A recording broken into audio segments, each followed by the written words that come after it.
No, it's a screen.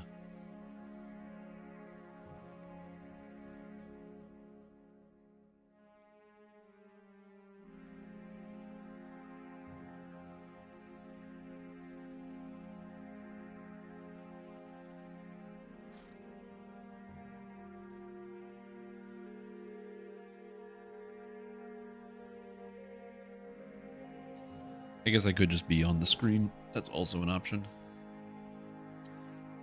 Here, let me adjust. Button press. Hello, everybody.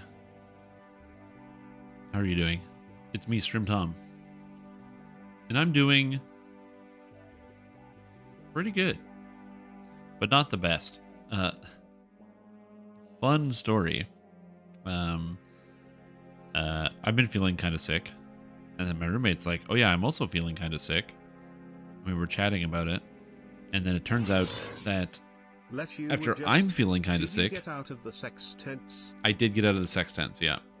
And then she's also feeling kind of sick, and then it turns out that her boyfriend just tested positive for the coronavirus. So that's very cool. Very fun thing. So I do have a test, and apparently I tested negative. I just have some miscellaneous cold. But yeah, that's what distracted me a little bit during the day. So I'm like, no, not again. Not again. But it looks like we're fine. For now. It's always the for now. You gotta keep your finger on the pulse. Whoa, what's going on? But yeah, not ideal. That's okay. These things happen. Anywho, so that's where we're gonna play some DDO. Have a good time. So yeah, the reason why I was just a bit delayed today is I've been literally sitting here in this spot, in this area of the town for like the past like 3 hours.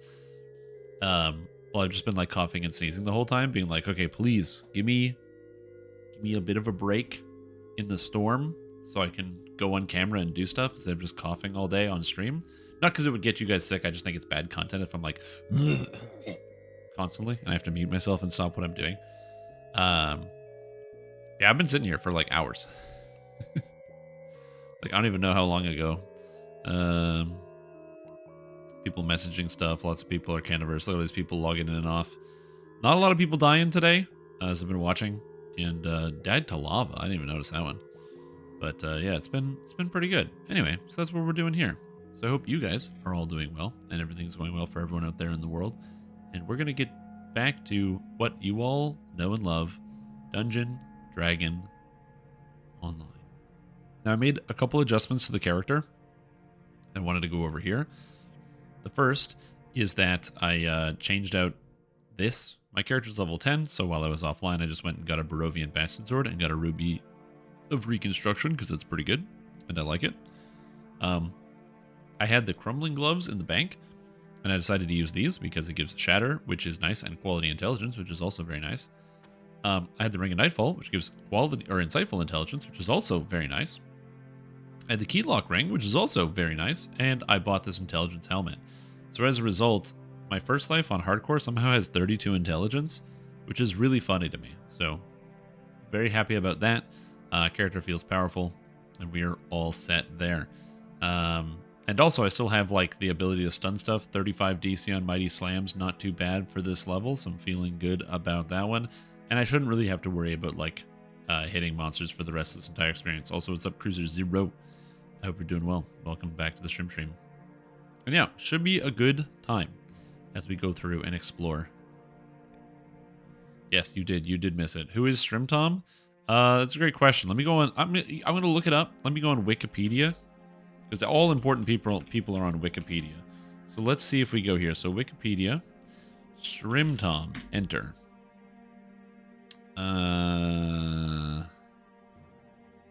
Oh, the page Stream Tom does not exist. Well, I guess I don't exist. What a thing to think about. Are you even real if you don't have a Wikipedia article written about you? Yeah, that's the real question.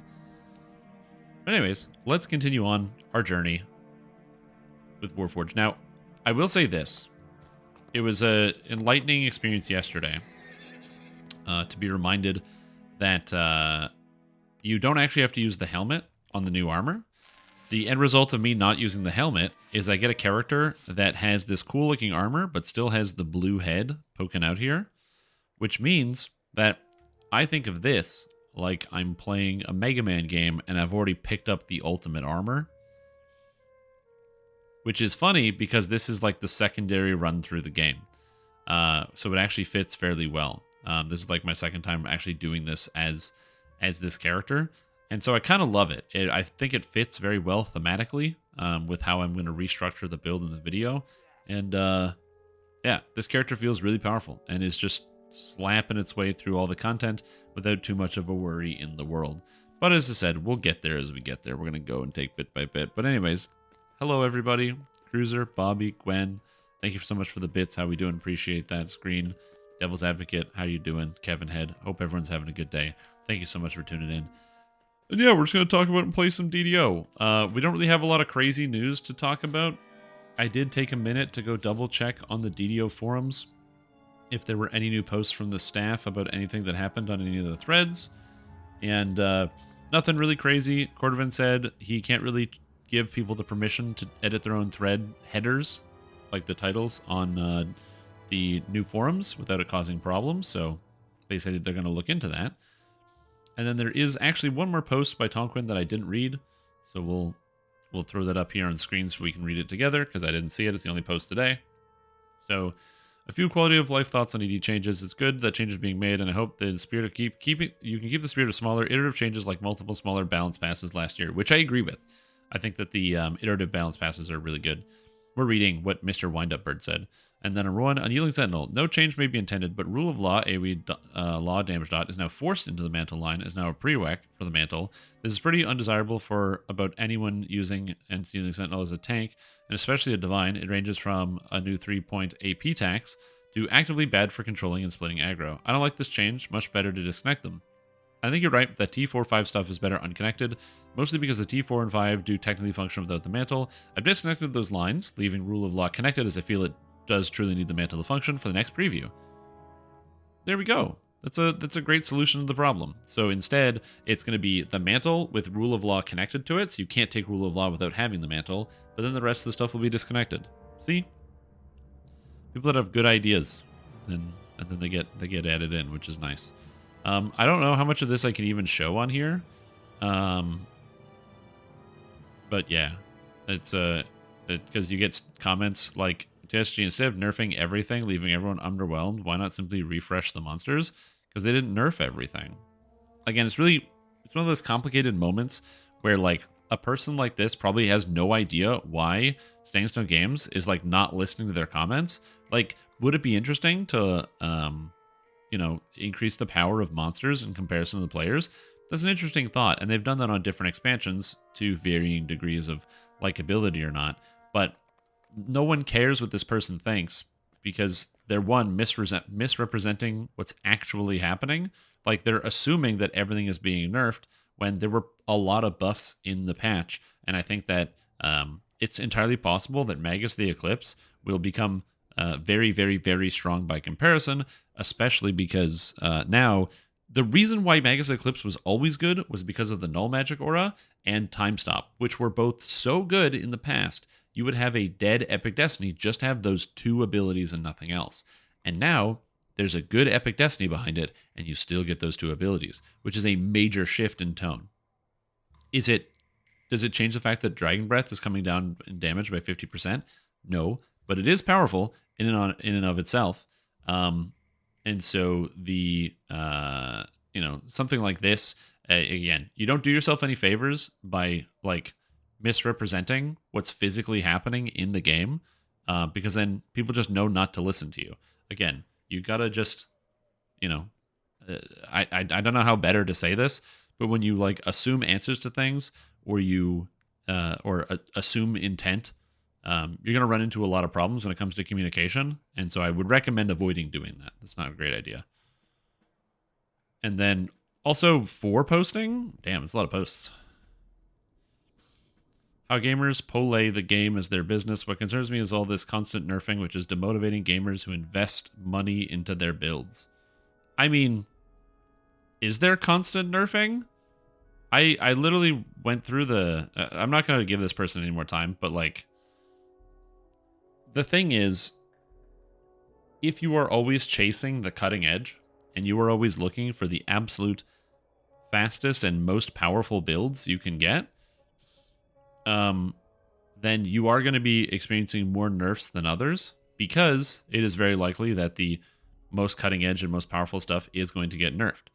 So, you know, if you're somebody who's been using Dragon Breath for a while, it's not really a surprise that something was coming to that. Same thing with Adrenaline. It's the best stuff, and so it's the outliers, whereas some of the other stuff that isn't as good gets brought up. Again, you don't do yourself any favors when you look at, you know, 70% of, or 70 to 80%, actually probably say even more than that. It was like only a few actual adjustments down. It was like Dragon Breath, the Exalted Angel stuff, they talked about it a lot, and there's probably going to be more changes some of the next patch. I'm just going to skip entirely to Exalted Angel. And the, what was it? It was Draconic Incarnation, Adrenaline, and Hunt's End got nerfed. And pretty much every other note was a buff to something. And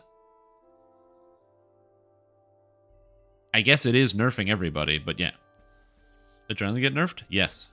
It is becoming unplayable, Romeo. I'm very sorry to share this with you if you're hearing this first. Adrenaline is moving from 8 seconds cooldown to 9 seconds cooldown. You'll have to wait 1 more second before you can press Adrenaline again. It's difficult. It's a tough one. Also, I am on hardcore. Lemania goes down on Thursday. Or went down on Thursday. That's right. I actually think that's the best nerf possible. It's just a simple adjustment to a single ability. And you get the option to... And they have the option to iterate on it and see how it feels throughout the rest of the game. It's great. They could have done like what they did to Dragon Breath, where they reduced the damage by half. They could have done what they did to Shreddy Champion, where they reduced the damage by 91%. But instead, they're just reducing the damage, or increasing the cooldown by 1 second, which means it might on the low end. If you're somebody who is leveling through the game and you're not like a super endgame player, you probably wouldn't even notice the change going through. And if you're somebody who is optimizing your rotation, now going from 8 to 9 seconds, it might make you decide which skills you actually want to use with Adrenaline, because previously you're trying to combine Adrenaline with things that give you extra crit multi, and some of those things have shorter or longer cooldowns, and it might change up exactly when you use Adrenaline and how often you use it. Same thing with Hunt's End. But it's a very small adjustment. But yeah. Yeah, Holy Fireball was also changed. I'm just skipping the Exalted Angel stuff just because there was so much discussion about back and forth about what's happening with Exalted Angel. I don't think we even know at this point. And so that is why I wanted to just kind of not think about that and then come back to it at a later time. I think that's just easier. Because like the notes changed so much and nothing is settled and I didn't read them all. Should you quit your job right now, this second? I mean, that's a great question. A lot of people do find frustration with their places of work, which might make them want to leave their job. Some people just look for new horizons and want something to do. Some people quit their jobs because they have more pressing obligations. For example, let's say you have a child and you have a support system around you that can allow you to leave your job to take care of it. That's another important thing. So you need to consider the factors of, 1, can you sustain yourself without having a job, and 2, can you sustain your activity level and your level of interest without a job as well? What I mean by that is for a lot of people, they struggle without having the structure of a job or a structure of a mandate. And so when they walk away from a job, and this happens to a lot of people who retire, they retire and find themselves in a circumstance where they're like constantly wishing they had something to do because they're so used to having something to do all of the time. And so in circumstances like that, some people need to move from job into different type of career or field or some other thing that's maybe like a step down in intensity or in requirement, but still gives them that satisfies that kind of itch in the brain for having something to do. So really, it's a complicated answer, and it's definitely a personal question. Yeah, if you know what, if you're seeking change, you're not in a pinch where you're worried about your finances, and you think you might be able to either make a change in life that's positive, then go for it, quit your job. But make sure you really heavily pay attention to some of the circumstances of life that go around that, especially if you're like a caretaker of others or are responsible for others. Because if you're not, or sorry, if you are, then it can also be very irresponsible to change up your financial situation when you are responsible for the well-being and care of others, where they might also be dependent on that. So also consider that. Thoughts on Gapimon not dealing double damage anymore? So, I always knew that Dragon Breath was going to be getting nerfed at some point. We just didn't know when. My thought process is that 1d6 plus 10 damage makes Dragon Breath a 10th level spell, which is still fairly good and part of the rotation. I think the main reason why SSG got rid of Dragon Breath is because, and this is my personal opinion, I think that it's a problematic gameplay loop that a spellcaster can go either Burst of Glacial Wrath or Mass Hold, follow up with Dragon Breath to clear an entire room on Reaper 10, the hardest content in the game. The amount of burst damage you're able to do with that is strong. Now, some people might say, oh, well, but you're just, displacing the problem. You're going to be moving it on to another thing. All of a sudden now, instead of casting one spell, I have to cast 2 spells. Well, isn't that basically the same thing? And if it was basically the same thing, people wouldn't be arguing about it. But also, you have to consider the serious knock-on effect of having a going from 0 spells, or sorry, 1 spell to 2 spells. I guess it would be 2 to 3 in this case. And that is the amount of time spent and mana spent. That second spell that you have to cast, during that time, monsters will either have a chance to move, in some cases, or if they're entirely held down, there might be time for Reapers, secondary effects to happen. Such as like auras that have damage, or what is it? Like auras that are affected by champion buffs, or monsters that are just flat out immune to crowd control because of the type of champion that they happen to be. So all of these things become more relevant and give those enemies more time to act on you, as well as you having to spend more mana per pack. And so it actually does have a impact on the different characters that are using it. And I think that going from the 2 spell clear to the 3 spell or more clear, I don't think is bad for the game. And so I don't think that the adjustment down of the ability is that bad. Because again, it's still a 10th level spell. Right? That's where the damage is scaled to. Area effect spells deal 1d6 plus the level of the spell. So 1d6 plus 1 for a first level spell, up to 1d6 plus, I guess this was, like Lay the Last Fireball's 1d6 plus 7, Firestorm's 1d6 plus 8. So, again, you're going to get a lot of that. That being said, in terms of the state of the other Epic Strikes, I do think that SSG could do a little bit better. The main reason is, remember how I just said it's a 10th level spell?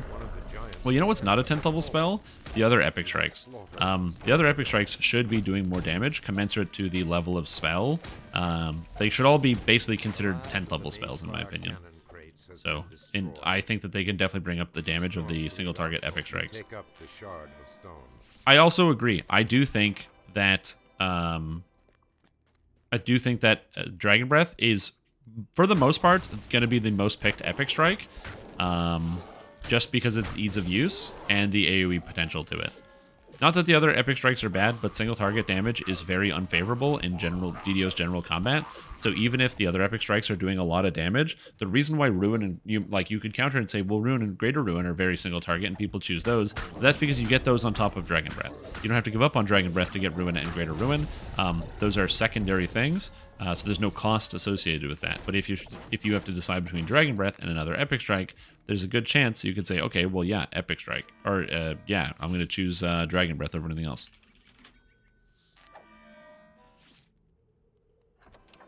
So yeah, they got set to 9th level. Sure, but they do the damage of a 10th level spell.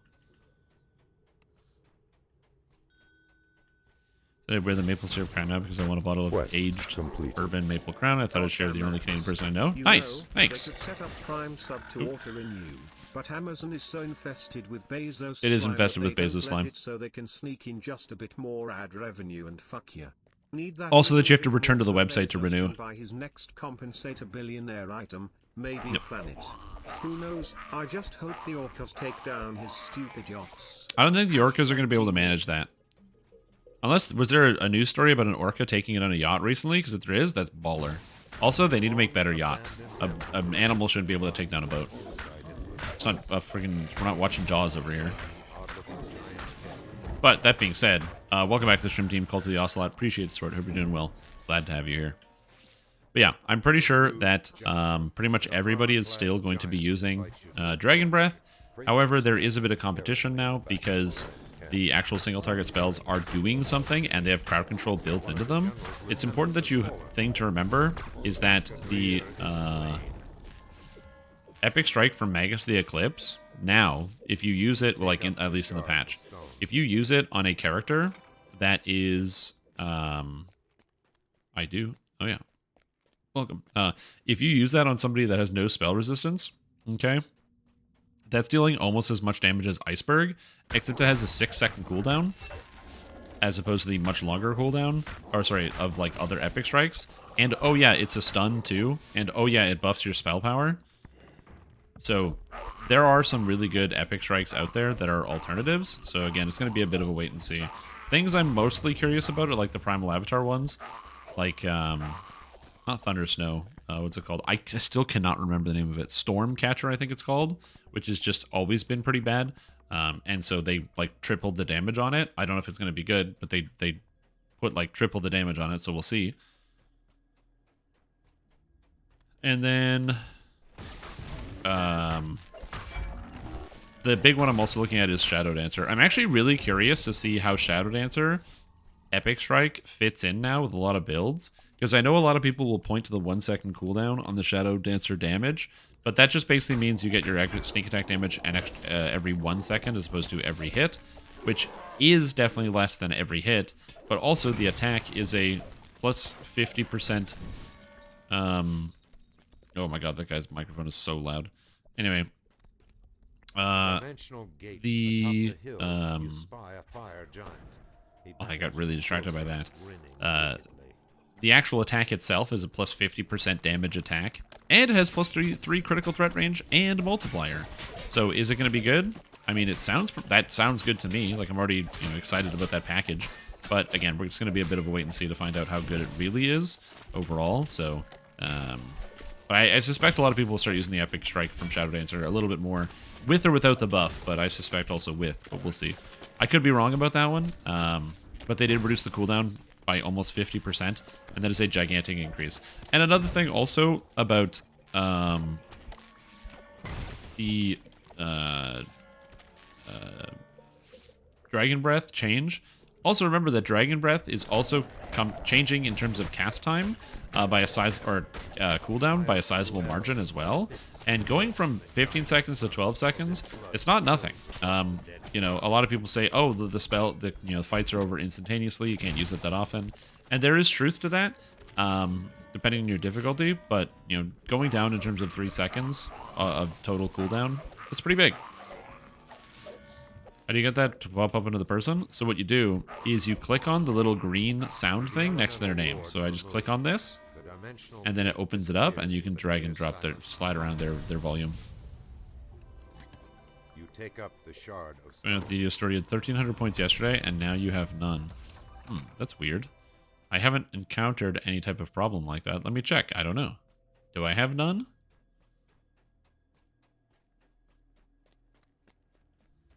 Let's see here. I might have none. I don't know. I don't have none. What I would do is check your purchase history, which you can do in the store. There's like a little clock, and it brings up your history button, so you can see the things that you've purchased sooner rather than later. And then there's also, then there's also a transaction history like under your name if you click it. And so I would definitely recommend checking that first, especially if it shows that you've only been gaining currency and you haven't spent anything. That would be another thing to check. Oh, I have a cleric in my party. I don't even have to do anything anymore. Nice. At the back of a camp, You spy a large Minotaur, one of the general's lieutenants. I love it. Stolen. Minotaur Lord Halos is no more. Clerics just save so much time, All man. the rune posts have been activated. You take up the shard of stone. We got a regular druid. Whoa, we got a regular druid caster, and we got a cleric caster. Very cool. Yeah, also make sure you're checking the right server, because if you were on Lemania yesterday, for example, you might not have, or you might have gotten points from like Sir Points a lot versus the regular server. I don't know, but I would definitely make sure to check your transaction history in the DDO store. That would be my recommendation to you. Seems to have small ships such as catamarans and yachts. Really? That's crazy. I'm gonna have to look into this. Do orbs see the same defensive properties of bucklers? No. Yes. So no and yes. Do bucklers even add armor class? I think they might add one, but I'm honestly not sure. Hold on. DDO buckler. I don't know. Bucklers add... They do add one armor class. That's very interesting.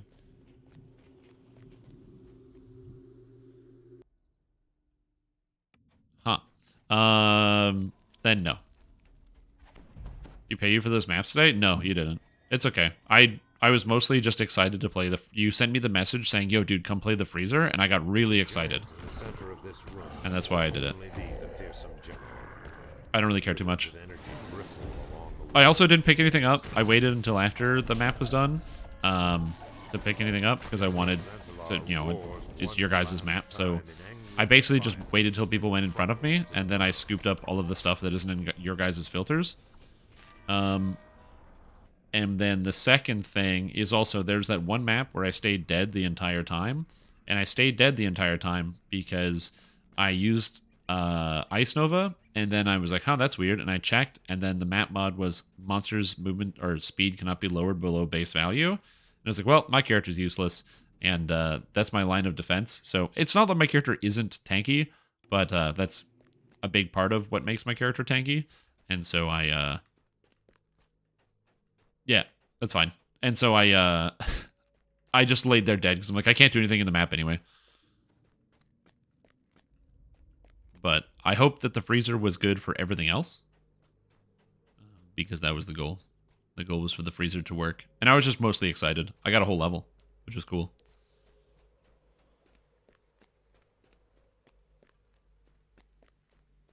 I believe when I get to 99, I will have everything that I want. You were not the one you died in was 80% deli? Yeah, and I froze literally everything every time.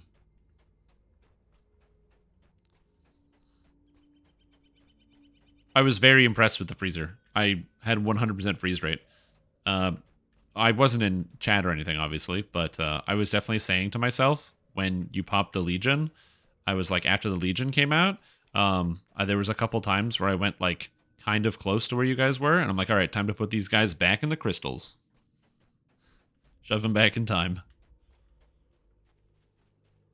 Put them back in stasis, which was fun.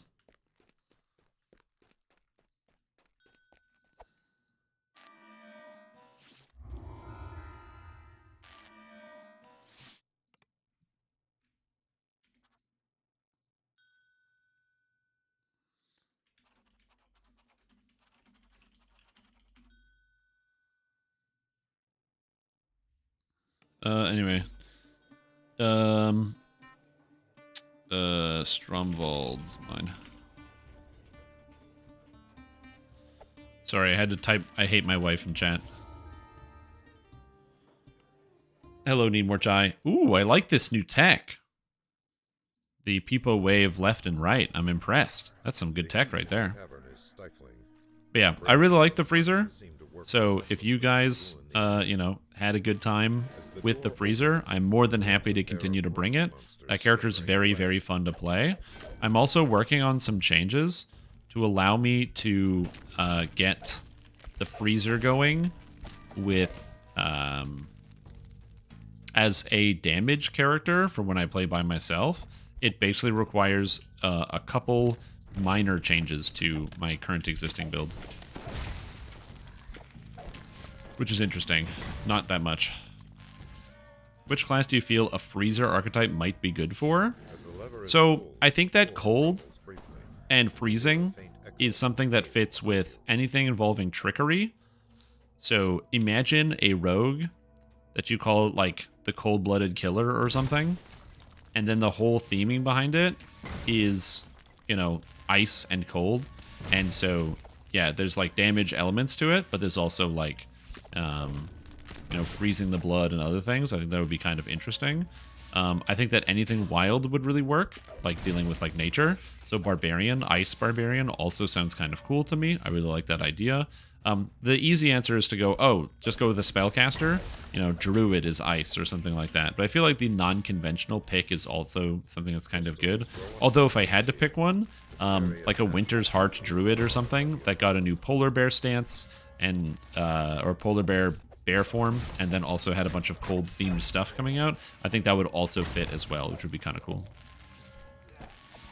Yeah, it definitely adds damage too. Oh, it adds a huge amount of damage. And wait, polar bear is way better. Yeah.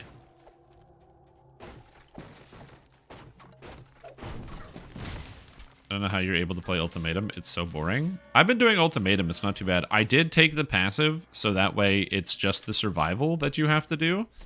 And the benefit to only having the survival on the Ultimatums is you can run in circles without really looking at the screen, so you can watch TV.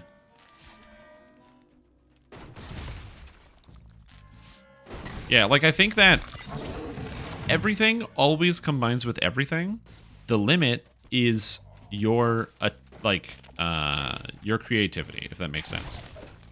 So what I mean by that is combine healing with rogue, right?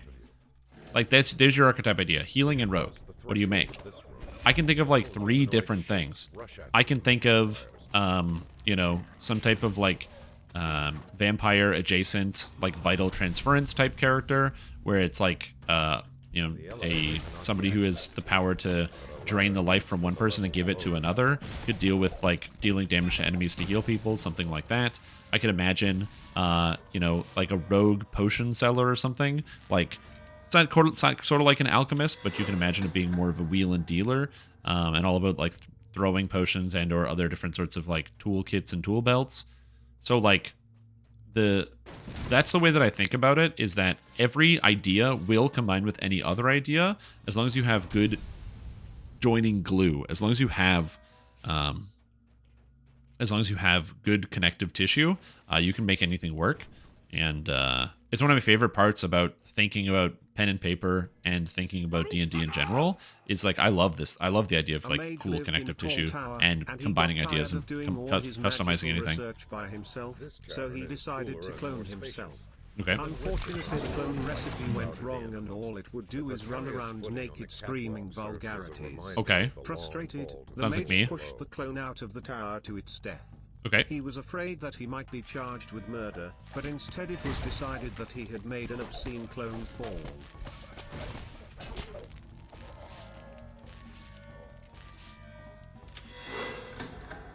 There's a pun. This is a pun. Hold on. Hold on. This is a pun. I don't get it. He made an obscene clone fall. Hold on. Wait.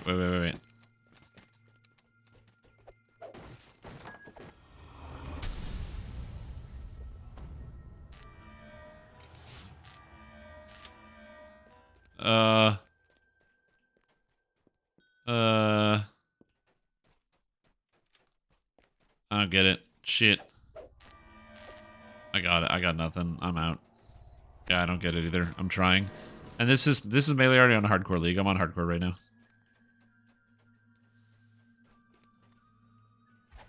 Yeah, I have no idea. I tried. The 14 thingy for the challenges? Yeah. I'm also doing it for the challenges. I'm actually done. I've done all my 20 ultimatums. I just had to fight the Trial Master. Flip the C and the F. A massive cage stands in You the made an center. obscene phone call? Oh, obscene phone call. Obscene clone fall. I gotcha. Oh, you guys and your play on words. see a gaunt and disheveled dwarf. Oh, you guys and your plays on words and your intelligence and your genius and your smarts. House. Feel free to AFK when we get to the lightning floor. I don't want anyone dying.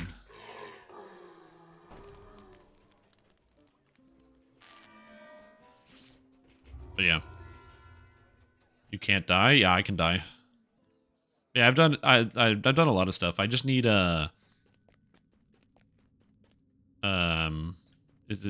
it is even funnier when you have to explain it. Yeah, it is funnier. Everybody knows that. Jokes are funnier when you have to explain it. Yeah, I just need to fight the Trial Master eventually. Ultimatums inside of maps too. And the 5-to-1. Yep. Dude, I've been chain running Ultimatum and nothing else. It's been great. I'm a rogue. I just can't find the Trial Also, Master. It's cold today, ain't it? Icy tendrils Yeah. of biting cold swirl around you. Stagnant. Yeah, it's all that's done. I literally just need the other one. Also, favorite saver, welcome back. It is cold outside. To quote my Canadian ancestors, it's fucking cold outside. Oh yeah, it's pretty rough. It's rough out there. Yeah, I also don't have a character that can do every single Ultimatum mod, so I can't choose the Gauntlet either. Also, if you choose the Gauntlet, you can't fight the Trial Master, which is the only challenge I have left, so. Drive-thru today was not enjoyable. I can imagine that. Oh, you just gotta, it says your problem. You gotta requisition, like, Ash Ketchum, like those fingerless gloves.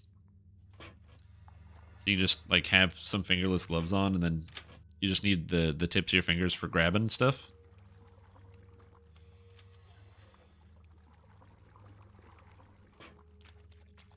You should start a movement. That's what you should do. Just take control. That's probably not going to work, but, you know, it's what you should do anyway. Anyway, let's keep disabling traps. This can is cold every day. It is cold every day, but it's pretty cold now.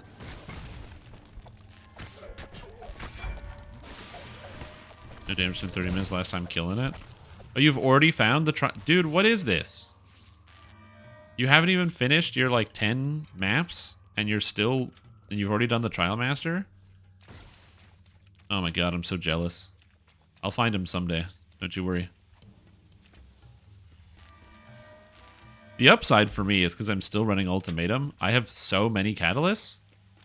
I have, like, a lot of money worth of catalysts. Because I use the scarabs every single time. I use the gilded and the winged scarabs, so I get the extra... Or the credit, as if doing it with extra things. Yeah, I haven't fought the Trial Master yet, although I'd love to. Is the plan pure 20 arty? The plan is pure 20 arty.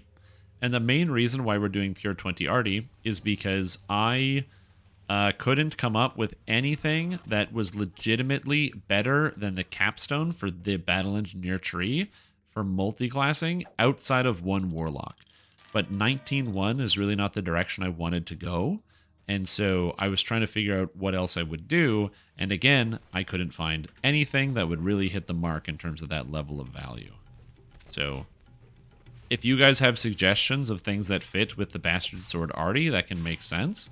Some other people were suggesting, much like there's already a build on the forums for it, working in Vistani. But Vistani doesn't really fit with this character, since I am using a Bastard Sword, and I already get everything I really want out of the Battle Engineer tree.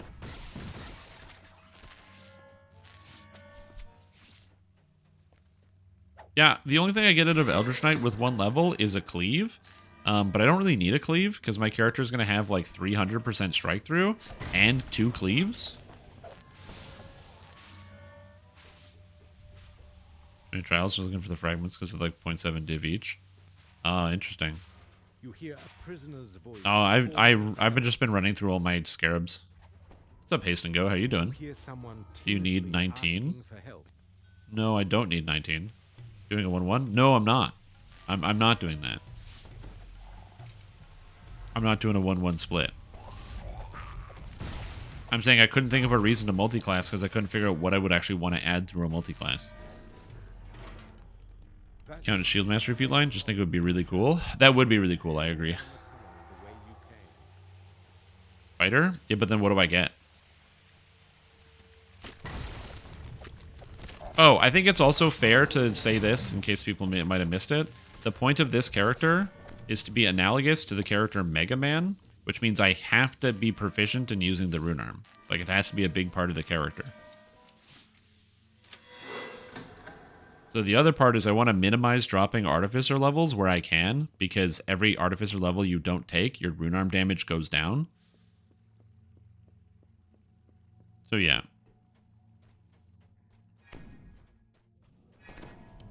Modded Skyrim, I can help you. If you type into my Twitch chat right now, !quest list, which is the command, the quest list command, you'll come up with a list of quests that I use. And is it different for hardcore? Yeah, on hardcore, I do mostly that list, but just less of them because the quest list that I use is for reincarnation. Ever have a pet? Yeah, he does. In the original Mega Man, he has a dog called Rush, in which I could summon a dog if I wanted to use as Rush, but I don't want to do that because the pet sucks. Mega Man no Buster run? Yeah, well, unfortunately, I don't have repros. I guess you could consider other party members repros. That's an interesting idea. Yeah, I have 3 more blighted maps to do. I just haven't found the time to do them. But I have them. They're already prepped and everything's already done. So I have the blighted maps done. I got the Blight Ravaged map and the other ones to do. Well, I've already done the Blight Ravaged map, but I have another Blight Ravaged map to run. So I'm going to do that, finish off that one later. Welcome back, Cruiser. You're very fast at that. I'm impressed that you got a whole message out with your despair. Very impressive, genuinely. Oh, did you try to instantly kill me? Too bad I have Death Ward. Or Death Block. I don't have Death Ward. Oh, I do have Death Ward. It's even better. Somebody cast Death Ward on me. I did not do that to myself. I don't know how I do in Blight Ravage maps. Oh, I do Blight Ravage maps without any problems. I just literally haven't done it.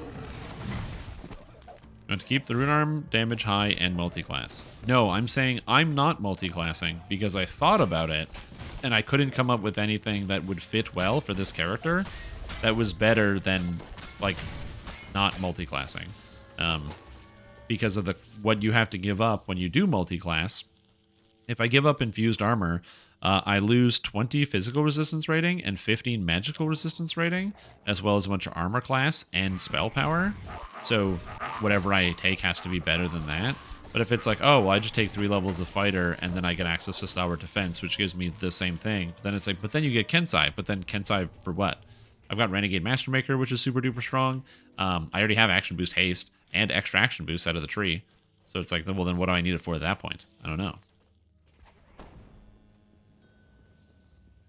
Well, the useful distraction up to about R4. Yeah, the problem with the pets is they don't really do anything. Kensai gives 40 melee power. Yeah, Kensai gives 40 melee power if you have, like, 6 levels of fighter. Pausing once to look back and wave her thanks. Oh god, I missed. Whereas Battle Engineer is giving me 20 melee power out of the tier 5 here. It's not 40, but then I get movement speed. I get the trip attack, among other things. So yeah. Before others, you want to run them? Yeah, I'd be done. That sounds good. That regularly on Moon's chat from time to time when you're bored. In a much faster chat, you still managed to line that up. Very impressive. Whoa, that hurts.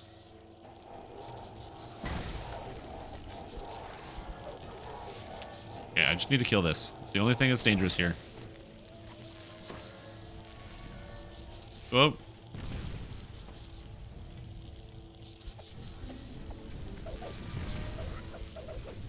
And this. I hate these, like, air jets or whatever. Yeah, we're at the lightning floor, so you're more than welcome to just, like, wait until the quest is done. I don't require anyone to run across it and put themselves in danger. Heal this guy.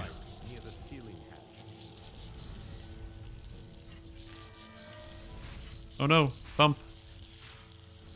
Boop. Water elementals can be dangerous. Fortunately, this is heroic, so there are no water elementals on this one. But yes, they can be very, very dangerous. Rogue for imbue dice. I thought about that, but like, I already get a fair amount of imbue dice, and I had to ask the question, what's better? 3 imbue dice, and also spending 8 points to get 3 imbue dice, or getting +3 to hit and damage with the extra intelligence as well, and also a bunch of spell power, because my weapon then becomes a spellcasting implement as well. Anyway, let's do the ludicrous skip, so you go right here and save yourself some time.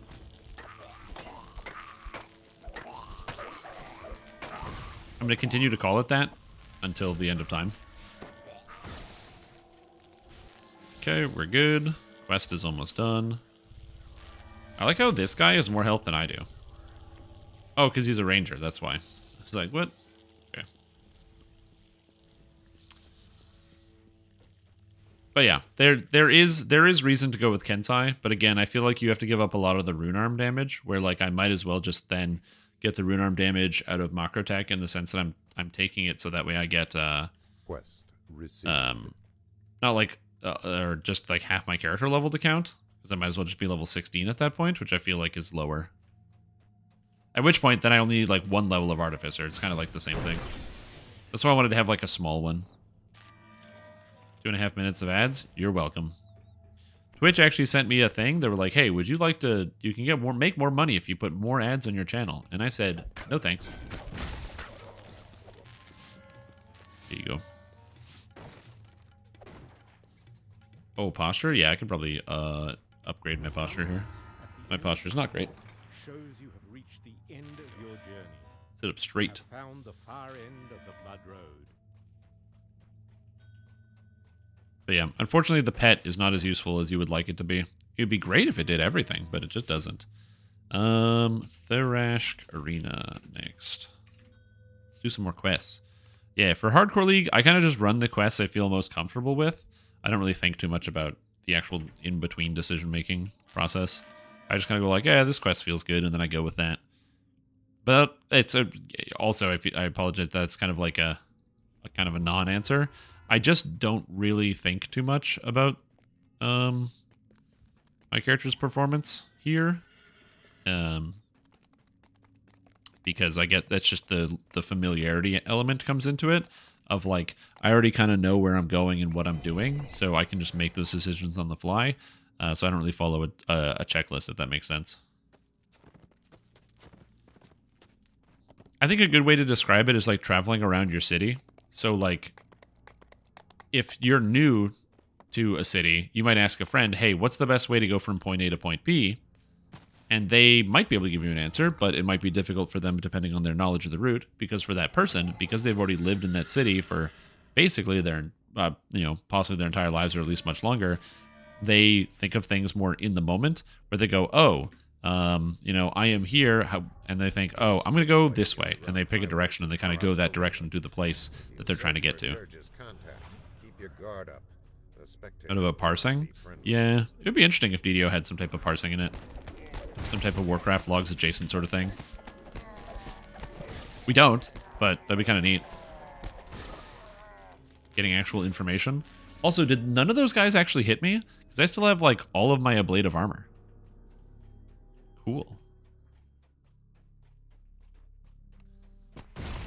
I feel very powerful right here. That's sick armor class.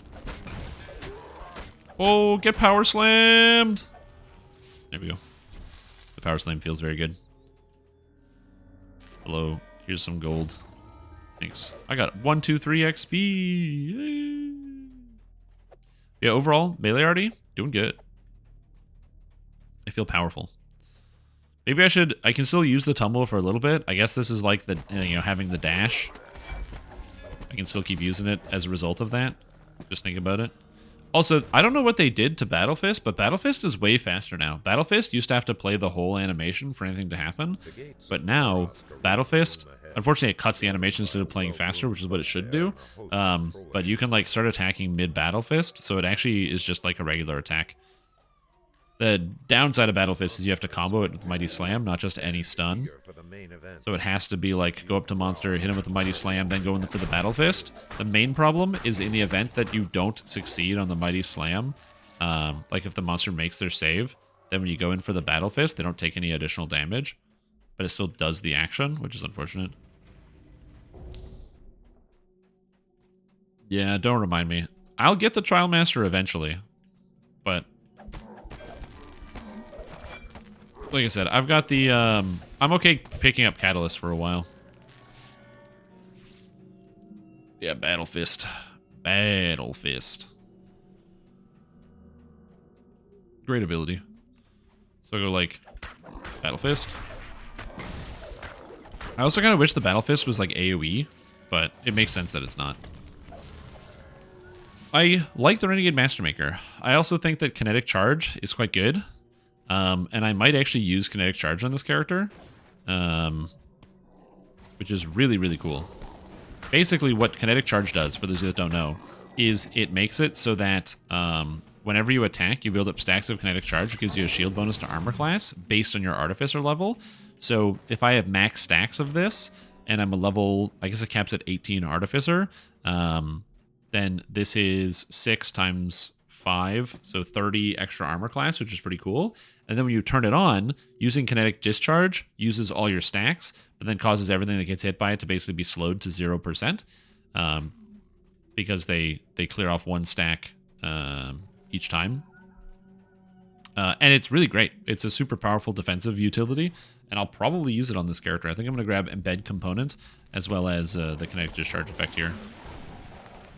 Hey, bud. Slam. Like, look at that speed. But ED, the plan is to go with Macro Attack plus something.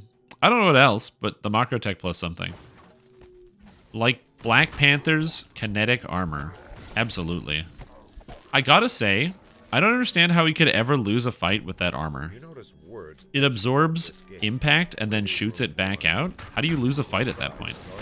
If every time you take any damage, you just absorb the damage and reflect it back. I guess if you take 100% of your health in damage, then that would be a problem. Sort of like how my witch functions, where in Path of Exile I have a witch that I heal for 156% of the elemental damage that I take. So if I get hit for 100, I heal for 156. So as long as I don't take my entire health bar in damage, I always heal it back. But yeah. Hey, Shrim, are there any solid rogue builds? Are you looking for leveling or for endgame? I ask because...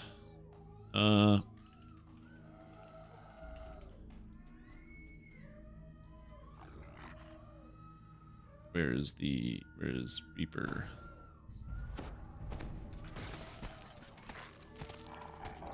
I ask because this is a very powerful rogue build, the one that I just linked, and I can highly recommend it to anyone.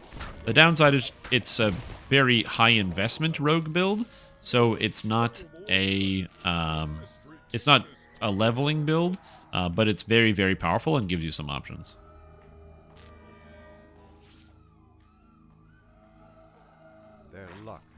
Yeah, the build to put together by Tronco is very, very good. But again, also very high investment. But you can make, like, concessions and adjustments around that. Some of the numbers on there might seem fictional if you're not used to seeing numbers like that. But yeah. Sneak attack damage anymore? Yeah.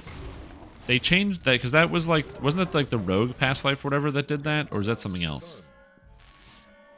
There's like a passive somewhere that did that. I'm trying to remember. So many great gladiators slaughtered in their prime. 400 melee power is very good for a rogue. It's time for an all-out showdown. Fresh fighters from all four. Related to hide adding flat sneak attack damage. That sounds about right. Oh yeah, that was the old Scion of the Ethereal Plane used to do that. It was changed a long time ago, so now it just gives you like a flat amount. It's 5 sneak attack dice, but it used to give you sneak attack damage based on your hide, which ended up being a little too strong.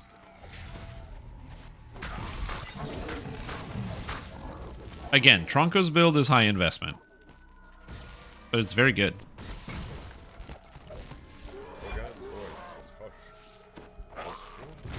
It's the reason why it's a great build, and it's something to aspire to, but, you know, obviously you can make some adjustments based on what you physically have.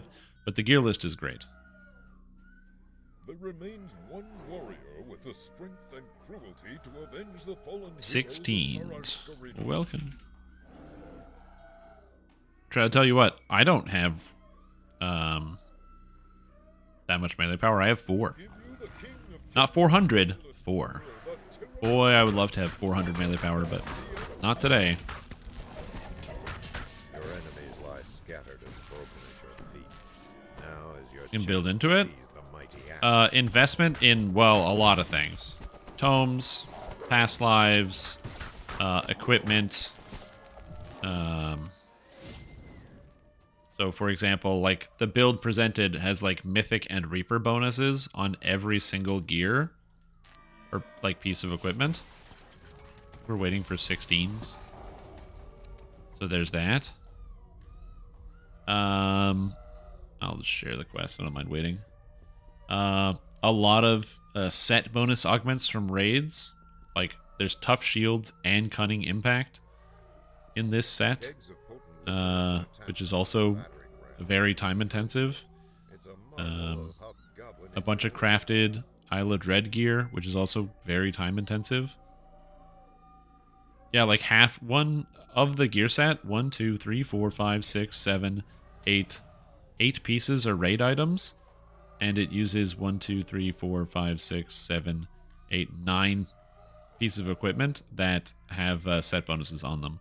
So again, high investment, but also worth it if you're looking for the absolute top tier. You can always cut some stuff, though.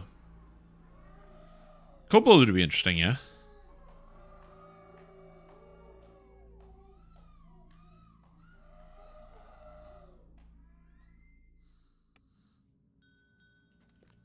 But like I said, give it a read over and you know, make your adjustments from there.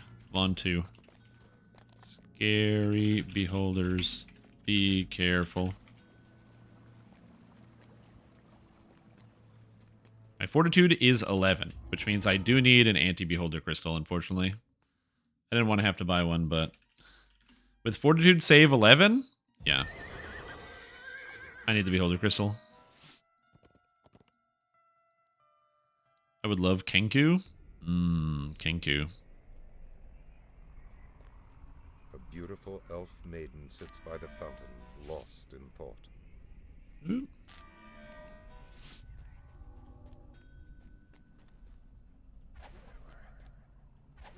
What were we talking about? Sorry. I don't know what happened, but apparently my group is like it turned into a D&D stand-up comedy group. I don't know what the heck is going on.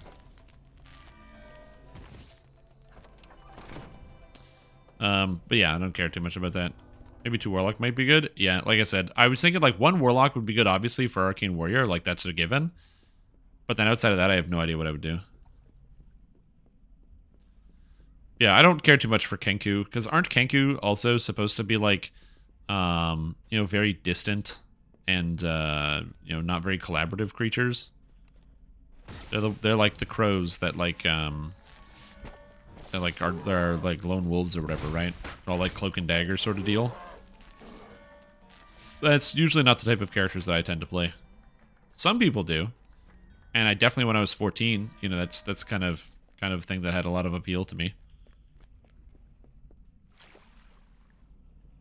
Oh, I grabbed the ledge. Let's go. Ow. Okay, I found both traps.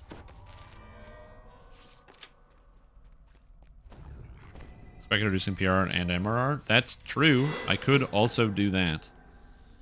Yeah, I feel like Warlock doesn't fit the theming, though. So I think I will just stay with Pure Artificer. It's also not a bad build for beginners to understand, but yeah, you do gain something from the Warlock for sure. Either with the PRR, MRR reducing with the Consume. And, which is always good. Taint the Aura is a very powerful ability. will be this year. Yeah, I don't know. Sandstone Games hasn't really said anything about what other archetypes they're considering doing this year. Gotcha. The ground shudders as the fearsome giant. The pack spells, you get Bless. Install's pets won't be causing Woo! you any more trouble. The physical pain from this guy is immense. Yeah. I mentioned this on Reddit when somebody was like, oh, the developers said that they're definitely making a barbarian archetype, so I don't know where it's going. And I just had to correct them to say, no. The executive producer said, when somebody asked him, are we going to get any new archetypes? He said, oh, well, you know, I did, you know, we always like adding new archetypes, and I did see someone on my team pass by a barbarian idea that looked pretty good, but, you know, we'll have to see. So we know that there was a good barbarian idea somewhere. Whether it comes out soon or eventually or not, I don't know. Wild Rage. Yeah, but I think people actually want a barbarian archetype. I don't... Because we are technically getting a barbarian archetype. I agree with that. But yeah, it's not really the same thing. Barbarian and Wizard? I mean, it's a possibility we get 2 more fighter archetypes, and we get just fighters. All fighters, all the way down.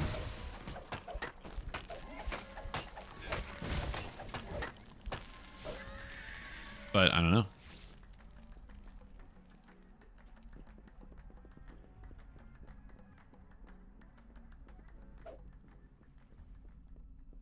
Points stocked up for the new archetype. I hope you've got your points stocked up for the new archetype, because it's free.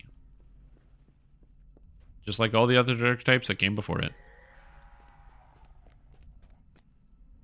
The archetype that I want to see, and I've said this before, for Sorcerer, is the Forcerer. I want a Force-oriented archetype for Sorcerer. It would force SSG to actually redo and make good the Force spells for Wizard and Sorcerer, which are currently not good, which would be nice. And it's something I'd like to see. So Forge Savant? No. I want Argent Savant. All Force all the time.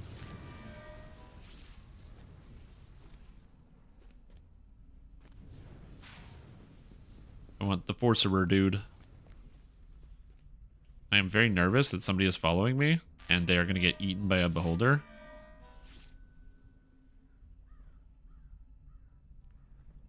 A lot of people don't realize if you go down here, you don't fight the beholder at all.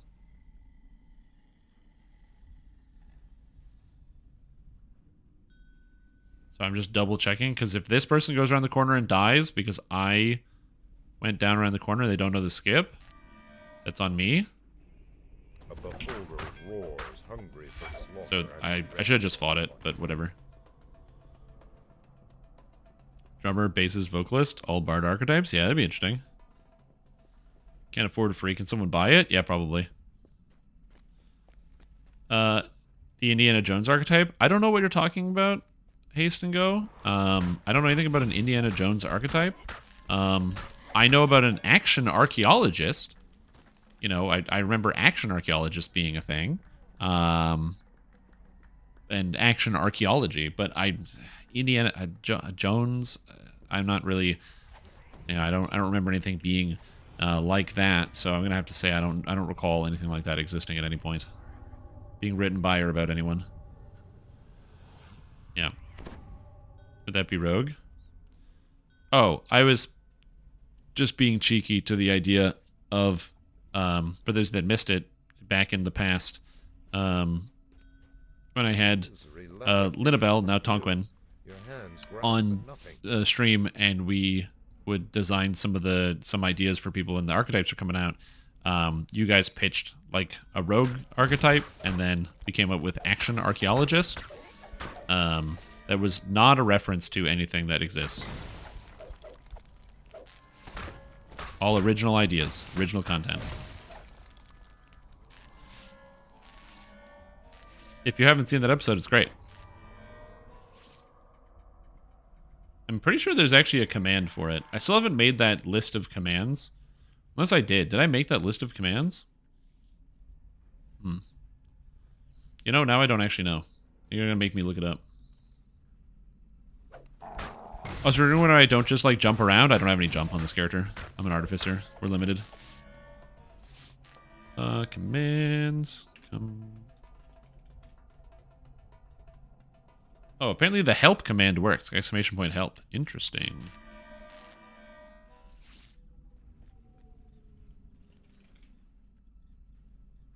Nope, none of that. I didn't know this. Where are the oozes? Did they just not spawn? I don't understand.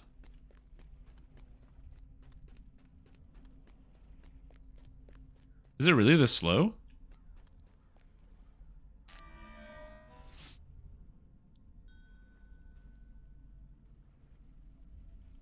Yeah, I don't think I have the link to the Action Archaeologist anywhere, so let me, like, I mean, I have it, but...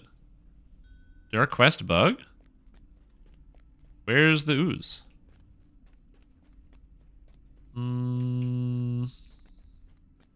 I think quest bugged. Anyone got jump?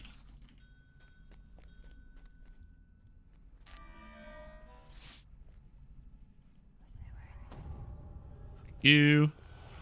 So you go down here, you go behind it, and you go around, and then you climb up this, and then you step on... I mean, I don't think you can do that, but you just go on this, like, rock here. Just go on this rock, just climb up on the rock, then jump up on this, and then we're good. Okay, we're good. Forceful winds threaten to send Yeah, I think it bugged. Okay, we're good. Whee! New subscribing system? No, Bobby was starting to tell me about it the other day, and then I got distracted and stopped reading. So, like, I have heard about it conceptually, but yeah.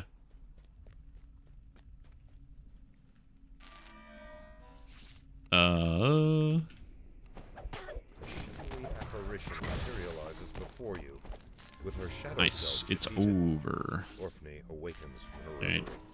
Getting new House P buffs, then TOE Part 1 and 2. Gonna do that. Let me load this up here. YouTube.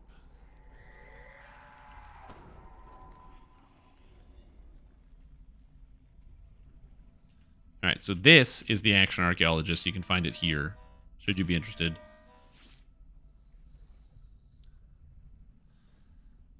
Oh yeah, the past life feat. Treasure Hunter 1% named item drop chance. Yeah, it's a rogue archetype. So you don't get as much sneak attack. You also don't get crippling strike or slippery mind as options, but you get Treasure Hunter, which gives you increased named loot drop chance in place of where you would get those sneak attack dice. So less sneak attack dice, instead you get named loot drop chance. And then added as special ability options in place of crippling strike and slippery mind, you can get slippery roll, which is 2 saves against traps as opposed to 2 saves against enchantments.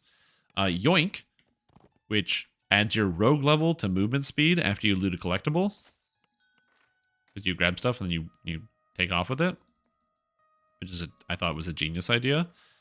And the other one was Lucky Find, where you have a 25% chance to find 2 collectibles, and you have a 25% chance to get 2 pieces of random loot when you loot a chest. Which I think are both kind of funny.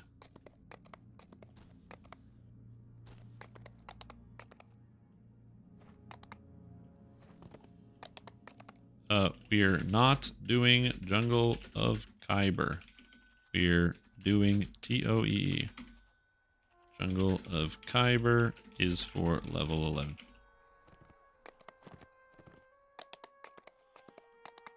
When I level up, I'll do that. Hey, stream, would you be interested in joining our run of 2 Out to Handle on Hardcore? Won't be another for another week or so. Wanted to make sure, toss an offer. Then we get a lot of interest thus far. What's the over-under that I eat it in Too Hot to Handle? What difficulty is it? I'm trying to think. I have deflect arrows. I have fire absorption. My worry is always on flame skull duty. But I'm literally a wizard with over 110 DCs on Sunburst. So I can be on flame skull duty. In fact, I have over 100 DCs on enchantment too, so I can do flame skulls and balls without too much of a problem on that. So yeah, normal I don't think would be too bad, assuming we don't just die to other stuff. But yeah, I'd be down.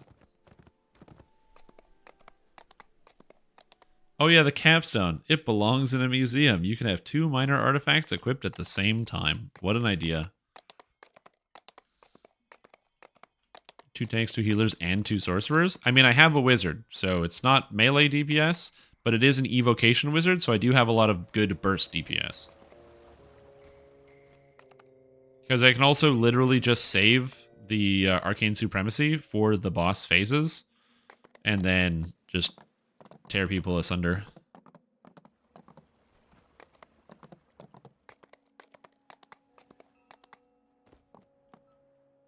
Yeah, hat trick. Throw your hat at target to lose their sneak attack immunity. Yeah, steady hands. You can no longer critically fail disarming traps. Oh man, a lot of people would love that.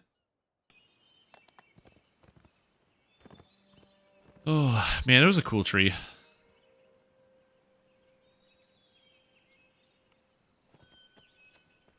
That was a great idea for a tree. Except 5th core, exceptional acrobatics. You no longer take falling damage. You get more sneak speed. You can no longer be slowed below 100% movement speed. You can run at full speed through ankle deep water.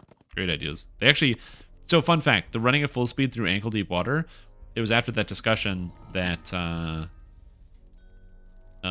Tonkwin went on and then added that as a game mechanic for the Longstrider spell. The huge bronze doors are carved with strange runes.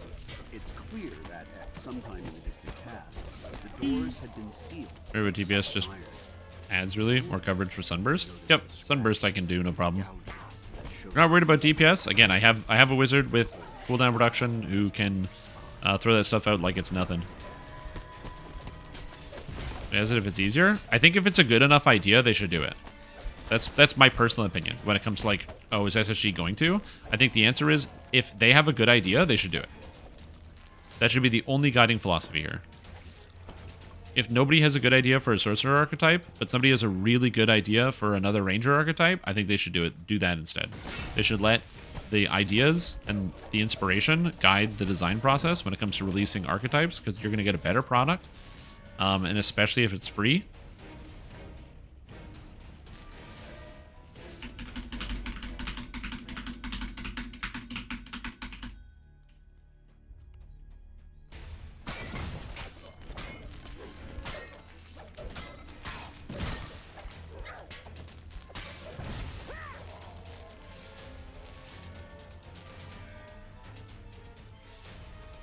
Anyway, on that note, is it in the cards for Return of DDI? I don't know. On the wall above this room is a small etching in the shape of a key. Remove Thief, Acrobat, and Assassin trees just in this build, or remove from the game.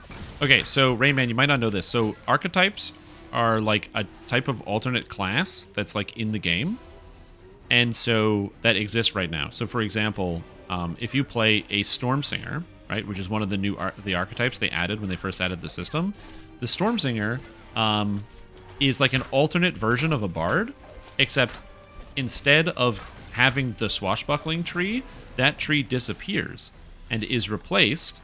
Where's the last one's over here. That tree is gone from that archetype, and instead they have the Stormsinger tree in its place. The whole point being that it's like an alternate version of that same class. It's like an alternate type. And so with the Action Archaeologist, it's an archetype. So it would be like you're playing a rogue, except you don't have this and you do get this. But again, it's not like a change to rogue in its entirety. It's a change to the base type. Oh fuck, this person's dying.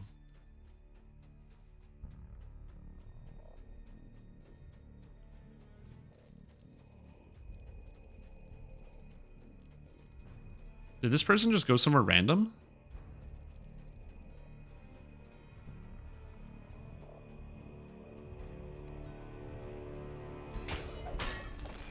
Wait, how are there monsters at the door?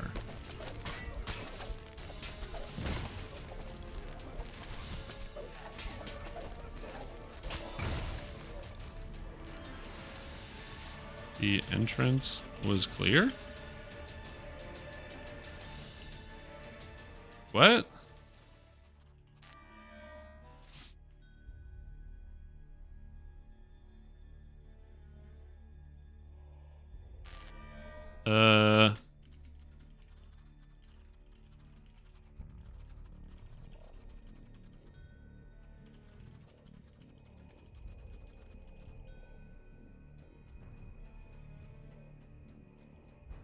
wonder if she could implement a character feature where if you die, you permadead character, but it's for lives, something special crown over your head. I mean, if they did, they wouldn't really need the point of hard. Like, they wouldn't need Hardcore League. They would just turn Hardcore League into something else, like a special, just, you know, Path of Exile Challenge League at that point. Yeah, that guy left. So basically, 2 guys came in. They came into the quest, then they went the wrong way. One of the players that almost died first and then left the party. And which I do understand, but it's the sort of thing where, like, if you don't know where to go inside of an adventure, it's definitely a good thing to say that. Temple of Elemental Evil is a much bigger adventure than usual.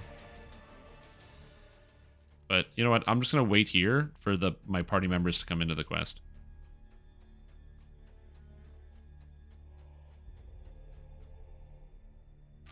I don't know if they're gonna follow, but yeah. Have you ever played EVE Online? I was told by Ipsum to never play that video game.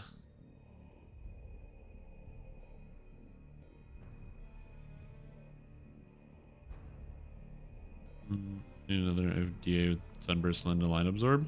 You get Sunburst? Interesting. To switch trees? 2 trees from the basic class? No. Stormsinger was the first one, which was the first one implemented. They had Stormsinger, Stormsinger, Dark Apostate, and Sacred Fist.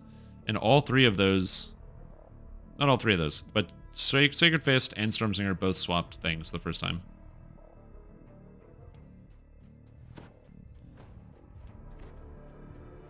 Oh, you guys don't have to. If you want to stay, you're more than welcome to. I just don't want anyone to die.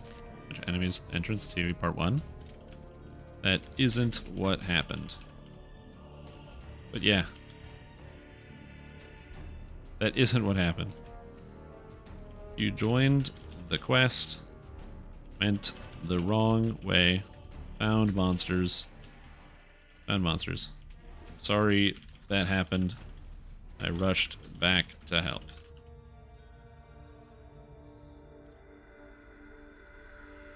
What? Are you serious? I put him on the squelch list, not putting up with that BS? Oh. Well, if you squelch the guild leader for your own mistakes, well, remove. See ya. Okay, see ya. Sounds good to me.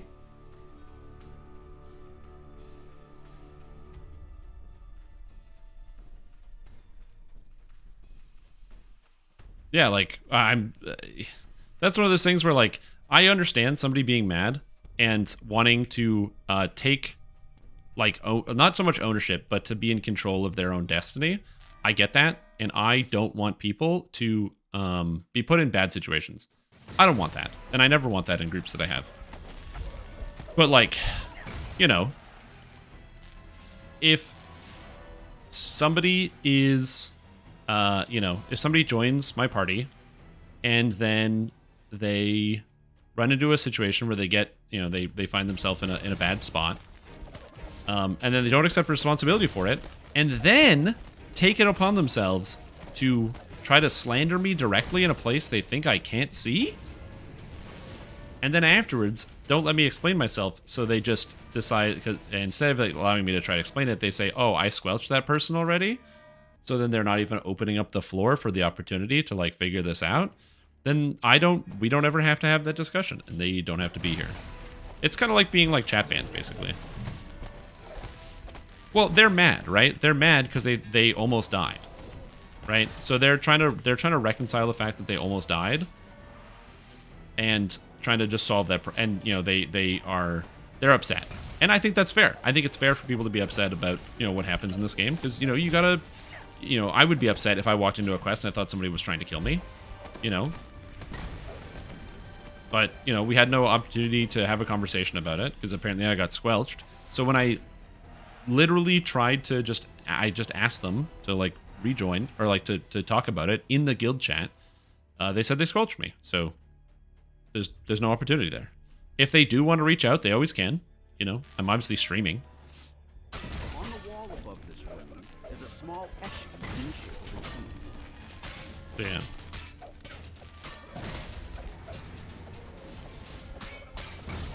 Somebody not putting up with BS and then getting kicked? Oh, no, no, no. I'll just explain it. They made up a story and reported it here.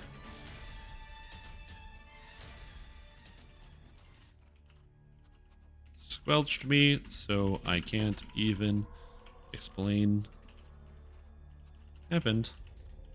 So I let them go. How could Stream do this? I don't know. I'd like to think it takes a lot of skill and effort on my part, so yeah. Grinding against stone echoes from the north. Yeah, squelching is ignoring. Hi, Shrimp. I was the one that almost died in that quest. Oh, well, good. Enjoy being kicked out of my guild.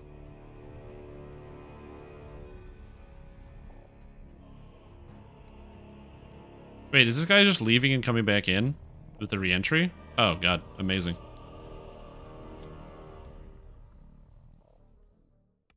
This enormous You know. hall is much wider than many of the others you've seen in the You temple. joined my party, Sound of stone and before I could even explain or investigate what happened, and by the way, it's on video.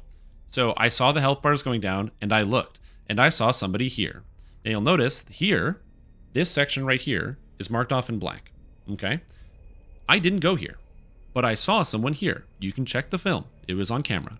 And I ran to help before I could get there. Fortunately, you got out alive, which is really good, and I'm very happy that that happened. That's good, and I'm glad you're alive.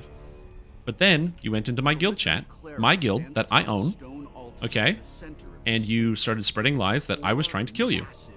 And instead of letting me defend myself, you claimed, you said you had squelched me. You are not interested in what happened. You're not interested in taking responsibility for going the wrong direction in a quest you weren't familiar with. And all you want to do is spread lies. So, I'm very happy about what happened. It's a you know, yeah. They were at the start. Oh, well, then I guess the reason you were here, I don't know what to tell you. Maybe there was some other reason. There could not have been monsters there because I killed it. I literally killed all the monsters. If something happened, and there were in fact monsters at the start that you had to get chased away from, there are other people in the party. Someone else in the party might have done that. And like I said, if there were monsters at the start and you had to run a different direction in the quest and you didn't know where to go, which then ended up you getting tracked into more monsters, then that also sucks, and that's a bad situation. But, you know, like I said, it's not fair to pin it on me, or even give me a chance to explain what's going on.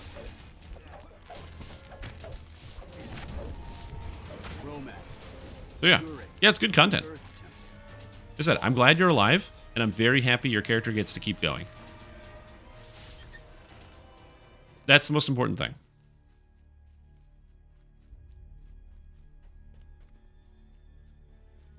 It's not even like don't disrespect streaming the guild. I take responsibility for my actions. If I left, I think that if I leave a bunch of monsters at the beginning of a quest, I should be held accountable.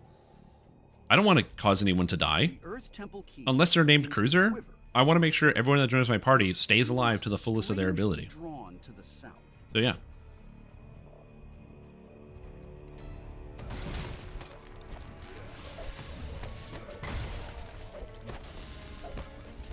Yeah, that's it. That's all it is. But yeah, good luck with the rest of your hardcore. Enjoy. This magical barrier. I'd like to do it in hardcore, but I don't know well enough to do without a good guide. Yeah, Temple of Elemental Evil can be spooky sometimes. Because there are a lot of monsters. Like, there's like a lot of monsters, dude.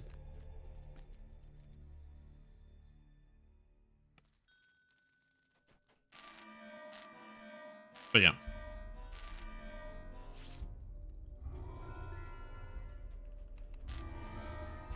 A 10 because doing 5s.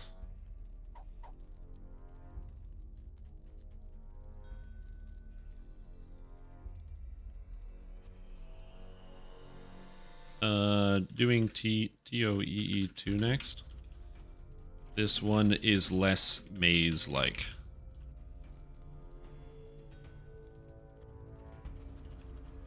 You guys stand back for one section, though. Okay, take care, Scatamiki. Good luck with the rest of hardcore season.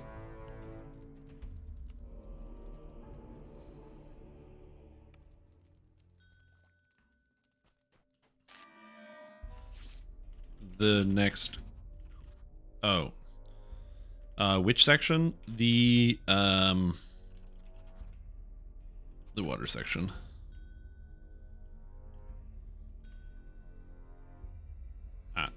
Take care. Alright. But yeah. Anywho, this guy has 264 hit points. That's good enough. It's almost as much as me.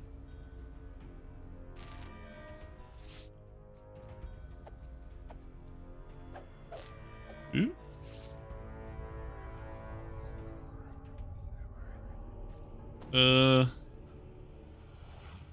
By the rules that if someone doesn't know a quest and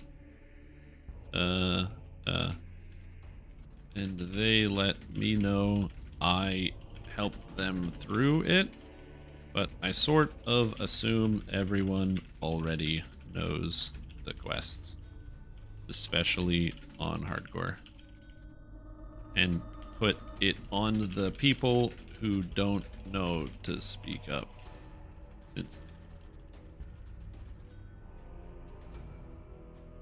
Well, if you don't know this quest, you're gonna get a crash course. Let's go.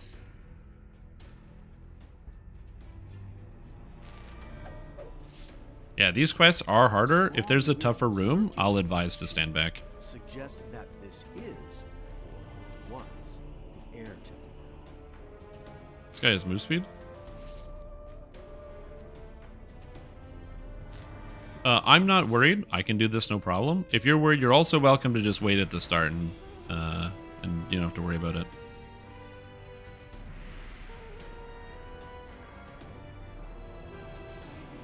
Oh, I'll just type this in. This quest is dangerous, so not a lot of people join. This quest is very dangerous and a lot of people do it, but I do have the LFM up. If you're worried about your character and your safety, I have no problem with you staying at the start while I quickly run this.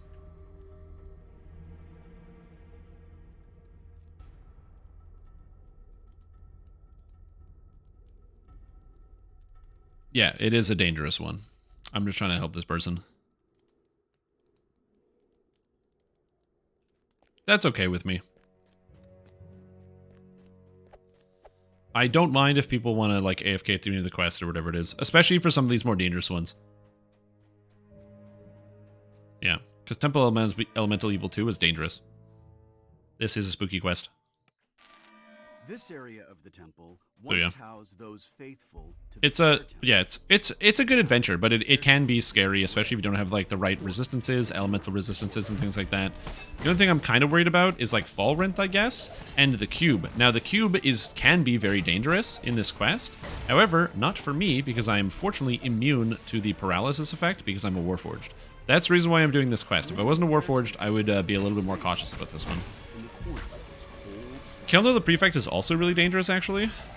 Oh, because of that. I rolled low against the Soundburst.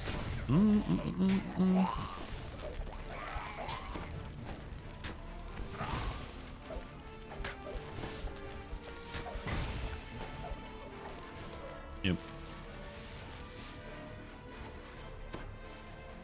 Yeah, in a perfect world, it'd be a good time to, like, teach this quest and how it goes, but, the Temple of Elemental Evil is one of those big epic quests that's meant to be like really dangerous and require a full party. And so those are the ones you kind of want to, practice first before you go into it.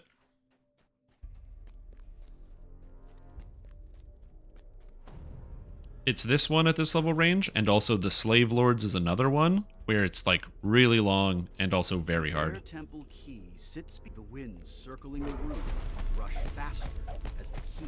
So yeah. I do deal with paralysis in normal servers. That encounter always gives me problems. Again, being a Warforged helps, and freedom of movement also helps. I think freedom of movement helps. You know what? Now that I say that out loud, I don't know if freedom of movement works against that.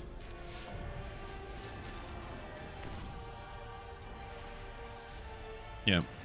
Also, Air Cave definitely sucks. Yeah. Anyway. I think that person that was very mad at me is gone. But yeah. I also don't think that they expected when they complained in guild chat that they'd be complaining about me. Just in time. So, it is what it is. On the altar sits a small, cracked basin. Come, the cleric calls. Pay tribute to the. Oh, I don't have any money. Shit. Your offer Well, he didn't like that. Did punch the cube to death once and I had freedom. I mean, yeah, of course you had freedom. You punched the cube to death. You had the freedom to do so. Sounds good to me. I'm actually just leveling up. I've already done the favor and the Reaper rewards. I'm just playing the game more.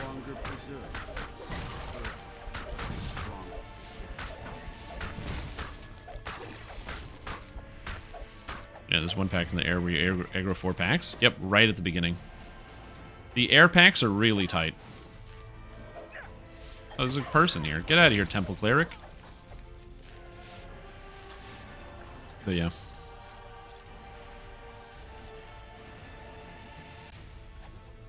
Which temple's the worst? I mean, air is bad. I also find not just air is bad. I also don't like, there's so much chaos and hammer in here. Oh god. Am I chaotic neutral? Good. Oh, thank goodness.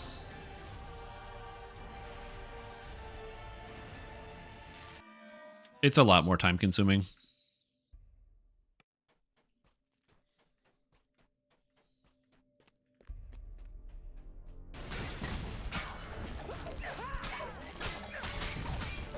I mean, so yeah, I don't know if freedom of movement works. I'm pretty sure Warforged works, but we're gonna find out. I don't know.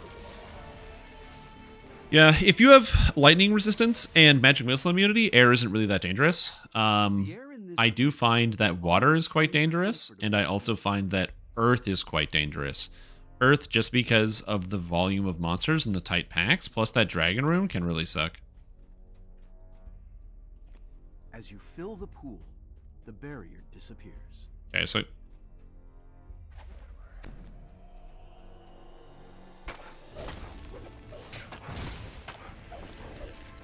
yeah. Looking scary. It is. So on my character, because I was using it for Reaper mode, I wanted the +5 tome for doing 5,000 favor, so I ended up earning like about 6,000. Adherents of the water temple pray softly. The trick, yeah. In this small chamber, the room begins to shake, and a shimmering wall appears at the entrance to the chamber. 1 second. Feel this.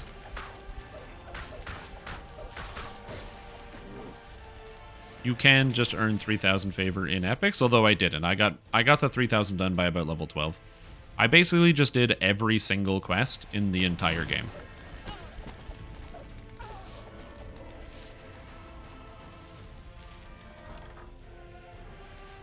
Yeah, I only skipped a few quests. I did most of them. When you know where the monsters are spawning and what the monsters can do to you, a lot of them become less scary because it's a lot about prep. Like in this temple, for example, just knowing what's going to happen in each room. Like, for example, I just fought a gelatinous cube, and gelatinous cubes paralyze you when you touch them. So I'm specifically playing a Warforged, so I'm immune to that, because without that, they paralyze you and swallow you, and you die very quickly. So preparation is really the key. As long as you know what's coming up ahead, there's no quests in the game that are that scary. Except for, like, some of the Temple Elemental Evil. Some of this stuff kind of sucks. The last boss has an instant kill attack where you gotta be careful of. Going for Reaper Wings this season. Wish you luck. This season? Madness. I did not do Restless Isles. And what does the Maverick? I does the Maverick.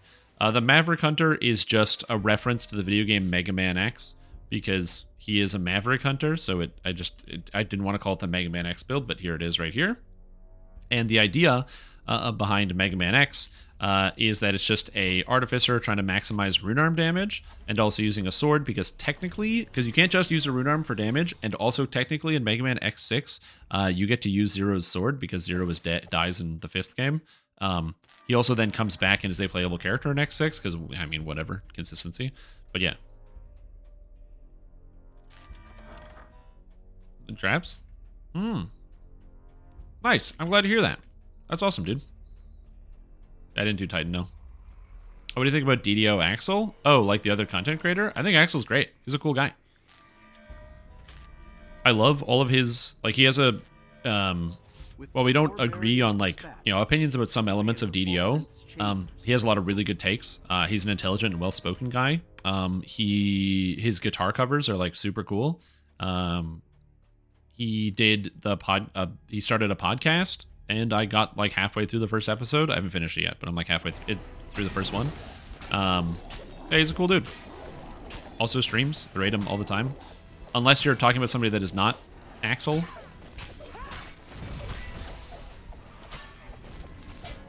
Then I don't know. But you can also be ambiguous and call yourself Zero. Yeah, you can make a red Warforged and call yourself Zero if you wanted. Because Zero actually does have the Saber and the Buster. And is primarily focused on Saber action. If I wanted, I could have called this the Zero build. The problem is you can't get the flowing hair, but yeah. Would you be on the podcast if invited? That depends. I would say the only reason I haven't been on the podcast, or like, there's actually a chance he invited me, and I just didn't get the message. I am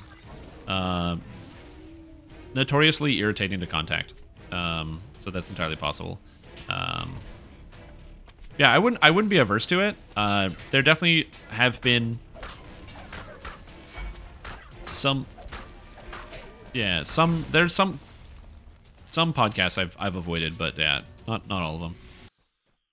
Yeah, and when I mean level 12, I mean level 12 quests. So like not like being character level 12, but like all the quests through up to level 12.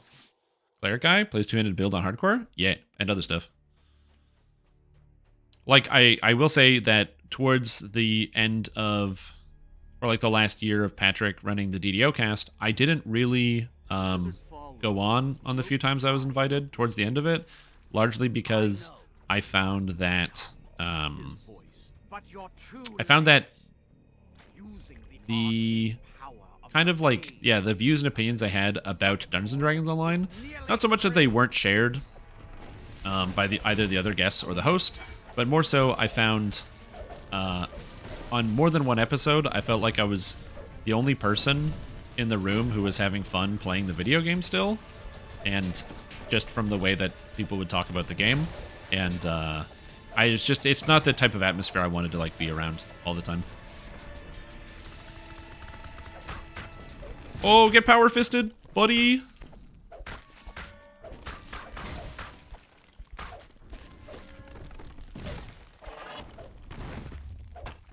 Oh, you will. It just takes practice. Is this guy dangerous? What does Falrith do? I actually don't know. He's gonna circle around him and hope nothing bad happens, and he can't hit me with any of his spells. Nice. Oh yeah, like I said, I think Axel's a cool guy. Like I said, it was just a yeah. There's a couple episodes I was on in DDO cast, and like I said, I felt like I was the only person who was like having fun playing DDO, or was like excited about future content. The nail in the coffin for me being on DDO cast was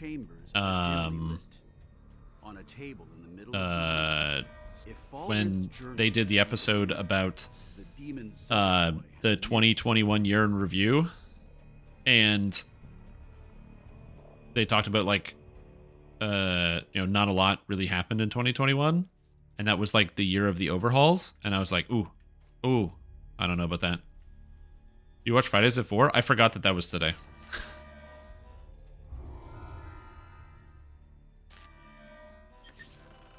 Oh yeah, the quest is over.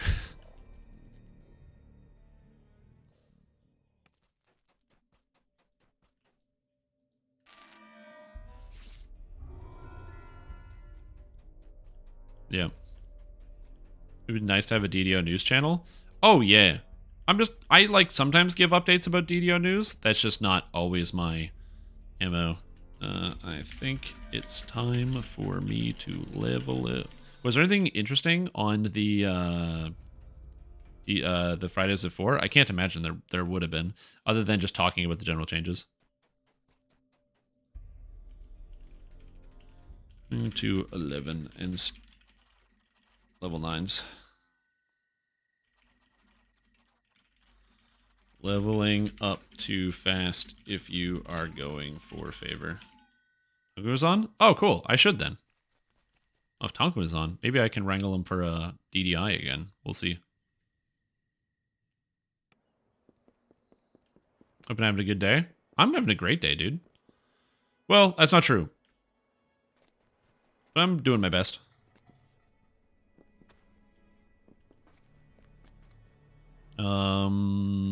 Artificer trainer. Okay, give me some levels here. I asked if Tumble can be on the hopper could have a cooldown. He said no, it's actually 4 things, 1 for each direction. Oh, that's really that's really funny. That's so DDO, dude. Oh, that's so DDO. Oh yeah, I want to tumble. It's like, can you put tumble as like a hotbar button? No, because it's actually 4 buttons.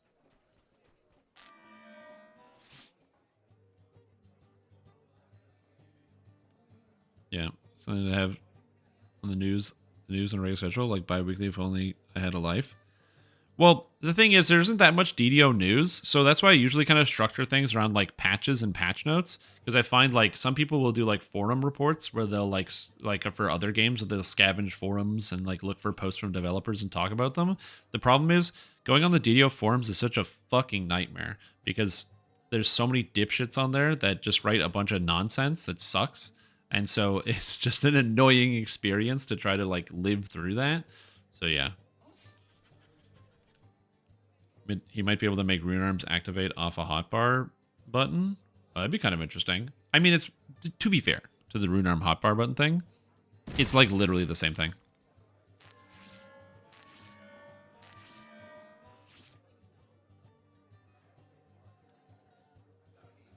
Oh, I mean, you're still more than welcome to tag along. Sorry, I'm just taking a couple minutes break here to like, I'm gonna have to go to the washroom, get some water and all that. You know, Tonkin, it seems DDO devs think slashing damage is weaker than Bane. I mean, okay. So I'm going to say this the best way I can. Is that a surprise? And I say that because we don't have very powerful force spells in the game compared to other spells. The spell types that are force,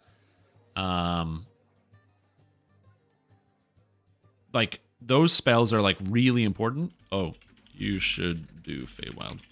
It's so much favor. And also really good items. But, like, so the thing about it is that we don't have a lot of great force spells. And because I think from SSG's perspective, and I think this is also a fair perspective, I don't think this is even wrong. The idea of doing damage that can ignore a monster's defenses has a high degree of value if we take away the context of what happens in DDO. I'm just saying just in the context of like a video game, it's you know, that's a big deal. So to give you an example of this, I don't know what it's like currently, but when I used to play League of Legends, a select few heroes, items, and abilities had what was called true damage that dealt damage regardless of the enemy's defenses, and those attacks were often very impactful, and effects were very impactful because it meant that there was always a way for an enemy to get to you, and it always had to be played around. It was a really important thing. So the idea of having like force damage being true damage makes a lot of sense. Okay, that's totally understandable. However, the way that it works in actual DDO is that we debuff monsters so heavily that Bane damage, force damage, and any untyped damage is dramatically less damage, like a dramatic amount less damage than the actual damage type in question, right? Let's use an example like you're playing a fire sorcerer. No, let's use a cold sorcerer as an example because I think it's even more telling. If you're a cold sorcerer, you can hit a monster with a debuff in your tree that makes them take 10% more cold damage, and you can strip away their immunity. So even if they're immune, they're still taking the damage. Now you could say, okay, well 10%. What if the monster has a bit of resistance? Then you still have to chip away the resistance before you get the true damage effect, and the force still ends up being better. Well, now we have physical magical resistance rating reductions. Whereas a sorcerer, you can reduce their magic resistance rating by 21 very easily. And you can also get an ooze effect for an extra 10 for minus 31 just from that character. Do you have a Shadow Dancer in your group? That's an extra 9 to minus 40. Do you have a Warlock in your group? That's an extra 10 to minus 50. So those are two not crazy uncommon things, and they're already taking 50% more damage from the cold. And now, do you have a Monk in your group who's hitting them with 10% increased cold damage taken? Which is multiplicative, by the way. It is not additive. It multiplies. Everything that says increased damage taken by X% is a multiplier. Do you happen to have a Druid in your party who uses Freezing Spray for 25% more damage dealt? Another multiplier. Now, you're dealing more than 100% increased damage with cold. So, just keep that in mind. Like, that's the damage reality that we live in. So, untyped damage seems like it would be good, but it literally falls down behind other damage types by 100%.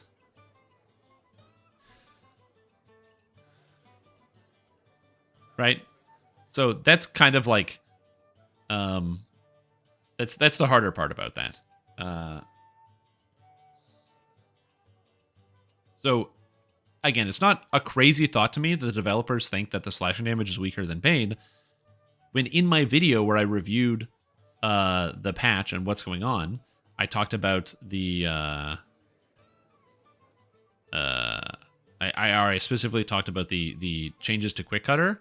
I said it's actually a big buff to Quick Cutter to change it from Bane to slashing, even though they took off 1d6, because Dust is in the game. You're already doing more damage. Like instantly, you're already doing more damage. So it doesn't really matter that they took the damage down by 25%, because Dust is going to be increasing that damage way beyond the 25% you're losing, and that's Dust alone, not including anything else. And so, is it a surprise that the developers think that Bane damage is better than non-Bane damage?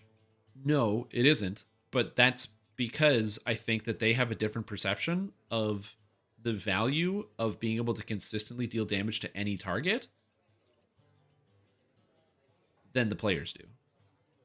There's nothing wrong with it inherently, but it also gets amplified on like what happens here. Yeah. Well, but it also gets amplified, but yeah. And understand the meta? No. I mean, I was trying not to say exactly that, but yeah. Now, to be fair, I'll take a buff, but yeah. The value of Bane damage? Yes. Because we have immunity stripping, you don't really need Bane damage at all. Or 2 damage types. I'm getting drunk reading Lemania comments in the forums with friends. Nothing but loud laughter. Also true. Yeah, it can be fun sometimes. It can be fun. But I try to avoid also reading on the forums. Specifically. I try to avoid reading on the forums about, like, people's comments and thoughts about the game. I try to just read dev comments for 2 reasons. One, it bothers me sometimes. Like, it is sometimes kind of funny, but it does bother me. And 2, if I do find it funny and I laugh at even one person's public comment on a public forum, I get people claiming I'm doxing with no proof, and then attempting to get me in trouble with Sandstone Games for doing nothing wrong. So I just want to avoid them. It's, again, I don't want to, no matter how funny it is, the beehive is, I don't want to look at it. Because looking at the beehive means the bees are going to come after me. But Axel v Shrimp Tom, they're 2 total opposites. One is one build, never TRs. It's a very cool thing. But DDO 2 players can enjoy and enjoy the game so much. Yeah, I know. I love that. During the Elfin invasion, because Thralls had a shitload of PRR, MRR. Yep, it did. but there wasn't a lot of damage you could do. It was a strong tree the other day. I mean, War Priest is a strong tree. In Hardcore League, it's really, really good. Like, it's crazy good in Hardcore League. It's just force damage as golems having magic absorb, not MRR. Also true, yeah. Yeah, because force doesn't do really anything to golems. I mean, to be fair, I think golems absorb force damage in pen and paper, but I'm going to look it up. 3.5 iron golem. I'm looking that up.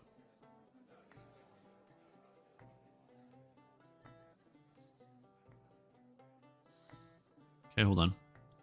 Immune to any spell or spell-like ability that allows spell resistance. In addition, certain spells and effects function differently against a creature as noted below. Move Earth drives the golem back. Disintegrate slows the golem, a slow spell for d6 rounds, and deals 1d12. Wait a minute, Disintegrate doesn't fully work against golems? It just does a d12? Oh, that's clay. That's clay. Flesh. You can't disintegrate a flesh golem. Iron golem. Iron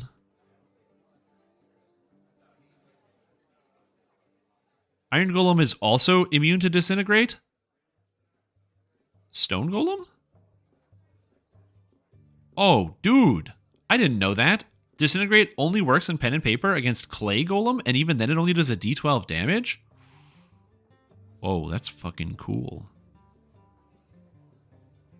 Actually kind of cool.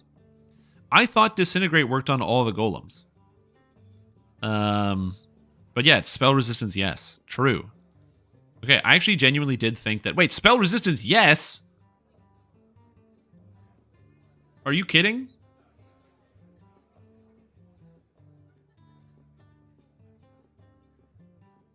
I'm like 99% sure that in DDO it's not spell resistance, yes.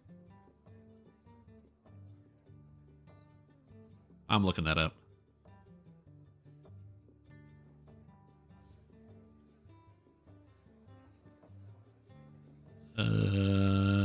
Disintegrate.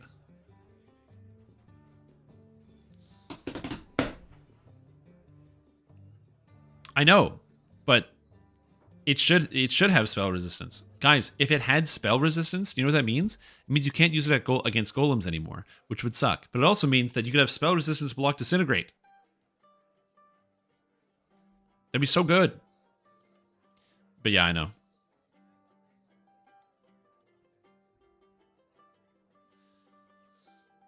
Fireball. If Fireball had spell resistance, that would make the game worse, yeah. Just getting into Legendary Isle of Dread and getting rolled. I was fine in Saltmarsh, but still. Oh, like in the adventure area? Or like depending on the difficulty? Yeah, hold on. Let me read your comments. Oh, look at those higher skill numbers. Mod is 72 and I'm missing Exceptional Insightful. Thought I had those. Thank you. Yeah, so if you're looking for those, there's a couple places you can grab them. One of them is the helmet from Age of Rage, which gives a bonus to Charisma, I think. Or bonus to intelligence skills. And the second is... and I don't know why I was on the subject of golems. But yeah, and the second is... No, that's exceptional. That's exceptional 10. Where does Insightful come from? Other than Legendary Green Seal. Yeah, there's also the Evening Star Belt, the Trapsmith's Tool Belt or whatever, which honestly you might even be able to find on the auction house. Person to take blame for the golem discussion? No, that's fine. But yeah, so it is not a surprise to me that the developers put a high amount of value on force damage and bane damage, which is, without question, the worst damage type to use as a damage type. There's no worse way to deal damage to enemies than force and bane, which is so counterintuitive. You would not imagine that to be the case, but that is surprisingly and shockingly the case. Also, thank you, anonymous user, for gifting us up to Serenist Elf. That's very kind of you. I appreciate that. Just cracking out today. We're talking real hardcore. We built level 1 equipped character and stupid dragon flew in. Wait, she died to the dragon? I didn't even know that you could die to the dragon. I always wondered if you could, but I couldn't figure out how to get a character to take that much damage. Amazing. Good to know. Credit to Clairlise for teaching me that. Is huge value for killing players. True. That's where untyped damage comes in clutch. Untyped damage is good for killing players specifically. Because players die to untyped damage. I want to say regularly, but much easier than enemies do. Should I take armor as speed? It gives attack speed. I have lots of mana. Yeah, probably. And I can take Shield of Faith Mass, which is not a bad spell. It gives me Shield of Faith, which I do like. I don't really need the Stone Skin, so I'm going to do that. I think I have natural armor somewhere. I'm just checking gear real quick. No. I think I have natural armor, but I don't know. Do I have natural armor? I have 5 natural armor, but from what? Oh, the cloak. The doi. So I don't need this anymore. And I get extra first level spell. Whoa! I can take regular Shield of Faith. You die from the fall from a failed teleport if no feather falling. It does about, I think it's 80 damage, 80 to 100 damage. What was the message? Yeah, it's died from falling probably. Well, you wouldn't get a message anyway, because if she was level 1, there are no death messages for level 1, only level 2s.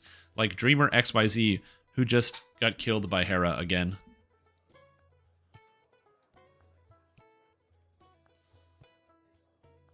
I'm so sorry, Dreamer XYZ. Level 2s get the message, but not level 1, so it wouldn't say anything. But you'd have to get killed by the actual dragon, like, blasting you around the room, which would be tough.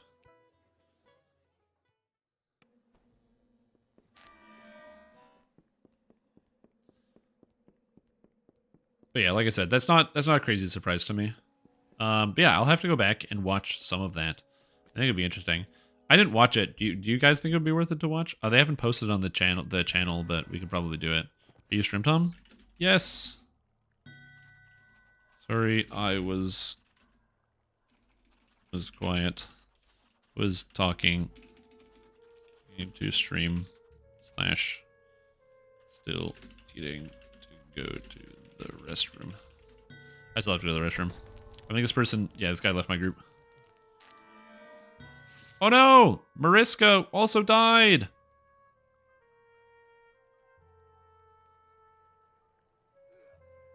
Oh, rip.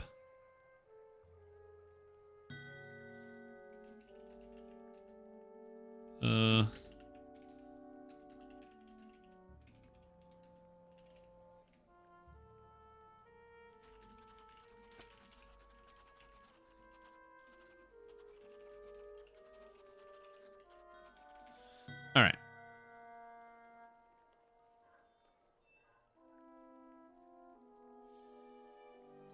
I think I might watch that thing. But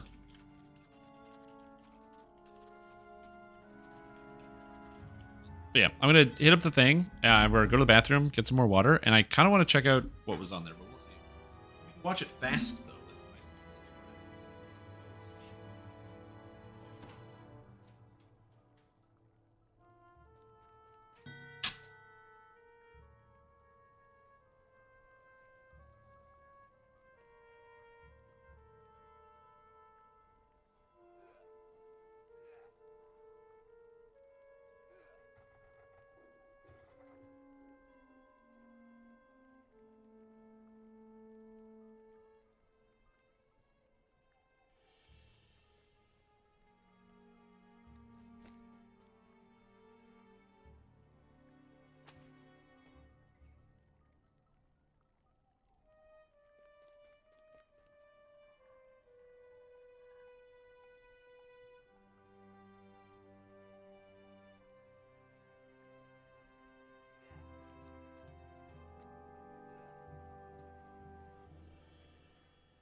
Sorry, I'm back. I needed to have a slightly longer conversation.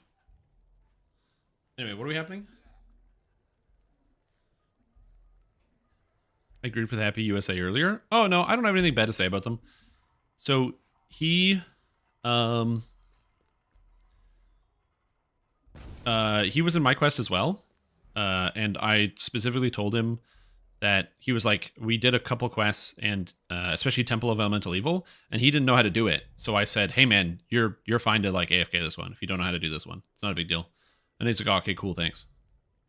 But he was going to come with me through Temple of Elemental Evil, which would have been, I wouldn't say necessarily a bad idea, but I also can't say with good conscience that it also would have been a good idea. But yeah, I don't mind if people want to AFK in quests on hardcore. The only time I mind if somebody wants to AFK a quest is if, for whatever reason, I am doing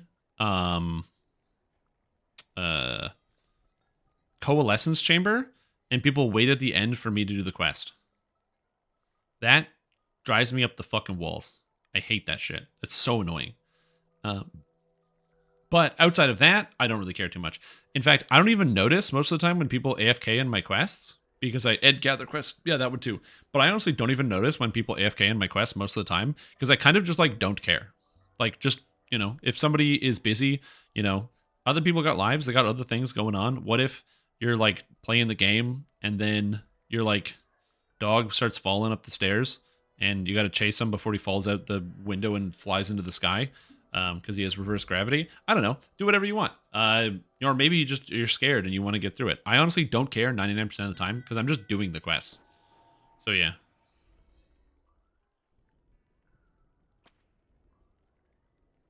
Join in for Sharn. AFK the first quest. Pro tip unlocked. Yeah, AFK the first Sharn quest. Oh, why specifically Coal Chamber? So the way that Coalescence Chamber is designed is that it's a very long quest with 2 large towers. And the way the quest is designed is that you go into the quest, you go down, you get to the bottom of Tower 1, you climb the first tower, and then you go from the Tower 1 to Tower 2. You have to climb Tower 2 to then get a key to go back to Tower 1, to then get another key to go back to Tower 2, to get another key to go back to the top of Tower 1 and open the door. And so what happens is people climb Tower 1, and then instead of going to Tower 2, they climb the rest of Tower 1, they sit at the door, and they wait for you to go do all of the rest of the entire quest. And I find that infuriating.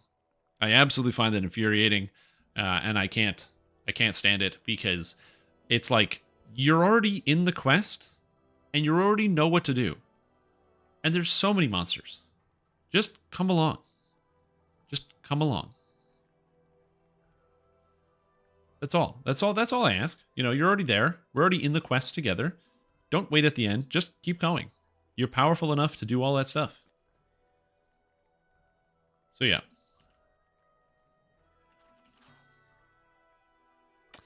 That's all. The pit. I don't mind if people. I actually tell people to AFK the pit. I tell everybody when I start it. I say, hey, if you don't know how to do this, please AFK. You'll get through it. And I will do the rest of it for you. I let people AFK the quit all the time. The pit all the time. Literally all the time.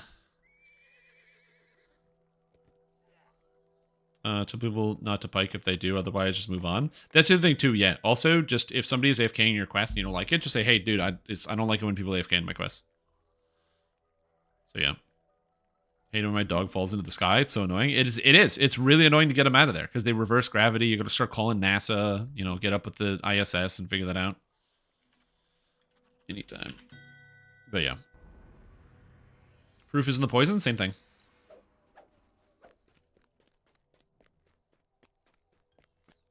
Yep. I don't mind that. I've said this before. I personally don't mind if people AFK my quest as long as there's no gather requirements, because as somebody who's done the solo guided playthroughs, I can play the game no problem. So I don't need other people to be there. It's fun when we play as a group and other people are in the group. Like yesterday, gonna be honest, I had like a sorcerer in my party for a good chunk yesterday, and boy howdy did that make the game a lot easier, because I didn't have to do a whole lot, because I would just like walk through quests and everything was dead already. So it was kind of great.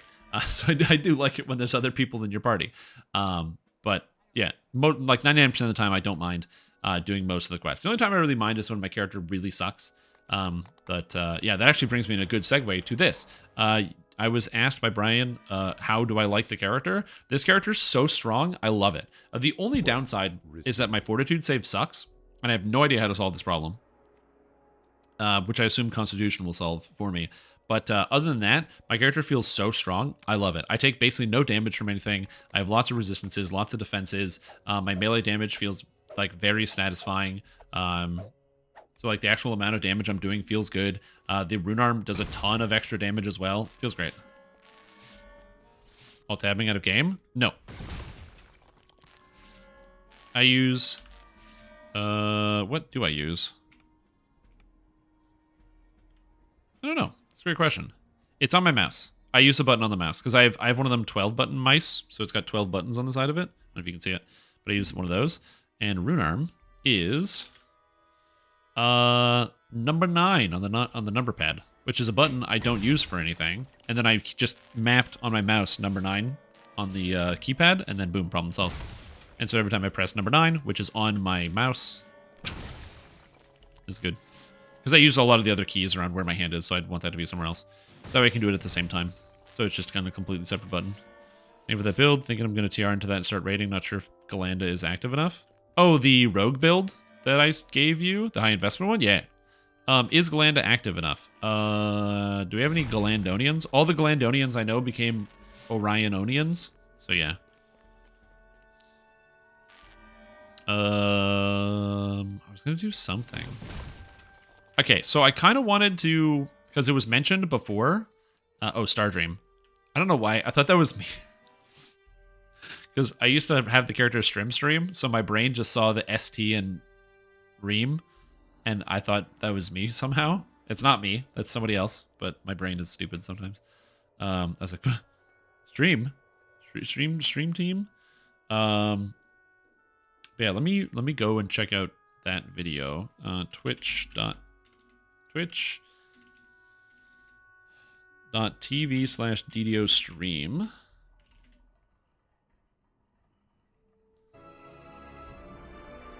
Okay.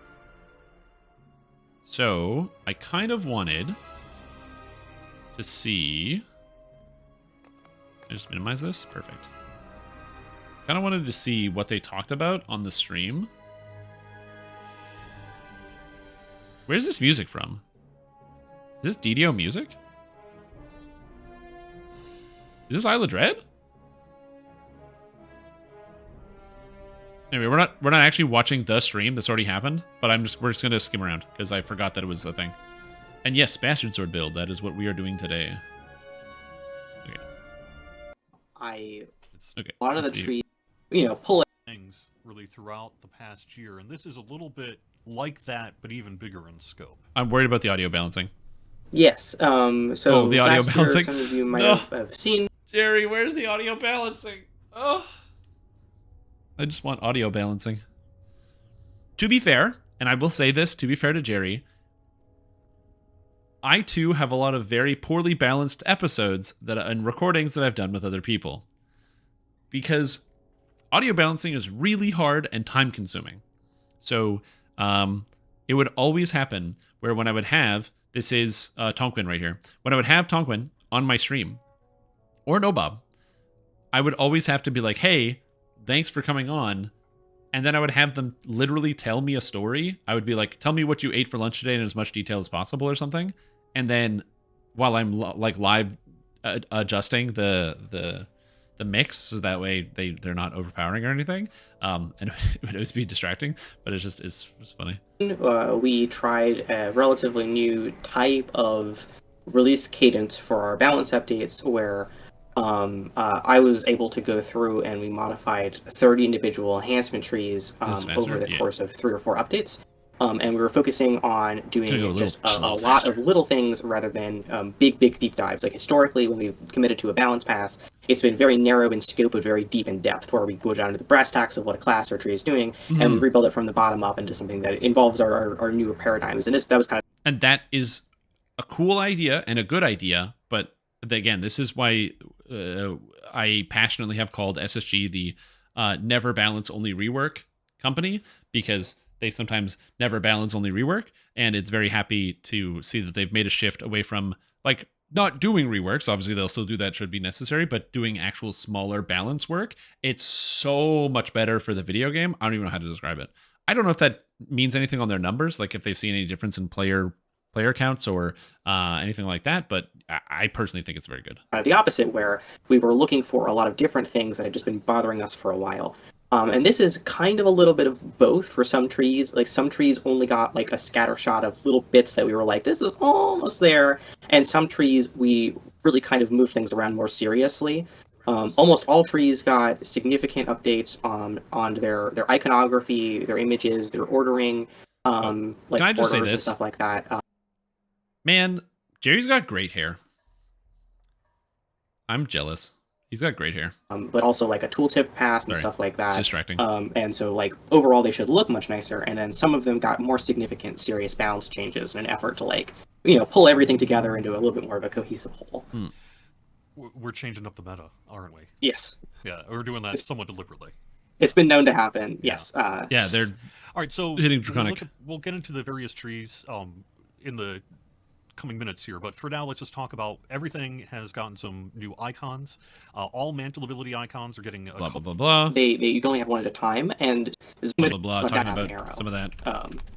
Kind of quite severe. Draconic incarnation. What are we doing about Dragon Breath? Yeah, That's one of Dragon the Breath. first things that we've has been seen as a little bit of a nerf. Yeah, I mean it was quite severe. He does. And He then does remind me of Dave Grohl, yeah. We ran some of the numbers and we pulled that back just a little bit. Yeah, it's like the Dragon Breath Epic Strike is very, very, very, very strong. And It is. Even It with is very the new strong. numbers, it's still going to be quite strong, but it's not going to be as strong. And we're definitely still looking at different parts of the tree. It's important to note that like if its cooldown is decreased, it's not like that. Even though the numbers are bad, it's not as proportionate. But like it's Which is true. still meant to be a pretty heavy hitting ability, and it was easily the strongest of the caster epic strikes. Like Easily. just running There's the no numbers, question. it was much higher than the other ones. Yeah. So that's part of it, and like the as part of the balance though, like while that definitely lost some of its damage, the other ones are getting sometimes exceptionally significant increases. So like we're trying to meet in that middle. Like Dragon Breath is too strong. Yeah. The other ones are not Like the fact that Thunderstroke, or not Thunderstroke, oh God, what is it called? Dude, I never use this. Stormcatcher or something is getting its damage tripled by comparison, which is pretty impactful. So strong yeah. as we want. So we're trying to get them so where their damage portion is relatively comparable with a little bit of feathering, because some of them are easier to use in terms of targeting. Some are single target, some are AoE, and there's a difference between like like a lightning bolt kind of AoE versus a cone kind of an AoE, et cetera, et cetera. There's also cooldown taken into consideration, so not exactly Is the same there? damage, but Is there a consideration? Because SSG is pretty much just done if it hits multiple targets, it's AoE and gets AoE damage. And if it hits one target, like Fireball and Lightning Bolt do the same damage. So I'm not sure that's true, but all right. we really don't want them to be that different. Yeah. So are the numbers that are in the forum original post, has that already changed, or is that accurate? That has, Okay. and yeah, this like, kind of we're kind of in a little bit of a strange point when it comes to these kinds of previews, where editing the original post as successive changes are made, It's tough. kind of makes it's tough to commit to that kind of like the information here is always going to be the most relevant, and it leaves space for people who are just now seeing the original post a few days late to give their authentic reaction to the experience. See, and But I at the agree same with that. Yeah. time, it is also very confusing because it's like you're right; those numbers are not accurate. Like the 1d6 plus 3 changed to 1d6 plus 5, and 1d6 plus 7 changed to 1d6 plus 10. And so like you're like we have to figure out some way of preserving the original in a way that would not harm the discussion, while still displaying the follow up without making it so that if a designer wants to jump in on feedback, they also now have to remember to go and make sure that the post has been properly associated. Yeah, right. I mean, I will say that the solution to this one is obviously just like color coding. So it could be like 1d6 plus 7, and then use like a, they can even be in post, like, anything that's changed during the preview is in this blue at the beginning, and then just 1d6 plus whatever, and just have it next to it so you can see the actual numbers and what changed. But that's obviously like some amount more work, and, I don't really care. And also, I do agree. It is kind of funny that the Draconic Incarnation Epic Destiny is the first thing on the list for the Year of the Dragon update, or like Lamania post, and they did nerf the Draconic Incarnation Epic Destiny. It is funny. To be fair, It did need to get nerfed, but And yeah. a whole bunch of other stuff has also changed. Like we've gotten some really good feedback on what individual abilities that have been changed, and then also on new cool stuff. And I'll try to call that out where I can. Yeah. But there have been like 5 or 6 really solid suggestions that I've been really happy. Reserving to the see. next post is actually Like another good idea. There's just I do really a good. Just a lot of people are very invested in Epic Destinies, and so we've been really lucky that some of you have some really cool ideas. It's been one of our bigger forum threads we've had in a while. There's a velocity to some forum discussions. It's one of the only bigger see forum threads. occasionally. True. We definitely saw it when we opened 50 pages now. This That's so crazy. series of changes to Epic Destiny. So people do care deeply about this stuff. For sure. Absolutely. Yeah. And we appreciate that as well. Part of the reason this is a first preview and we wanted to get it out in that first preview is so that we could have this discussion and get your feedback and make adjustments where we feel it's warranted and we can and all that other kind of stuff. So There are what else should we say about Dragon? exactly Breath? one It oh no, has even a more. Oh my caster god. level, right? Like max caster Since I level? last Yes, I updated. believe it does have an appropriate max caster level that matches the other ones. 1024. And yes, it's like it's a sizable adjustment. Like that being said, as you said, this is only the first preview. Like we've already started making successive changes about in terms of feedback, and we're certainly not done. Yep. So like if you have feedback on this sort of stuff, it's not too late. Like please let us know what you think. Yeah. And the As I said, you guys doubted me. I said, I bet you behind the scenes, it's just not in the text, it's maximum cash level 20 in game. I also agree that it shouldn't be max cash level 20, because that's the nerf, right? We were talking about the 50% nerf, but now your Dragon Breath is going from level 38 on non-dragons, or like non-sorcerers, cash level 38, and all the way down from, I think it was 46 on like sorcerers and stuff and druids, down to 26. So it's a bit of a only difference. reason that Dragon Breath and Attune the Arcane swapped places was because I wanted to do a clear prereq line with the Draconic Mantle. Sure. So that wasn't even a balance thing. That was purely to make the tree look nicer. Yeah, I agree. So I think it is a good idea. let's- I agree with that. It is a good idea to have them be on the same scaling. I just wish they went the other way. I just wish instead of it being max cash level 20, like I don't know why they don't just start with max cash level 30 instead. Because, Epic Destiny is 20 to 30, so they should do max cash level 30 so you level into it, which makes more sense to me. This, as I understand, really has to deal with DCs of crowd control abilities. Yeah, Fatestinger was the odd one out in terms of how it's different total. I don't have a lot of You can see interesting that things I want to hear about Fatesinger, Trick because and one. Fatesinger's fine, and they did everything good. numbers. This whole thing. Well, as you state here in the notes, the first to get us Well, also remember that all of this is subject to change, so they've been making changes as they go. So again, we'll see what happens. an overhaul to its structure to give more traditional spellcasters a way to utilize the whole tree. What? I guess, can you expound on that a little bit? What do we mean by that? Absolutely. So Magus's Destiny Mantle was unusual in that it was an automatic damage proc, but it had a relatively short area. What I would call is a traditional Destiny Mantle for spellcasters is one that rides along with your spellcasts, offering extra bursts of damage in a specific element. So like Primal Avatar, Draconic Incarnation. What's actually cool about the aura effects, and I actually really like this, some people might not, is the fact that this works on all spells. In some cases, the Draconic Incarnation one in particular. This one obviously is your cold and negative spells, but I like the Draconic Incarnation one, and why I think it also still holds like a lot of value, is because it works on all spells, not just spells of the type. So you cast a hold and you get the damage effect, which I also like. Incarnation and the Exalted Angel, like on damage aura, they give you extra bursts of damage and skills with the stats that are in this tree. And Magus's was the odd one out. It also had a lot of summon-based stuff that was early on in the tree and related to how the Destiny Mantle interacted. Yep. So to that end, we kind of reshuffled a whole bunch of it. In that now there is a new, more generically correspondent to how spellcasters play Destiny Mantle that adds a Shadow Mantle to your spellcast and does additional cold or negative damage. And we move some of the defenses out of tier 5 down into tier 4 a little bit to make them a little bit more easily acceptable. We significantly boosted the damage of Moonlance and Gloom Spear. They went from 1d6 plus 6 The to new 1d8 damage is plus really 8, good. But they were upgraded again in tier 5 to 1d12 plus 16 against enemies with 0 or less spell resistance, which is a significant. Well, also, Warlock is kind of locked into Draconic as like its only option, or Fatesinger, which is another problem. So yeah, true. Significant portion of the enemies in the game. from Because what I Warlock understand. can't proc I don't know at if there's all some all additional these base spell mantles. resistance that's added from our scaling. but Which is like it's unfortunate. not that hard to get them down, especially with all the spell resistance debuffs in there. And if it's not, we can add more until we reach that happy And it's on Dragon happy, Lord? I don't know. medium. But like we thought it was a cool way of saying like That's it's a good really question. focused on, you know, it's focused on spell penetration, it's focused on spell resistance debuffs, etc., etc. And it's also a very like it's got a lot of magical defense. This is a significant chunk of magic resistance rating cap increase. It does require It is. meta magics, but like if you're a spellcaster, my guess is you have a lot of those. Also, this ability, the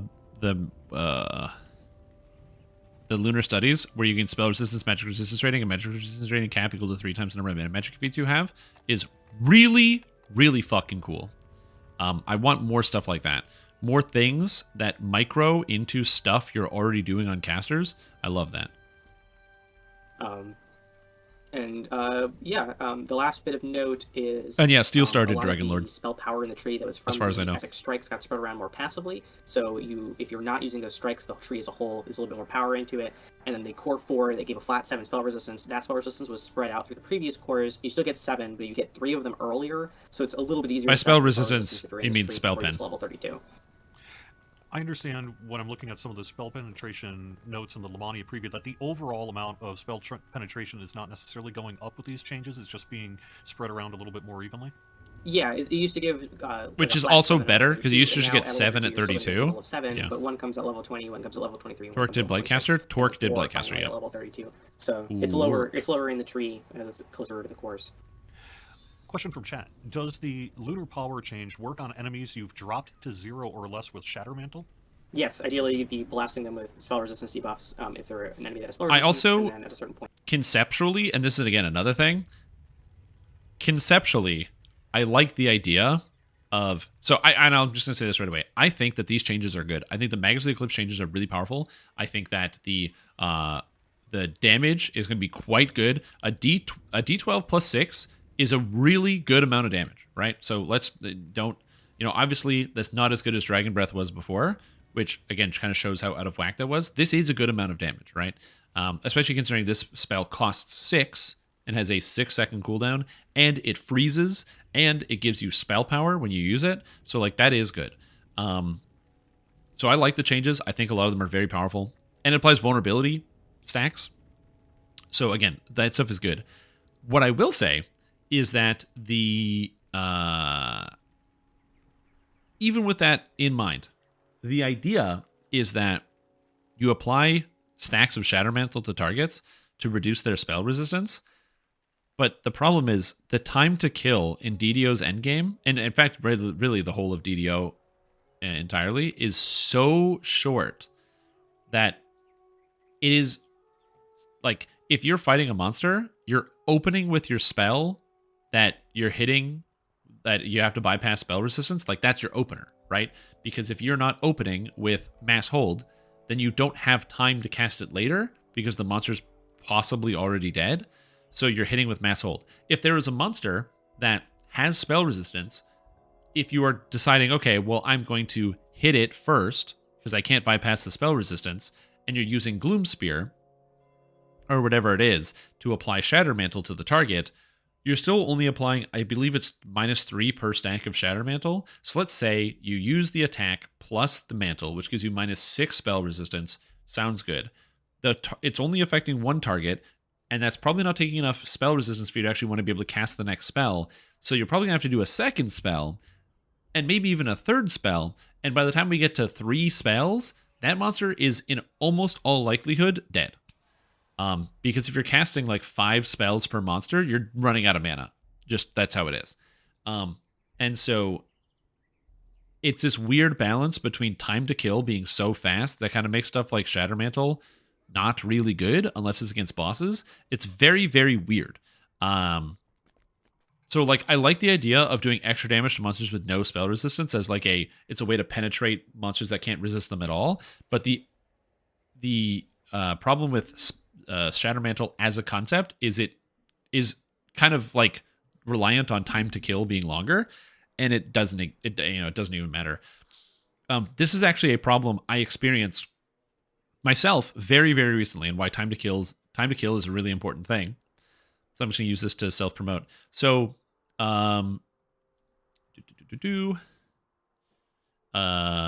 in my pen and paper campaign, I wrote a bunch of classes for all the characters that are playing. And one of them is the Frozen Soul. The Frozen Soul has a frost mechanic where when they use certain frost abilities that they have all the frost abilities. When they use them, they gain frost whenever they use one of these abilities. And so that's very cool. That the fact that they can gain this. The problem is time to kill. If a fight only goes on for 4 rounds or 4 turns, that means they only get 4 rounds to actually generate an amount of frost, which means that if I have an ability that costs 3, that means that they would need 4 turns to be able to get to there if they're getting 1 a turn, which means that the fights are oftentimes over because you're fighting goblins or other monsters when you're in the early levels that you don't even generate enough frost to be able to use it in the fight. But the problem is I don't want them to be able to have the frost outside of the combat, because if they can have it outside of the combat, then they'll always have full frost before they go in, so they're always using their most powerful abilities right away every time, and then that becomes a nightmare to balance. And so my personal solution was to make it so that I gave them an extra ability, somewhere down here, expanding ice. If you have less than half of your maximum frost, when you gain frost, you gain an extra frost, with the idea being if they don't have it, they can get it quicker. So at the beginning of the fight, they can do something cool. And then if it goes on for a long time, that is a different thing. But for the majority of the time, they still have access to their skills and their pool. And the problem with Shatter Mantle is it's the exact same problem, is that the first time you use Shatter Mantle, or even the second time, it's really not having an effect on anything. And by the time you get to the third use of Shatter Mantle, the target's probably dead. And if it's not dead, by the time you try to go cast the spell after 3 uses, the target's already dead.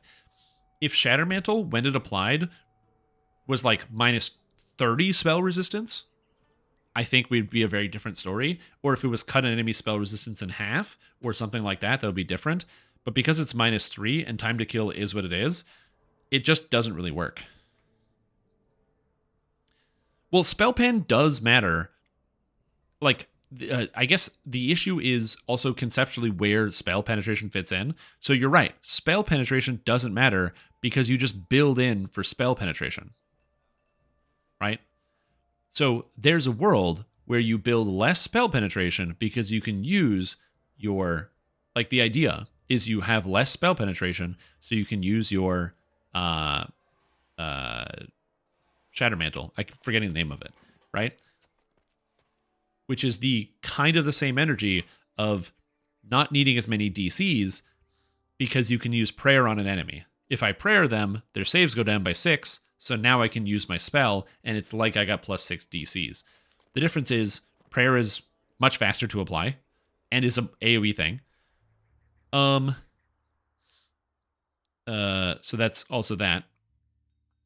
And second, is even in those cases where we're talking about the saves versus the other stuff, like I said, you're most of the time, like at least saves is universal versus Shatter Mantle, which is very niche, and you have to already know what targets you're going into and going up against. It basically becomes a thing where if you are low on equipment, you can use things that debuff targets, but if you have the items, you don't have to. And it's a interesting design that DDO has in general. I don't really have a comment in terms of whether that's good or bad, but I can say that it is interesting that DDO has a design philosophy of if you have the stats for it, you can kind of ignore secondary mechanics, and I don't know if that's good for the game either. So I need some music. Where's my tavern music? Stack for Shatter Mantle? No, it keeps going up forever. But a handful of enemies had much higher SR than they currently do. So, I've said this before, but DDO's encounter design basically facilitates, like most encounters are very similar. It's a bunch of monsters and like a caster, 2 archers, couple melee, maybe a leader. And that's like your basic encounter design for almost every fight in the entirety of DDO. But it would be nice if they had like, you know, maybe a pack that had like a big guy. So imagine if at endgame, average monster health on Reaper mode is like 13 to 17,000. They had like one big monster that had like, 50,000 in the pack. So then the person that has more single target damage can start working on that creature as opposed to the people that AoE where they just cut down all the smaller ones, right? Or yeah, a creature that has more spell resistance, or like maybe a monster that takes only half damage from melee and ranged attacks. But if you hit it with Shatter Mantle, then it reduces it gets rid of that buff and it does something else. Like, there are a lot of options there, but the question is like in counter design and also like where the time goes into designing that. So, and also the type of people that would want to experience that, right?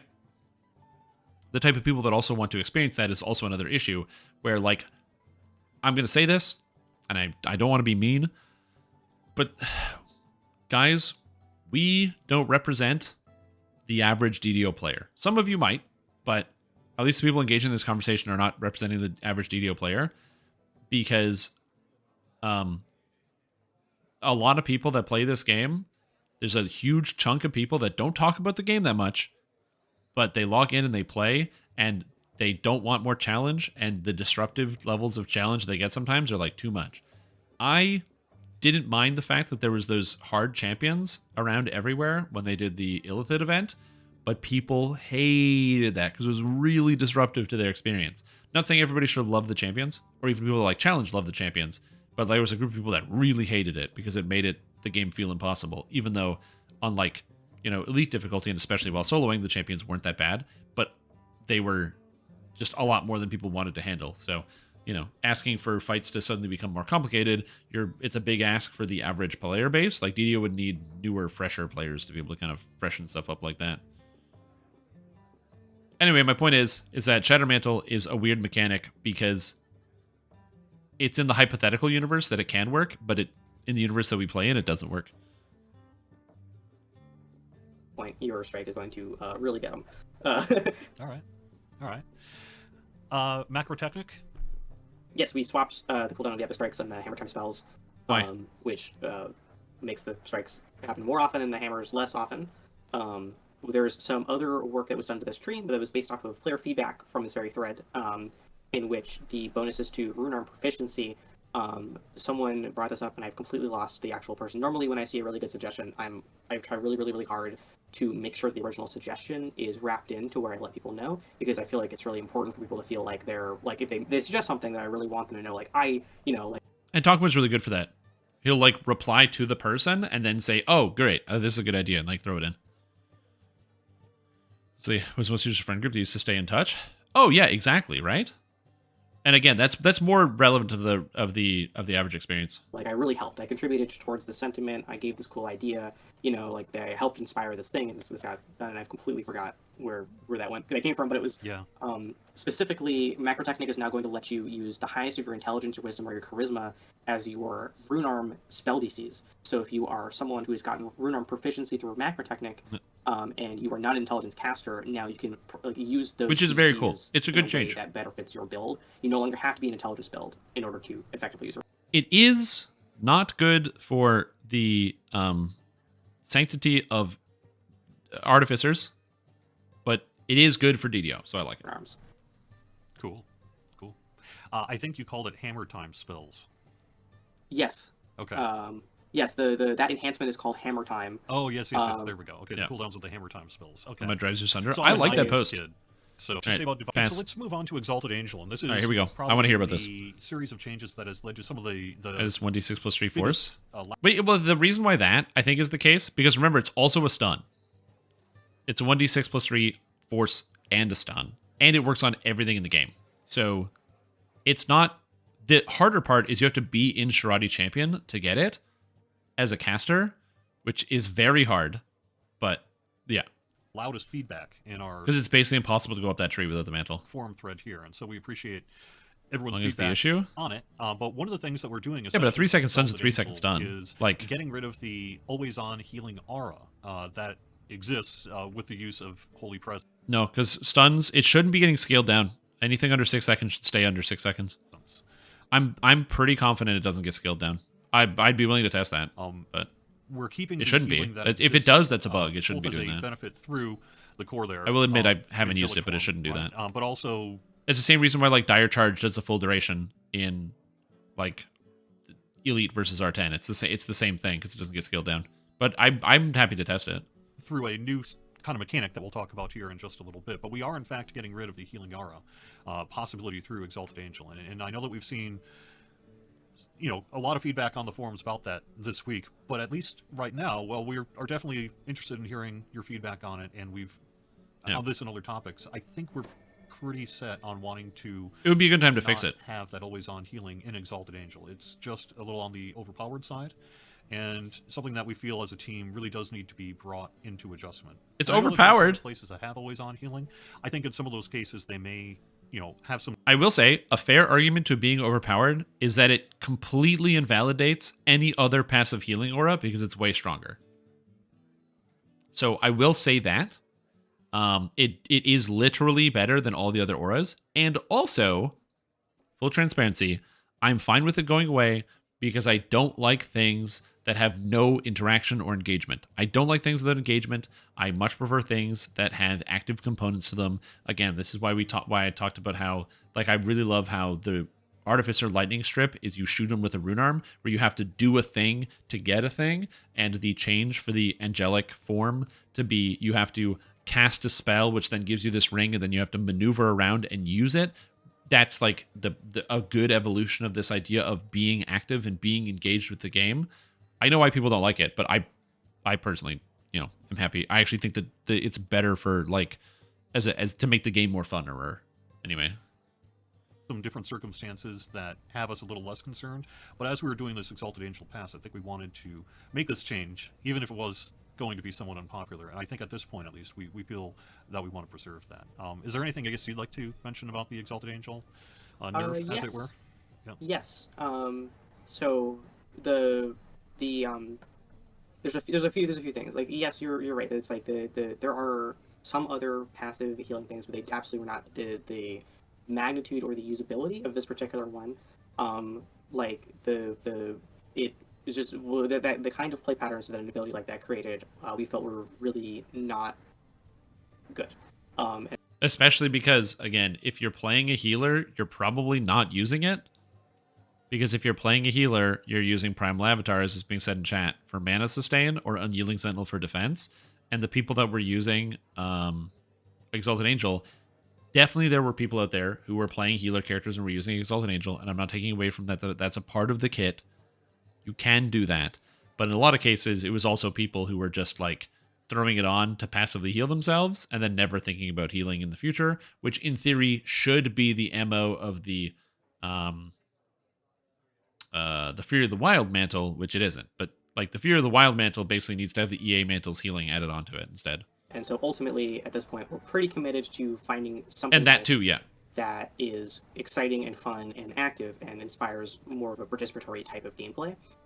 That being said, we have a lot more about Exalted Angel than was in the original notes. One of the earliest points of feedback on the street was we changed the more traditional mantle, which had an on-spell cast rider of like when you do fire damage, you do extra fire damage, light damage, extra fire damage, light damage, extra light damage, and we changed that to we pulled the blade barrier out of the epic moment and made that the destiny mantle, so that when you're casting the spells, you conjure this ring around you, and when you run into enemies or run which into I love allies, it. I think it's heals them amazing. Respectively. Again, it's One of such the a path things of exile that is, ability. It's so good. that we got feedback about immediately was, if I don't want that kind of gameplay, can I have the original mantle back? And the answer is yes.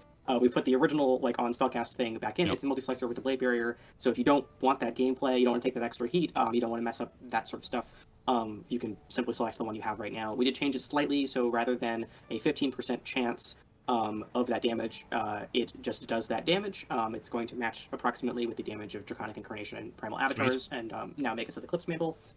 So if you look at the blade barrier and you're like, I don't want to deal with that, then not to worry, you can keep that gameplay, no problem. As far It stays on you, and it's super easy to keep up because you get 3 seconds of duration for every time you interact with anything with a fire, light, or healing spell.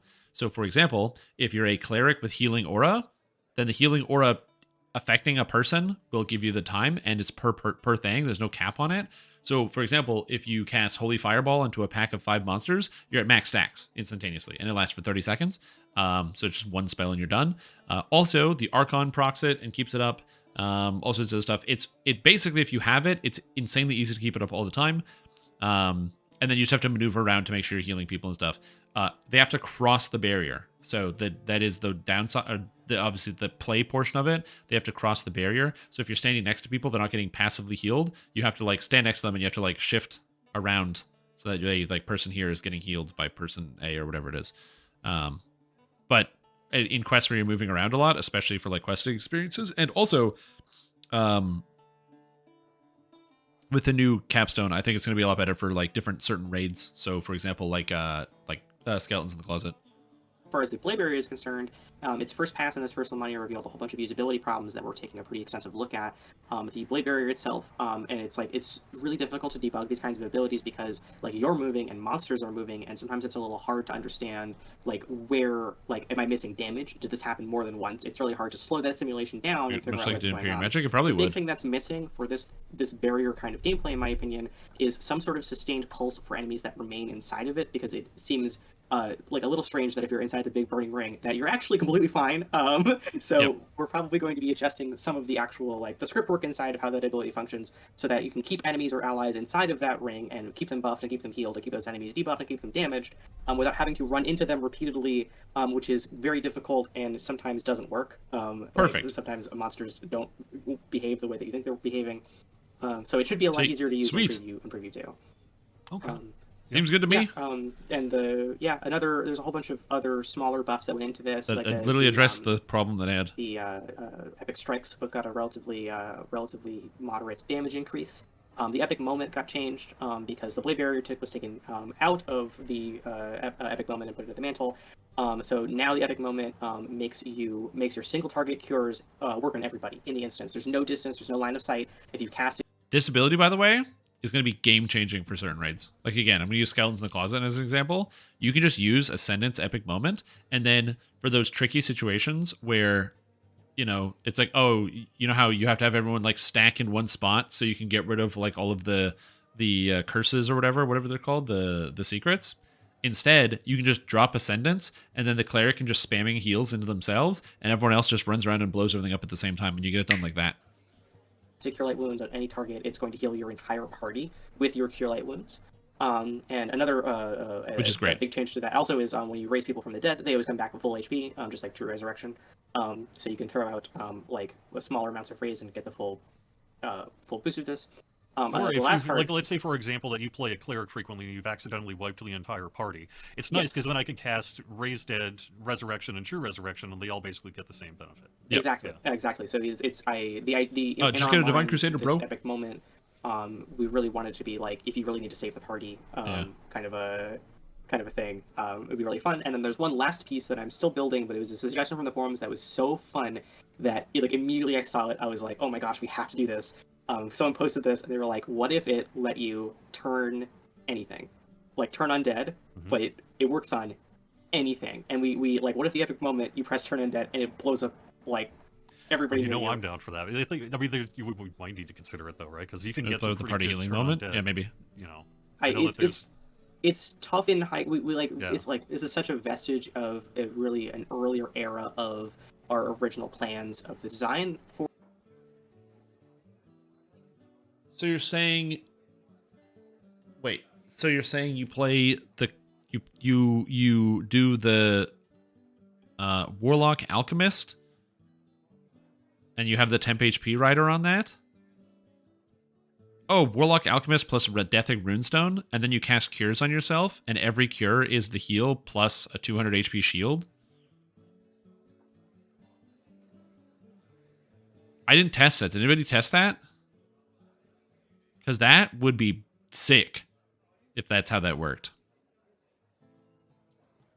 At which point, man, Tom needs to change his build. For DDO, where this still uses a lot of like out of the book scaling, where it counts hit dice, which a player will see as the CR of a monster. You spam close wounds. Now there's going to be close another wounds thing doesn't here, work. in which the You'd have to spam Cure Enhancement Light. Exalted Angel that grants you turn undead if you didn't have it already is also going to let you use your character level instead of your cleric level for turn undead, which is going to be a so pretty good. significant boost. Like that's a pretty big buffer to your maximum hit dice from turn.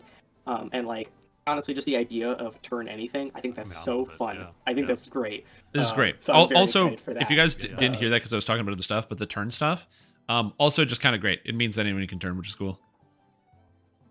Yep. Yeah, honestly, Exalted Angel's getting a lot better. Quick question about holistically here. Great question, by the way, Yob Saga. When these changes are deployed, does that mean everyone's Epic Destiny trees are going to get reset? Do we need to reselect this stuff? Probably. Right? Probably, it depends. So the automatic reset that, like, when you log in and your enhancements have changed and they reset all that stuff, we actually don't control that in a very literal sense.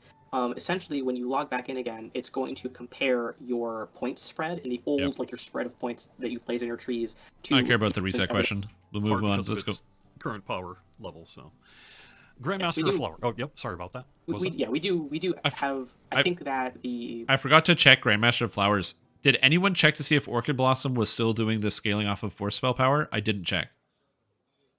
there's definitely like we're aware this is a controversial Because thing, they doubled but the we damage on really Orchid Blossom. like voicing your firm, like your constructive feedback on this. That's what we want.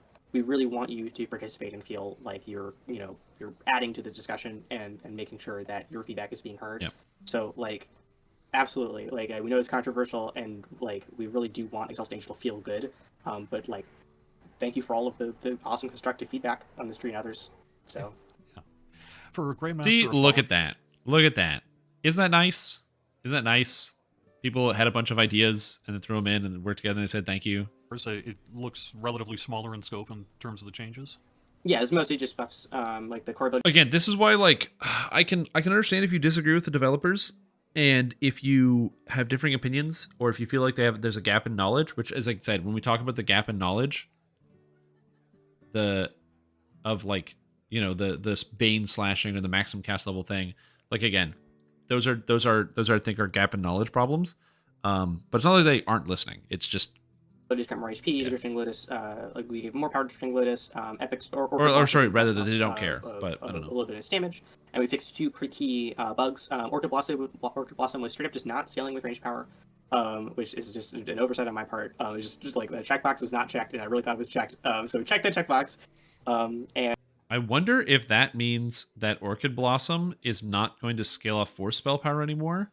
Because it still should, but it also makes me wonder if it's going to scale off range power, if it'll be additive. I don't know.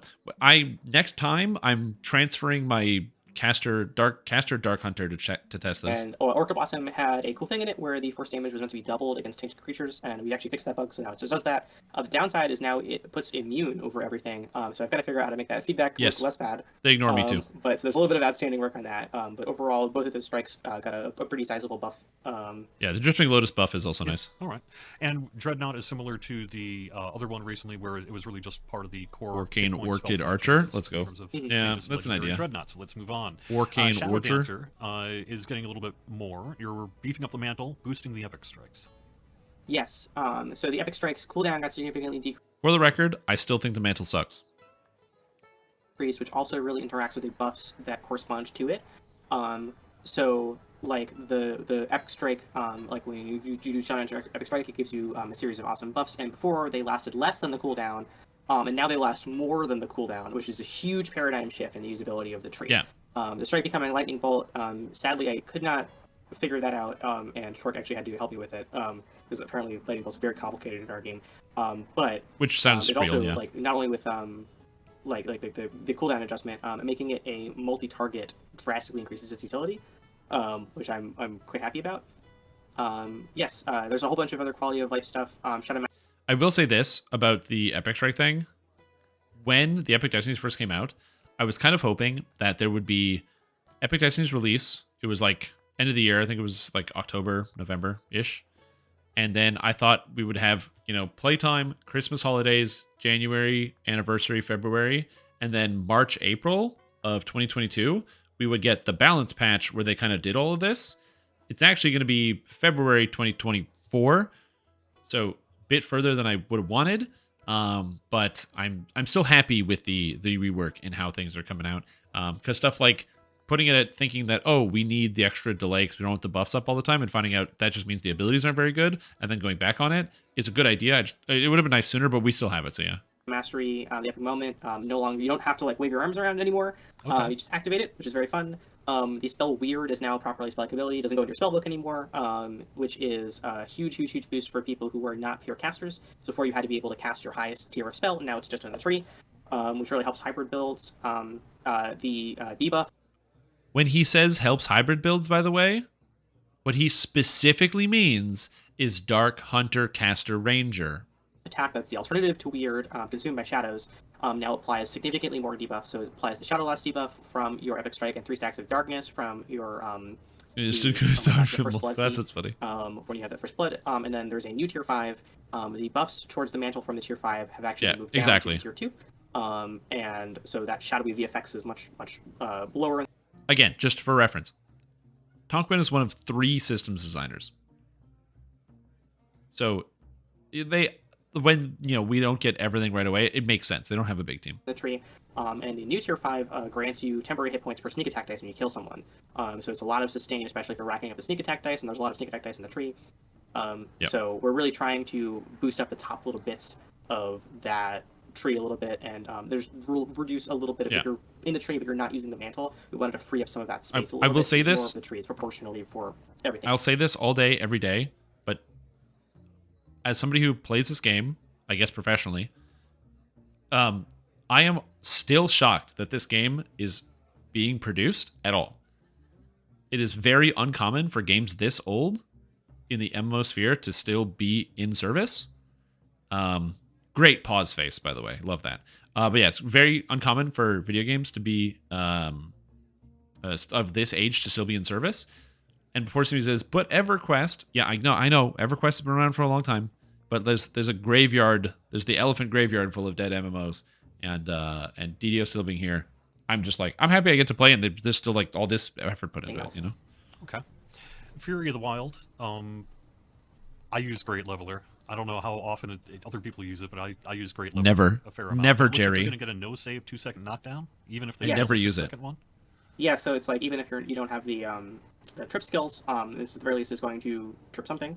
We slightly adjusted Adrenaline's cooldown and went from 8 seconds to 9 seconds. Just to say Tonquin thread. True. And then the rest of the changes are all about quick cut.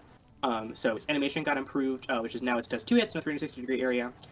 Quick cutter is applies the cutter dramatically debuff, better even than. if you're By the not way, already quick, I so before tested you around have with to it. get It's quick, way then better. Then do cutter. Now it just always gives you quick and always does cutter.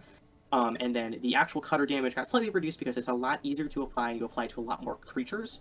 And it became slashing damage, not bane, which rarely comes up. I think because as a damage over time, I don't necessarily think it goes through PRR, but It does. I actually do not know. But either way, you're stacking it up a lot It does. faster now, and you stack it up to more creatures now. So honestly, it to me seems like a pretty sizable increase in usability. It's dramatically better. I used Quick Cutter. I tested Alright, it. well, it's that sounds very good. good. It's Primal very, very, Avatar very isn't really good. ready yet. Especially Yes, at level no. 20. That's the Yeah, intent. I'll that say was- this. Actually, before I would say if you're a melee, you want to use Fate Singer. I think basically every melee in the game is probably going to be using Quick Cutter at 20. It's super duper good because as it turns out, even if it was just Whirlwind Attack, it would probably still be good. So yeah. I couldn't quite get that in, and actually only just finished Wasting that time. yesterday. There's a few smaller adjustments. Essentially, Stormcatcher's damage increased. From the summer Stormcatcher, damage, yeah, that's the one. sort of increased, as in 1d6 plus 6 is actually greater than 2d6. But I honestly think we might have a little bit more flex on that. And the big thing Spring of is Summer is that bad. Carrion Swarm is getting a saving throw on an interval. So you might be able to get the initial damage, but on an interval, they're going to have to save against your spellcasting ability in order for that dot to continue. And we're also fixing a damage. Just make it scale off damage Constitution, and then I type can use it as a correctly. tank. So we're going to actually adjust this so that it is 1d6 plus 1 for every 2 character levels in both acid and poison. And before, his numbers just didn't make any sense, and now it's going to actually follow the formula that it is. Yep. Shirati Is Champion. this better damage or less damage? I actually don't know. This one I actually don't know what the Carrion Swarm damage was. What did it say before? This one I didn't look at. Carrion Swarm, a d6 plus 1 acid and d6 plus 1 poison per 2 character levels. And this is a d6 plus 1. So it's the same thing. It reads as the same. Oh, wait, maybe it was more or less. I don't know. I Yes. don't know much about this one, so. Yes. So this is the debut of a really cool new feature, exploding arrows. Oh, okay. Okay. Yeah, right. And we've actually Exploding I'm arrows. actually quite proud of that. If all of you Give me explosive arrow. Guys. Give me explosive arrow, okay? Okay? Look. This is Diablo 2, the wiki. All right? Look. You see this? See this? Exploding arrow? You know how old this video game is? Okay? Give me exploding arrow. In DDO, please. You just shoot an arrow. It does added fire damage plus your physical. We have the technology. We can just do that right now. SSG, please. Put it into Arcane Archer. Thank you. Seen it on Lamania. They are really fun. It's just really, really, really cool. We've historically had a really hard time getting AoE attacks to work for ranged because when you're doing a melee attack, you swing your weapon, but behind the scenes, your character is drawing a hitbox. Like we do a little hit scan, and then we deploy an attack directly from you to anything we catch. A projectile is actually created in a ranged attack because we don't hit scan our ranged attacks. We actually create an arrow, and the arrow flies, and that's how you get that good ranged combat.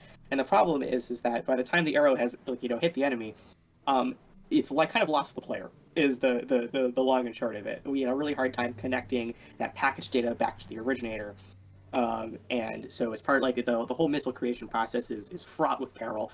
But Steelstar was able to finally crack the case, and so we have a relatively seamless AoE range. So this makes sense actually, where he's talking about how the projectile is no longer used, so it doesn't have your stats on it anymore, and this other problem.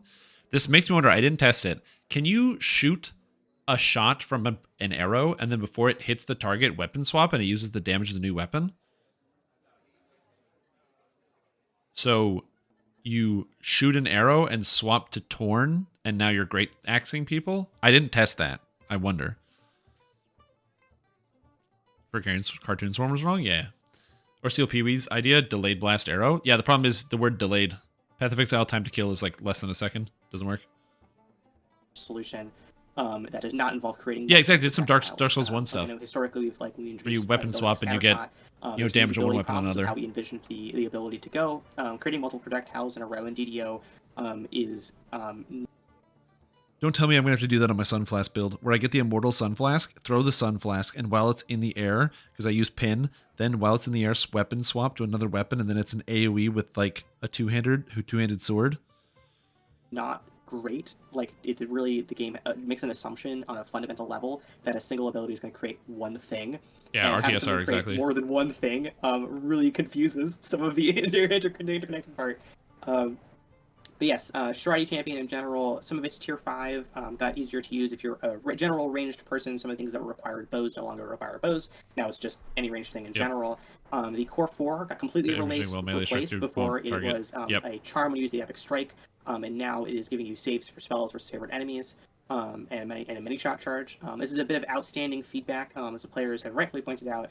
Hey, Shirati Champion has a relatively significant spellcasting component, and that's not really being reflected in the new core 4. And to that we say, you're right, we'll work on that. So that's on the to-do list of how to help Shirati out a little bit. They just need more spellcasting stuff. And Phalites now. And then, well, the other problem too, and I think this is also like pretty obvious as well, is like we're just going to go into Shirati Champion, which is a spellcaster tree. It literally has illusion and stuff in it. Tier 1 spellcaster stuff, we have mana. Tier 2 spellcaster stuff, we have, I guess technically Healing String, but that's more universal. This isn't spellcaster, and Beguiling Charm is spellcaster, but is bad. Tier 3, that's ranged. These are upgrades, so that doesn't count. Let's go to, and I guess it has DCs. Nuts.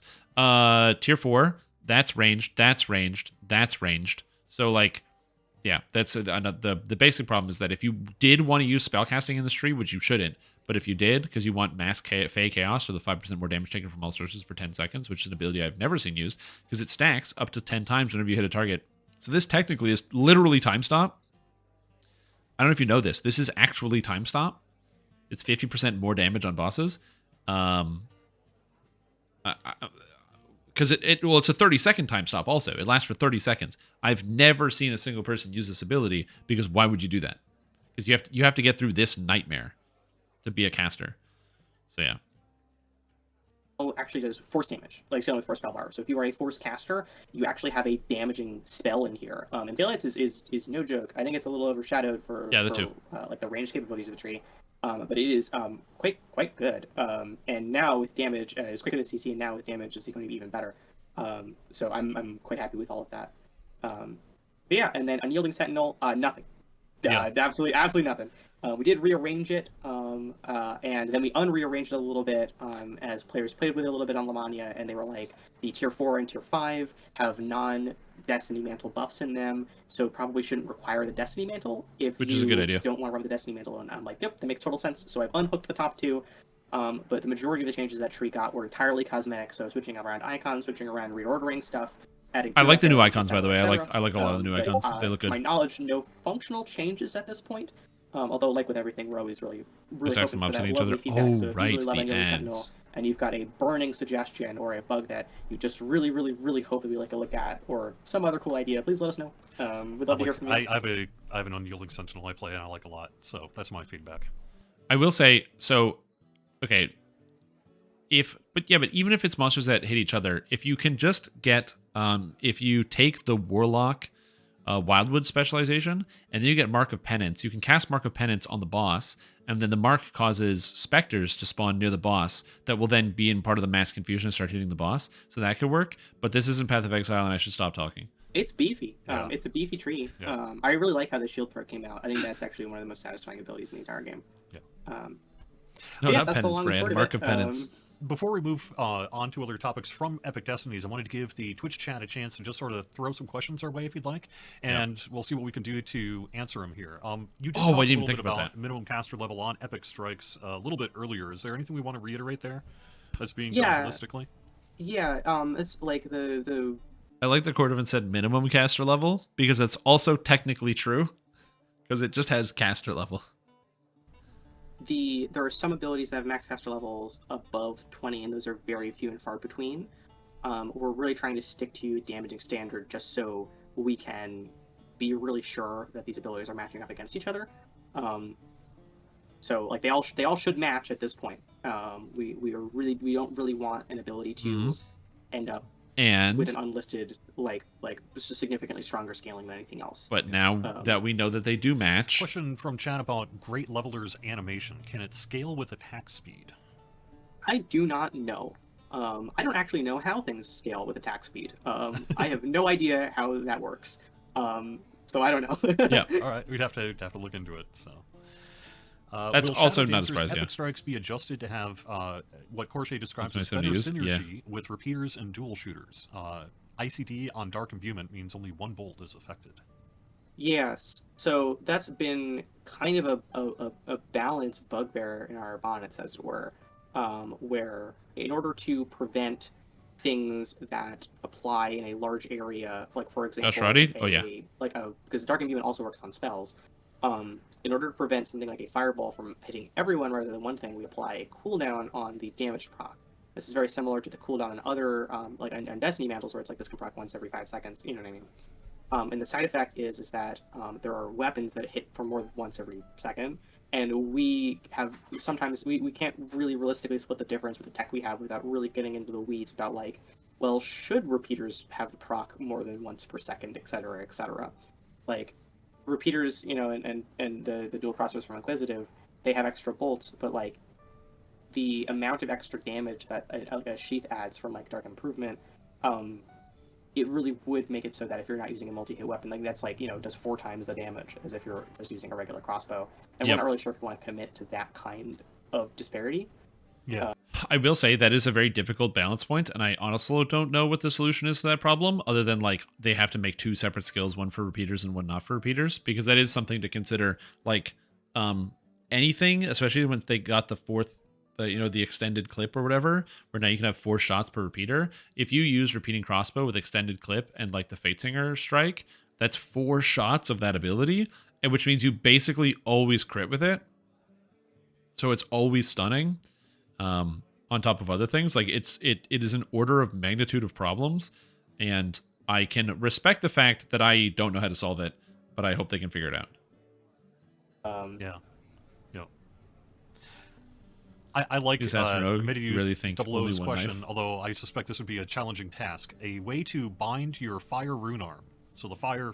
I will also say this, that especially when it comes to the Dark Imbuement, I think it still is worth looking at again, because now it has 100% uptime on the buff, and the attack is plus 50%, plus 3 crit threat range, plus 3 multi.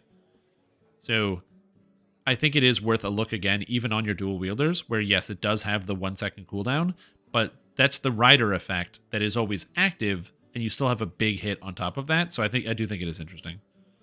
It's not adrenaline. Yeah, but adrenaline's a 9 second cooldown. Again, I'm not saying it's better. I'm saying I'm saying it's worth a look at the very least. Your rune arm, bind it to the action bar instead of having to reserve a key for it. I imagine that's a bit of a can of worms. Maybe.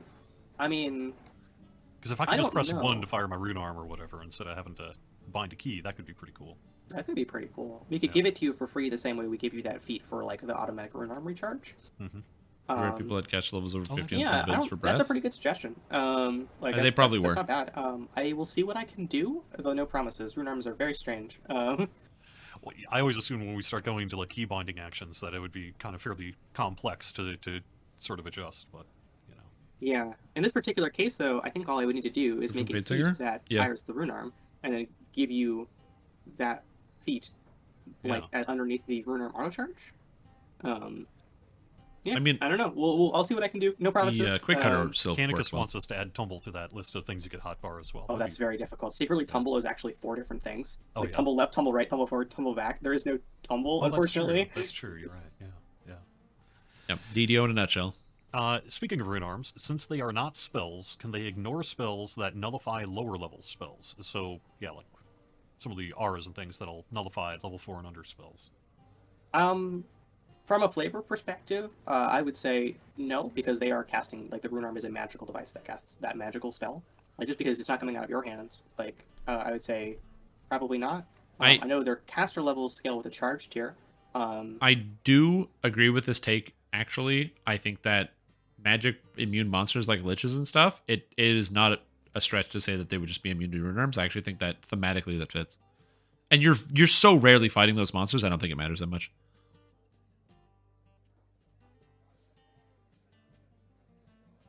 Did you scale double strike, double shot, dagger initiation around 400?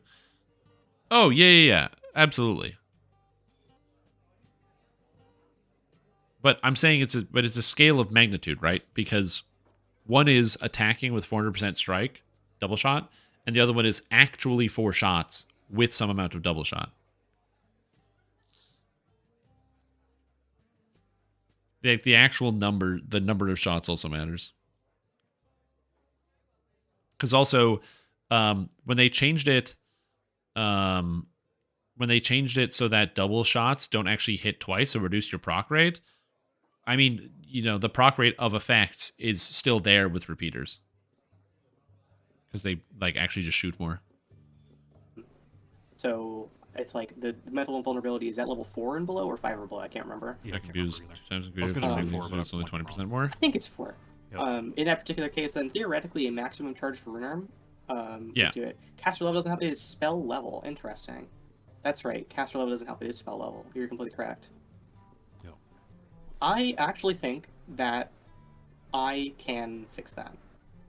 Because, and this is part of why rune arms are so complicated, each individual charge tier actually casts a different spell. So it's just you have to casting make a 6 spell behind the spells for scenes? Rune arm because there actually has to be a spell for tier 0 for an unknown reason. That So makes sense. genuinely, that actually might be fixable, and that would make sense. Like if the maximum tier rune arm got through because it's a level 5 spell, that makes total sense to me. Easy bum rushes you? That's cool. I'm just before Yeah, I don't embarrass aggro the myself lich. further, I'm going to Google mantle invulnerability because Well, Chen's saying it's 4 and below. is it but 4 and below? Yeah. I hope it's 4 and below. Yeah. Yeah, 4 and below. So yeah, then theoretically speaking, a maximum charge tier rune arm, I would say my flavor judge says. I mean, that's I've also what Googled I'll stuff, make it and work. I'm not like ashamed All of right. that. Well, we didn't have a ton of stuff coming up in chat here in these most recent minutes. So You don't let's need talk to? just a little bit No, you can- about if some you- of the work if you that don't go done into the edge, into you don't have to. Tooltips and UI and things like that. Well, I saw a line here in the preview notes I wanted to ask you about. It says all action lines other than description are now in a bulleted list. And so I guess my question is, what's an action line? Oh, I just made up that terminology, so I'm not surprised no one else but me knows what that is. Okay. So I just made that up, but I do that all the time. All the time. I will just be like, oh, it's this thing. And then I stare at somebody as they stare back at me blankly because they have no idea what I'm talking about.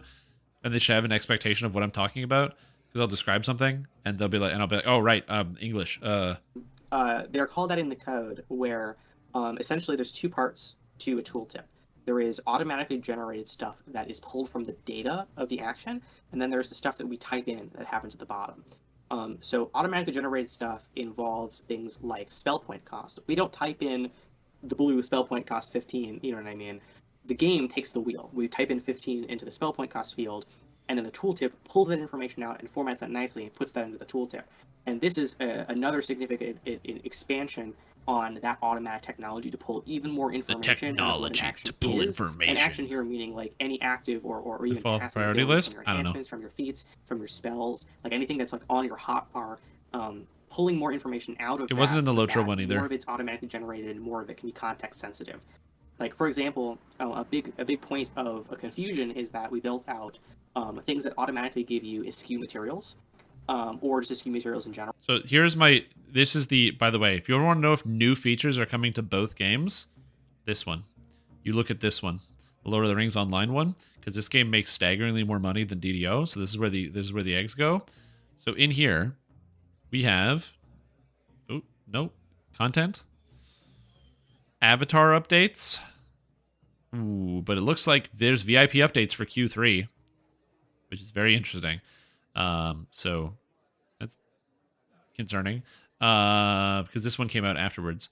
Anyway, but yeah, so it looks like we're not going to see that this year. If you have that feat, it does not tell you on the hotbar. It just says you don't have the materials because you don't have them. You have askew materials. And then so players, through no fault of their own, look at this and they go, "This must not be working." Like, I'm still seeing red text saying I need this stuff. It doesn't work. And that's conveyance error. That's a problem with how we presented our information. True. So a big part of the change is like now it's going to look at your feats. It's going to say, do you have askew materials? Is this Model updates for humans and elves in DDO. And build that out dynamically, and we'll let you know when you're eligible for that sort of stuff. And it's also removed a whole bunch of bad information. Like, if you're a spell, before we had this thing where every single spell had either spell resistance yes or spell resistance no. And now it just says spell resistance if it has yes, and it doesn't say spell resistance no and everything without spell resistance because it doesn't. We don't need to tell everybody no. We can just tell them when there is a spell resistant thing. Also, this is unrelated. They have new coffers for Lord of the Rings Online. Dude, look at this gold outfit. It doesn't look as good as the DDO one, so I don't want to buy it, but it does look pretty good. Also, is this cloak clipping in the picture? I can't tell if it's clipping. That axe looks sick, though. Wait, my stream died? Wait, my stream died?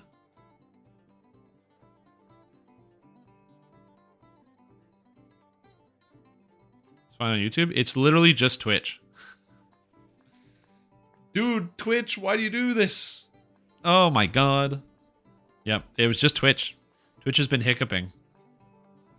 Then I'm going to YouTube? No, I'm not reading the YouTube chat. I didn't open the YouTube chat today. I was hoping nobody would notice. All I was going to say is that the Lord of the Rings Online had their new coffers, and most of the stuff I don't care about, because like the golden outfit, it does look good. Don't get me wrong. But then, look at that. Look at how cool this boar looks. And you get a piglet. You can get a piglet as a pet. Anyway, I got distracted. And, fine, I'll open it I up. believe one exception to this, where the spell implosion, because the spell is cast You can by be an a big invisible pig, too? thing that follows you. Yeah. And that we're gonna figure that out. So Also, that's the trick is you otherwise watch on that's YouTube really and you do that. And we also fixed two really big bugs in terms of DCs. Yeah. One of them was just a display information problem where druid abilities, so these are spells in the druid spellbook that you have to be in animal form to cast that are actually attacks.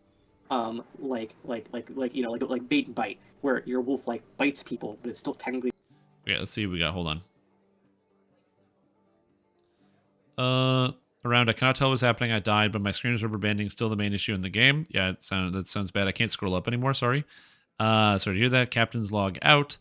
Streams. Can't believe you're level 19. Well, you shouldn't. I'm not. Mega Man X turning up the heat on his enemies. Lol. Falcon 9. Better approach so far is Shuttle. Lol. What? I love Jerry. Agreed. I am more ranger melee spell friendly kind of build in my opinion. I didn't have the chat up, so yeah. Thank for Lotro for DDO still existing. Wait, so Fey Favor will work on repeaters, Fey attunement, running on YouTube, not on the YouTube, Twitch. This stream's so much better. Look at this guy on here. This chat fucking sucks shit. I hate this. I can't read my chat because there's a button here. What are you saying? What word are you typing in? I don't know. Why? Because I can add hearts to the chat, dude. Whoa, shit. Look at the people spamming the hearts. God damn it. So dumb. It's so dumb. Anyway. Hey, Mr. Lift, how you doing? A spell. I was because yelling of at the the spell video book, game. those DCs were all kinds of wrong, and now they are correct. Now they actually pull from your stats correctly, and they pull from the action correctly, so we connected those dots, and those work. And the other bug is certain... That, by the way, is an amazing change for those of you that are missed it and weren't paying attention. Chat shadow bans links. It does? Oh, amazing. But there probably is a like creator side of YouTube chat, but I don't know where to find it. But yeah, the other thing is this change, by the way, to actually be able to read your DCs on animal forms. I didn't check it, but yeah, it's good. Certain types of projectile spells just did not get your player information correctly, and the tooltip was correct, and the projectile was wrong. So a whole bunch of projectile spells, especially in Epic Destinies, are actually going to get a non-insignificant boost to their DCs by finding this bug, by doing this tooltip information. So that is I cannot say this enough, that was a huge bug to find, and Cool. I'm really happy that we stumbled upon this. It's not everything, it is only specifically Links spells with fine. ADC Oh, and interesting. projectile where the DC is overridden on the feat level but not on the spell level. So it's like, we're talking 5 things total, but it's like, it's such a specific thing, like a combination of individual properties. But we did, in fact, reach a dead end where those numbers just weren't connecting, and we were able to track that down. We figured it out. So now everything in the whole game, if it shows a DC, should show the correct DC. That should match what's in the combat log. It should match what's on the player. So that whole, we can close the door on that whole adventure.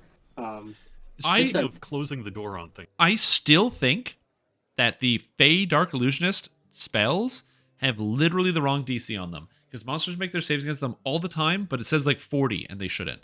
Though there's one other thing. This is just from the regular preview notes that I wanted to bring up in chat here, which is that we've done some work on the LFM UI to do a thing, which is that it's supposed to automatically load the Who list. Is that right? Yes. Yes, that's pretty risky. Not color spray, but the actual Are you saying attacks. that there will no longer be broken LFMs in the game? I hope so. Yeah. I hope so. I really do hope so. Yeah. I understand why the original change was made. Like that asynchronous load of all of the wanted list information.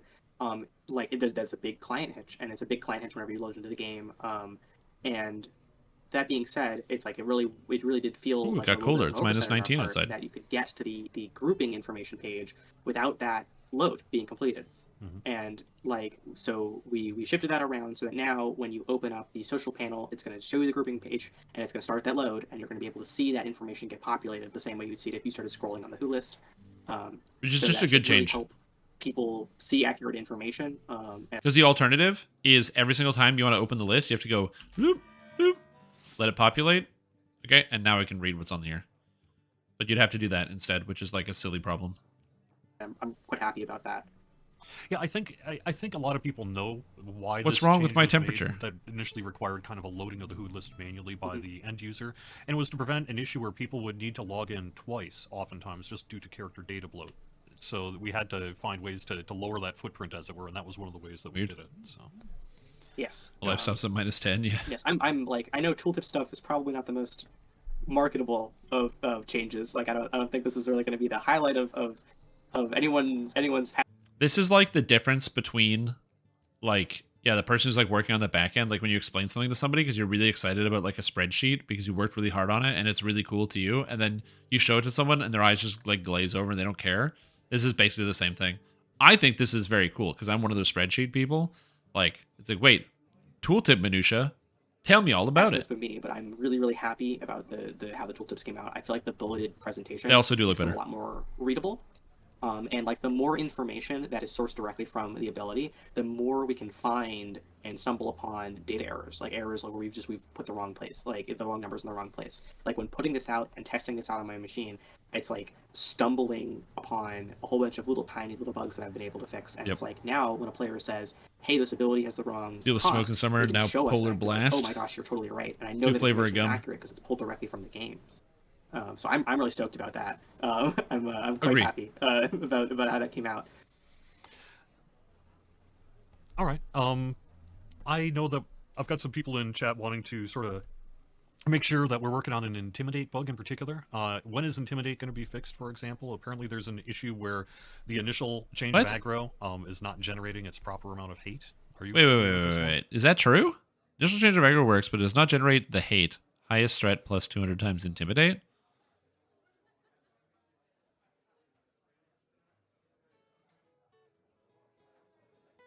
I think that works. I'm pretty sure this does in fact work. Does this not work?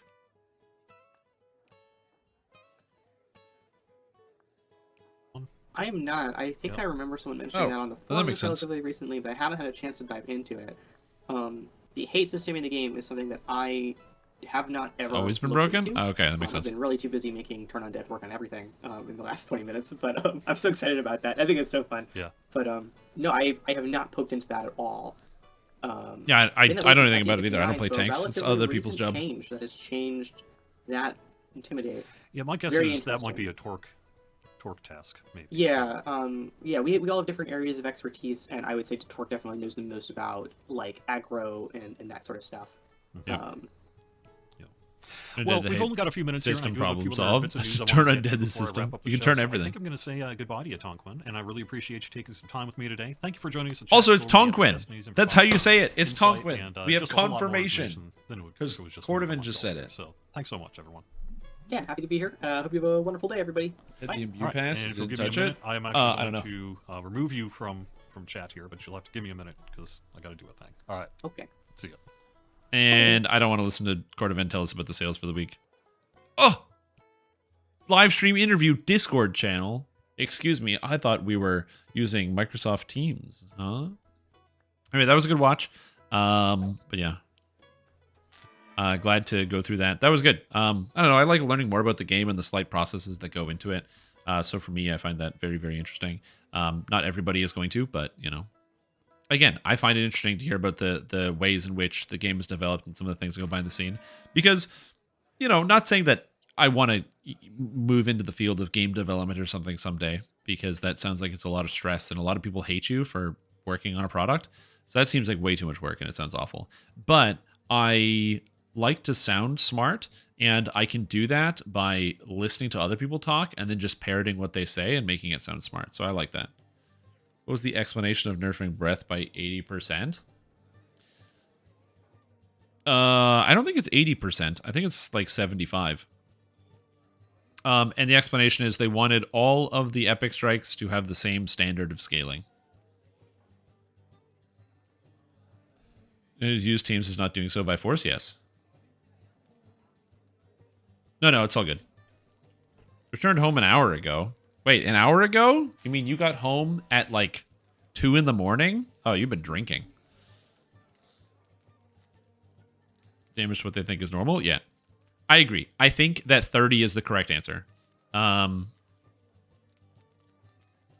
Wait, then how do you get home? But at a party? There you go. But yeah, the answer, in my opinion, is they should just make it to the maximum cash level. If they're going to standardize it, just make it so it's 30, so it's epic. So all the spells scale up to level 30, which makes way more sense. Like, to me, I feel like if you look at some of the skills, let's look at macro tech as an example. Boop, right? If I get a heroic ability, it makes sense that my heroic abilities stop scaling at 20, right? So if I get an epic ability, the epic ability should increase in power as you level up. So whether it's no maximum cash level or 30, both those feel fine. It should happen where you keep going, right? Epic stops at 30, so the cash levels could just stop at 30. Like, I feel like that makes the most sense to me in terms of how they would want to do it. Alternatively, yeah, they could also just tie max cash level to character level and say that the maximum cash level with your abilities is equal to your character level. And that way, caster level bonuses become a thing for split classes and not for main classes, because you're just going to be getting that power. I don't know. There's like 1,000 things they could do to fix this problem. And I do agree that setting everything to max cash level 20 is the worst solution to this problem. So here's what I will say. I think that right now we don't need to beat the dead horse. I know it's fun. I know it's fun to beat the dead horse. I know you want to jump on it like it's a trampoline or a beanbag chair, but just let's not beat the dead horse. I am going to reserve my judgment until the next update comes out, or like the next preview. And if it's still then max cash level 20, then we can resume beating the dead horse. That's my thought behind it. Is that if we get to the next preview and it still is max cash level 20 on everything, then the beating of the dead horse can resume. Yeah. Because I'm pretty sure right now... Oh no, Speedy Arrows was slain. Rip, dude. You being a dead one is simpler? It is simpler, yeah. But I'm pretty sure that, like, they've already gotten... God, just checking back. 1,024 replies on this thread. Holy moly, that's amazing.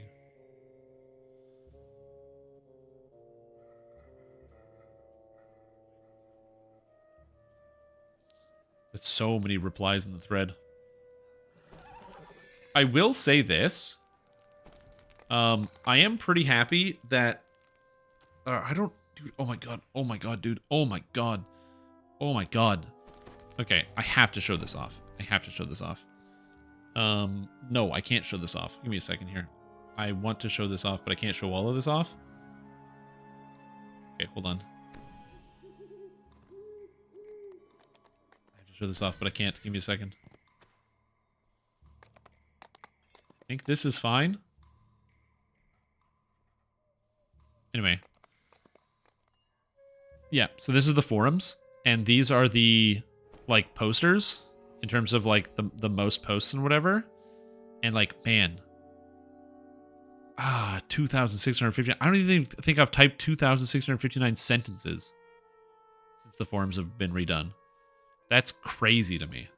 That's so much forum posting. Mind-boggling. Like, I just looked at it, and I'm just like, that's so many forum posts, dude. That's crazy. Also, if you notice, my 7 DMs that I have on the forums, that's because I never check my forum DMs, and I apologize, but it's also the worst way to get in contact with me. Level 20 and have everything be pass number plus scaling, and one must have elements of progression that continue along with you. Well, the answer is it should have progression. Like, this is a video game with progression. It should have progression. Like, I do agree with you that I think that, you know, there might be discussions internally about what they should do, but I think the answer is, this is a game with progression. There should be progression. If there's no progression, it doesn't feel good. My character gets more higher levels. I should feel more powerful. That's just how it should work. Like, that's the point of having more levels, is you feel more powerful. Like, in Lord of the Rings Online, when they add more levels to the game, it, like, doesn't even matter because they don't add anything with new levels. It's just...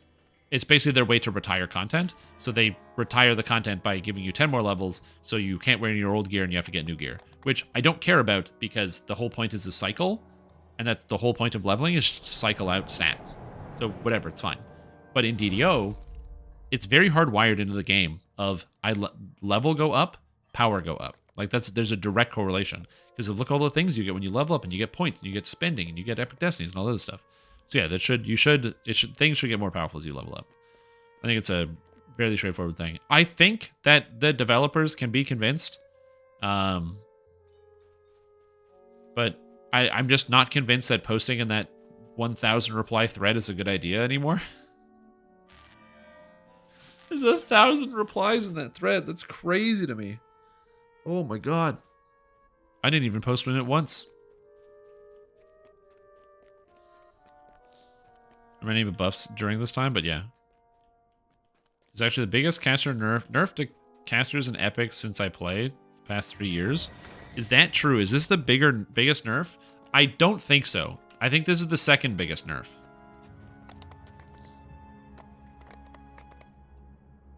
I'm pretty sure this is the second biggest nerf. Because the biggest nerf was the Shradi champion one.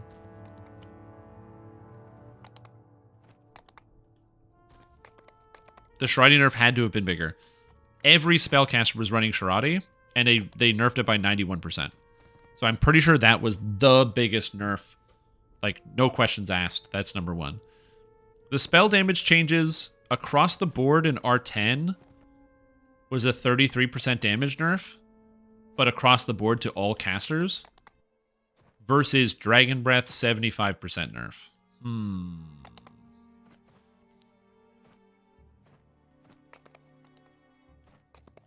I'm probably going to say the Dragon Breath feels like it's more impactful, because here's what I would say. I think that the R10 adjustment is actually a bigger deal, because, you know, obviously it's affecting all of your spells at a greater scale. But in terms of total players affected, I think more people that were not running Reaper were running Dragon Breath, and those players are getting affected as well. So I think in terms of number of players affected, the Dragon Breath is bigger, but in terms of the actual total effect of like how much I think it was a nerf, I think it's a bigger impact on, I think the other one was a bigger impact. Yeah, Dragon Breath carried any caster, yeah. Yeah, you're going to notice the breath changes more. I agree. You're going to notice the breath changes more. After is smaller than difference between Draconic and now and after the change? No, I disagree. Breath will be dog shit. No, Breath is still going to be probably the best Epic Strike. Still.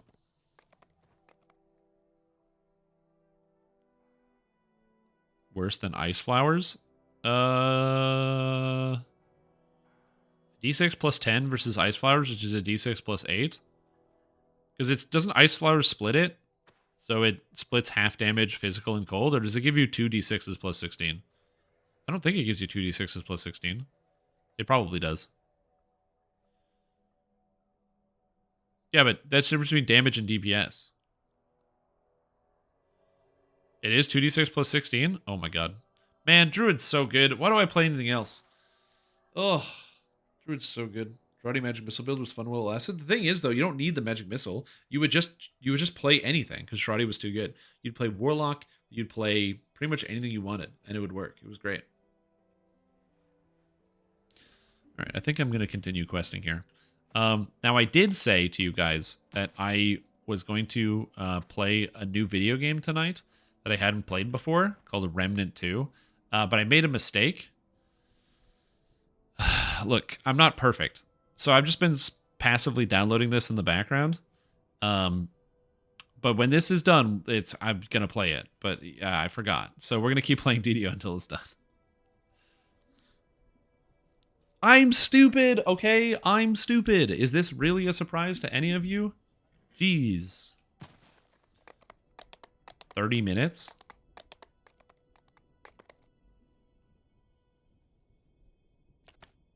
What? It's downloading. How slow is my drive? I don't know. Probably pretty slow, I guess. I can't put it on my M2 drive because I'm streaming to it. And so if I have to put this on the other drive. If I put this on the drive that I'm streaming from right now, my computer will get very upset with me. I've learned that lesson before. Because basically what happened is I tried to put it on the same drive that I was streaming from, and I can play it, but just when doing the installation, writing to that drive, I then had major stream problems, and that was not a good idea. But yeah, I need to get another drive anyway.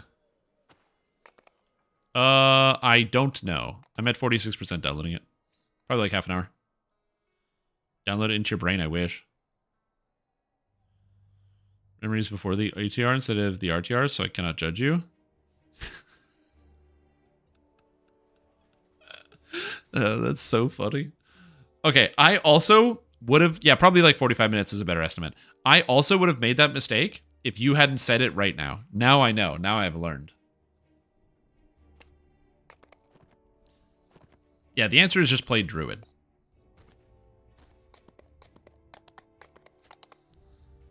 Yeah. Not to do it when you go to buy it. Yeah, I agree. Reading is also very hard for me. It's a very difficult skill. Elite or Low Reaper? Faithful Departed? No way, dude. I guess I'm working on 9s, which is fine. Seems good. Okay, so I need to come up with a tricky solution. How do I beat the Marut solo?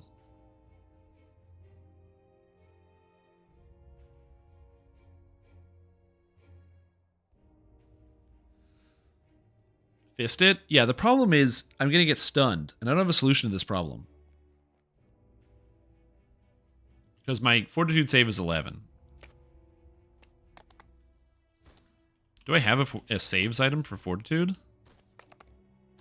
I could probably get an item of Fortitude saves.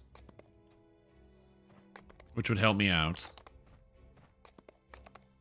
I guess then also Spell Absorb. Spell Absorb doesn't absorb the fist. Because he punches you. You did Threnal? No.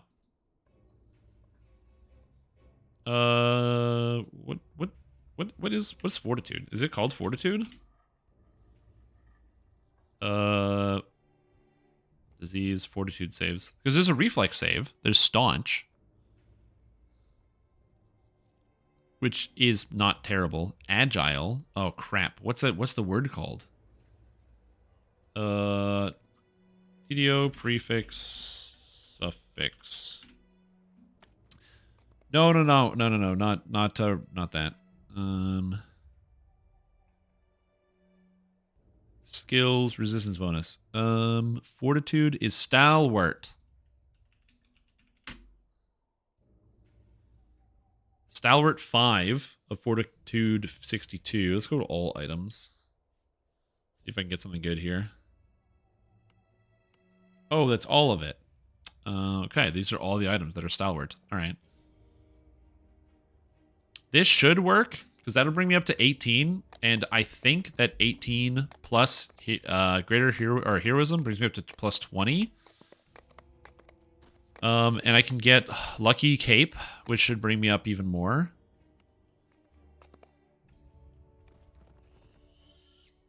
And I feel like that if I read on the forums of Jedi Spells Breath, are going to be Ice Flyer's nerf and not breath buff? Yes, that's probably what's going to happen. GH scrolls? GH scrolls are probably too rich for my blood. Okay. So with this, that brings me up to 6. Oh, it's only 16. That's 18. I could get greater heroism. What's my thing? UMD is whoop, nope. Oh, 3 brace past lives? Good idea.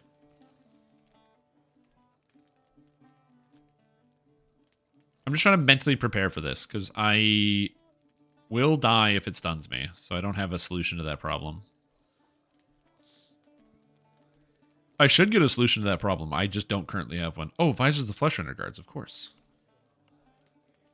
This item I haven't been using the entire time. What a great piece of equipment. Okay, this is good.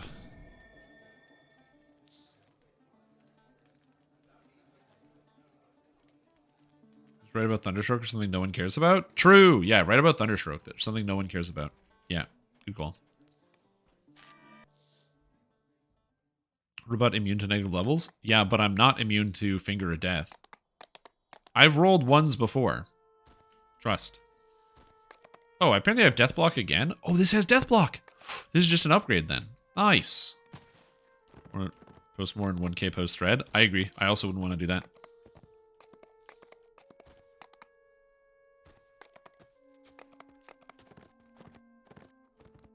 You would never die to that on hardcore? True. I would never die to that on hardcore. It's 3:15 a.m. Yeah, but sleep is subjective. Like, okay, here, let me ask you this. Are you doing anything important tomorrow? See? Easy. But how will they sell the legendary Master of X gears? Or feats? Yeah. I hate the Master of X feats. They're like the worst. Divisional playoff weekend? Playoffs. More like... I forgot to get House P buffs. And to make sure I post in the big thread so I don't get FOMO. True. I'm using a Morning or Barovian Bastard Sword with a Ruby of Reconstruction 70.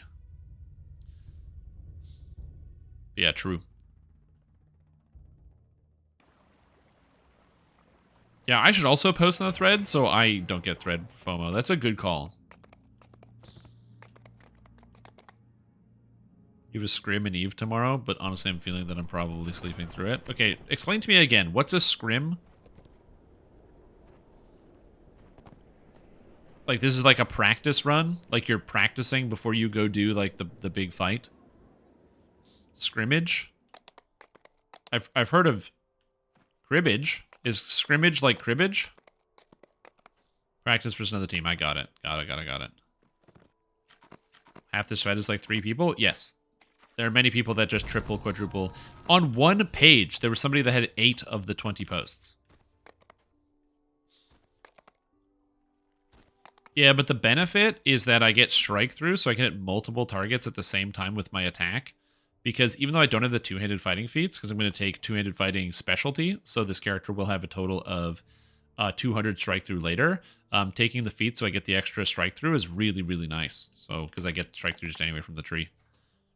And Warforged are designed around using it. You could also play this character with a Warhammer, but I don't wanna. You'll be dead tomorrow. I mean, maybe you will. Maybe you won't. I don't know.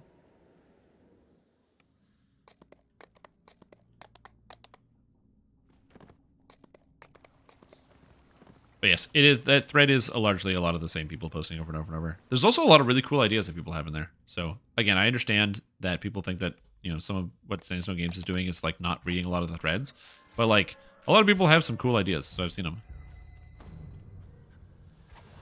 And then a 10,000 posts on. Oh my god, dude, were you one of those people that had to reply to every thread?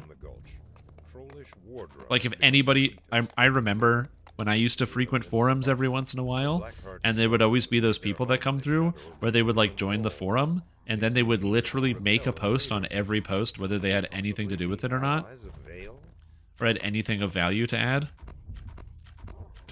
So like they would literally just go to the bottom and like check the bottom of the forum that would have like the new posts showing up, and then get them. Parties, fun times. It's probably all the dairy that's getting you. My friends and shitposting. Honestly, true. Playing Flash games is the bomb. Have they ported all of the Flash games that of the past, of yesteryear, onto modern like computers and stuff, or like onto like phone apps? Or is all that stuff lost to time, and then all the kids can play as Subway Surfers and Candy Crush? The multiplayer tank Flash game? Yes, of course I did. Too loud sound, too many people? Yeah. It's one of the reasons why I don't really go anywhere or do anything. I just stay at home and play video games. Is less people, less sound, less loud.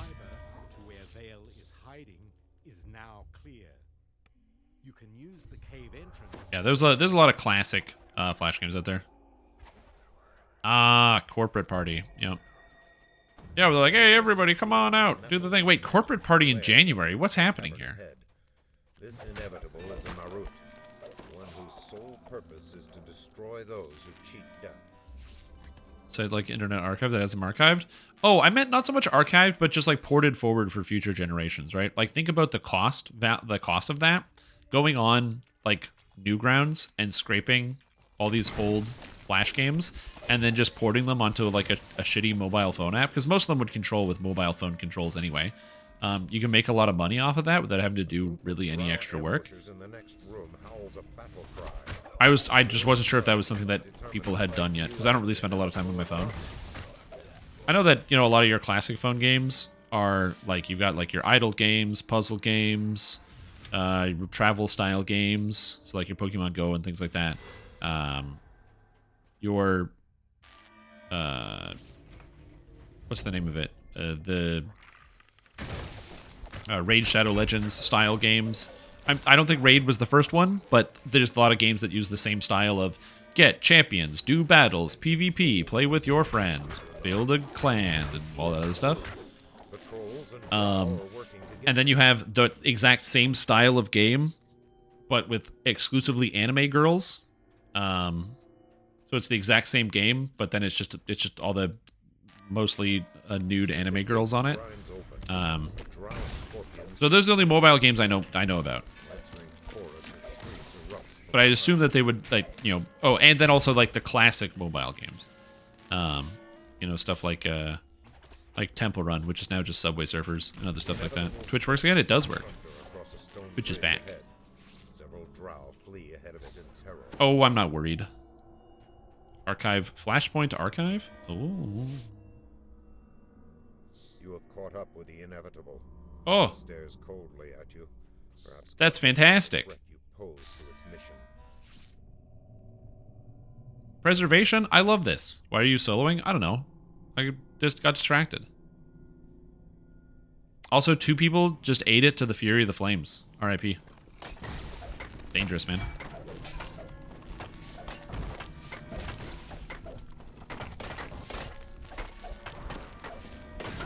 Goodbye, Earth Elementals. Goodbye. I don't have a good reason as to why I'm soloing. I just happen to be. I could have opened up a party. I just didn't really feel like it. Oh no! A 3rd person died to the fury of the flames? Oh my god! Mustache, Eowyn, and Draconis all dead to the same monster.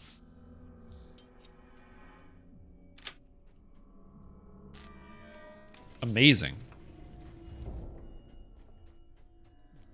Fear of the Flames, that's on the path. So that's in Heart of the Problem. That's on the path to the big magma elemental.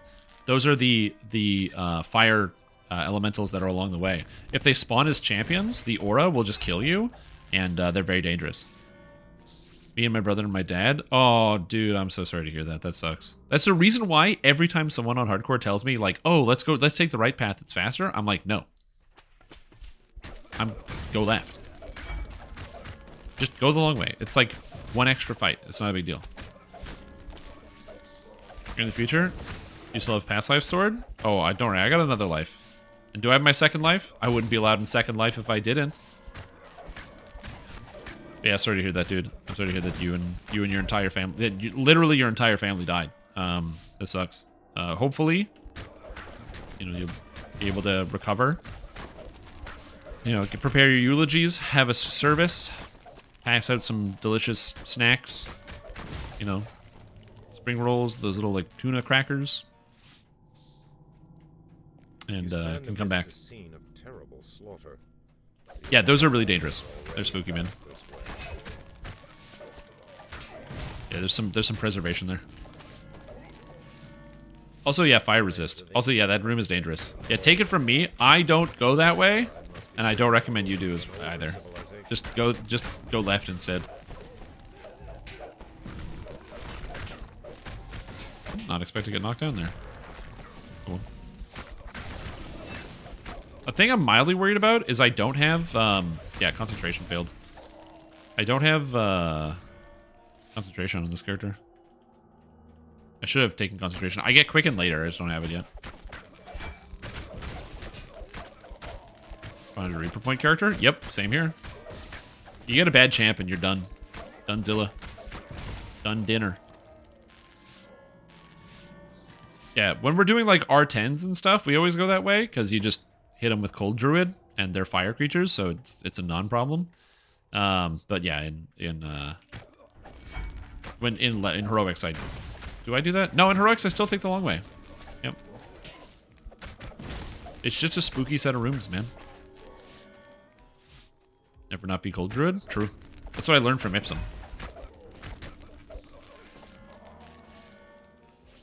That's why we have the command !Cold Druid in the chat specifically. For people who know they should never not be Cold Druid. Fun fact about Cold Druid. Cold Druid good? Yep. Oh yeah. Agree. Cold Druid good. Cold Druid very good. Oh no, Gerhard was slain by Washer Will. I never knew if Washer Will was a reference to the fact that they're money laundering or not. I assume it is. Oh man, Greater Command is just... that sucks for me. Who cast Greater Command? Is it this guy? Is it this bonehead over here?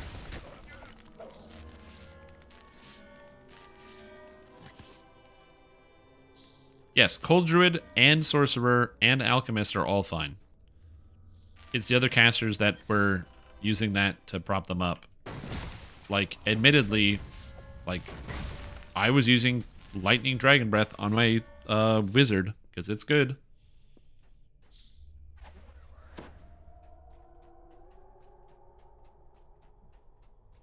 Yeah, they also nerfed Holy Fireball, which I'm hoping they'll, like, undo. I have no idea why Holy Fireball's damage came down by so much. Like, it's an epic ability. But again, it's the don't beat a dead horse. I'm gonna wait to see what new changes come with the next patch, and then we'll go from there. So you started Vecna? Yeah, where everything's immune to lightning? Yeah. The Dretches, and the Vrox, and the Garistros, and... It's a good time. Good old immunities that you have to deal with when you're playing a class that can't deal with them instantly. Well, the issue that Warlock has right now is that because they're changing all the epic strikes to deal damage based on casting that type of spell. Somebody pointed this out earlier. Warlock doesn't work with any of the epic mantles now. which is a problem. Also, what's up, Goins Dog? How you doing? You have entered I'm doing a pretty new good. section of the caves. Don't beat me. Don't beat me. I want my buffs. Strange and evil keening. No, What don't dark make your save. surprise has veiled Fuck your you. I've never heard of a beholder serving a drow Okay, or I'm gonna anyone ignore that else. guy. This is fine. Shudder to imagine the bargain that Vale Is must there a have champ struck. here? No. Okay, how do I get to this beholder without getting my buffs taken away? That's what I'm trying to figure out. There's got to be a way to do it. That guy see me? No, he didn't. Okay, good. Let's look around. Armor looks like Dead Space. It I kind shall of tend does you look to like the Dead class. Space, yeah. Woo, 1 year of me. Also, welcome back, Caledons. Appreciate the support. It's been a fantastic day, and I hope you're enjoying your year. Appreciate it. Yeah, that's there.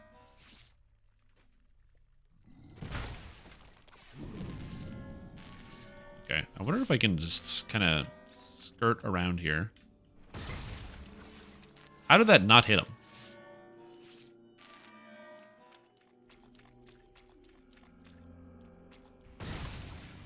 Come on down. Come on. I'm just trying to preserve my house P buffs, because if I can, that would be great. Oh, fuck. That one went up there too? Are you kidding? Come down. Come down. Down. Also, why is my rune arm not doing any damage? There we go. Whatever, it's fine. Do you have a link to this build? You are going insane. This build? Yes, I do.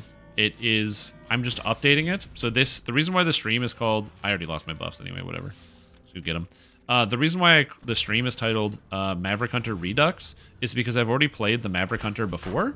And so this is a redux of that build. I'm just doing it again because I'm trying to update it and get new information and get the new build rolling for modern times with Macro Tech. So this is the Maverick Hunter. If you Google Strimtom Maverick Hunter, it'll come up. It's also at the top of the old build repository.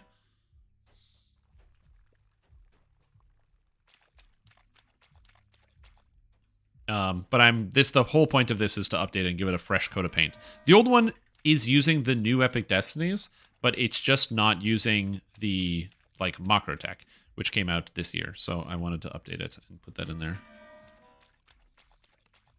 That's here. Oh, the convenience factor is too high. Done. The clusters of giant mushrooms grow more sparse as you emerge from the Yeah, beholders. I was going to lose my buffs to the other beholder anyway. It's fine. Ahead, torrents of Restrict the water breath. plunge Alk, if into anything, could be blue hot passable. glow. Yeah. If you leap into the waterfall, there will be no turning Again, for back. me, it's all about, how good are the other abilities around it, the secondary effects of the abilities.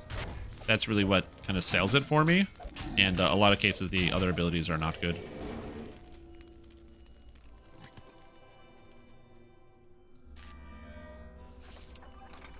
I'll be fine.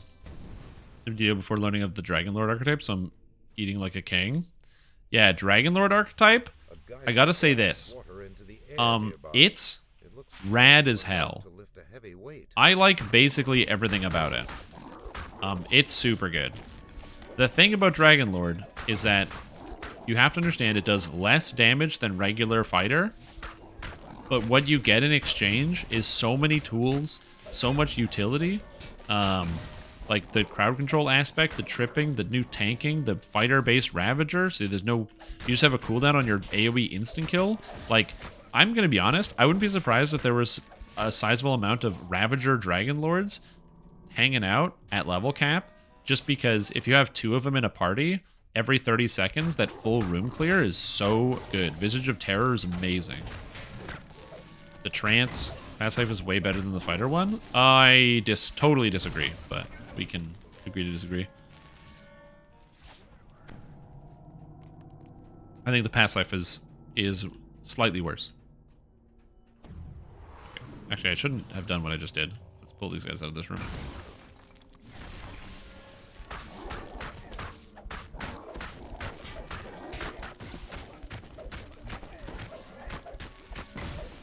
This guy out of here, and now we go kill the beholder. Ahead, 3 champions of Vale Die, forces please. raise themselves to a last defense. I hate how they made Grotkin the Elder Beholder a red name at some point. So he's just immune to all this stuff. It's very annoying. Sword and Board is a lifeblood? Oh, for sure, yeah. But they kind of made Dragonlord specifically to not be Sword and Shield. They wanted to be more aggressive. So yeah.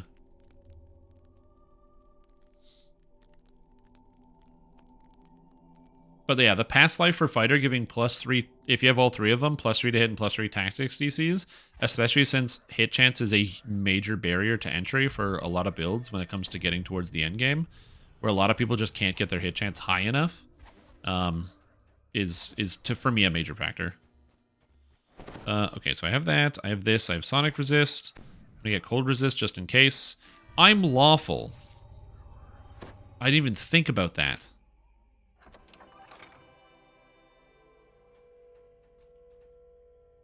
Or I'm Chaotic. Okay, I just have to dodge it. By towering statues from a lost age.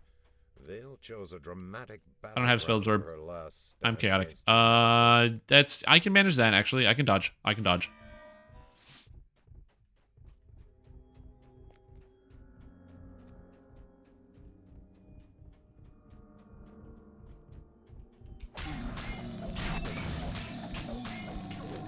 Okay, so I fail on a 5, which is pretty bad.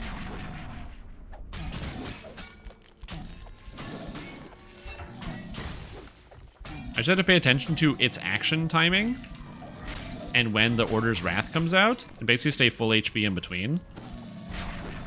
Okay, roll the 1. Dispel Magic, I forgot he can do that. I completely forgot that he can do that. Heroism Potion. Get that going. It's fine. It's fine. Don't think about it. Lightning Resist. It's fine. This is why Tumbling is good. Okay, good. Wrong button. Cast failed. Oh, I failed on a 10? Okay, buffs are gone. No problem. This is why Tumble is good. It's fine. Everything is fine. Have faith. Have faith. Have faith. Okay, all is good.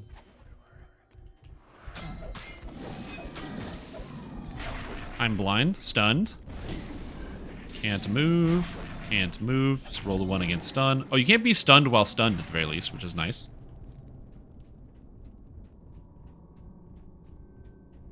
I don't like that I'm still blind. But it is what it is.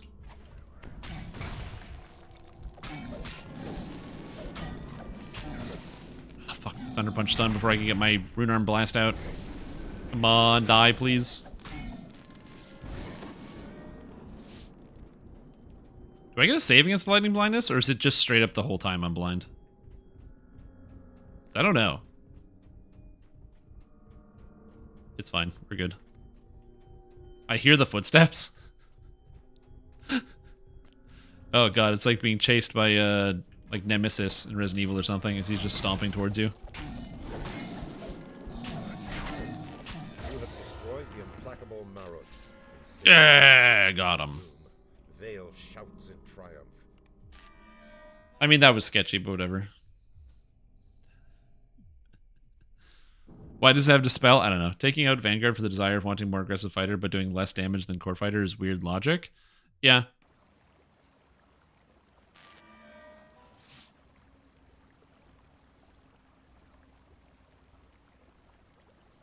I mean, honestly, they could keep Vanguard and get rid of the Stalwart Defender tree, but then that would kind of eliminate the tree's or the class's abilities as a tank.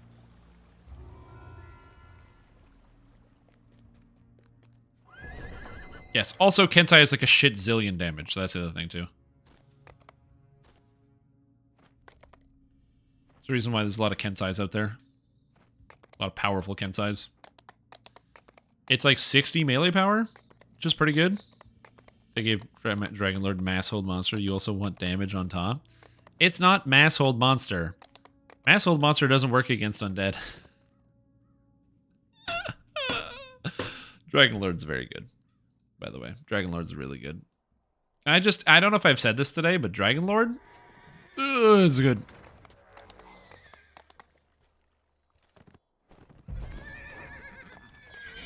Wait.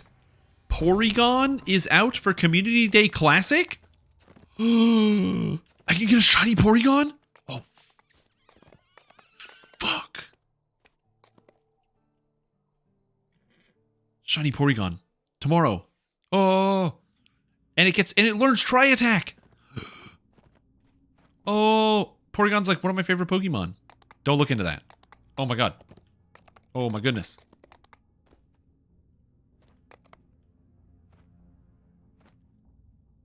Oh. Okay, well, I know what I'm doing from 2 to 5 tomorrow. Just thinking Fate Singer Spell Strike still currently no maximum cash level. Pathetic because of 1d6 plus 1. Yes. But it gives you mana. Download status, 68%. Roll 34 stuff. Yeah, sure. I don't know what you're Googling, young man, but someone needs to tell your parents to take away your computer privileges. Also, take care, Kentos. Sleep well. Enjoy your night. See you later. But yeah, Dragon Lord, I agree. Does look very, very cool. For me, I think of Dragon Lord as it takes me back to when I started playing DDO. One of the first characters I ever made was a Warforged who had improved Sunder and improved Trip. And I was like, this character's amazing. I don't need to try to get full plate because I have adamantine plating and full plate was hard to come by when the game first released. So I'm already ahead.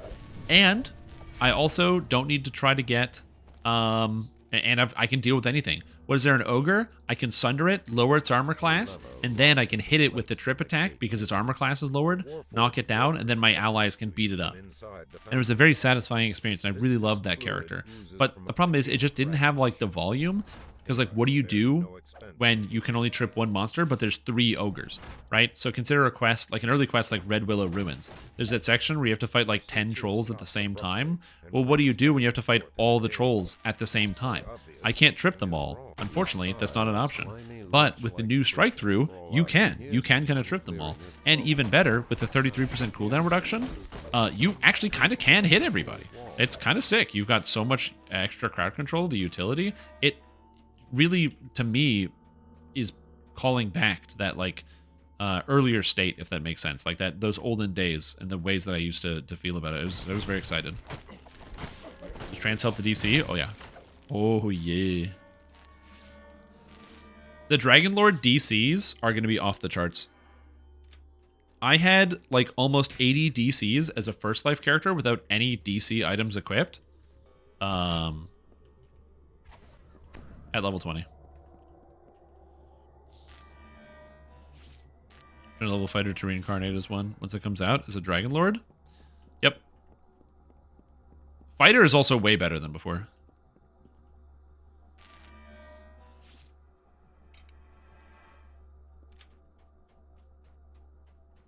So blow them all with fireball? Yeah, well I can't. Yeah, I think it was 11 from the tree. I'm gonna be dancing in here and I have no way to solve that problem.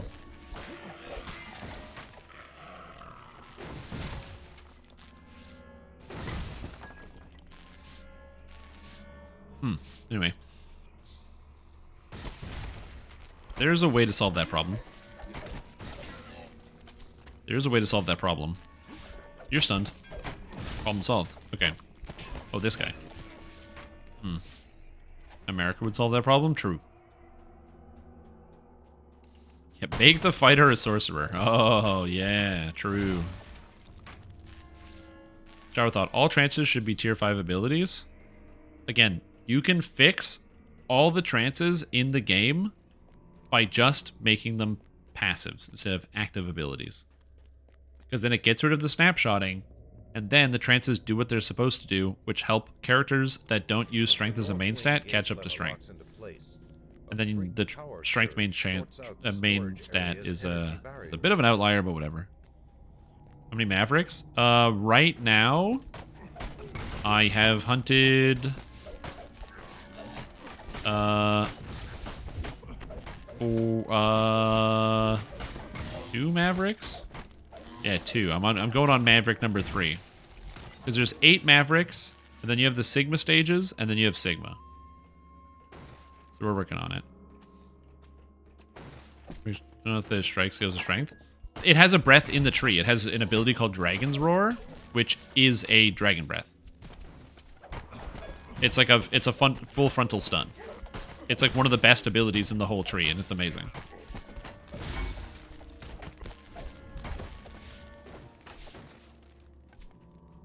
Plus, I guess, yeah, unfortunately, Draconic Incarnation doesn't scale with strength.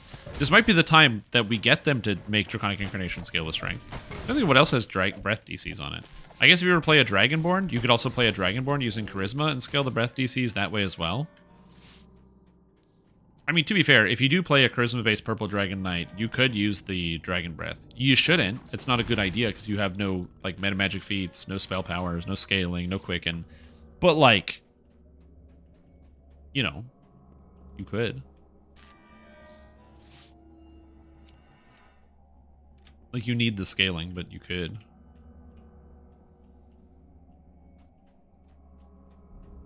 Double Dragon, is that how that works? Double Dragon. Ultraviolet Great Worm Chevalier. Well, I don't know if we need a Dragonborn, but I do like the idea. Somebody was mentioning this. What if there was like an archetype that released with the new expansion coming out later in the summer? The what's the Myth Draenor? Imagine if the Myth Draenor expansion released with an iconic, and that iconic started as an archetype of the new archetype they released with the expansion. Made the archetype Dragon's Dogma instead. True. Happy about that? I don't know, dude. Because you have to remember, even though SSG, for the most part, is pretty good when it comes to respecting the origins of the source material of the products. You did a backflip in here when we were talking about what Larian did with Baldur's Gate 3 in terms of their interpretation of story events. I'm not ruining it for you. In fact, I can't ruin it for you. I'm saying I hope you aren't able to ruin it for yourself. SSG has a pretty good track record of keeping tune with what is already in existing stories. So, yeah. A slimy leech-like creature crawl out from under RC1's body. Kobold iconic archetypal red dragon disciple sorcerer. Yeah, if they made a red dragon disciple universal tree for Year of the Dragon and the red dragon disciple was only accessible, you needed minimum one level of one of the charisma classes. That would be amazing. I mean, they'd probably just make an universal tree, but yeah, if it was like either paladin or whatever. I'm the ruiner of ruins. Yeah. I rule the ruins.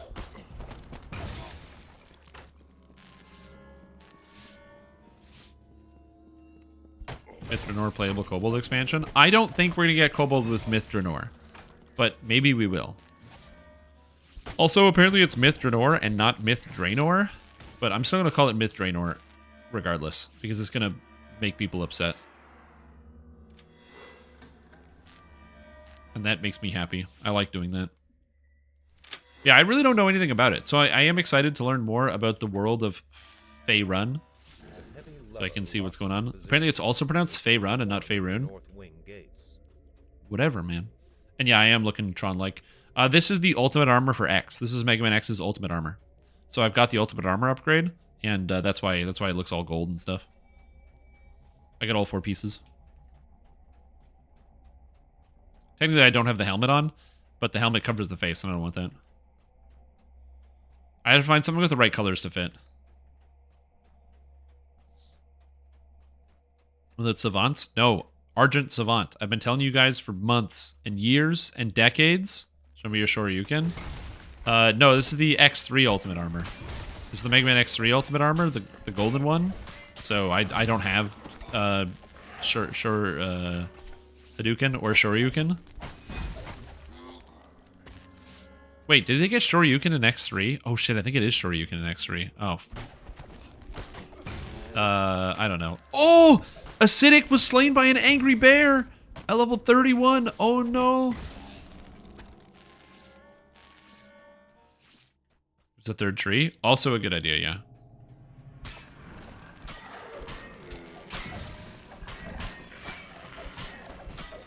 Oh, that's so sad. Angry bear. The Age of Rage quest, I believe, is where the angry bear comes from, but it could also be the Feywild quest. But I'm pretty sure it's Age of Rage. Acidic in your group? Oh, what quest is it? What bear? Yeah, it's Wake Me Up Inside. Yeah, it was one of those two. I was pretty sure.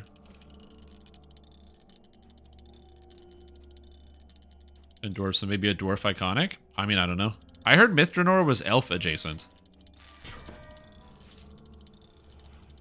I don't know. What do you think? I'm a nerd who reads books? Get out of here, you guys. Oh, those are the ones I split? Oh, fuck. Well, I'm gonna kill him now. Get out. And then we rebuff before we go into this room because they bit me and dispel my magic. Eladrin? Oh, what if we get an Eladrin race? Oh.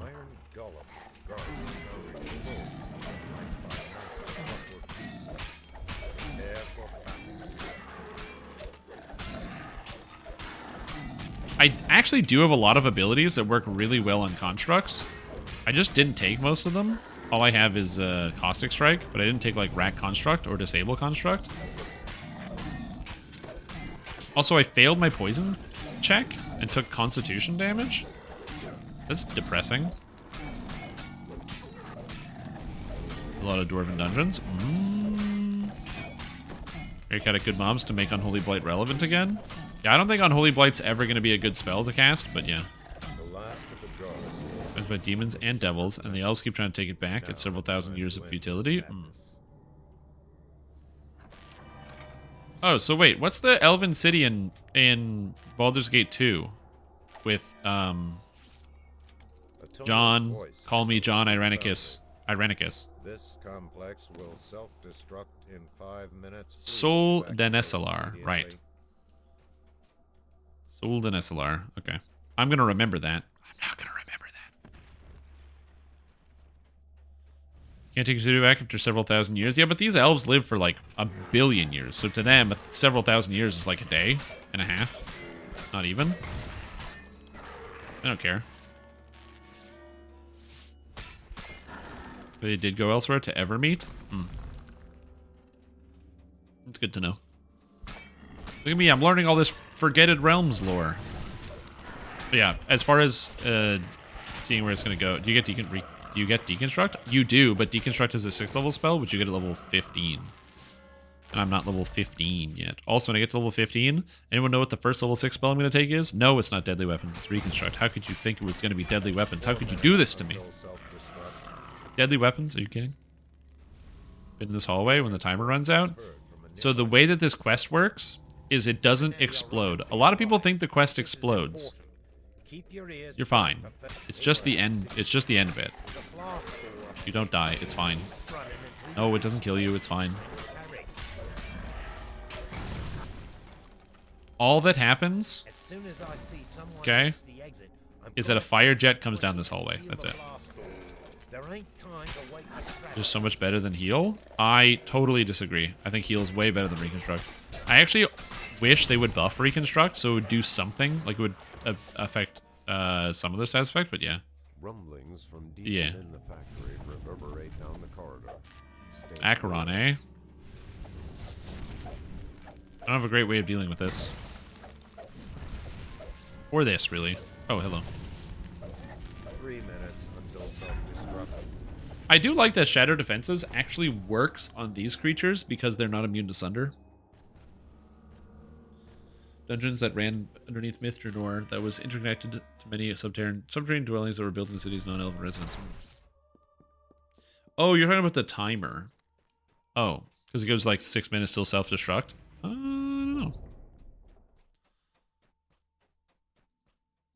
haywire gestures to the glowing quarters. You feel powerful I also don't know that elemental either. force I through should your look that up, hands. because that's a good piece of information to Spellcaster check. might be able to channel this power. 88% for those that are keeping tabs. That's a great question. Let's go to the. Let's go here. Reconstruct.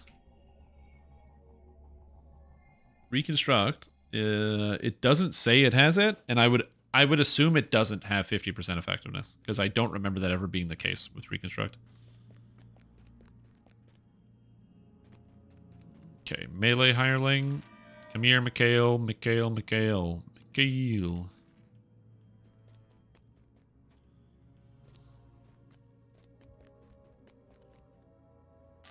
Never used it. Don't ruin my perception. Okay, sounds good. I will not ruin your perception. Yes, Mending Burst is better, and Mending Burst has a stun. The downside to Mending Burst is it's an epic strike, so it does share cooldown with the other epic strikes. So, it's not like Mending Burst is just better. Why am I tumbling when I could be running? I will say the benefit of them removing the tumble is I won't tumble in town anymore. Which I absolutely do. Oh, there we go. Fire Eater posts in the Discord. Orcas sink another boat in Strait of Gibraltar off Morocco. For years, the region's killer whales have been bumping, biting, and in some cases sinking boats. Many scientists caution not to ascribe motive to the animals. Well, I'm assuming that they don't have motives because the whales are whales. Like, they're not destroying boats because they're like, yeah, fuck these boats. Like, they're just destroying boats because they're destroying boats. But yeah.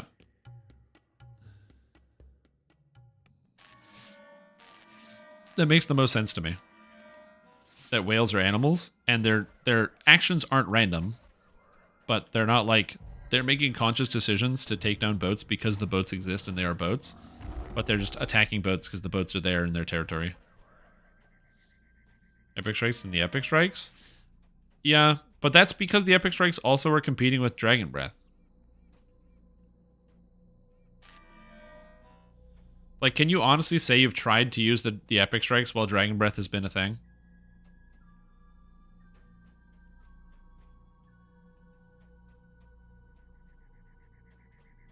Like, I haven't. I genuinely have not tried to use the Epic Strikes. So why would I? Silence, slaves! Curse you and your insolence! Oh, I didn't use my... I thought I used the stun. I had a teammate to save anyway.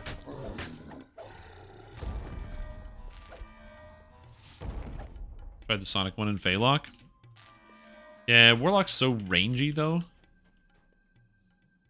That's why I'm excited to try it with this character, because I haven't done that. Scorpion Priestess. Come on. Get in the car, kids. Iona whispers from your backpack. I bet I can there we go. I bet I can dispel that barrier, which I'm whispering from your backpack. Because it's the ASMR whisper. Dispel that barrier from your backpack.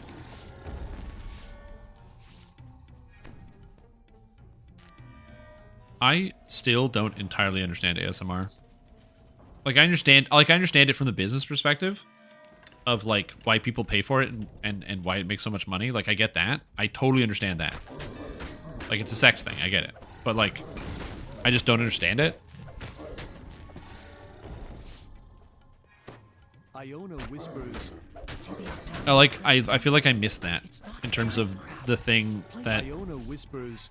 All the millennials are into. And probably also Zoomers? I don't know. I don't know about the Zoomers. Show you the way. They're the only Sonic Epic Strike that might be better than just blasting. Iona whispers. Who try to deny that's a sex thing?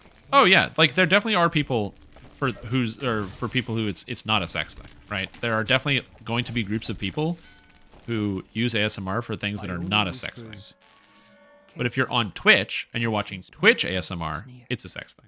If you can activate my staff on an Iona whispers. Because there is that ASMR of people like popping bubble wrap and stuff into it, and it's just like meant to do this like white noise or whatever, which is totally different. Not the Twitch stuff though. The Twitch stuff is the sex thing. Yeah. Give me eerie. Yeah, exactly. Like somebody licking a model of an ear into a microphone. Look, you're gonna have to jump through a lot of hoops to try to explain to me that it's not a sex thing, which is totally fine. I'm not saying there's anything wrong with that. Iona whispers. It's perfectly acceptable. Scorpion is spot. Iona whispers. I have literally no problems with that as a model or concept or whatever. But you know, you just gotta be real with yourself, you know. As the kids say, it is what it is. Yeah, exactly.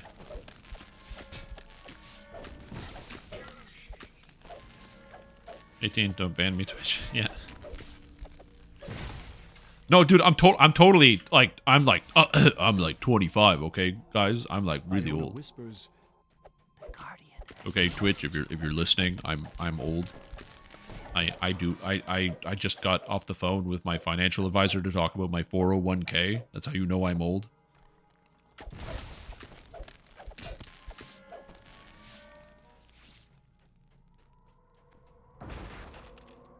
Iona whispers. Iona whispers. Licking ears into a microphone. It's a sex thing. Yeah, it's just one of those trends I just missed. Like I said, I don't get it in any capacity, but kudos to those people that do. Uh-oh, that's not good. I do like that it makes a noise. Like when you fail your cast because you get interrupted, it goes like bloop. It gives you like almost like a jump scare sound. It's pretty good. The Volkuri ASMR. Hey, maybe if Priestess Ionia never like stops being a scorpion, she can always just go into ASMR. Make her money that way. I'm trying to avoid making references to real-world technology and real-world ideas in my pen and paper campaign that I'm currently running, because I find that, you know, it's fun to make jokes and make references, but also I need the world to be cohesive with the fact that they don't have all this technology and all this society, and so I need to make the society feel cohesive in and of itself with like, well, or it just needs to be consistent so that the players can have a reasonable expectation of what's going to be happening in the future. But every once in a while you can't help it, and so it has occurred to me that it would be really funny to do like a part of the campaign as like they go into like a cavern where there's lots of like echoes or something, and they hear these voices, and then I hit them with the ASMR voice. Better career opportunities than you? I mean, it doesn't have to. Have you thought about putting it in boiling water and then eating it?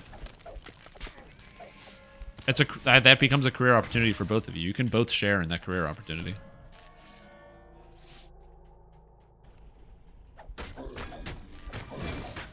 Boop. Gotcha. Scorpion tastes bad? How does scorpion taste bad? It's a bug. It probably tastes like nothing. Also, can you eat scorpions? Aren't they filled with, like, venom? Wouldn't they be bad if you ate them? I guess you'd have to de-venom the scorpion. Tastes like ants?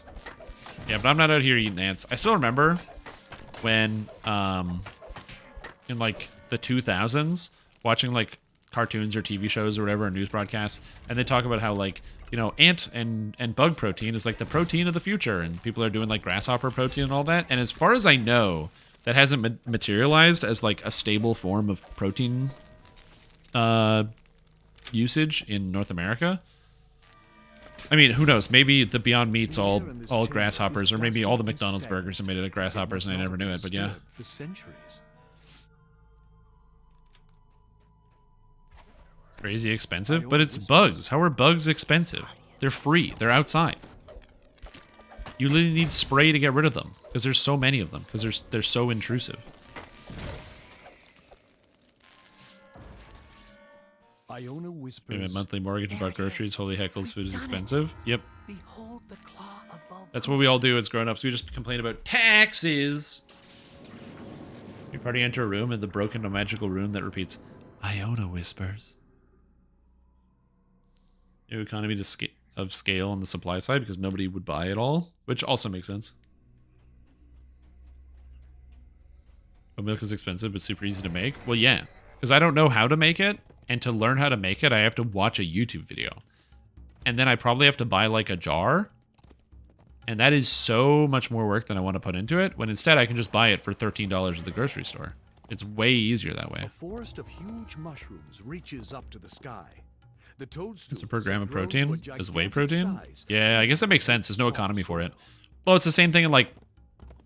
I'm such a fucking loser. Let me finish my sentence. It's just like how in Path of Exile, essences are really expensive this league, when usually they're not, because just nobody's running them.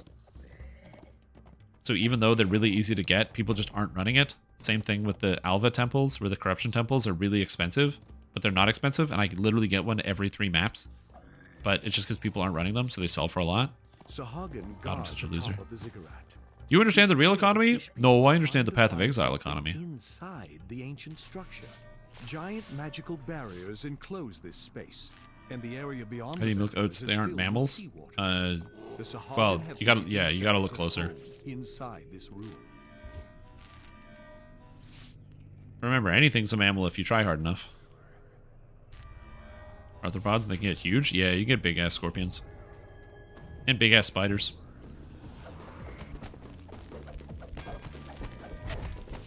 I love the power slam. So good.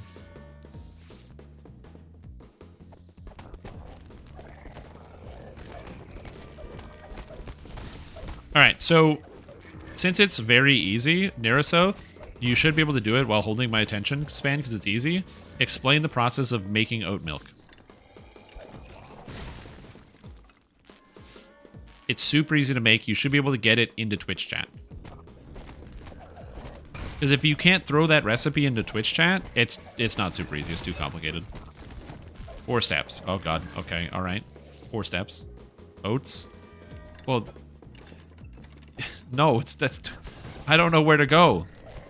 Okay. So I put the milk. So I got the bag of oats from the store. I got the Quaker oats, instant oats, breakfast oats, and then I poured my milk into that bag. Now what? Sahagin are cruel taskmasters indeed. About milking a Twitch streamer? Stand mixer? Oh no. Oh, you think I got a KitchenAid over here? You think I'm made of money? My guy, I stream DDO on Twitch. Okay. I guess I could go steal one from Canadian Tire. Water and some sort of enzyme that can break down shit? Enzyme. Oh, so I just like spit into it and get the mouth enzymes?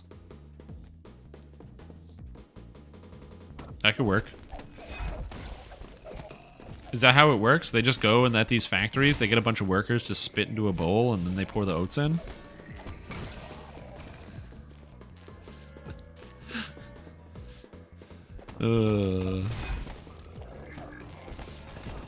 That would be bad. Yeah, you would just buy some like cheap enzyme off of like a... You could probably buy that shit on Amazon, honestly. For pretty cheap. Or any like lab supply company probably has it as well.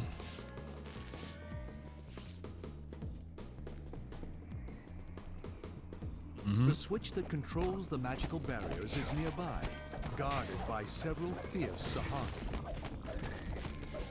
Have I considered? And don't say dairy. Milking the oats. Okay.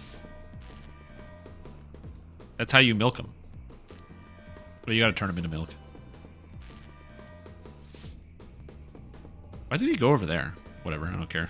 It's fine. The magic barriers vanish, releasing a Whee! wall Thank you, of Mikhail. water You that are... floods the area. Your use has been completed. See ya, jerk. Also, my game is downloaded, so after this we're going to be swapping over to Remnant, to a video game I don't know anything about. I saw Ipsum play it and lose at it for like 20 minutes. Now, he did beat the game, so I know it's good, and I know he got better at it. But yeah, that's what I watched.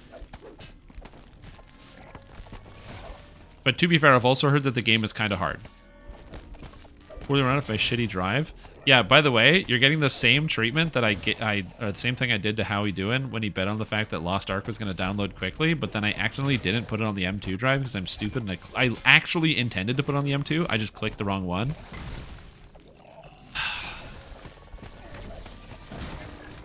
Good times. But you don't trust me. In the chamber ahead, a Sahagin wizard Find sifts dust and through mix the in water to remains high of a blend raid. smashed container. The planar fetter is not here.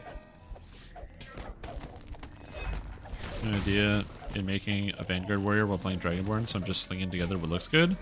Vanguard is pretty good. Basically, all you need to do to play Vanguard, if you're playing a fighter, especially if you're playing a pure fighter, is remember that the Vanguard capstone looks really cool, and the Vanguard tier 5s look really cool,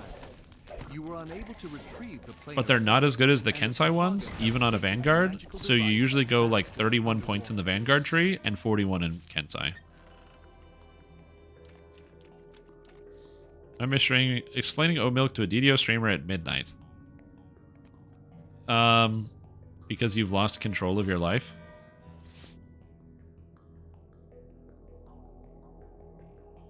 You're just like Stu Pickles.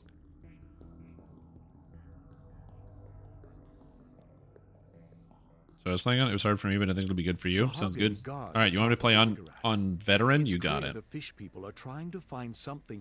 that's pretty much all you do when you want to play a Vanguard. Also, I am switching to a different video game, but if you have DDO questions, you want to talk about DDO, don't feel like you can't. Remember, I'm the DDO guy. You're always welcome to talk about Dungeons & Dragons Online if you're watching my live stream, because that's the way things go. But anyway, I'm going to be right back. I'm going to get some more water and use the bathroom, and I'll return. Why do you live in the middle of the Atlantic? Because it's cheaper, dude. It's cheaper to live in the Atlantic. You don't have to pay any taxes.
I'm back.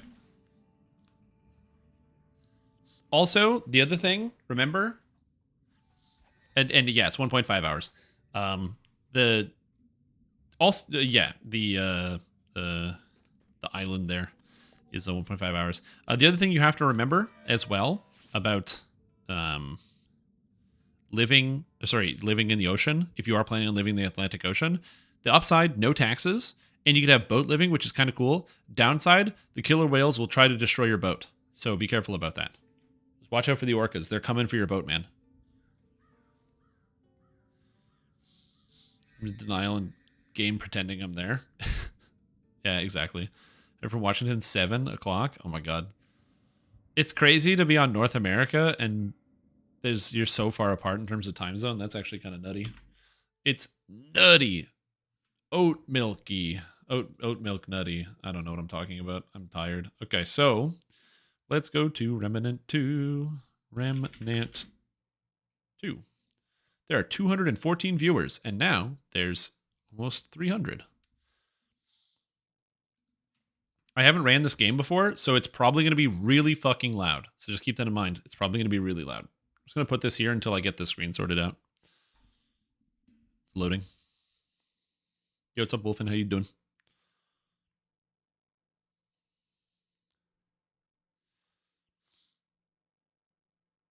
Are up later than West Coast because everyone on the East Coast is a degenerate? True. Oh, it's loading.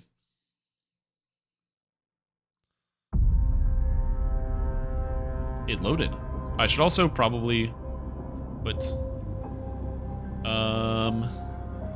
first time Remnant next time 2 done. Alright, video game achievements on Thief Simulator. Nice. I'm in North America. Sounds good. Enter. Okay, select a region. Okay. Okay. Okay. Am I going back? Okay. You're literally unkillable. Thanks for posting it. Been an enjoyable experience for 32. Glad to hear that, Krathunk. What the fuck? What do I do here? Oh, I had to hit escape. Okay, let's see. You gotta make a guy. I'm not gonna be hardcore. This is so loud. I wish games gave you the leave without saving. I just want to get to the menu so I can turn the volume down. That's all I want to do. Hold on. I have to do my just hard do it in here. I usually like doing it in the application, but I will find it here. Because it's so loud. There's so many video games are so loud. Okay, so I'm gonna make a dude. Let's see. I could use that. I don't know what all this is. Not bad. Oh, not bad. I could use that. Ugh. Why would know what all this is? But I don't want to find out. why would I want to play this guy instead of like I don't like the looks of this. I could use that. like Gruff? Like the looks of this. Give me Gruff, not Use like that. I could use an item. Not bad. Not Yeah. bad at all. Give me the Gruff. I could use that. I don't know what all. I could use that. No. Well, not bad. Not bad. Not bad at all. No. No. I could use that. Huh. I don't like the looks of this. I could use that. Hmm. I could use that. Ooh, there's a gruffness. Bad. Hmm. Not bad at all. I think I'm gonna stick with maybe default voice. It sounds kind of good. Yeah, it's a new game. Just dropped 65 hours in this game as recently. It's very fun. Good. I'm excited to have 65 hours of fun. Let's see. Honestly, my character looks pretty good. I don't know if this is the default that they give you for your character. Like this is Remnant Man, but the guy's looking pretty good. Oh, it had to do the whole glitchy thing for just the eye color. Really? It's a lot of loading for just eye color. Ashen eyes look kind of cool. We'll give him ashen eyes. Now, in terms of yeah, this is John Remnant exactly. Haircut. Ooh, look at that. We got all the haircuts. Could have like a bun, but nah, it's not gonna have a bun. Hair coming. Oh no, I don't like that. Cut your hair. Get a haircut. Oh, too clean. Too clean. Not enough hair. Honestly, I'm really liking John Remnant. I'm really liking John Remnant. Why do these look like Post-it notes on his face? I don't like that at all. Although this, now we're talking John Revenant. This is good. Or Remnant. This is Remnant 2. Oh, yeah, buddy. Oh, I kind of love this like scarlet hair. Graphic settings are too low? Yeah, we'll find out. I can't go into settings without resetting everything. See markings. Can we get him more marked up? I kind of like this scar. There's like he's all screwed up on the side of the face, but where else can we get it? I don't like the across the nose scar. That's really dumb. I don't think that would heal like that. That's just silly. Ooh, yeah. He's got good scars going on. Right across the eye. The classic across the eye scar. If somebody has this scar in real life where it's straight up across the eye, okay, run from that person. That's horrifying. You don't like. Imagine somebody gets slashed by that. You know they mean business. Like they came back from that fight. So yeah. Honestly, I like that scar. It's pretty good. And the markings, where are they? I can make them red. I can't even see the markings. I'm just gonna go with no markings. I think the markings look shitty. We'll do that. I'm not gonna play hardcore, so we'll confirm. Okay, so Survivor, Veteran, Nightmare, and Apocalypse. Yeah, we'll just go with Veteran. Sounds good. You wish to create a character? Yeah, sounds good. I wish I could edit my settings, but sure. Again, I don't know where stuff is going to be positioned on the screen. I also don't really remember what this game is, so yeah. X to toggle weapons. Good. So we'll give it a second here. Apparently this game is hard, so I'm excited. I like hard video games. Shit. Gunfire. Does that mean John Revenant's going to show up? John Remnant? Keep saying Revenant, which is wrong. It's not as hard as Elden Ring. If I wanted to feel sorry for myself, I'd have stayed with your father. Yep, can't stay with the father. Quite a drop. Let me help you down. I've got this. Come on, John, where's your game? Shy. Plus your juice, you got it from vet school when a link slashed them. Damn, these people are climbing down this like it's nothing. Oh, look at that gigantic friggin' hand cannon. Whoa! John! So dramatic.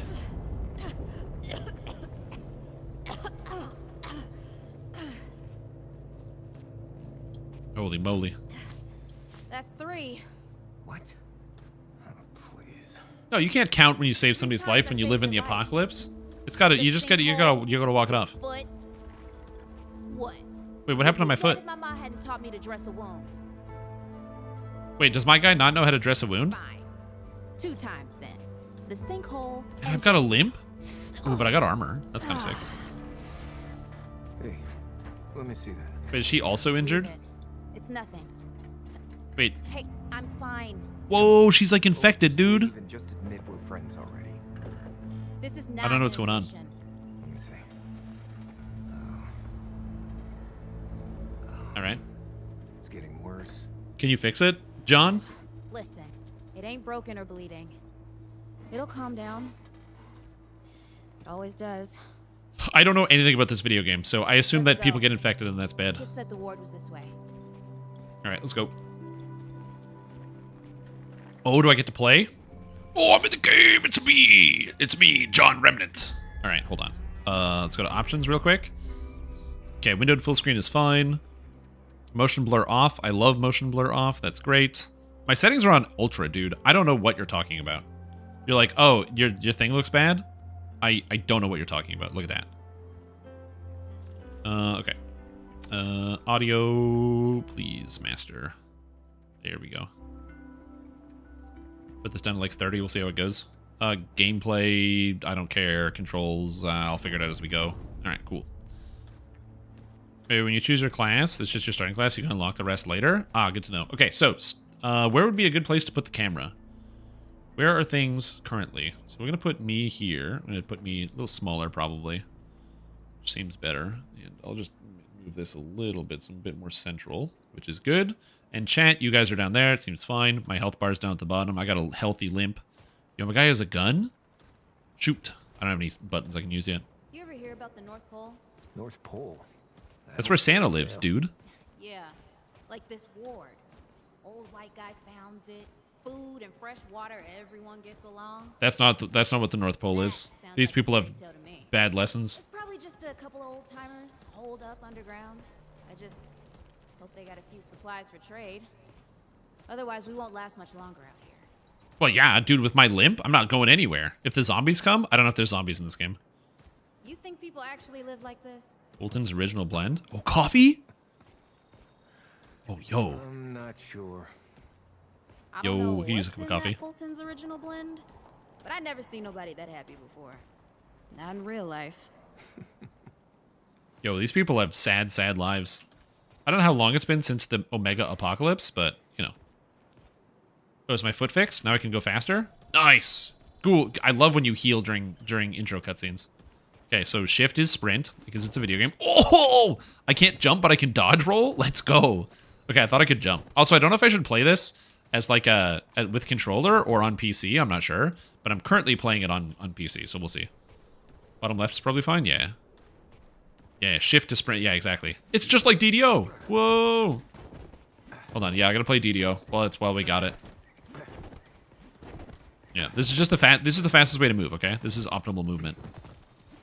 Oh, there's a building here. Let's go. Oh, I have a map. I didn't even notice I had a map on the top right. Locked. Great. We can't All right, turn door back stuck. now. Ain't got nowhere to go. Do I have a jump button? I have no idea. Be another way through. Yeah, how do I get through? Let me shoot him. Oh, I can climb. I see the game. Hey, Eagle Eye. See if you can squeeze your ass through that hole up there. Yeah, I can. How do I vault? Space. Oh, yeah, space is dodge and climb. Got it. I thought my foot was like super injured a minute ago, but I guess it's fine. I don't know. He just rolls. I guess I don't need to do anything when I can just roll it off. Space while moving near a ledge to jump. Whoa! Oh, it's Zelda rules. So you can't actually jump, but when you get near a ledge, you can jump off. I gotcha. Can I make a backflip? Okay, yeah, I can. Sick.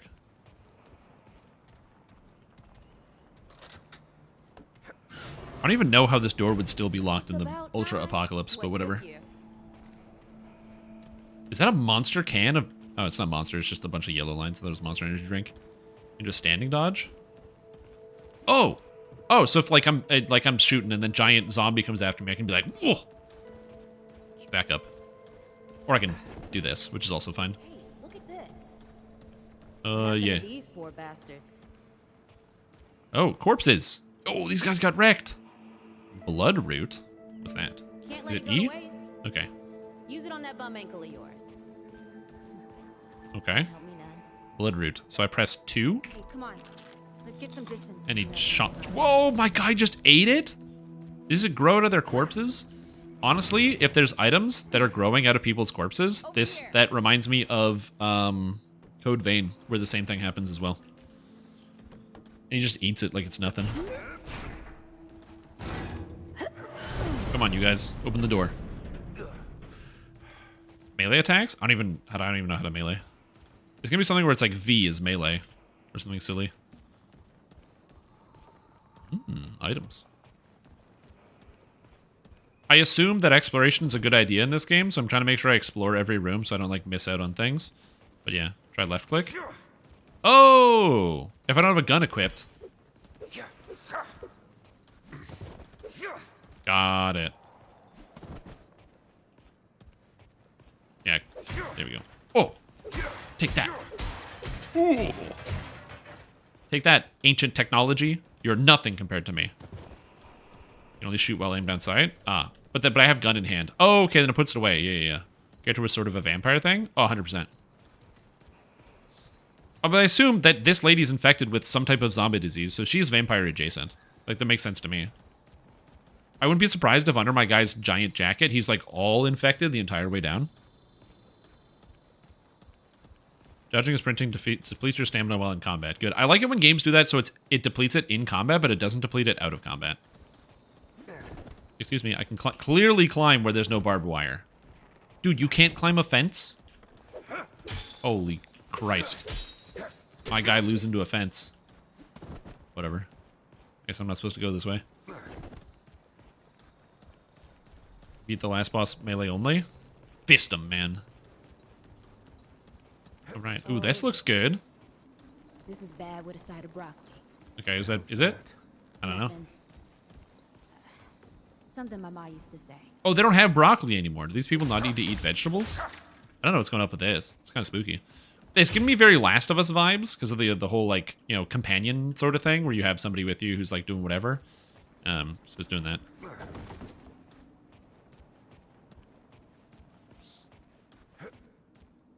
But I like broccoli. I also like broccoli. Bad with a side of broccoli. I should start saying that now. Next time something happens in DDO, I'll be like, this is bad with a side of broccoli. Okay, this is a combat arena. I'm not an idiot. I've played tutorials before. Oh no, there's a monkey. Oh shit. Nice shooting. Thanks. Hey, that don't count, by the way. Reload. Sick. Press R to reload. Oven roasted broccoli? I totally agree. So, pro tip, by the way, if you own an air fryer, just take some broccoli, throw a little pepper and a very small amount of oil on top of it, and then put that in the air fryer. It's the greatest. I do that almost every day. It's so much faster than oven roasting the broccoli. It takes like 1/3 of the time. It's great. I will semi-regularly do that as like a break from streaming. I'll like walk away and then just throw the broccoli in the oven. Or in the air fryer.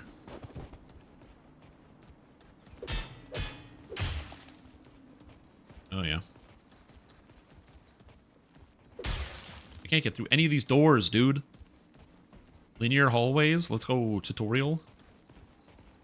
I'm cheating on chat with broccoli. Yeah, it's good stuff. No, I don't want to eat Brussels sprouts. Okay, so we're going into literally the heart of the infection. So now we're infection hell. And it's dark. Yo, where's the flashlight button? It's like the black button on the Xbox controller was the flashlight in Halo 1. Alright, let's go. Adventure time. Okay, you just set up the water. Look at the water supply. I do like the lighting. The lighting is very ominous. Like this, you're like, I don't want to go here. But of course, my character just like pushes his way through it because who cares? Need to finish this game. Never went back to it as D4 since BG3 dropped. Yeah. I'm starting to think looking for this ward wasn't such a good Yeah, well, who told you? Somebody who wasn't at the ward? So why would you believe them?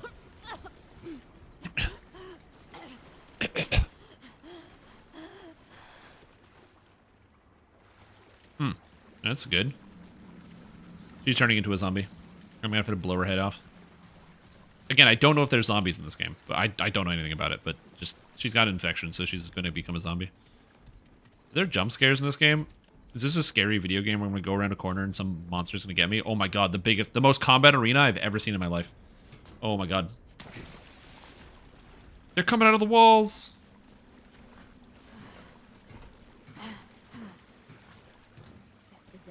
Oh, is this the Deadwood? It's because we're in some cistern, and we can't climb back up. Ain't no way the ward's real. Not with a nest like this out here. Okay. You know, maybe best we head back. Yeah, we can't head back. Retrace our steps. I don't know what you're thinking. Find another way out. Uh-huh. It's combat, dude. Get him out of here, jerks. Boom, bam. Oh, I'm bad. I'm inaccurate. Do headshots matter? Oh, they do. Interesting. Oh, God. Don't shoot her. I'm sorry. I'm so sorry. I'm trying not to shoot you. Oh, she shot me. Okay. Gotcha. Okay. Oh, I didn't realize there was a 1-2 combo. I dodged one. I thought that was good, but apparently not. Oh. Oh, no. Cutscenes. Oh, God. I'm dying in a cutscene. I didn't pick up the ammo. No. Wait, how did he go through the steel plate? Wait, whoa, how'd that go through the plate? Wait, how am I alive? That went right through the body. Get him! Yeah! Ooh! Combat roll. Not today, assholes! Hey, this is 3, by the way. You know, I hate dying in cutscenes. That is the Cogs quest, true. This is Thralls of the Fungus Lord. oh shit! Okay, quick. Just evolve. Use your powers of the infection to mind control them. Evolve. Hey, listen. For what it's worth, It's a good thing these things stopped attacking while she was you were talking. a good friend. You were a good friend. Yeah, now we both die. Okay, use your zombie powers. Take control. Do like one of them things in the movies where you go like, I am the infection, and tear them apart. I don't know what's up with these guys.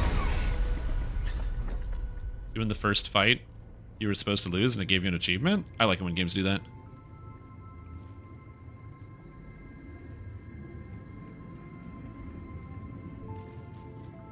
Okay, that did happen.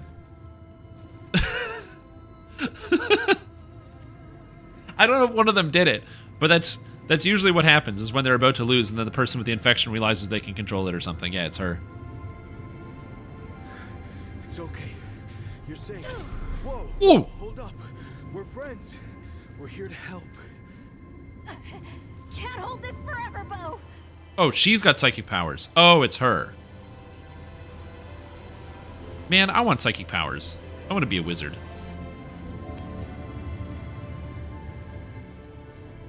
Oh. Yo, he's got magic healing powers? Dude, what the heck is this? No, it's not John Infection. Like, what the heck? Who are you? Questions later. We gotta get moving. Yeah, we can just shoot them all right now.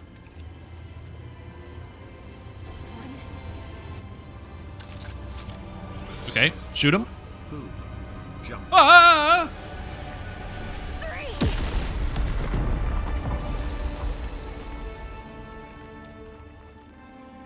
Did she blow them all up in one shot? Yeah, I really want these magic powers. That sounds good. Why are Tweedledee and Tweedledum traveling without magic powers? They should have them. You're on your own now. Hey, we still got each other. Right. Follow us, you two. That won't be the last of them. Oh, there's 4 of us? Oh, it's Left 4 Dead rules. Okay, I'm in. It's just Left 4 Dead. I got it. I got it. All right. Let's go, John Remnant. First, there's like ammo and stuff that I missed. Where's the ammo that I didn't pick up during the fight? Where's the ammo that I didn't pick up during the fight? Oh, long gun ammo. Nice, nice. Back to full. Full ammo. Love that. Because, yeah, I've got a pistol. I don't like that it's X to swap weapons. Oh, you can scroll. You can scroll, too. Okay, that's good. I wasn't sure. Rachel, considering what just happened? Yeah, John Remnant's fine. You're from the ward? Shit. Maybe Santa's real too. Santa is definitely very real. The way down collapsed behind us. Oh, yeah. We're gonna have to find another way out. It's always how it is in video games. We went down this path we go down every single day, and we've done for 10 years. But since you walked over, collapsed behind us, we gotta find another way out. Can you help? Nah, sorry, dude. Let me just break down this steel fence. Also, I was like at full health, so I don't even know why that cutscene played. John Remnant was doing pretty good. They had to play a cutscene to take me down. It's all spooky. I assume that this is one of those games where they, like, you know, you learn it bit by bit, and they explain some of what you need to know, but you really got to do a deep dive to understand what the heck is going on at a bare minimum level. Like most video games that come out nowadays. But they're like, we could just write a straightforward narrative, but we're going to give you, drip feed you information so then people can make YouTube videos about it. Whoa! Okay, I took more damage from my teammates than the monsters. Okay, note to self, playing with teammates is horrifying because they're just going to shoot you every time. I probably also should let my allies shoot more than me because they probably have more ammo than I do, but I don't know. Elden Ring School of Story? Ah, I gotcha. The monsters appear on the radar or no? Oh, nice. Hello.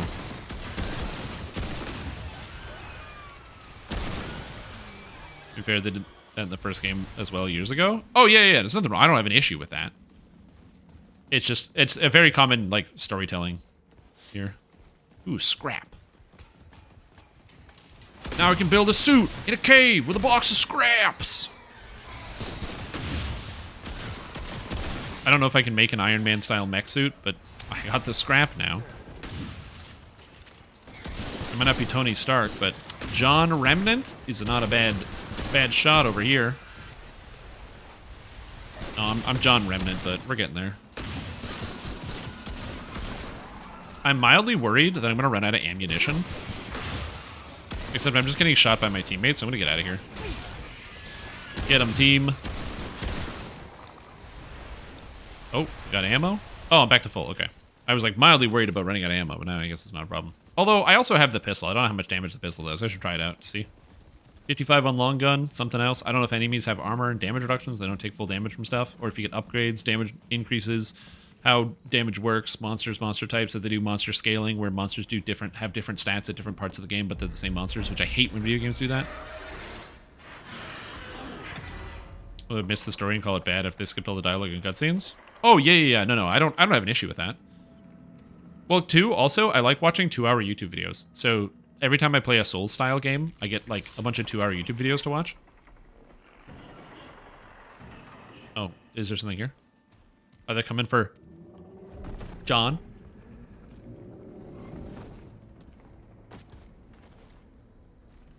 I like how all the characters have really cool outfits.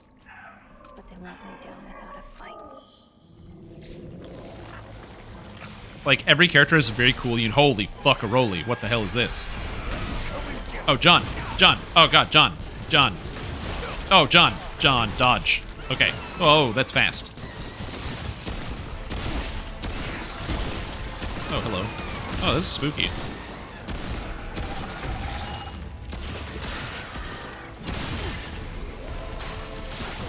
Let's reload, please. Oh, it's like slashing at these guys instead of me, which is very convenient. And can you stop shooting me in the back, please, teammate? Oh, okay, good. That's a ranged attack. Pay attention to the range attack, Strimdom. I feel like I'm taking way too much damage against this, but I also don't know. Now I understand the movements of this. Oh, right. Because I have stamina.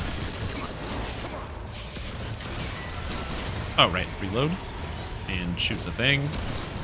I don't know if my teammates can die. I'm not sure. I do wish I had more capacity to aim for their faces, because I am missing the face hole quite a bit, and I assume that actually getting critical hits is going to be really relevant. Also, please, if my audio is imbalanced, do let me know if I can do a better job, because I would like to. Woo! Got it. New material, root ganglia. Let's get him. Hey. If the audio is too loud, let me know. I got a trait point. Shooting, traveler. Thanks, dude. Consider a Soul style game? Never really felt like it was. Oh, just in the storytelling department. Don't worry. Ward's as safe a place as any. Safer. That's all. So The cutscene saves you? it's really real. Food and water and folks living with some old white guy. More or less. Sounds good to me. Oh, yeah, it's creeping up her neck, too, so she's getting wrecked. Good balance of game sounds versus mic. Yeah, I have it set up so that when I'm talking, the game gets quieter. But I've never seen a case this bad. This is when you play on higher difficulty? Okay, yeah. I don't know why everyone. We need to get her to Ward, and quick. Was data miners discovered to share with the community? Amazing. We'd better get moving, or we lose the light. Oh, yeah, also, she's really sick. I don't know if you missed that while I was talking and responding to you guys, but yeah, she's really sick. She needs help. Hey Strim, your audio is imbalanced. Iron, Please the most stand timeless up metals in the straight. world. A world that has been stripped to its bare bones by the root. Okay, so the root are the zombies. Check, got it. Or it's plants versus zombies. I don't know. I'm learning this as I go along. I don't need story spoilers or game spoilers. Like, if you want to share experiences you had after I do them. So if you're like, oh man, that boss, like after I beat it, I had a lot of fun with it. Or like, even if I'm doing it, you're like, oh, this boss is great. It's like one of my favorites. That's fine. I'm aware, like, it came out, I think, this year. Or last year. So it's not like the oldest game in the world. So, you know, if you could avoid big spoilers, that would be ideal. But other than that, it's fine. I just got COVID. Oh no. Yeah, I had to do COVID tests this morning because my roommate's boyfriend tested positive for COVID. They see each other.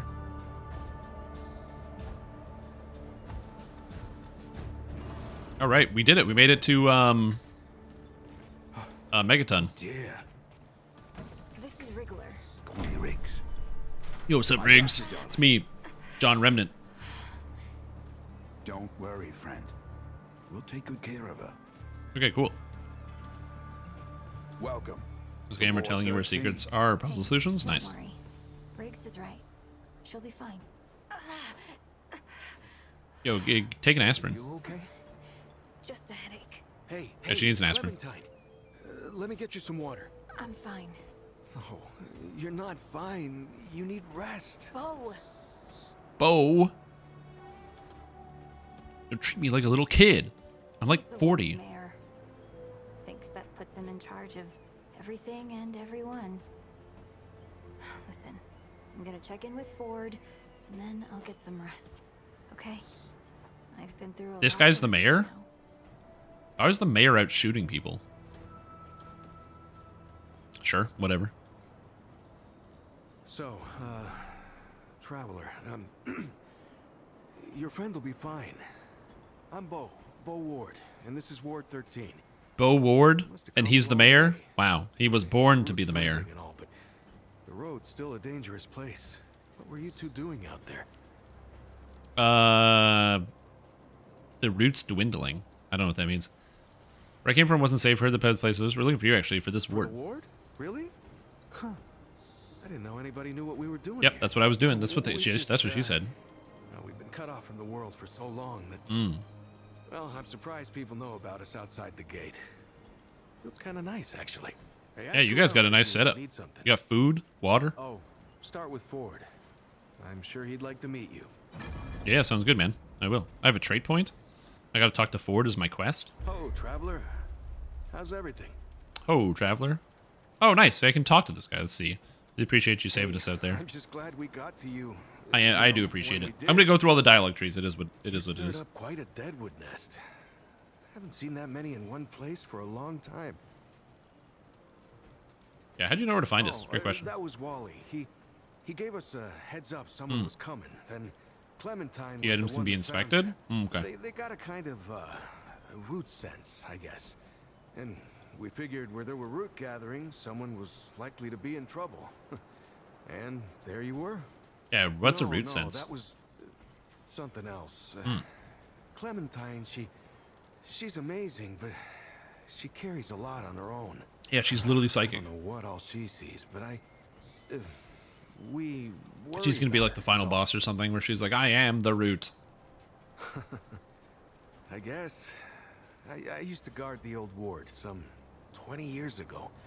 Oh, this guy's been alive for a long time. It must be really impressive for people in this world to actually live for like 20 extra years. They kind of put me in charge. Now, maybe no one else wanted the job, I don't know, but the ward's the only family I've ever known. Yeah, you seem pretty young. How were you a guard 20 years ago? To keep these folks safe. Yes, give me that information. Thanks. I don't know. I guess I just take care of myself. Do people live forever in this Right, world? Get to sleep early, all that. Yeah, Commander Ford always said a leader can't care for anyone if they don't care for themselves. I'm just trying to live right. I reckon she learned it from the founder. Uh-huh. He's been around for ages. Though he ain't much for leading himself. Wait, Commander Ford is the founder's daughter? Wife? Granddaughter, actually. Okay. Yeah. The founder wasn't around as much back in the day, but Commander Ellen was like a mother to me. To all of us from the old ward. Just doesn't seem right. I don't know exactly what's going on here, but I'm She's trying to gone piece it all before together in he my is. mind. I'm trying to put the pieces together, the puzzle. Yeah, but when our last hope fails, another must take its place. She used to say that too. Yeah. And how long has the founder been around? I couldn't say. Commander used to talk about him like he was dead and gone before I was born. You'd have to ask him yourself, I guess, but he ain't like the rest of us. He's seen a lot. Got it. So he knows that he's been here for 20 years, but he can't talk about how long this guy's been here? Just ballpark it, dude. Give me like 100 years. I usually leave storytelling to Reggie. Or if you want some really wild Commander's tales, favorite store in the start Citadel, munching. maybe. Now there's an old timer who can twist a yarn. Got it. Talk to Reggie. He'll tell me about Incredible, Nintendo. isn't she? Yeah, no one really understands how she does it. Not even her. But the feel in the air after she blasts them like that, it's electric. It's electric. Yeah. Like the sun after a storm. She's something special, traveler. And no small part of how. Oh, is there we're something going on between you and Clementine? Hey, you and Clementine. Are you, slamming? Between me and I don't You like her. What? No, it's not. I don't. I mean, I do, but it's not like that. I like how he just met me, and I'm inquiring about his love life, and he's like, anyone like her, traveler? Because I haven't. Like I haven't always been the bravest guy around. You know? why are you telling me this? We just The met. way she fights for folks, no matter what it takes out of her. It makes me want to do better. I kind of want to make her proud, you know? Yeah, sure. I guess you could say she's my inspiration, maybe? I mean, that's fair. But don't- Some people are inspired. Don't tell her I said that, though. Okay, I'll talk to you later. Lots of Okay, nice bye-bye. folks here. Talk to 'em. Lots of You'll love. see. Kiss, kiss. Good luck. All right. He doesn't talk to a lot of people, I guess. Yeah, but what about this guy? What about whoever's in here? You know, what about bedroll character? Oh, what the heck? Oh, I can climb on this? Can I like seriously climb on this? What happens if I get on this thing? Can I like climb on this? Yeah, it doesn't go anywhere. I'm gonna be exploring this whole town slowly and painfully. Deal with it. Gasoline! Give me some kerosene, dude! Be actually kind of sick. And I can burn the zombie bodies. So I have to deal with like zombies getting back up. I wonder if all this is like a dream or something. What do you mean? Like none of this. What happened to us, to the world? It's very convenient they're having this conversation right now. Oh, I don't know. That sounds a little far-fetched. You think? The idea that everything is just a dream? I agree. Oh, this lady, she's sick. I can't help her. I don't have cure disease like that other guy did. Like the mayor, he just had this orb that healed my wound. I got pierced through the chest. Okay, so You remind me so much of him. my character had difficulty walking because of a foot injury. I got a hole through my armor, which has been healed, and yet somehow I got up. Yeah. Hey there, Hey, what's up? stranger. I'm glad. All right, these guys are talking to themselves. I get it now. Oh, hey, kid. You and your friend married? Do people even get married out there? I don't know. Getting married mean? I also don't Tell know. me yet, and I'm pretty sure Pa didn't tell me the truth. Very true. That. If I was a parent, I would lie to my child immediately when they ask me questions about marriage. Looking for Ford, huh? He is usually over in the warehouse. Is this guy digging at the ground with a pitchfork instead of a shovel? What am I watching? What's going on here? No, but What was this? Is this a mini game? Can I grab the shovel and dig? What the heck? Yeah, but wouldn't you want to use a shovel for that? Like, I guess, yeah, you could be aerating the ground, but they're not really planting anything there. They're planting things in these planters that they have. That was the item menu? Oh, item menu. Do I have those? Oh, inventory, yeah. Root ganglia, crafting material. Part flesh, part deadwood. It's disgusting. It might not be moving, but it sure as hell feels like it is. Ew, gross. Oh, stats. Bleed resistance, fire resistance, shock resistance, corrosive, and blight. Okay, so my weight is medium. Cool. I have 66 armor, 100 stamina, 100 life, and I have 1 power level. Nice. Character. Oh, that's me. Nice. Survivor overcoat. A combination of sturdy metal chestplate and worn leather trenchcoat that provides some protection against the elements. It's clear that the armor was put together with practicality in mind rather than aesthetics. True. Survivor leggings. These provide minimal protection, but serve the purpose of covering up skin to prevent minor cuts and scrapes while trekking through the rough terrain. Also, good idea. You got to cover up the skin, especially like closed-toed shoes when going through the brush. Made of durable leather and include a makeshift wrist guard containing a metal plate secured by leather straps, providing additional protection against the wearer's wrists without sacrificing dexterity. Smart. And a gun and a pistol. Cool. And traits.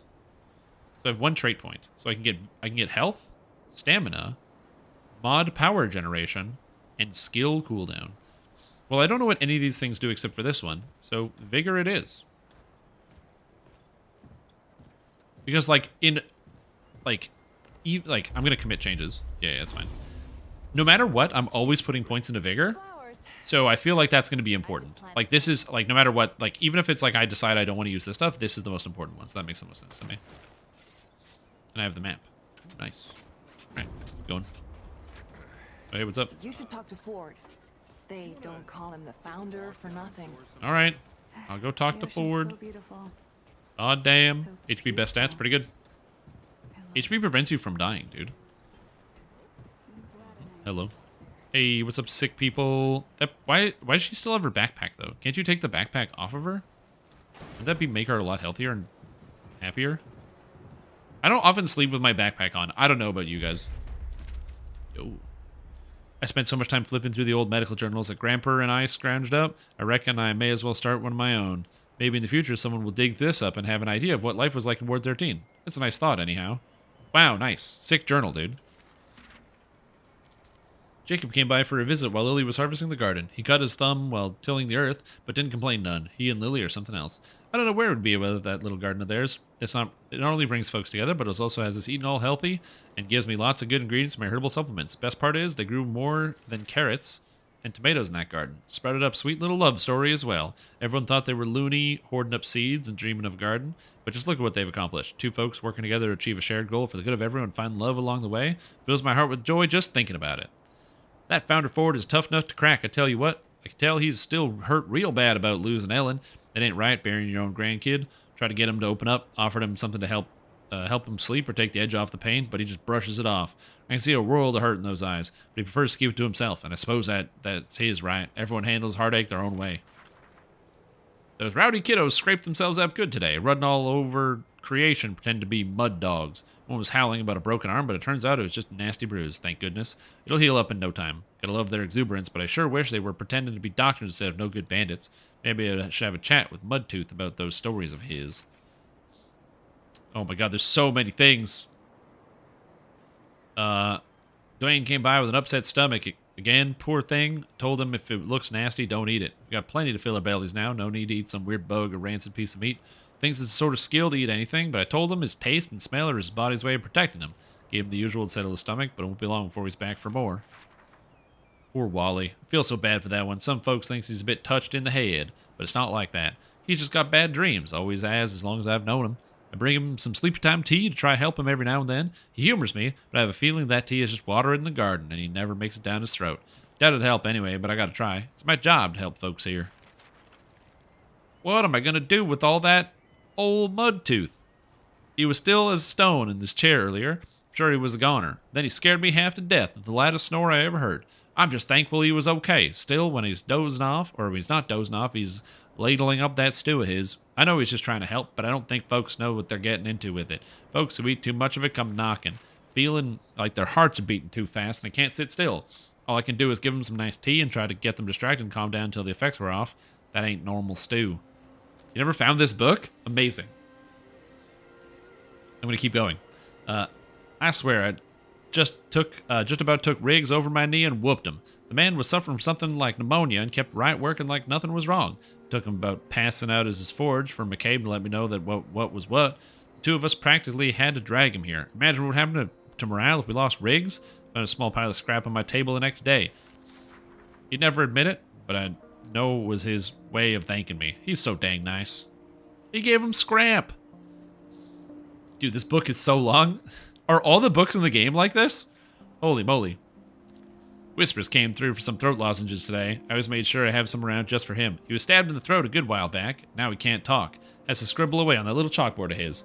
I've looked through all my scrounge trying to find some way to help him, and I've tried this or that, but there's nothing for it. Can't heal everyone. As Grandpa says, flesh prisons will let you down eventually, so you gotta make sure your soul's in good shape, since that's all you get to keep in the end. The longer I'm a doctor, the more that rings true. Yep. Reggie slowed down a fair bit in recent years. I know he's getting on in age, but it's tough to see. Couldn't ask for a gentler soul. He loves chatting, but he keeps telling the same stories over and over, like he doesn't know he's already said them to you. I've read about this. It's not something I can fix, unfortunately, and it's likely to get worse over time. So just smile and act like I've never heard the story before. Don't think I could bring myself to tell him.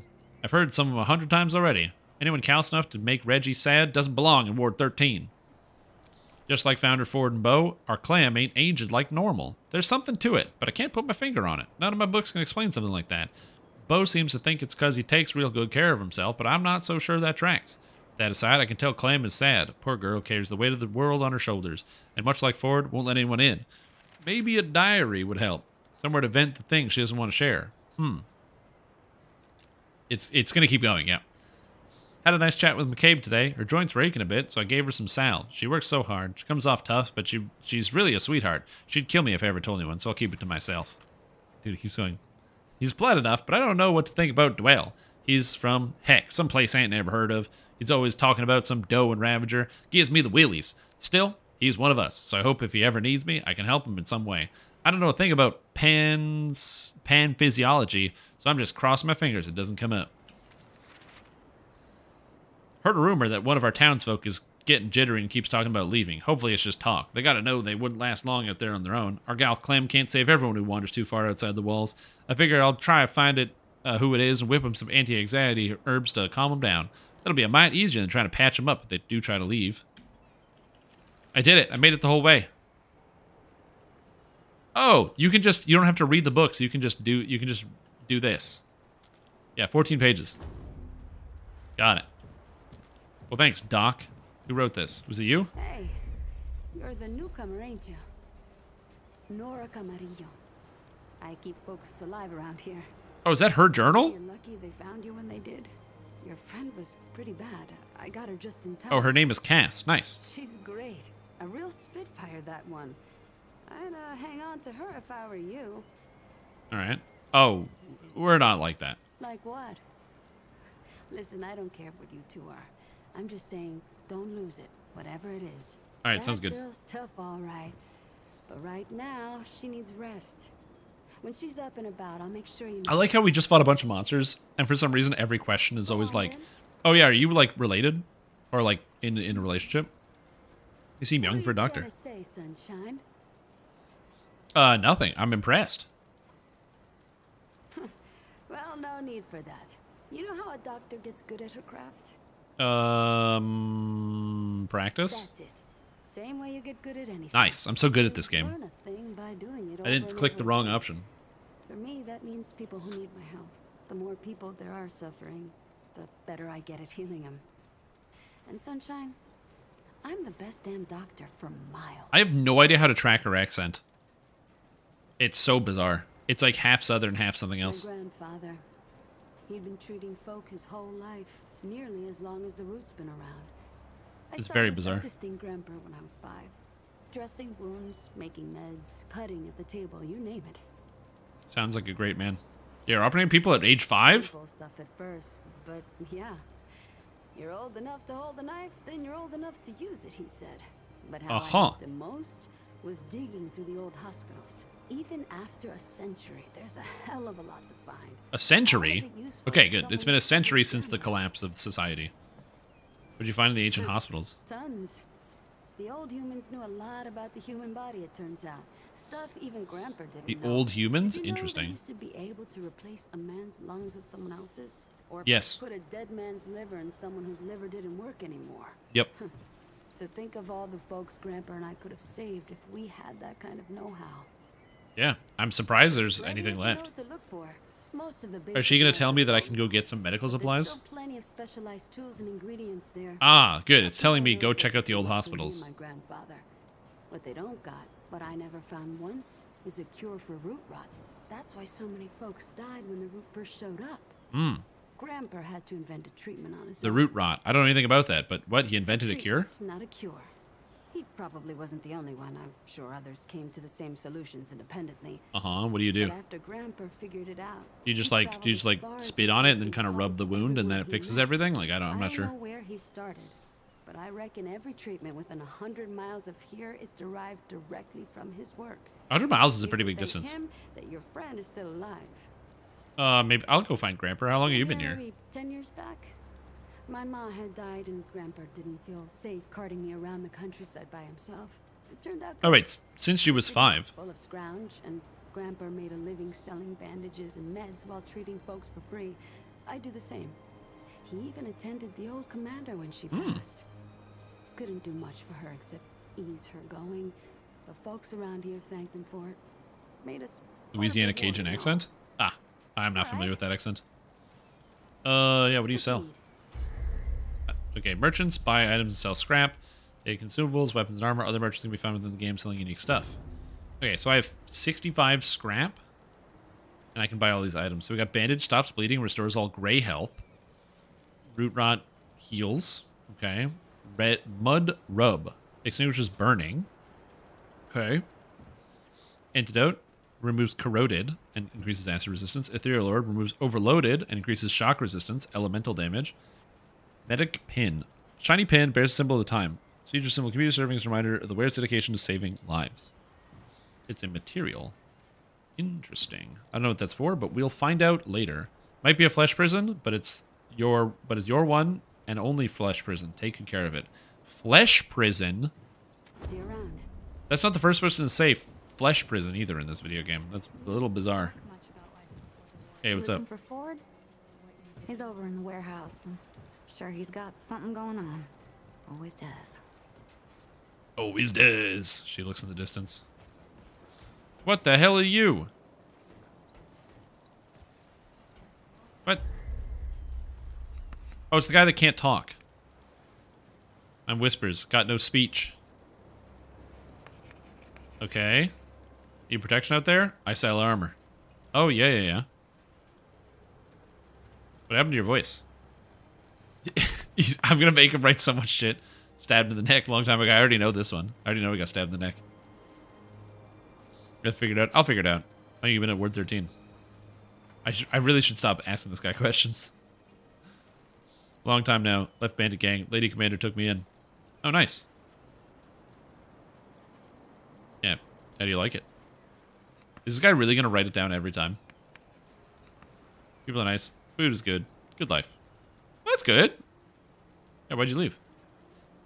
I hope that everyone doesn't die quickly. Got old. No old bandits. Yep, true. Come on, let me see your wares. Okay. Oh, he's got all sorts of stuff. Night Stalkers. Garb. Oh, more armor, but more weight. Cool. Anastasia's inspiration. When receiving healing effects, gain haste. Oh, magic. Field medic armor. High noon guards. Oh, high noon duds. Oh, it can be like some type of gunslinger. Field medic outfit. Night Stalker outfit. Bruiser body plate outfit. Trainer clothes. Cool. Kind of sick. I don't have any money, so I'm not going to buy anything yet, but it's kind of neat that they put all this stuff. Can I climb this ladder? Oh, DDO! Let's go! I'm ladder climbing, baby. I like how I haven't gone there for so long. The game is like, dude, go talk to this guy. What are you doing? I'm exploring video games. Stop forcing me to talk to one NPC. If they wanted me to talk to that one NPC, they should have teleported me over there, but I'm too busy. I'm exploring the world. Oh, there's a person down there. I don't know if I'd want to sleep underneath a bunch of boxes. I'm going to be honest. Like, I don't know if I would want to sleep on the lower part of the bunk bed on this one. That made me kind of nervous. Because, like, if there's someone on top of you and they crunch you, like, that would be pretty bad. But it just sounds, like, really bad if you're, like, down there. Oh, dude, I can't climb this? It totally looks like you can climb this. Damn. Looks good. Whew. Like I did like a sick backflip. I love that. Okay. So we got like, there's a boat over here. Yo, is this a shipping yard? Cool. Who's this? Hello? Well, hey, get away from my stew. Oh, it's you. Oh, it's the stew guy. Oh, it's you. Do we know each other? What? No, of course not. Never seen you before in my life. I just figure you're you. You know? And I'm me, and that's where we This are. guy? So, What mental clarity? Mudtooth do for you? Honestly, what mental clarity? You're you and I'm me. True. Lucky for you, I've got answers. Good ones, too. This guy is just full of nonsense. All right, let's see. What can you tell me about yourself? Stranger, He's the guy that was filling the kids' heads with bad ideas. and ain't nobody been around longer or seen more than I have. Except maybe old Ford, of course. But that old mudder cheats. Anyway, he hardly tells any of his stories. Only Is he old? 3 reasons why folks come to see me. And that's my stories or my stew. I don't think I'm going to drink the stew, because apparently the stew causes you to have an anxiety attack. Yeah, tell me about the town. Wait, 3 reasons. What's the 3rd? That's so? Huh. Did I tell you about the stories yet? Yeah, that and the stew. One too, eh? Well, that's it, ain't it? My stories and my stew. Listen, you sure I said there were 3 reasons? 'Cause there's only 2, and that's certain. Oh, I'm pretty sure he said that. Only 2 reasons folks come to see old Mudtooth, and you know both of them. I'm pretty sure your memory's slipping. My memory's not slipping. What? Oh my god, this guy's great. I love it. Town, you call it. Back in my day, a place like this wouldn't be considered much more than a camp or a bivouac. A bivouac? What's a bivouac? This ain't no town. Not yet. But it is a fine place to set up kip. Okay. I lived by myself for years, see? Had myself a, what you calls it, a hockapatopter. That A hockapatopter. Oh, yeah. it could. I bet it could in the old hockapatopter. Anywho, I was living by myself when my boy Brabus showed up saying we should move on. Told me it wasn't safe for me to be living like I've been living no more. He Oh, told no. me It's a shame. about this place. Got some nice people here. Took some getting used to. Being around folks again. All right, well, tell me about Brabus. Brabus, he's my son. Sounds It good. was his idea to come join this little shanty town. Not a bad He just called it a idea town. was, neither. He's over yonder at the Oh my shooting God. range, if you're looking to find him. Not much of a talker, though, that one. Guess he didn't get his old man's gift for gab, eh? All right, well, can you tell me a bet story? your apple I can. All right, here we go. I'm ready. Just stories, stranger. They're objective retellings of Objective? legitimate occurrences what you wouldn't believe. All right, currencies. Let's go, old man. You met my boy Brabus yet? He's a No, you just told me about him. always has been. Oh, yeah. Got into a scrap when he was I got some kids I got to deal with. knocked down a I actually boy don't, had but to yeah. be, twice his age and 3 to 6 times his height at least. Well, that boy's 3 to 6 times his height. That's such a high variance. too well. And this pa, phew, like a pair of fists with leg bones. Oh, I hate when that happens. Wanted to take some skin out of me for it. Now, I ain't proud of what I did next, but oh, who am I kidding? I wouldn't be telling you if I weren't proud, now would I? True. But, yep. like I taught Brabus, say as I do as I say. And Okay. anyways, I couldn't back down from a fight. Not in front of the crazy eight. You can't back down in front of the crazy eight. Brabus got the way he is. Anyway, I fight the man. Oh, He yeah. could've crushed my head between market and roast beef, but I aim to win, not fight fair. I Of course. pointed, had nothing at all behind him, then smooshed a scoop of mud straight into his mouth. The classic move. Then, while he was a spitting and a sputtering, I hit him hard. So hard that when he fell, my muddy hand came away with 3 of his teeth in it. And that, friend, is the true story of how I got the name. I have a feeling that if I ask him to tell me a story about Mudtooth, he's gonna tell me a different story and then tell me that's how I got the name Mudtooth. I have a feeling it's gonna happen. The days when you could find the stuff the old world used to make. Yeah. Canned foods, spiced chocolates, electronical music boxes. Those are good things. Oh, found this old can of I could use some canned food and some spiced chocolate, actually. And we literally did not know what was in it. The can weren't open, but the label had long rubbed off. Finding that Oh, yeah? like all our birthdays at the same time. That With the can beans? must have been 100 years old, banged up and bloated. Could have been anything in there. So, my boys did what any good family would do. Oh, yeah. They dared me to drink. Of course you would do that. It's only been 100 years. Down from something stupid. So I grabbed the can and said something sensually flattering about their mamas. Then I popped the top. Okay. Damn stuff hissed and fizzled like some kind of brown sludge demon. Smelled like one too. Oh, God. I chugged the whole damn thing. The thick goop tasted like scented sewer water. Burned my brain like a chili pepper. I nearly puked with each swallow, but This guy's a machine. He's like, nope, gotta drink it all down. the can aside, the boys cheered. I opened my mouth, flashed them a smug smile, and my teeth was all stained the darkest mud brown you ever seen. They Yep. stayed that way for at least a month. I told you. And that's where I got I knew my it. name. That's why he's named Mudtooth. All right, let's see. I wonder if there's another reason he's called Mudtooth. I don't know how many stories this guy has. Been introduced to that girl Clementine. Mm-hmm. Powerful woman she is, but she weren't always so. Oh, no. Tell me the stories about Clementine. Ford if Is you she? can Believe it. Even older than my old bones. How about it? Those two have a lot in common. Oh, yeah? Traveling to other worlds. Other worlds? Like Super Mario World? Born on Earth, but Oh, yes. I spent 100 years on a snow world called Resome. They call Resome? it that on account of some you read and some you don't. Anyway, what was she doing all that time? Training. See, Resome's full of giant talking rats.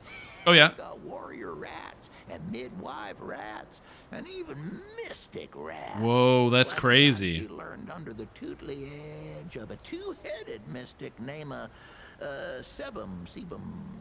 Taught her everything she knows. Sebum. Of course, on account of Sebum's a wanted man. Rat, I guess. But it's God's own truth. Okay. I met the man myself, the rat. All right. Met the rat. Amazing. Does he have another Stop story me in if I here? told you this one already. You want to know the truth about young Bo? I'd love to know the truth about young Bo over there. I'm learning so much about the people of this town. Boy ain't all that young. Oh, yeah. I mean, sure, he ain't 'Cause nothing. I learned that, Clementine travels to other worlds with rats. As a boy, no more. Resome. Why is that? Well, I'll tell you. Oh, yeah. Ward, he made a deal with the Wanderer. The Dark Wanderer? Don't believe me? It was Bo who met the Wanderer at old Ward 10 and 3. Oh, yes. And it was Bo who took them over to that Ward goose egg, the one where the root started. Wait, the root started at one of the wards? He won't admit it, but it was Bo what rescued Clementine and shut the door on the dead wood for good. The boy That's good. More than he tells, and a good deal more than he knows. Why else would folks around here put him in charge of everything? I have no idea. Do I want another story from this guy? I think I might come back. Kind of want to move on a little bit because I've just been listening and talking to this guy. Oh, he sells stuff? But, or does he just sell the soup? Ready just yet. The lunch rush today was something fierce, I tell you. But I'll have some for you quicker than you can say crazy eight. Crazy eight. I done already said it, didn't I? Just come back in a while. I'll be sure to save you a bowl. Okay, thanks, dude. Appreciate Be it. sure to come back for some stew. Ooh, the stew. Yeah, I have a feeling that, I don't know if this is accurate, but that they might be doing like a Borderlands sort of deal here. Where, like, you know, Bo and Clementine are like the characters from the last game or something. Where like they did that in Borderlands, where all the characters from Borderlands 1 became like the story NPCs in Borderlands 2. I don't know if that's the case here. I'm just making assumptions. So many new faces these days. Things must be getting a mite easier out there. I hope so. Traveler, I'm Reggie. Well, this game is apparently hard, so maybe not. Call me Reggie. Oh, it's Reggie. Saw you come in with Bo and Clementine there. Oh, you can be sure they'll do everything they can for your friend. Ain't the first to come through here needing help. I mean, do I need help? Really? Yeah, anything to trade? What does he trade? Getting right to business. I respect that. Only the best for my friends. Oh, yeah. He sells Reginald Reggie Malone, consumable vendor. Whether it's cures, supplies, or just listening ear, whatever it is, I'm happy to help. All right, he's got ammo, a pipe bomb, confidence booster. It reduces damage. Okay. Rocket fuel. Increases fire rate and melee attack speed. I love the idea that the stimulant is called rocket fuel. That's a good idea. Is there a energy drink called rocket fuel? Because there should be. Worn Admiral's Ring. All damage received is increased by 200%. All damage dealt is increased by 10%. The risk reward on this is terrible. But I guess if you're a speedrunner. Firestone. Increases fire damage by 10% and fire resistance. Grounding Stone. Acid Stone. Increases acid damage and acid resistance. An old metal tool.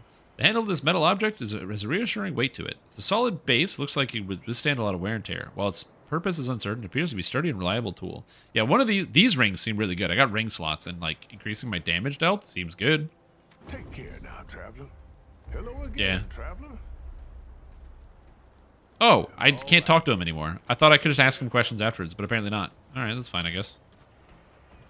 Apparently, I can no longer talk to him. You only get one chance, one opportunity. Do you capture it or let it slip? Hey, this building's the same as the other building. They already came in here, and I already found this gas can. They're copying, pasting buildings already. I didn't even get that far in. And they thought nobody would notice. And this building, too. Oh, my God. All these shipping containers are the same. See, this is the part where I will say this. The fact that the shipping containers are copy and pasted in a game like this means I'm basically going to stop exploring because my brain just checks out and goes, oh, that's the same as, like, that shipping container is the same as that shipping container, and that shipping container is the same as that shipping container. So it kind of cheapens the value of there being any, like, unique items in a shipping container. Imagine one of these containers has something unique in it. I wouldn't find it because my brain automatically assumes they're all the same because I just noticed pattern recognition.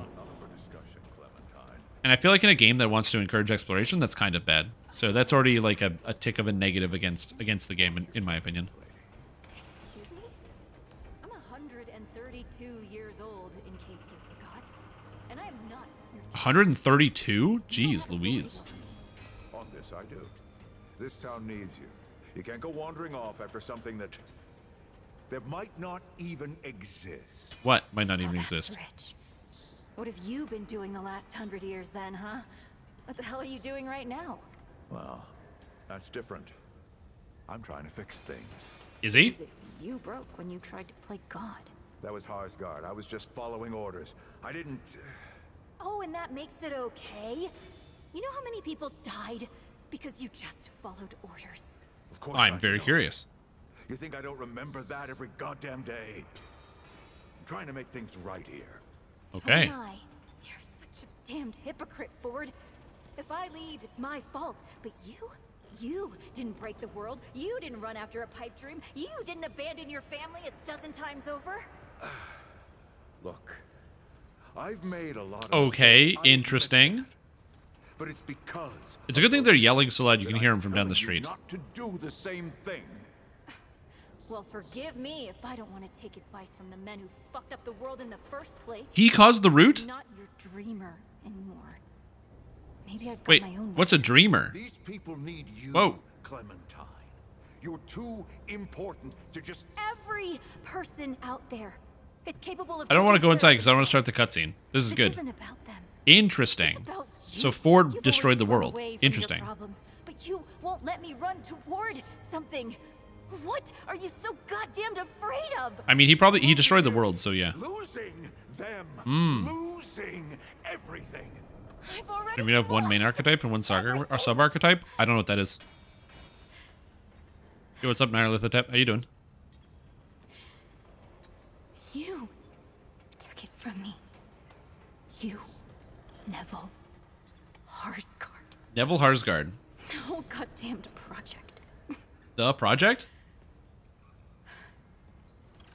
I don't belong here. What is happening? I never did. I'm tired of pretending I do. Okay. Look, This is a long dialogue session. you put yourself through a lot today. I was wondering if I should leave the class I want to the end and get past lives, just jump right in the class you want. Things will feel better. You should play what you want. Whatever you want to play the most is what you should play. You know how I. This is Remnant I 2. used to look up to you. I just started. The way you seemed strong enough to save the world. Except I've already saved it, haven't I? And She what saved have the you world? done?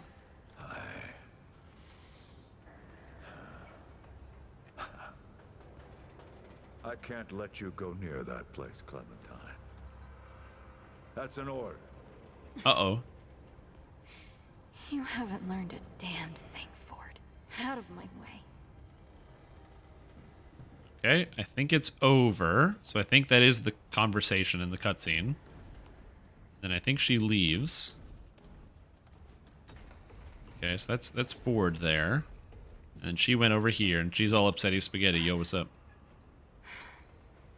We'll talk about this later. She has a really nice, lavish setup here. I mean, this is nice. She's got a plant. She's got 2 plants. Workbench for crafting tools. Couch for hanging out with the buds. Honestly, it's a nice setup. I like it.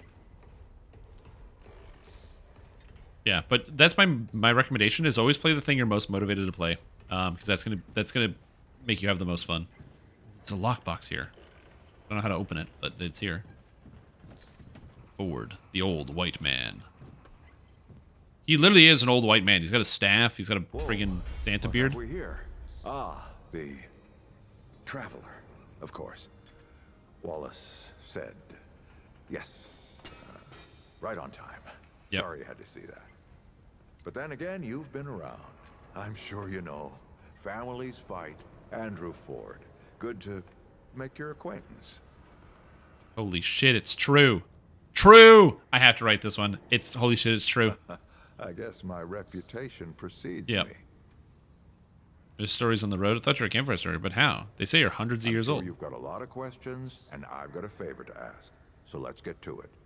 You first. Okay, I do have the question. Okay, if you're really the Ford that built this place, are you alive? Were you expecting me? I like to throw. Yeah, if you're really the Ford that built this place, how are you alive? That's a longer story than I can indulge right now.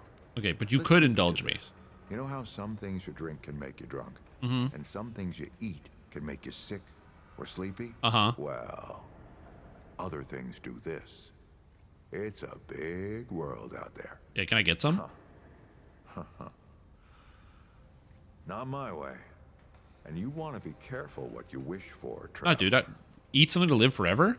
All right. Got a favor you talking? Oh, yeah. What were you expecting me? Not you precisely. As Uh-huh. in name, rank, serial number. Not a story-centered game. But I knew Well, I'm still someone gonna read it all because why not?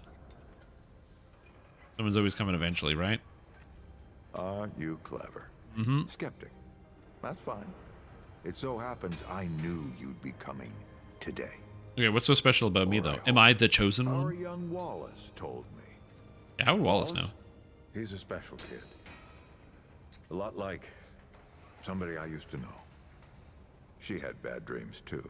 Dreams about things that hadn't yet come to pass. You can see the future? I don't need to antagonize this guy. It's a little More cryptic. like I'll just ask him a question. he can see really far into the present. Sometimes. What? You can see far into the present? Oh, Okay. Nothing too dangerous. I've got to marshal my resources. And then we'll get into it in earnest. Okay. Anyone in particular? Why are you and Clementine fighting? That's a great question. Arguing's not the same as fighting. Clem and I have known each other longer than anyone Yeah, because she's else. 130 That's and a you're lot like of water 2,000. to put under a narrow bridge. She can't be more than, what, 19? She did yell she was 130, so I don't know why I would say that. Nosebleeds, headaches, and I worry about work. Yeah, even when it comes to, like, the story of the game might not be the best element of it.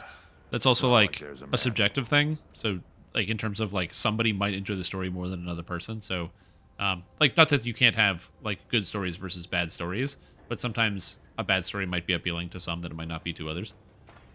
Compared to who? He does look pretty good for 2,000 years old. I agree. But he knows the run of a ward. Learned from the best. He was orphaned, just a kid. Ward 13 sort of adopted him. Ran security when he got old enough. Did a damn good job of it. Only made sense to put him in charge once we started up here. Is Riggs really as nice as he seems? I never met Don't Riggs. think So there's no. a soul in town has lost as much as Riggs. Don't know how that man gets up out of bed every day. But he does. And we're damn thankful. Oh, I have some of the intel, questions. Eh? Sure. No, I'm good. All That's right, it. Traveler. Now that you've shot your shot, here's mine. All right, what's the plan? I need an able young scrapper to help an old man out. Talk to Wally. You'll find him out by the docks. Okay. After that, gear up, and then meet me at the ward gate. I'll tell you a story.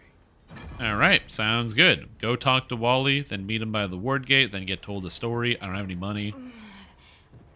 I'm not talking about this right now. Okay, sounds good.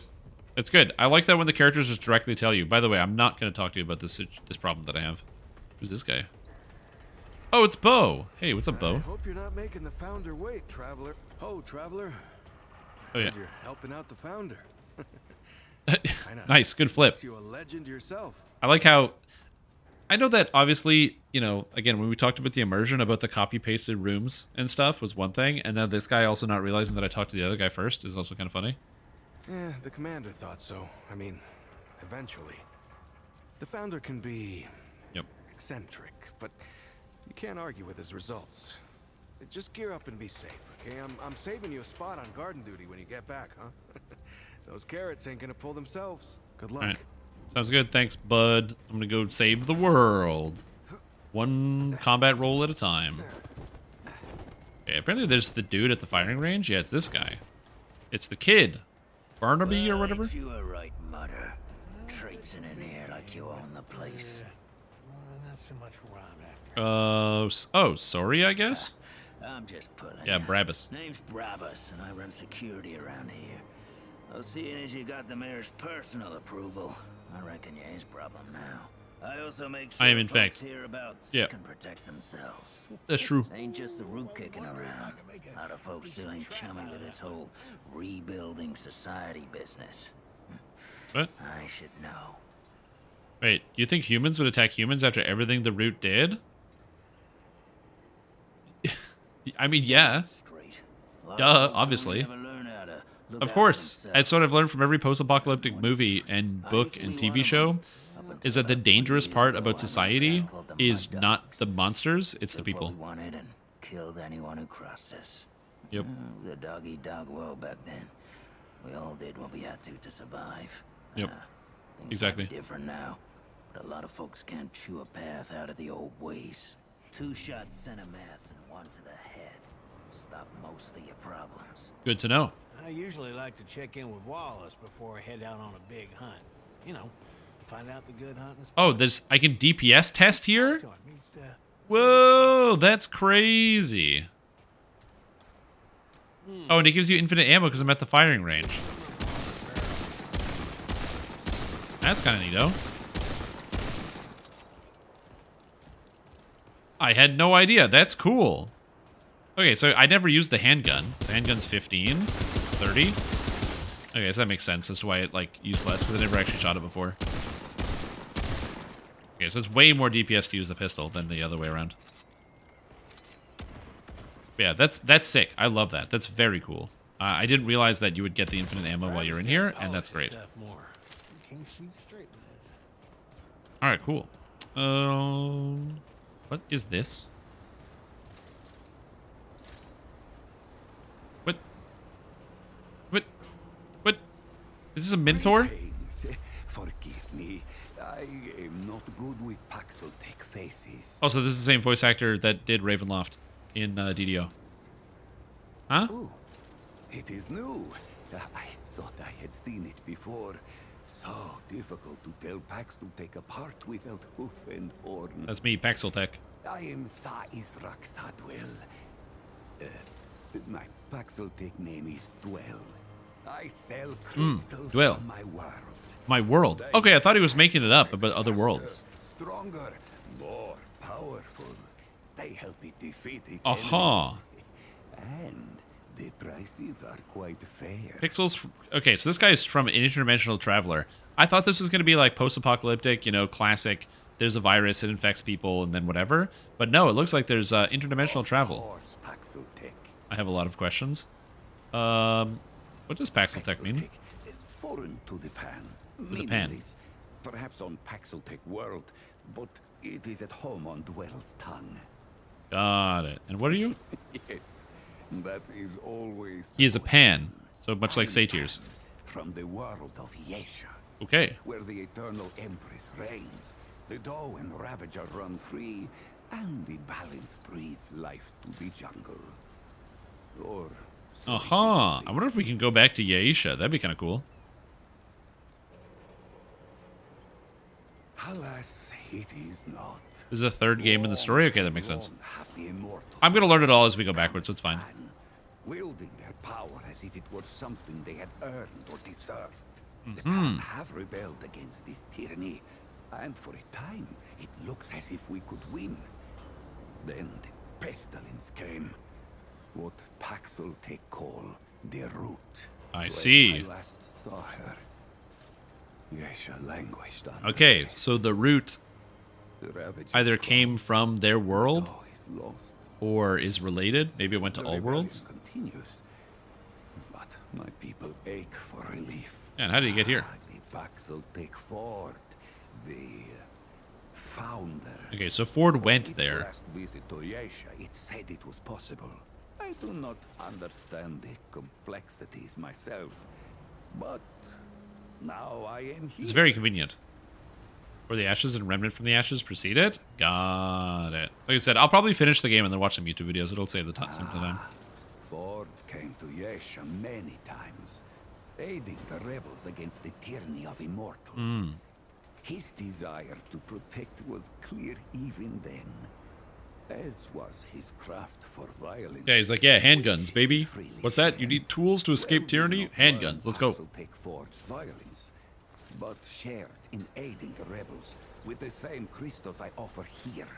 Crystals. Got it. I'm assuming the crystals are like elemental adds to your guns and stuff for gun crafting or something. Although, that guy did have like a crystal that he healed me with, so maybe that's in here. Never hoped to pay.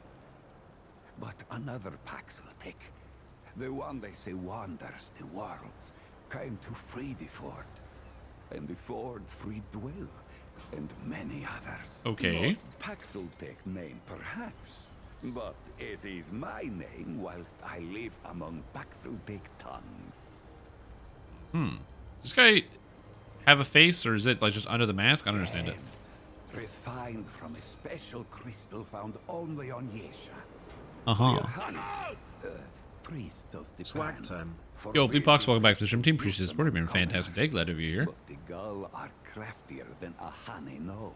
Long and long have the Gull used the crystals for weapons. This is the new harbor. Even cruder things, like soups. Soups. But it takes an artisan like Dwell to bring out their full potential. Yeah, if they're only found in Yesha, how do you get them here? Hope to steal Dwell's chain of supply? No. Duel success does not count. Okay, I guess that makes sense. Out secrets. Okay, well, I don't have any more questions. Perfect. Yeah, let me see. Okay, so in crafting, NPCs throughout the world and War 13 can be used to craft new items, weapons, weapon mods, boss weapons, armor, etc. Boss weapons. Each crafting recipe has a number of materials required plus scrap. Okay. So if I want to craft something, a red relic fragment. Receive red relic fragment that matches your character level. Okay, so fragments. Process Korara. This is decreases stamina recovery. So these are like crafting materials. Increases weak spot damage, which by 10% for every 400 mod power spent by the attached weapons mod. I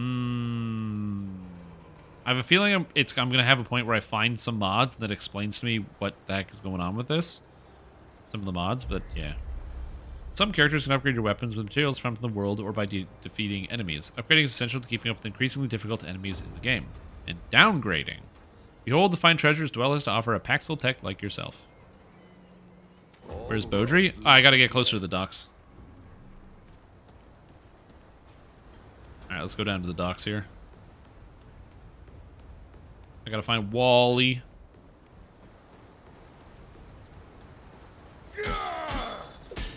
Oh, I have a sprint attack? Oh, cool. I didn't realize that. Do I have a dash attack? Yes, I do. Nice. Okay, cool. I did not realize I could do that. I wish I could get like a saber or something. I feel like that'd be a lot better than just using my fist. But, you know, it's fine, I guess. Alright, let's go talk to Wally. Hey, do you have... It is a rude ass to say, hey, do you have a face? True. Stop sign. Hey, what's up, Wally? Guy looks stressed. I see you, traveler. I see you too, buddy. Yeah, or yeah. Hi. I see you too. You're the one Ford's been waiting for. Though, he doesn't know he's been waiting. He thinks he needs help. It's her who needs it. Are you talking about my friend Cass? You know. And you don't. Sorry, I shouldn't say. Things get messier when I tell them. Uh-huh. Did I say that yet? Probably. The site, you know? Uh-huh. Oh, yeah, I totally know, dude. Yeah, 100%. Yeah, man, no, I totally know all about the site. Yeah, absolutely. But yeah, Wallace? Yeah, Ford's sent me to see you. To walk. You choose the first step here, but your path can change if you wanted to. All right. Oh, it's my class. Oh, select archetype. Okay. Buy a melee weapon? I don't know if he was selling melee weapons. So we got medic. So healing, support, and well-rounded description. The medic specializes in survivability with enhanced healing and relic effectiveness. So prime perk, regenerated. The medic regenerates additional relic charges by healing themselves and allies. Do you get allies in this game? I guess that makes sense. Redemption. Medic unleashes a shockwave that revives down allies and heals them. In addition, it heals people. Allies received 50% of the healing amount. If revived, allies can be revived again. Sure. Healing shield. The medic quickly expels healing energy to shield all allies for 100% of the life, while shielded allies generate 20% of their health over the duration. And Wellspring. Channel, you can play with others. Oh, so if I'm playing solo, I probably shouldn't use the medic class. Oh, there's a bunch of classes. Oh, there's a bunch of them. So we got Hunter. Hunter specializes in range damage, precision shots, and marking enemies. Okay. Challenger. Close range, durable, and hard to kill. Big armor, and that guy's got he's just rolling around with the drum mag shotgun. That's kind of cool. And Handler. Pet companion, teamwork, and utility. Yo, we get a dog! Very cool. So yeah, Hunter specializes in ranged enemies. So you've got Hunter's Mark. Increase the Hunter's spatial awareness by casting an aura that automatically applies a mark to all enemies in 35 meters. While the senses are heightened, Hunters also gain 15% increased ranged and melee damage for 25 seconds. Mark. Crit chance against marked enemies increased by 15%. Hunter's Focus. Continually aiming down sights uninterrupted without shooting for 1 second causes Hunter to enter a focus state. Reduces weapon spread, recoil, and a bunch of other stuff. While focus aiming at planes will automatically apply the mark, which gives crit chance. Got it. Then Hunter's Shroud. Hunter becomes Shroud, reducing enemy awareness and making them harder to hit while moving. Okay, so this is all stealthy. I don't think I'm going to play this. This definitely does not seem like me. So we're going to skip that one. Challenger. Challenger specializes in close range combat and heightened survivability. Let's see. War Stomp creates a high impact tremor that deals 150 damage and additional stagger forward in a cone. Okay, so it's just War Stomp. Makes sense. It's Ground Slam. Juggernaut. Become nearly unstoppable, gaining 3 stacks of Bulwark, 50% movement speed, melee damage, melee speed, and reduced stamina cost. Increased melee damage 50%, stagger level reduced. I assume reduced stagger level is good. And Rampage. Enters a heightened state of battle, which increases fire rate, reload speed, and movement speed. Killing gives Rampage stacks. Check. And Die Hard. Upon taking fatal damage, you don't. Sounds good. And Handler. Handler specializes in teamwork in both solo and cooperative scenarios. So you get Pup. When the handler is down, their companion will attempt to revive them. Cool. So Attack Dog. Companion will follow the handler and deal 20% additional damage. Single press, companion engages enemies. Double tap, companion returns to the handler. Companion will follow the handler and continuously heal allies for health. Okay. Support dog, attack dog, and guard dog. It will defend you and keep you safe. Got it. Okay, this all makes sense. Yeah, I think for my play style, I'll probably end up going Challenger. That seems to make the most sense in terms of that. I mean, the problem is, I kind of like being, like, medium, like, all around. Like, not like the ranged. But my issue is that, yeah, I kind of want to be an all-rounder. I just don't really want the pet. I don't really want the pet companion. I understand why people would have it, but I don't really want it. So, yeah. So I'd probably just pick one of these abilities. So I think I'm going to select Challenger, and I can change this in the future, right? Like, if I don't like it, I can choose something else. So, yeah, I think I'm going to start with Challenger and go from there. That makes a lot of sense now. Oh, my guy got armor and stuff, too? Classes freely after a bit once you find things? Okay, got it. It seems like this is the right path. You're right, of course. Oh, I got a helmet. Path Nice. is waiting. Tell Brabus and McCabe I sent you. They Great, sounds have good. what you need. They're the next step on your journey. It's very convenient that this guy had all this armor in his inventory. Oh, does my guy have slow roll now? Archetype. Oh, there it is. Archetype. War Stomp. Cool. Die Hard. When receiving fatal damage, the challenger becomes invulnerable for 2 seconds, regenerates half health. Can only happen once every 10 minutes. Strong Back. Increases dodge weight threshold by 1.5. Cool. That's great. And I have a bunch of perks. I don't know what those do. Engram required for a secondary archetype. Oh, Steel ends well. Alright, cool. And when I level up, I get more stuff. Alright. And my weight is 64, so I'm heavy. Slow dodge. And I got new items. The Bruiser outfit. These gauntlets are tough as steel and hard as stone. Enough for whatever challenge dangers come their way. They suit you well. While they're not exactly aesthetic, you're more comfortable in twice-tempered steel and repurposed tire treads than you care to admit. So I could, like, swap this down to get under heavy weight and go down to medium, probably. Visibility in this helmet leaves much to be desired, but that's not really the point. It goes a long way in keeping your head on your shoulders. Nah. There we go. Now we're back to medium. And plus, now I can show off friggin' my guy's face. John Remnant. Add it again. Okay, so now I have Strong Back. Oh, I got a bunch of Vigor for free, I guess? Okay, makes sense to me. Okay, and now I have the Stomp. Z to dismiss. Yes, thank you. Yo, look at my guy's beefing out, though. Look at that. And now I can Stomp. Yo, look at this. Look at that. That's sick. You see that? That was amazing. Oh, baby. Yeah, I can probably hide helmet, but I also taking off the helmet's good. Oh, I have to talk to Brabus now? What do I have to talk to Brabus? I already talked to Brabus. Alright, what's up? Oh, do I? Wallace told me to see you. He said you were next on my step in the journey. That boy what talks to the root? I don't trust Wally with a... Yeah, it seems great. I feel like this is going to be super effective. Have to cross him. I don't reckon he was any more specific. Something about my path? Right. Well, the boy's crazy, but he ain't stupid. And I can see your gear is, lacking, Hey, to say the I'm trying my best, okay, dude? You tell him I gave you this. No charge. Riggs is gonna talk. Oh, Iron Greatsword? Isn't he? Fine. Go see Riggs then. Tell him he can do whatever the hell he wants. Yo, no way. Hold on. Oh, sick! Oh my god. I have an iron greatsword. Cool. I have a I didn't even know you could get melee weapons. Because I assumed I would have to use my fist. Oh my gosh, that's so sick. Oh, and I have the Bulldog. So this is automatic 10-gauge shotgun for close quarters combat. Okay, so this guy is like all CQB. Maybe just need to go see Riggs. I mean, it's not terrible, but yeah, the range is obviously not going to be very good. Oh, but the damage on the pistol is as much damage as I had on the other gun before. A little bit less crit damage, but that's okay. Oh my god, the sword! That's so sick! Oh yeah, can I? It's like it looks like it's like a chainsaw sword because it's made of like a bunch of saw blades. Let me look at this. I want to look at the sword. Yeah, it's like a gear on the bottom and a giant blade with a bunch of straps on it. Okay, that's a weapon. Stranger. Now that's a weapon. Yeah, because you got slam and nice.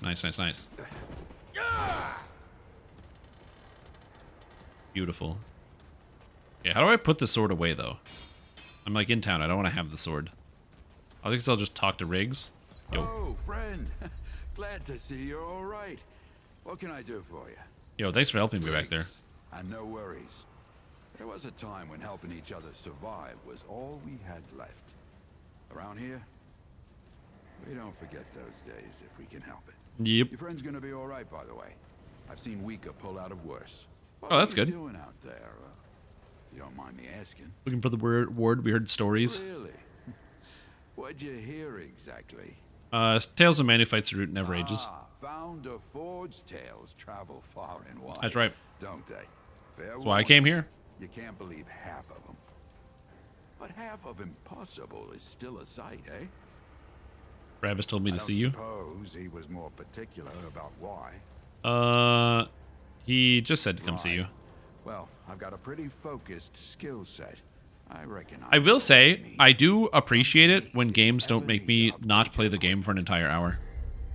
Like, I do understand that they want to teach you all this stuff about, like, how to upgrade equipment and how to do this and how to do that. But also at the same token, it's like, you know, it would be nice if within the first hour of gameplay, I got to play the game. You know where to find me. Okay, so this is where I upgrade my guns.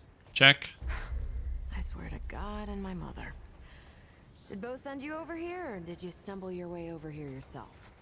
Bo didn't mention you. Well, if there isn't a first time for everything. You didn't have to talk to everyone in town? Let me save you some time. I'm McCabe.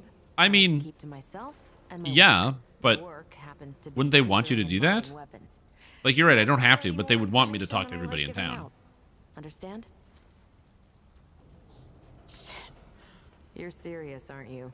All right. So, what the hell is this journey? So I don't know. I swear, if that boy weren't so goddamn right all the time, he and I'd be having words. Percussive ones. Okay, I don't know what that means. Well, the only reason anyone bothers me is because I'm good with a hammer. Well, I assume it's like most games where everyone's dialogue updates, so every time you return to town between each mission, you gotta talk to everyone in the town about it. Tell you what, I heard you picked up something strange on your little jaunt earlier. Maybe I could do something with it. Oh, yes. Alright. Gear and mod crafting. My work happens to be tinkering and modding weapons. That's already more information I like giving out, understand? Oh, the root ganglia. I can make a weapon mod. So, healing shot. Launches a payload that explodes on contact with allies, dealing 30% of their max health. When no ally is struck, payload lays dormant until the ally gets close. Dormant payload lasts 30 seconds, so losing potency over time. Concussive shot. Fires a focus blast of air to all targets, dealing damage and 4 times impact. Fires caltrops grenade that covers the area. Oh, scrap shot seems good. It applies only to enemies, it looks like, so that seems good. Imbues ammunition with fire that increases range damage by 15% for 20 seconds. Shots apply burning, dealing damage over 10 seconds. That also seems good. I feel like if I was going to craft something, I'd probably want to craft the concussive shot. I feel like that makes the most sense. Or the scrap shot. Oh, and you can just buy these directly with scrap when you get enough. Okay, that makes sense. Yeah, I should craft one of these. So let's go. I already have the ground stomp for that. So let's go with, scrap shot is probably something I'm not going to use. Let's go with hot shot. That seems good. That ought to help with whatever journey he saw you on. And then I have to equip it to my weapon. I don't know if that was a good idea, but that just seemed like a good idea. So we're done here, right? Or do I need the hammer again? Nope, I'm good. I'll leave. Look, it's not personal. I just don't like being distracted. Yeah, I feel like there's no bad decisions there. And it's not like I assume this is also a game where there's a limit on how many resources you have, but there's not such a limit that you can't try different stuff. So I'll make you a deal. You find anything interesting out there, bring it back to me and I'll see if I can use it to mod your weapons. Okay? Thanks. And if you tell anyone I was nice to you, I will cut you. Yeah, because she's actually secretly a big softie, but she doesn't want anyone to know that. She wants everyone to think she's a big meanie. Good to see you again. I looked to upgrade my equipment. Anything you like. Thanks. And now we take this. Oh, how do I mod my equipment? You know where to Oh, find me. shit. Character. Oh. Oh, hotshot's already in here. Oh, it already put the hotshot in it. Oh, okay. Does it very well. Yeah, but I read the book. I already read the book. Alright, so now we gotta talk to Ford. Ford. Well, Ford's up here, so let's go up here.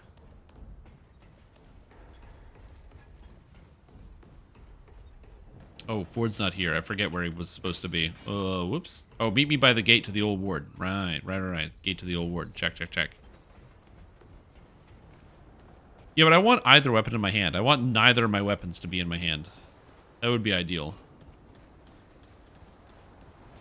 Hey, it's a child. Children. What are you doing?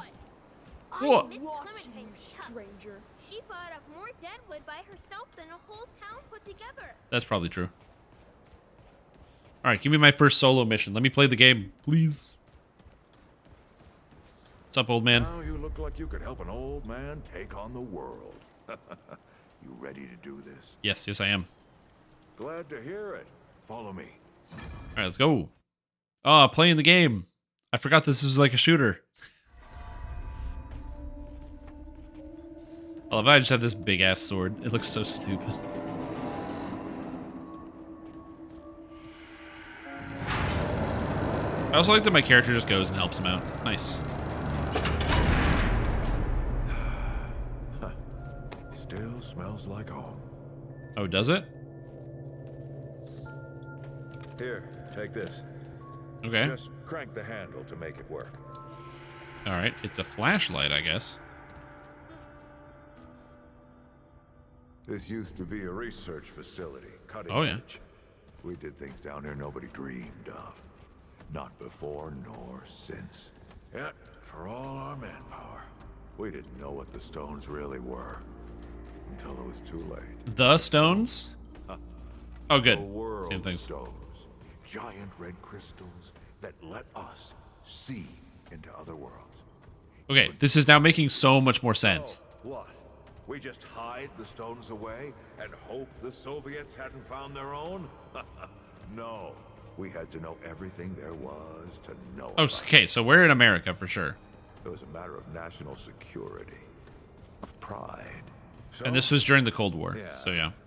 It was. we opened the door and walked through. Nice, thanks for telling me all this, some stranger. Side. It didn't happen right away. Hell, the inhabitants of the worlds we traveled to couldn't follow us. We thought we were safe. But Oh, they couldn't? The route found a way. After that, Uh-huh. well, we all know what happened after. Locked, huh? Well, Oh, yeah. This is my house. Come on.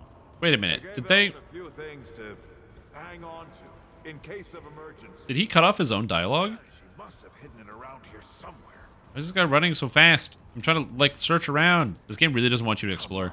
Ellie, where'd you hide it? See, like, this makes me think that exploration is not important, because I haven't had a chance to explore yet. Exploration has yielded nothing, and all the characters don't want you to explore, because they just want you to, like, go to the next area. So I assume there's nothing in that area back there because the game forces me to do this. But I know that because this is a video game and you guys said there's secrets and stuff, that you're going to be encouraged to explore later. And I really hate it when video games do this, where they like do the really counterintuitive thing where they try to get you not to look at anything and not to explore anything. Like, I find that like very, very frustrating because they train you to do one thing and then they give you a different experience later. And you like, you know, so when people end up not finding stuff or they don't look around enough, it's like, well, yeah, they were trained not to do it.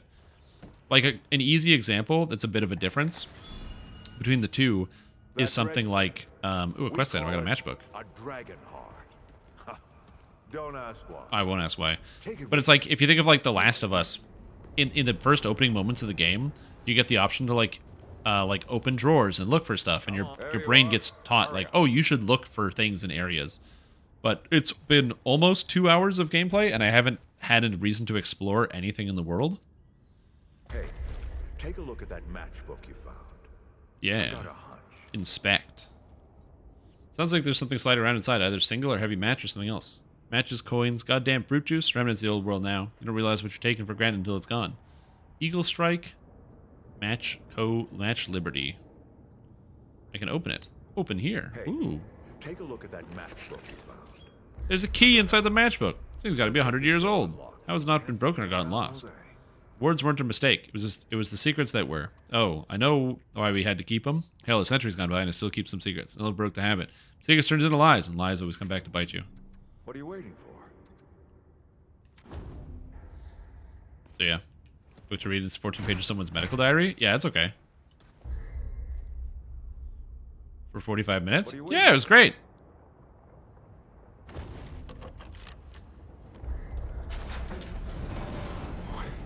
Yeah, but it's the game that they designed.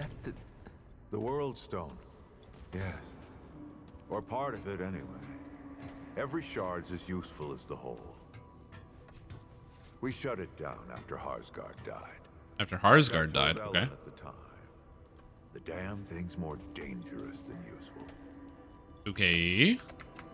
Huh. Of course not. Never mind. Uh-huh. Dude, I have no idea what I'm watching right now. Let's see if that worked. Work to do what exactly? Yeah, exactly. You tell him, John. John Remnant. Yeah, it is.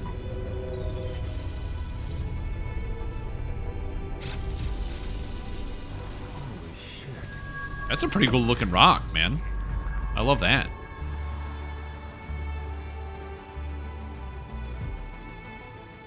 So many years.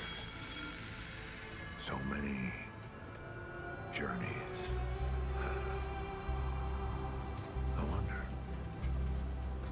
I wonder, did the Andrew Ford who first touched this crystal, did he ever come back? Aren't you Andrew Ford? Or is he some kind of shapeshifter, or is he talking about metaphorically? To bury this place. Not just lock it away, but get some explosives and bury it in a tomb of concrete. Okay. More dangerous than useful, traveler. Remember that. Is he going to disappear and travel to another world? Ford? Ford! Ford! Okie dokie. Bo is gonna be pissed. Uh-oh. That bastard did it. I thought she was resting. I thought she was tired. I guess she stopped being tired. I did spend a lot of time talking to people in town, so that makes sense. Did he tell you how to use it? The gelatize. No, it's the cold you pick up due to all the new germs and people you meet. Very true, yeah. System failure is imminent. The core has been compromised. The utility is required. Got it. Get the utility. Check. Uh-oh. I can't. It's a cutscene. I can't help you.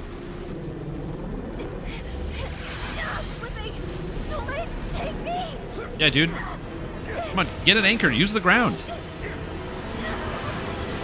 Yo, my guy could have anchored his feet on the floor. Clementine! Okay, well that's not good. Shit. The two people that have magic are gone. Oh, shit. Oh, no, don't do it. Don't you do it. Don't you... This is so stupid. Oh, he touches the stone. Oh, nice. I like it. I like my character already. He's great. Nice. That's great. That's fantastic. Definitely gotten that cold. Yeah. I mean, it's wintertime. A lot of people picking up colds and flus and all that. Cool. Checkpoint. All right, so I got a campfire. I'm in the Beatific Castle. Okay. I was wondering what the game was going to be about, and this is making slightly more sense. Oh, these remind me of like the angels from Doom with their heads. Remember it was the real friends we made along the way? Maybe. Kind of cool. There's a door here. And I don't have the key. Check. Get the key first. This place is really pretty. Yeah. This is really cool. I love the way this game looks so far. Stepping into like an ancient castle is sick. Clementine! Beatific Palace. There's a statue with a giant sword. Yo, I want that sword. Where are you guys? This is all insane. Oh, can't climb that. Crystal and Ford. Mm-hmm. Better get moving if I'm gonna find Clementine. I like that also this guy's like, whatever, man. I traveled across the country to find some dude so I could have shelter, and yeah, I guess I'm gonna go take on the whole world. Okay. I probably need a faceplate or something to go on this. And I gotta pull a lever to open this door, which makes a lot of sense. Okay. Looks like it's missing a piece. Okay, so we need a piece for the light and a piece for the darkness. And there's a hallway there and a hallway there. Well, you know. Same starting story as you? Same starting story? Or is there random stories? Tomorrow's Pathfinder game already? Been gone for 2 weeks due to said vacation? I mean, assuming you're like not feeling well, because even if you're sick, depending on how sick you are, you can also, you know, do the classic wear a mask thing. There's 6 starts? That's cool. Oh. Hold on. Liquid escape. When activated, the hero will return to the last activated checkpoint. Oh, what's this? Dragonheart Relic. On use, heals 70 health over 0.5 seconds. Oh, okay. So that's a heal. All right. Everyone has a different playthrough? Oh, that's a cool idea. I love that. I didn't know that. Just a bunch of sticks and rocks, man. Just a bunch of sticks and rocks. Dude, this place looks so cool. Oh, man, I'm like walking into this ancient cathedral. I love it. Well, it's more like a castle than a cathedral, but yeah. And I guess that's where the replayability comes in, because you can always just do another run on a different difficulty, and it actually feels different. Imagine playing this game and beating it, and thinking like, okay, I'm ready for the next difficulty. You go up a difficulty and get entirely different rooms, and you're like, well, I don't know what's anywhere now. And it's like way harder. Well, I knew that was going to happen. I've seen twisty-turny hallway things before. All right, come and get some. Oh, sick. F to activate weapon mod. All right.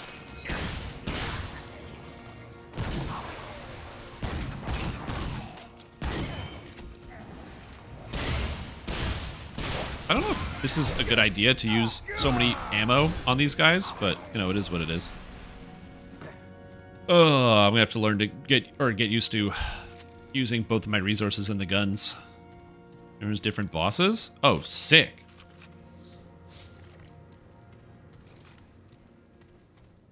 Alright, cool. Can I break this stuff? Oh, I have to break all the pots? Oh, God. I hope the pots don't contain anything, because I was not breaking any of the pots. And I hate video games where you gotta go break all the pots. Like in Dark Souls. Oh, God. Oh, God, I got scrap out of the pots. Oh, my goodness gracious. Oh, that's good. Yeah, I gotta break all the pots for the scrap.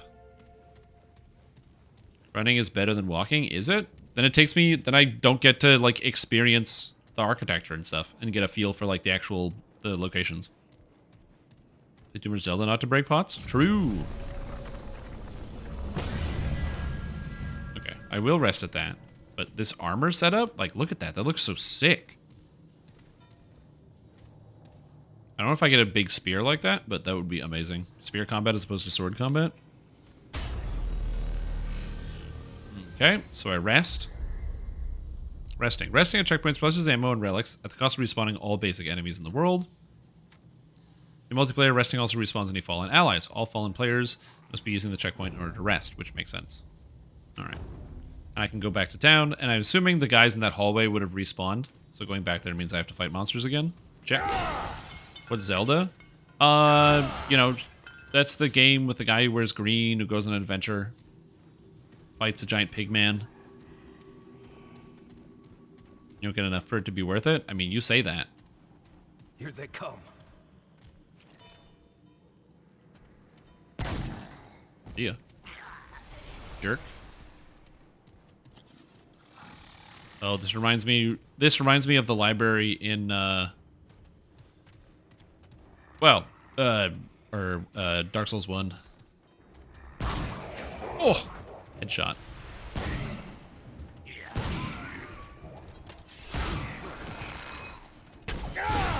Oh, I'm on fire because I didn't realize that bow guy was up there. All right.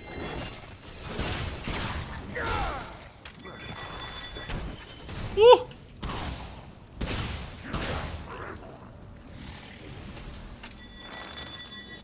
You can't get me, buddy. Get out of the way. Bullet to the face. See ya. There we go. Nice. Handgun ammo. Oh, do I have to press a button to pick up ammo? Yeah, I do. Okay, it's E. E to pick up stuff. Alright, it's not too bad. But yeah, I assume that on the higher difficulties, the ammo is more sparse, and the enemies have more hit points as a combination, so you have to like be a little bit more careful about how much of your weaponry you're actually using. Fortunately, I don't have to deal with that much here, but you have to melee a lot. Yes and yes. Yeah, that makes sense. It's like every Resident Evil game where it's like, yeah, when you turn up the higher difficulties, they're just like, yeah, they just give you less bullets. Oh, this guy's found me. Hey, what's up, bud? See ya. Sucker! You murder, it's miserable. You gotta get used to the melee combat? Yeah, that makes sense. Oh. Okay, more things I gotta find. Really for extra damage output? Yeah. Well, there was that ring that's like you take double damage but deal 10% more, and I'm like, that seems like a item for speedrunners or people who are good at the game, and not an item good for me. Oh, I keep forgetting I have the ground stomp too. Okay, there's nothing here. Looks like we go this way. So many better options. It's just the game gives it to an option right away. I like the map. The map feature is pretty good. Stomp. See ya. The game's like, do a melee attack. I can do a melee attack. Oh, yo, I got treasure. Relic dust. Casting speed. A new relic fragment. And some iron. What does casting speed mean? Other than, like, the obvious. Where did that go? Inventory? Friend kills hardcore guard almost immediately because he brought the ring in auto-equipped. That's so funny. Casting speed. It's in the archetype thing? I have no idea where that item went. Unless there's a menu I didn't see. It's not under traits. Inspect, maybe? Modificator assigned. Okay, that's the hotshot. Mutator? No. Wait, inspect the heart?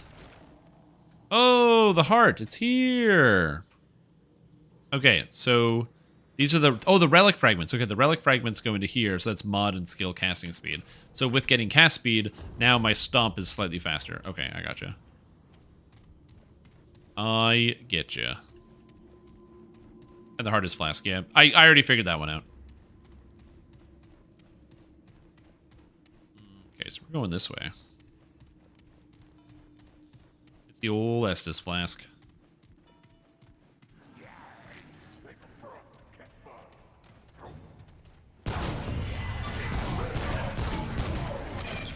I don't like that.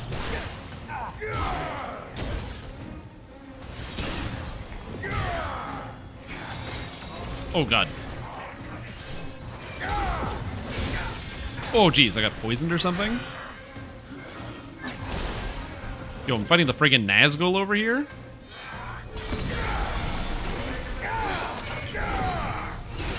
Okay, that's not good. Oh, it's a time, okay. It has a time delay on it. I guess that's the mistake I make for not using the heal before. I'm cursed. I don't know what that does. I assume cursed... Oh, it's minus max hit points. Okay, it's not a big deal. Where'd he go? He's visible. Interesting.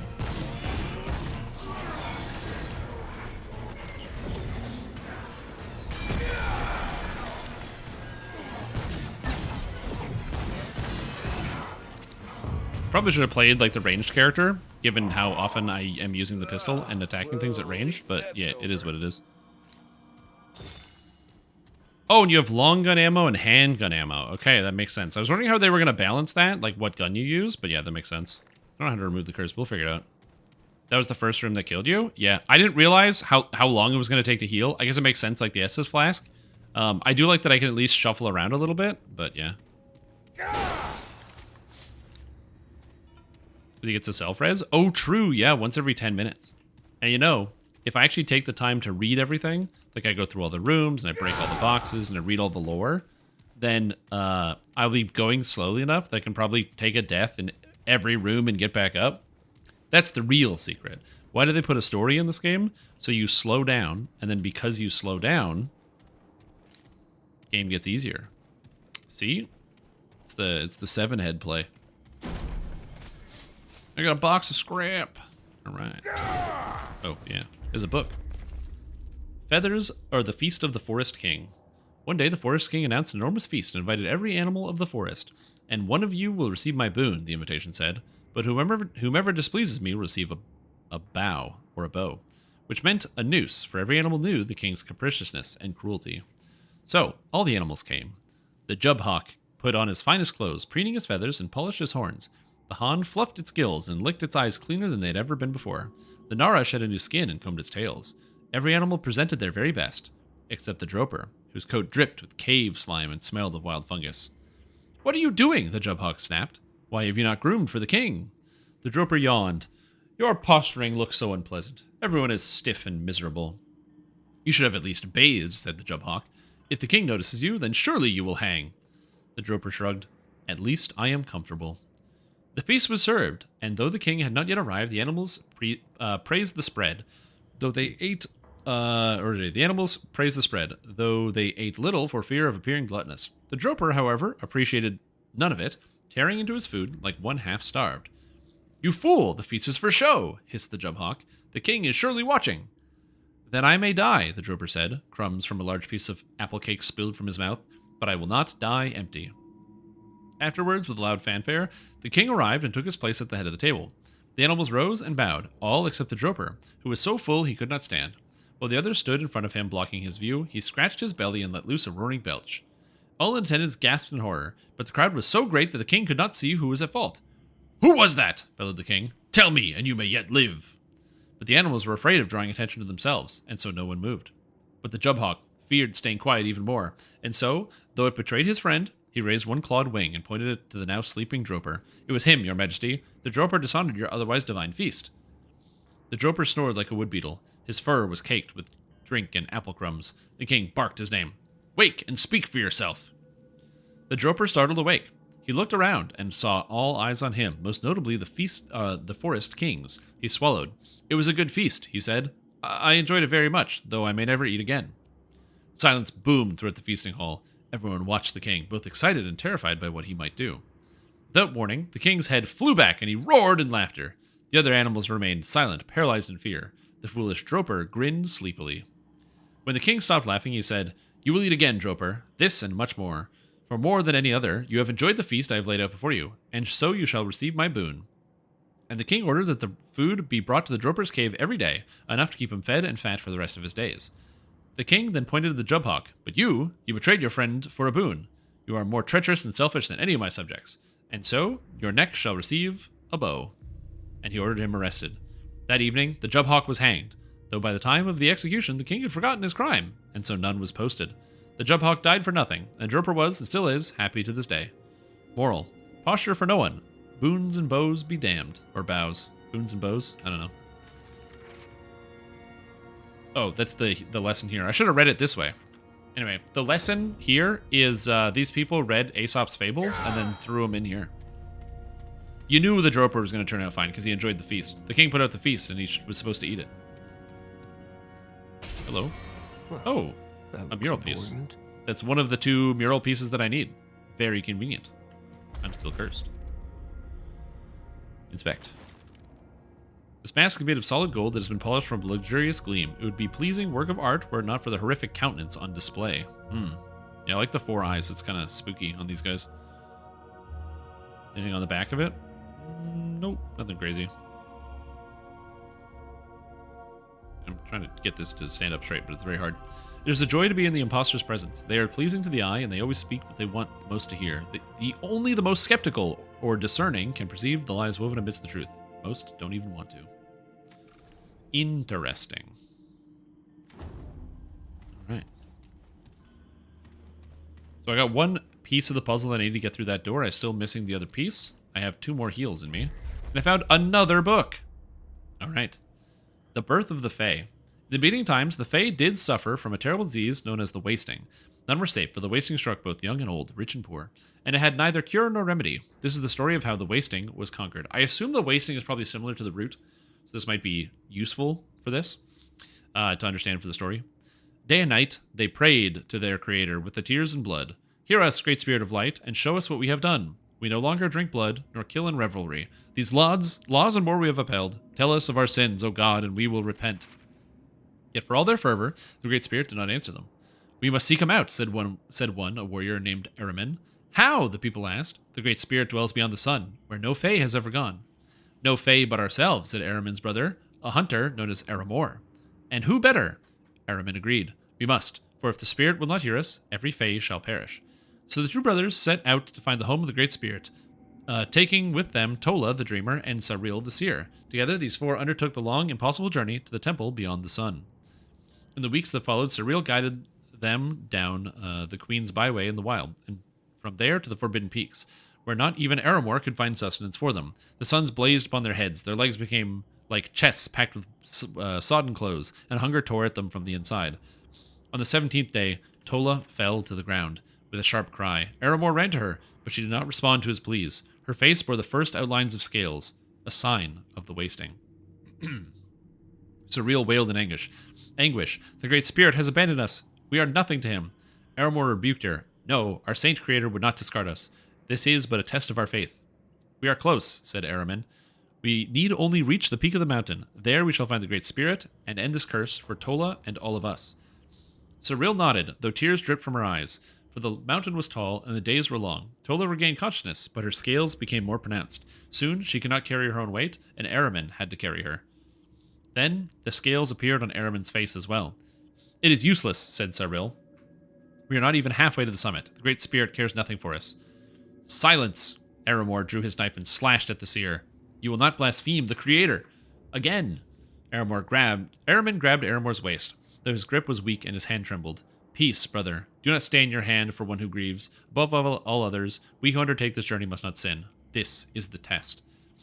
Her heresy undermines us, brother. The Creator would relish her death. We do not kill! Aramin sat down then, drained from the force behind his words. We must carry on, whatever the cost. 4 more days they climbed, until Aramor had to carry his brother, and Tola slipped in and out of consciousness. Starvation clawed at their stomachs, but the summit was near, drawing them ever onward. They reached the peak. The suns blared on their faces. The wind breathed cold in their necks. Yet the peak was barren. There was no temple, only a sea of mountains beyond, each taller than the last. Aramor dropped to his knees in despair. Aramin fell from his back to the ground. Saril, who had not yet seen, scaled the peak behind them and cried in English. Tola! No! The brothers turned. Saril's buried her face in Tola's chest. Tola's skin had turned ashen white, her cheeks fallow. Her eyes lay open, staring over the vast mountain range, seeing none of it. Tola was dead. Saril lifted her face to the sky and cried, Why? What good was any of this? The Great Spirit has disowned us. We are nothing to him. Damn you, seer, said Aramor. Though tears of anguish dampened his face as well. Silence your blasphemy, or I will silence it for you. The Great Spirit does not exist, she spat, or else He is useless, being unworthy of worship. Your great spirit has brought us nothing but anguish. Aramor gripped his dagger at his belt, his knuckles whitening around the hilt. You live only because my brother has spoken for you. Our anguish is caused by you. No, you caused this. We should have never come. If it weren't for your foolish plan, Tola might yet live. She pulled the blade from her sister's sheath and stood at her feet, her chest heaving with each fiery breath. No more will die for your dogma. Cyril leapt atop Aramor. The hunter tried to pull his own knife in defense, but it caught in the scabbard. He glared defiantly as the seer brought her blade down in his neck. Suddenly, she cut short, releasing a strangled cough from her lips. Blood dripped from her chin as Aramor saw Aramin beneath her. 2 hands on the hilt of his own blade sunk deep into her chest. Aramin stood with sudden strength and shoved her back. The blade slipped from her body, and she fell to the ground by her sister, her blood crystallizing in the cold mountain air. Brother, Aramor breathed. Your skin. Aramin looked at his arms, and as he touched his face, the scales had fallen, and his strength returned. The wasting had left him. But I sinned. I killed for you, yet murder is... You murdered a heretic, brother, Aramor said. It is a sign. Aramin stood a little while longer, rubbing his hands up and down his arms in amazement. Finally he nodded, so the Great Spirit is on our side. Let us press on. It was still many days before they reached their destination. Oh my god, these books are really long. I can't believe I'm reading all of them, but I'm going to keep doing it because I already started. The wasting returned, to both this time. As the days passed, their strengths fled. Their weapons and packs became too heavy for them, and they were left behind. They could no longer lift their arms, and their lungs felt as though they breathed sand. Finally, they crested the tallest summit and saw, silhouetted against the light of the suns, the temple they had sought for so long. With a small, fresh store of strength, they pushed through the doors and stepped inside. A glorious being towered above them, radiating beauty and light. Instinctively, the brothers fell to their knees. Aramin was the first to find his voice. O great spirit, we have come to beseech thine help for our people. The being gazed upon them, but said nothing. The brothers glanced at each other. Aramor spoke. We have undertaken a long and hard journey to save the Fae. They are beset by disease, the wasting. While we ourselves may die from which we ourselves may die from even now. We have kept all your laws, yet the wasting remains. Please tell us what we must do that we might repent. The Great Spirit did not move. It stared at them for what seemed like an eternity. The brothers pressed their faces against the temple floor. We have come so far. We need you, great creator. We are nothing without you. Again, silence stretched until the brothers wondered the spirit could even hear them. Finally, though it did not open its mouth, the Great Spirit's voice boomed throughout the temples. I did not create you. Aramin and Aramor glanced at each other in confusion. Surely you did. Thou art the Great Spirit, the god of all Fae. I am your Great Spirit, it said, and truly I do rule over all Fae, but I did not create you. The Creator gave its creatures free will, a wasted and squandered gift, for the Fae are a wicked people of chaos and destruction. I have tried to contain you, offering guidance, laws, and teachers, all of it betrayed. The Fae love only death, and I can only try to contain your ruination. No, Seekers, I will not save you from that which saves the world. The brothers gaped in silence until Aramor said, The wasting. It came from you? The Great Spirit said nothing, but turned away from them. The light of the temple dimmed as it did so. It came from you? With a shout, Aramor stood and leapt at the Great Spirit. Aramin did the same, and the brothers grappled their god, clawing at its eyes and sinking their teeth into its flesh. The spirit howled and tore at them, calling upon the rage of the storm. The doors of the temple crashed open. Gale force winds whipped around them, slicing their skin with debris. Lightning shook the very walls until the floor itself cracked. Yet still, the brothers battered and thrashed their Irat's creator. Until finally, with a cry that shook the sky, the Great Spirit fell to the ground. Its blood filled the temple, but the light faded from its eyes. Aramin and Aramor lay next to it, breathing heavily. Their scales fell from their skin, and their wounds healed. The wasting left them. Left every Fae in that moment, never to return. Brother, said Aramor, what have we done? Aramin pushed himself to his feet and gazed over the massive body. We saved us. But the Great Spirit, we've killed our god. Not a god, brother. He never was. Aramin turned and looked through the temple door to the world beyond. There is no god but ourselves. Interesting. I guess that gives context about these people, the Fae, who killed their own god or their belief in a god. The god who was upset that they had free will and then tried to create a plan to kill them. Kind of like your classic AI thing where the AI goes, oh, the solution to the problem is humans. Or like humans are the problem. The solution is kill them all. Brilliant idea for my next video game. Book lay on table, player 60 plus hours. Honestly, I didn't know when it was going to end. honestly, the book could have gone on for like 10 more hours. It would have been kind of funny. I like sometimes forget, or like I definitely forgot I'm playing this video game because I'm so distracted.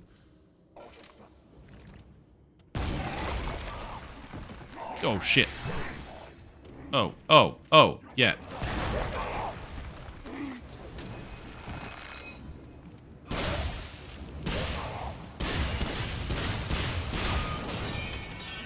Get out of here. Get out of here, jerks. Oh my god, I'm inaccurate. No, I need the shot, please. Thank you. Woo! Spooky, man. Yes, background to grinding. Well, the thing is, I don't mind those types of stories. And I do often when I play games like Elder Scrolls Online. Like, the reason why it takes me so long to get through some of the expansions in that game is I literally read every single book the developers put in. Because why not? The downside with like MMORPGs where you can find things asynchronously is pretty often you'll find like the same book 50 times. Whereas at least in here, I'm assuming each book was placed here intentionally. And so I don't have to worry about like accidentally finding many copies of the same book. Which is nice, but... Is that another book? I was almost worried. Then when you get like one fight, then one book, then one fight. I don't know if I can jump to that. I assume I can, but we'll see. If I'm near a ledge and I press space, my character will make the jump. Or I have to push forward. Doesn't look like I can. There's a lot of Jubhawk stories. Oh, good. I mean, the Jubhawk did die. So that's always good. Yeah, ESO has a ton of books to read. I also read pretty much all the books in like I did this room? Yeah, okay. All the books in Morrowind as well that you get your hands on. The books in Morrowind are fantastic. The books in Skyrim were written for Skyrim players, so they're like, you know, maybe a couple pages long for the most part. Oh, shit.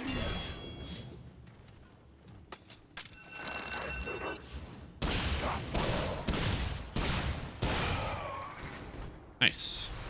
Long gun ammo. Nice. I don't really like the shotgun, if I'm being honest. Maybe it's because I haven't tried using it with the fire.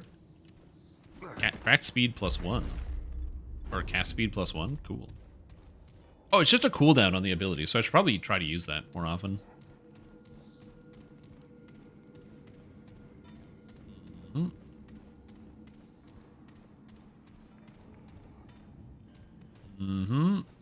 Spooky rooms. Spooky rooms. Again, I assume that these people are the Fae, but it's hard to get a scale of that until I actually spend some more time in this area. Oh yeah, the respawn point. Right. I assume, just like the other Souls-like games, there'll be like shortcuts I unlock where I open a door that then gets me from down there to up here. What's this? Oh yeah. Oh, I'm not cursed anymore. And I'm slowly healing. Oh, well that's fantastic. I wonder if I can come back to this fountain like unlimited times. And then we come down here into the cavern, and automatically it starts looking like Amnesia. I hear him. Oh, right. That was stupid of me. I meant to attack and I hit Z instead of Q. I don't know why. My brain just didn't go to the right button. Barrels. What are the odds of something in the barrels? Nothing in the barrels. I don't know why I checked. Okay, this is it. Is this a big boy? Oh, it's a big boy. It's the Executioner, buddy. Oh, shit. Okay. Woo! Oh, I thought that would work. Oh, God. That's bad timing. Dodge. Oh, God. Okay. I am not technically dead, which is great. And that went super poorly. One, the fire damage thing is super good. That's absolutely fantastic. Great button. Go away. Uh-oh.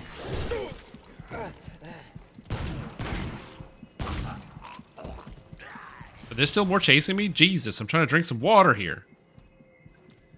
Woo! We're good. There's a roll in-game, by the way. What do you mean, like, are you saying, like, I should dodge roll instead of getting hit by every single thing? Because, like, honestly, true. I should do that. Like, roll towards enemies? Yeah. Well, I rolled away because I didn't have a lot of space to move. The hallway was pretty cramped. Oh, cool. This white fire is very cool looking. I kind of love the design of this room. There's this weird, creepy executioner guy down here. Oh, man, I love the way that this looks. That's cool.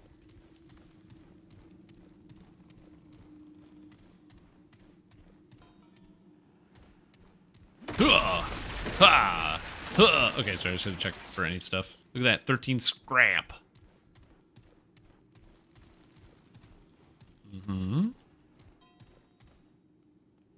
I hear noises. It always makes me nervous when I hear noises. I know in this style of game, there's a good chance you go around the corner.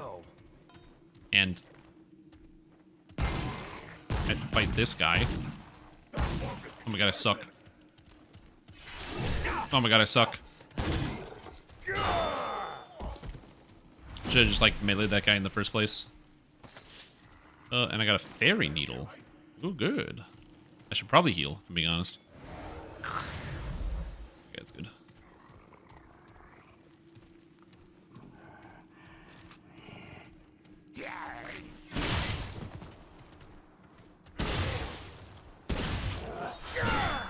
Okay, he's dead. Lots of time. Critical spot is not the head. I always assume it's the head, because that's usually the critical spot on most living things, so... If it's not on the face, that's fine. I'm still going to shoot him in the face. Okay, so we have a elevator here. That goes up.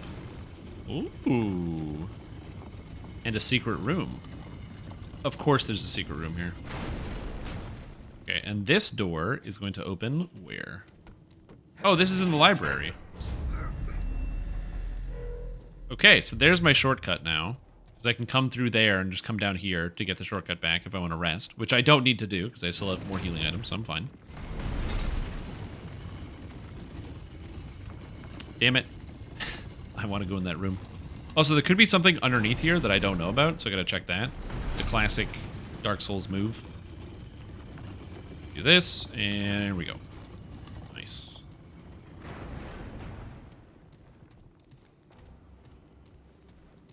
Okay, so there's another thing here. Oh. Okay, so that doesn't do anything. Alright, check. I need something for this area. That's cool. Kind of looks like Sauron, actually, looking at it. It's very Sauron adjacent. Oh, it's fucking this guy. Okay. Note to self. That guy's dangerous. Be careful. Also, hole that goes anywhere. Kind of nerve-wracking. I don't know where that goes. It looks like it goes just below me in an area that I've been already.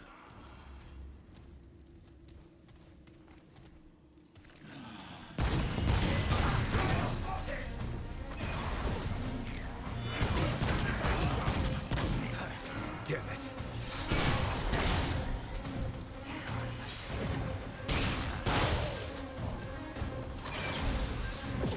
Whoa!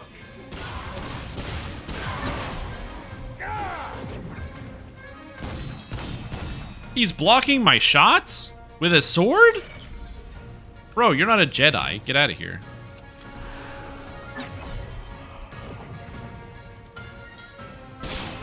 Okay.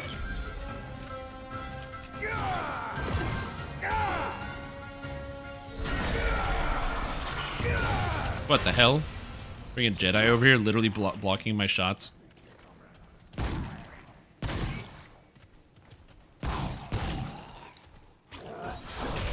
god, I suck. Stop getting hit. Oh, stop getting hit. Oh god. Yeah, we're good.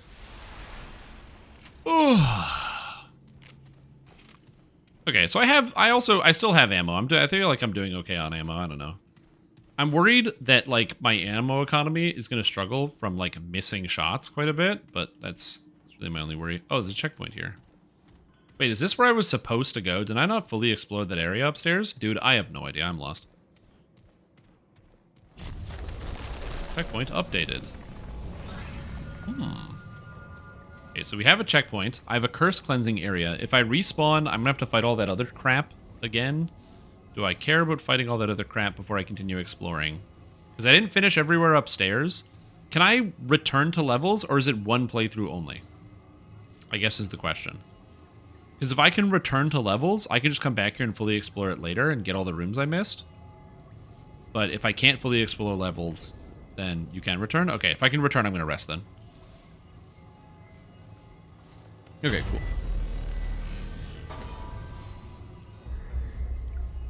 Oh, map area. Press M to display the area map. You can use the area map to discover areas that you haven't explored and crucial items. Okay, not sure where to go. Look for the exclamation point on the area map and travel to it. Okie dokie. Oh, join game. Losom. What's Losom? The mural. Oh, Nimwe's retreat. You are here. I am in Nimwe's retreat, palace courtyard. Oh, this is Losomen. There's an ornate door, perilous mirror. The mural seems to be missing some sections. Right, I gotta get both the mural pieces. Okay, cool. And that guy is respawned back up there. Alright, cool. Cool! That makes sense. Dude, this cavern system is so cool. I don't know what's up with these statues. I don't know who's making this statue, but alright. I've played a lot of video games with bad statues, so it's not the craziest surprise. Like all the the candles everywhere and the lighting and the way it bounces off all the rocks. Whoa. That's so cool. Hello. Is this that boss I shoot or? Hello. Okay, I don't shoot her. I was very tempted to shoot this lady, but no, okay, don't shoot her. Check. How intriguing. It would seem this twisted world is not yet depleted of surprises.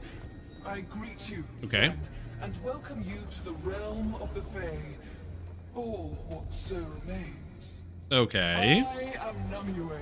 Numue. Seer, goddess of the Fae, and counselor to the one true king. Is it Aramin or Aramin? It is my gift to see what cannot be seen, and to forge I never went to see her. cannot Really? be forged.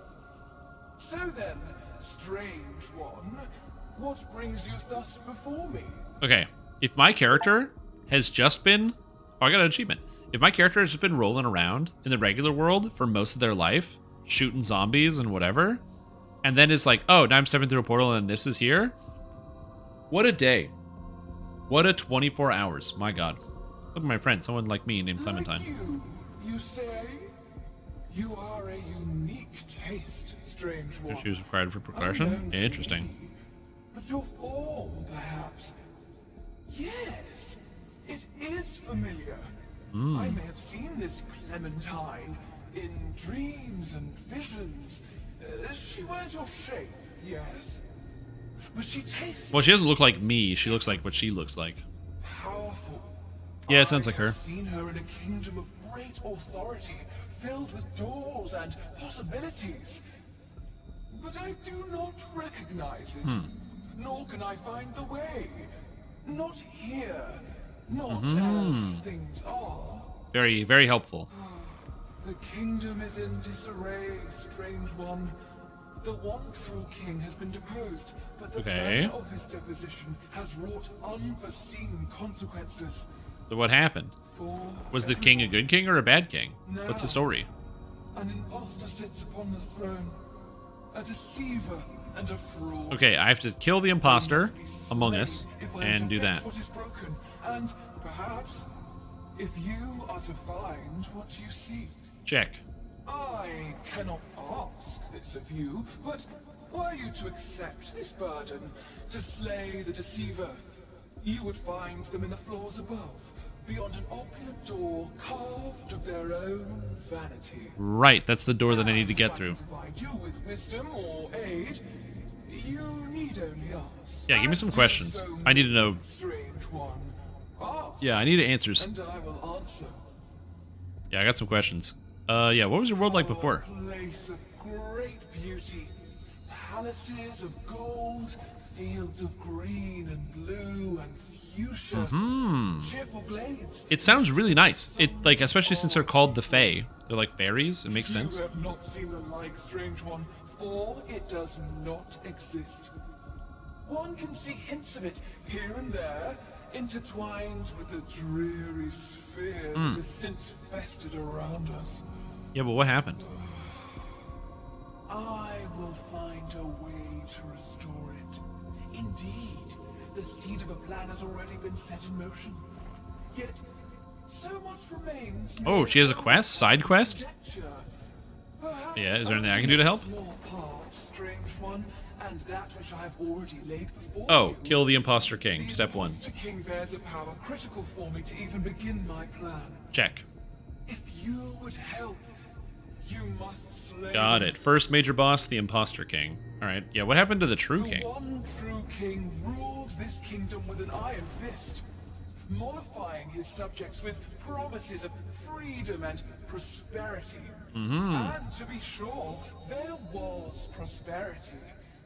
For some. I mean, it's basically how you do it, right? Those who did not offer praise and fealty, who did not share in the royal values, who were deemed unworthy in myriad ways. Yeah, that's exactly how you do it. You just gotta use like the labor of 80% to appease the 20%, and then the 20% keep you in power. The classic tyranny move.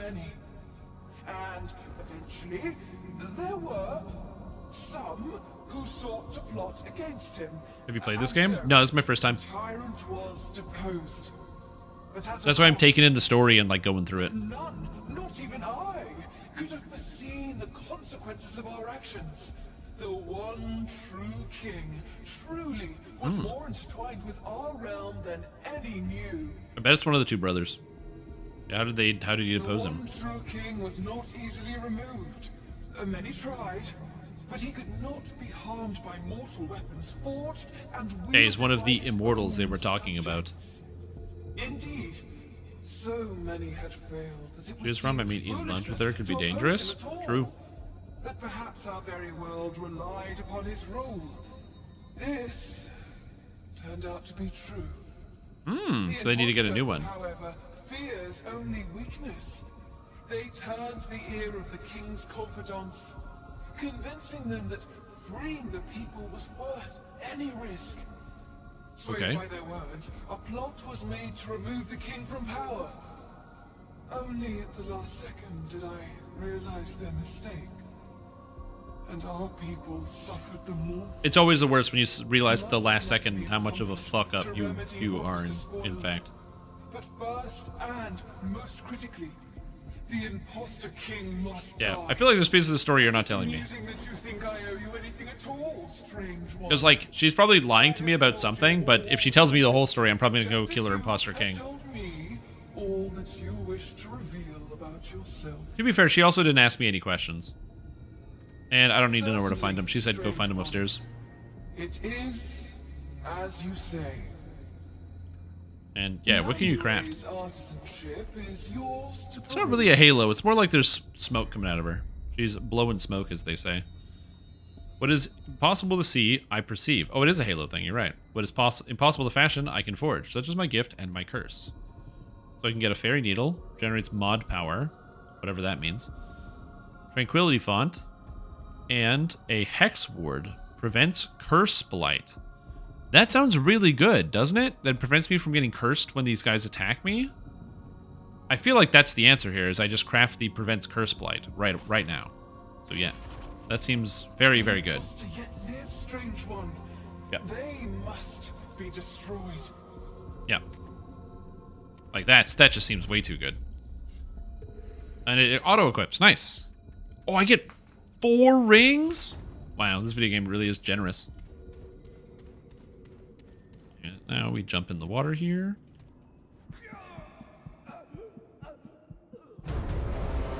I had to know what would happen.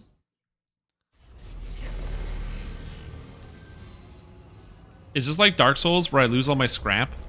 No, I still have my scrap. Okay, so that might have looked bad. But here's the thing. It doesn't matter that I threw myself in the water. That's just a teleport back up.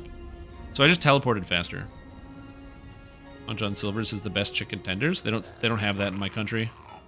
Yeah, it was just the optimal play. I'm sorry you guys don't realize how much of a gamer I am.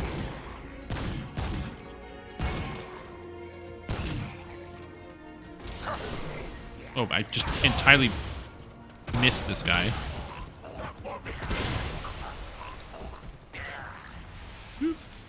Ammo. I use the liquid escape thing. It's a skull. You should use it. Oh, because there's no cost to it. It's not like in Dark Souls where using that would kill your character or whatever, right? Or would takes away all your stuff. Never seen Raisin Canes? Yeah. Again, also another thing we don't have in Canada. Oh, good. Bitch.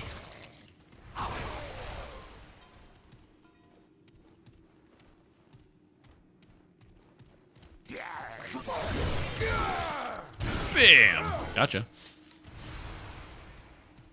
Okay. Did I fully explore this place? Hello? Oh, there's a lady here. Yeah, okay. Hello.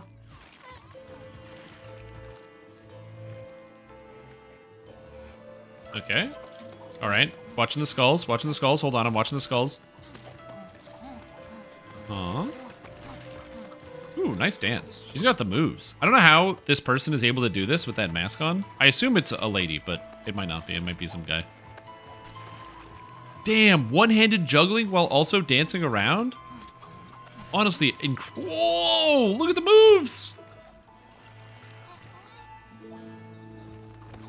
Damn, look at the height on that. Wow, amazing. How do I bow? I don't know how to emote. Okay. E. Magic Quill. Okay. I like the... well, I don't like, but the big hands are kind of spooky. What the heck is a magic quill? It doesn't matter what ink is used. The magic lies in the implement, not the medium. The portal could be drawn in ink or water or blood. It could even be carved in the stone itself. The current twinging of the worlds is not the first time the Fae would have dabbled with dimensional egress. It is, however, the first time said egress was unintentional and could not be undone. Oh, thank you. That's very nice. I've had to shoot everybody else. This is very convenient. Yeah, and on the bones. And on the bones. Very impressive. That's all they sell is chicken tenders? Oh, at Raisin Canes? Oh, interesting. Oh! Oh! This allows me to paint doors on. I can use the quill to draw a door and then I get one. And this is a teleporter to, I'm assuming, the other door that I had before. So this is basically just getting me out of here.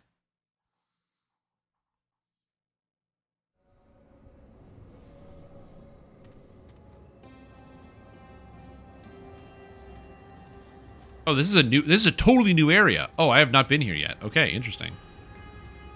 All right. Speak, friend, and enter. What's the elven word for friend? This is a new area. Okay. Oh.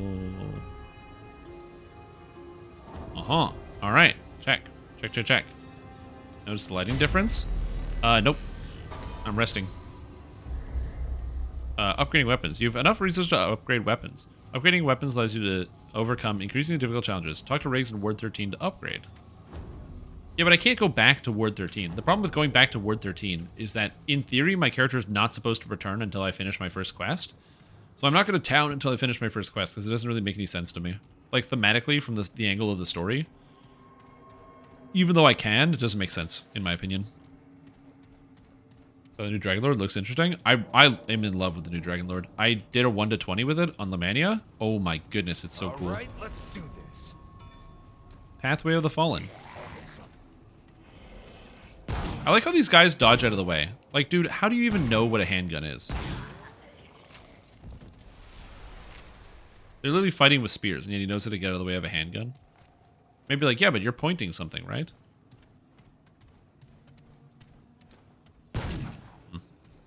I don't know if there's like secrets in this game, like there is in like Resident Evil or something, where I can shoot objects. Like this big statue, but I'm trying. Oh, they will? Interesting. Yeah, Dragon Lord looks amazing, honestly. I was very excited for it when I started reading it, and it got even better when I started playing it. Again, it fits the bill for me as like the perfect crowd control like warrior, basically. Oh, shift while holding aim is to change shoulders? Okay, that's good to know. I did not know that.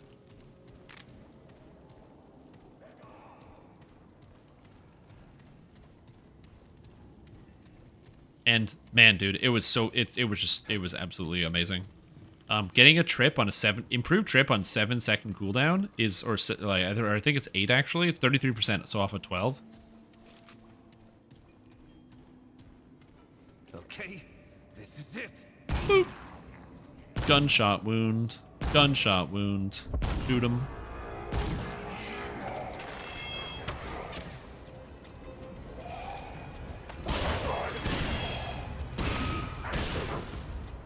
Come on. Come on. Come around the corner. No, you wanna.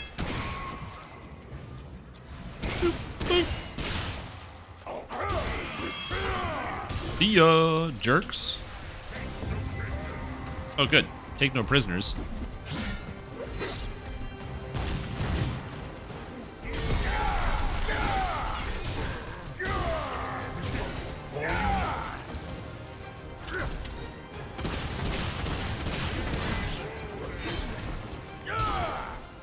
See ya.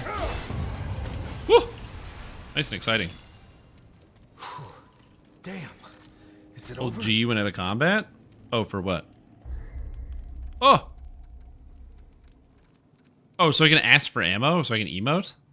I see. Oh, interesting. Whoopsie. I didn't mean to tap that. But yeah, it really fit the bill of like the crowd control type of fighter that I was looking for. I really wanted to have some type of heavy crowd control fighter, and it fits the bill. On top of that, it's also very strong, just generally. We should do a Dwarven Defender, but I don't think it would fit even if that's your wish. I would like to see Dwarven Defender someday. Oh, attack is the melee weapon? Do you mean my sword? Oh, leveled up. A new perk. Close quarters. Did it bring up DDO? Yeah, and I'm the DDO guy. I'll never get upset if somebody wants to talk about Dungeons & Dragons Online. It's my, it's a game I very much deeply enjoy. It's a game I've been playing a whole bunch, for a very long time. It's the game I make content for.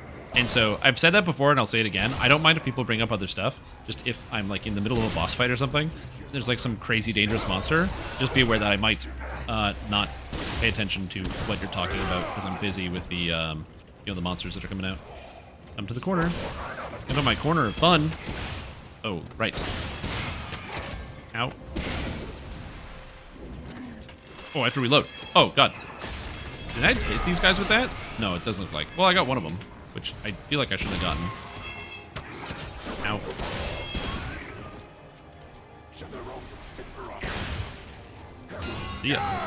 Yeah, sometimes when I have to focus, I stop talking a little bit, but yeah. Also, what's up, cute Chibichu Raiders? What's up? Welcome to the stream. Hope you're having a fantastic day. Glad to have you here. Hope you're enjoying your day. Thanks for the raid. I don't know what your stream was about. If you're somebody who streams the video game, what the? Whoa, whoa, whoa, whoa, oozes.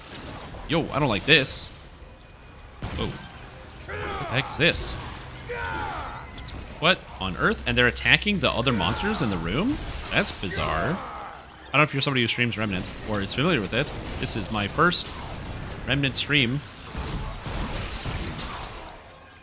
Uh-huh. And they both died. Oh god, and there's more of them in this hallway? That's always reassuring. I don't know what this is. Oh god, and they're all fighting each other, so that's good. Oh god.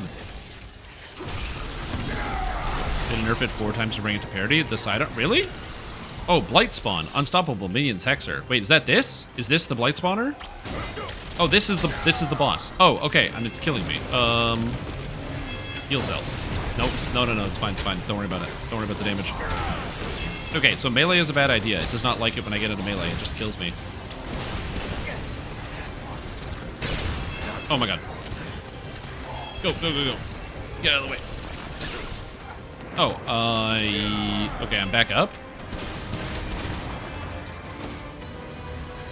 Oh, there's a guy in the back of the room. I think I got shot with an arrow, or I had a damage over time effect I didn't know how to remove. I don't know. I'm figuring it out. We're getting there. Oh god. Ignore healing, you can do that when you're dead? Yeah, no, I can't actually. That'd be cool if I could. Okay. The spawner is somewhere, the real one. There it is.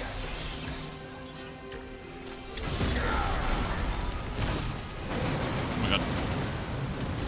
Okay. It's fine. This is fine.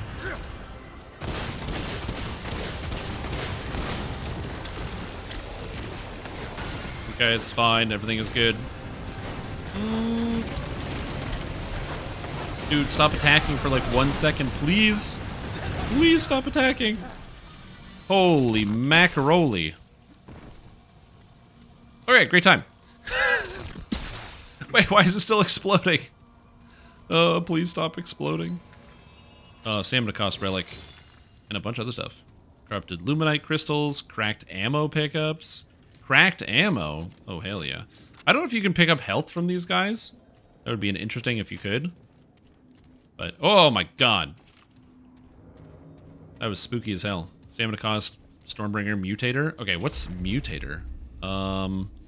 Corrupted Shard fizzles with power. Corrupted, this crystal fizzer sizzles with unrefined power, sending jolts of energy and aberrant whispers through every synapse of your being. Whatever essence once dwelled within the shard has long been separated from its source and is inhabited by something new. The shard kind of looks like the big crystal at the start, so it could be related. Entities exist to be corrupted, to submit in totality to defilement and putrefaction, to be sundered of its discordant wholeness and recast anew for our endmost designs. All right. I don't know who is speaking in that context, but yeah. Okay, so I've reduced stamina cost, increased ammo pickup. Okay, and those are all the ones that I've got. I assume every time I get a crystal, it gives me the +1, which makes sense. And then we have the Mutator. So, oh, did I assign my Mutator already? Oh, Stormbringer. Increases the status effect applied by melee attacks by 25%. Cool. Generally, you do not pick up healing. Oh, okay. Anyway, I was getting distracted. But yes, the Dragon Lord definitely fits in with the exact design I was hoping for future fighter archetype. The fact that it has Ravager is also extremely cool to me, because it's just a neat combination of different effects. Will that be used? Honestly, I'm not sure. I don't know how many people are actually going to be using Ravager as opposed to the alternative of just, you know, the Dragon Lord plus Stalwart Defender. But I really love the idea of doing a tank that uses the Ravager tree. 41 Ravager, but tier 5 of Stalwart Defender, getting all the good defensive stuff. Moran, what are you doing, huh? What are you doing? Fey Bub, you're dead. Should have been alive instead of being dead. God, these swords are so cool. I wish I could get that instead of my chunky razor blade sword. Not that the razor blade sword is bad, don't get me wrong, but yeah. I wasn't a huge fan of that boss. I didn't like how hard it was to tell what I could or couldn't stand on. They ran away from me?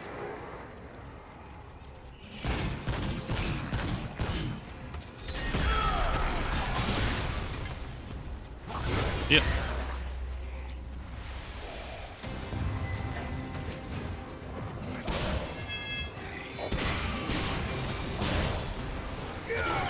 Oh, shit. Oh, there's another guy back here. Oh, this guy is here. I didn't realize this thing was here. Okay, cool. That explains why the combat music started to be so intense and loud.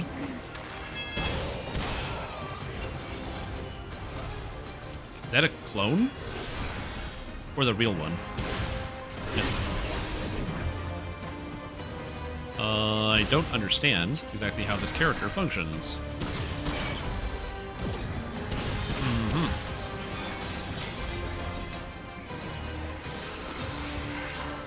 He says, "You are no match for me," and then proceeds to need clones to fight me. Oh, I have to find the real one? Okay, you gotta shoot the real one. Or there's clones. I don't understand the clones. I'm gonna heal while I can. Oh, okay.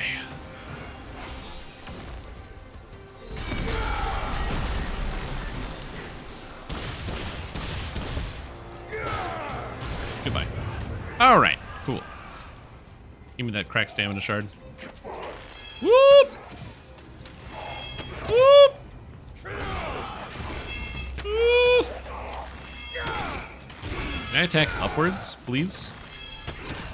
Oh, right. Get back here.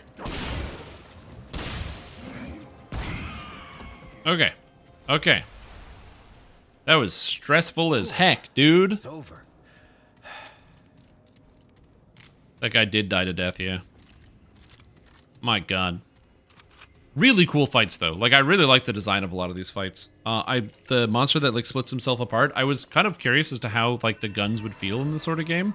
But you really do get a good mixture of, like, melee combat and also, like, ranged combat in here. So I'm very happy with the choices I took in terms of my equipment. My ammunition, as it were. Yeah. I definitely also did not expect that fight to start when I just aggroed those two guys. I thought I was just aggroing two guys. Fairy Needle. Okay, what do the Fairy Needles do again? Okay, so this is, when thrown... Oh, it's Explosive Grenade. Okay, gotcha. Gain mod power for 10 seconds. What's mod power? Inspect. This needle has been dipped in smooth, vivid liquid that reminds you of lacquer. The Fae uses it to imbue magic into ribbons, dolls, and even clothing. Fae magic suffuses every part of our being, from our skin to our hair, with the blood that runs within our veins. It is part of us that we are part of our world, the magic of chaos and creation. So it is true that there is no god but ourselves, which is what we determined when those two brothers killed God itself. Oh, it increases the power of my mod. I got it. So when I use it, my mod does more damage. It's mod power. I understand. I gotcha.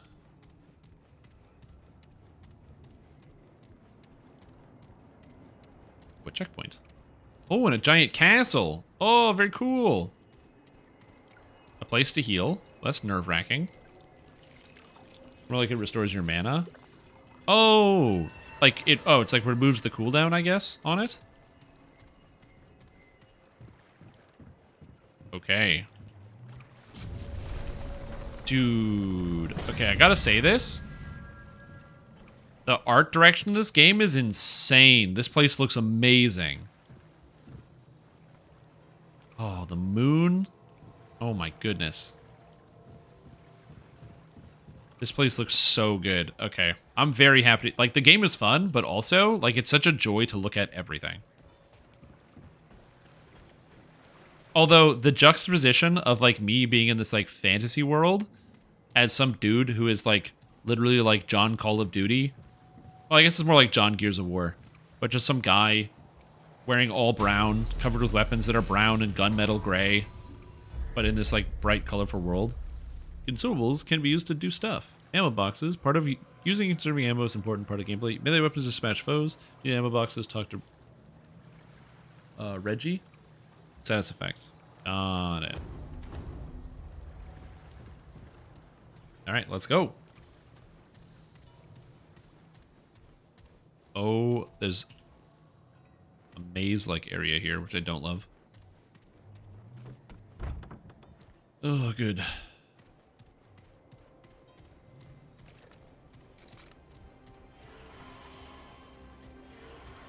A maze with monsters in it? Dogs? This guy again.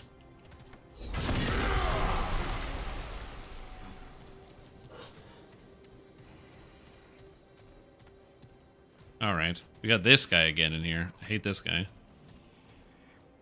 Which reminds me of that in that part in Resident Evil 4 where you have to run through the maze while being chased by all the dogs. Oh god.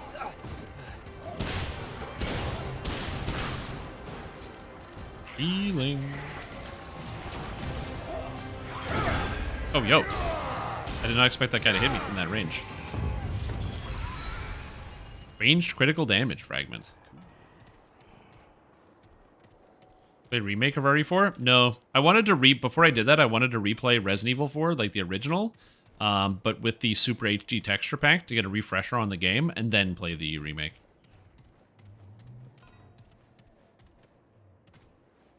I can hear the monsters. I know that they're in here, but where are they? Shit. Kaboom! Yeah, because I heard about this super like high-res texture pack that was put together by these two guys, where basically they redid pretty much all of the textures in the entire game, but not just like as a texture pack. Apparently, a lot of the actual architecture in the game and the textures are based off of real-life places where the developers got like tons of pictures of Spain and then use those to model after them. So what they did is they actually, because the two guys were in Europe, they like took a trip to Spain and actually grabbed like pictures of these places and used them as the basis for the new models. So they use like real life places. Oh god, another one of these guys.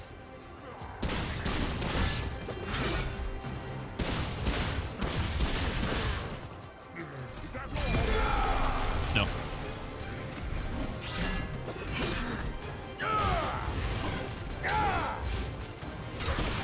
Oh god, this guy's got his moves on. The scrap. That should heal. But yeah, in the texture, so they did like so much work where like even there's like a hallway where there's some random hallway with some pipes on it, and these guys actually went to the place in Spain and found the actual like just random like alleyway that has these like random pipes, and then used that picture of the actual alleyway, and they have like all these examples of like showing it side by side. Like they did such a crazy amount of work to get everything like perfectly accurate. And honestly, it's so cool. It's so cool that all the work that they ended up doing on it. Where's this? Is this where I was before or not? Great. More bad news. Oh, fuck. This is not where I was before. Where am I? Oh. Okay. Anyway, they did such an amazing job. It's incredibly impressive. Oh, yeah. Now this is a shortcut, so I can go through here. I don't have to go through the maze anymore. That makes sense. I should probably clear this then. But the texture pack was so good that Capcom themselves actually pinned the texture pack on the Steam page. Because they're like, yeah, it's pretty good.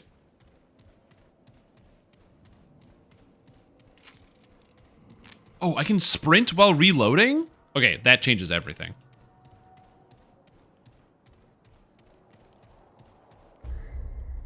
I need a key for this door.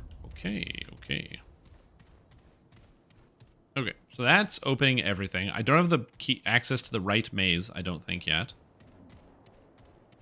Also, you're only supposed to lose stamina while you're in combat, and the fact that I'm losing stamina while running makes me nervous, because I'm like, I'm not in combat, am I? Okay, so I can't get in here. Alrighty then.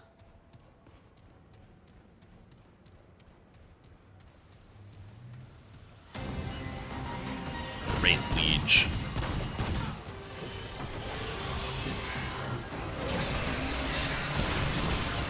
Okay, he resists my attacks. Do I have to kill his shadows first?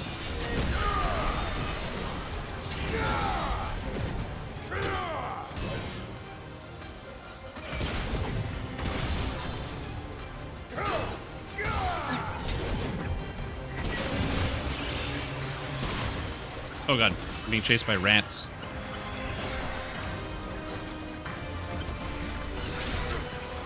Oh, I have to kill the rats. Okay, I understand now. Okay, this is not looking good, I agree. I'm like totally misunderstanding how this fight works. I don't know if he goes invincible when... I'm dead. Okay. That was my first actual death to combat. I'm not sure how to take care of the rats. There's a lot of them, and they constantly deal damage to you. I can stomp them, but I can only stomp one set of them. Interesting. Interesting.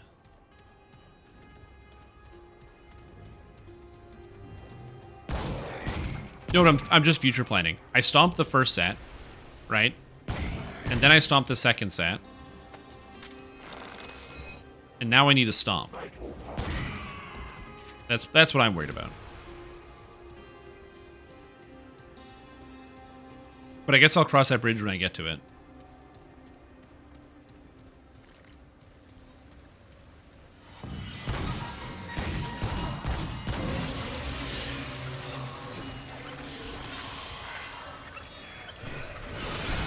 Oh my god, I got hit by everything.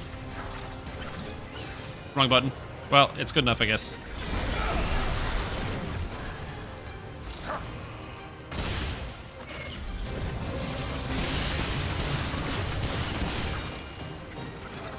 Stop. Okay. You're dead. I probably have, yeah. Fuck.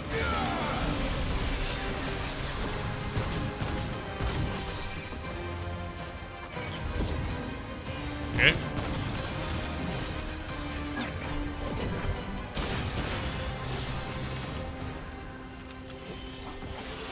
Okay. So I gotta kill this. Oh god. 1, 2, 3. Oh god. Heal self. I got rats again? Oh, jeez.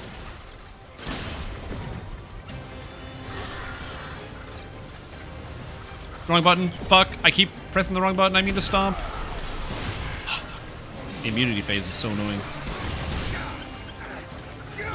And there's so many rats, dude.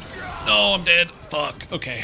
Ooh, this is tougher than I thought. All right. So yeah, he does summon the rats faster than I get my stomp back. So I will have to figure out how to deal with that.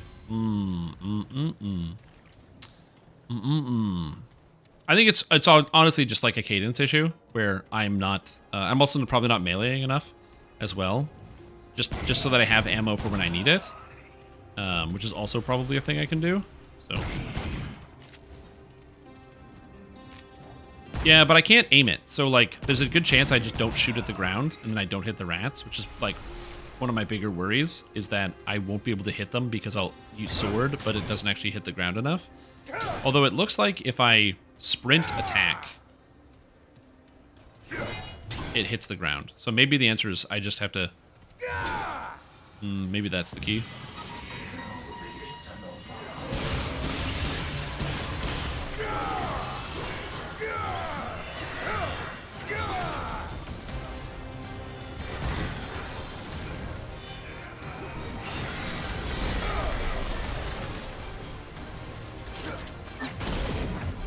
One, 2, 3, 4, 5, 6 rats. Why are there more rats? Go away, rats. Oh, I'm good. Fine.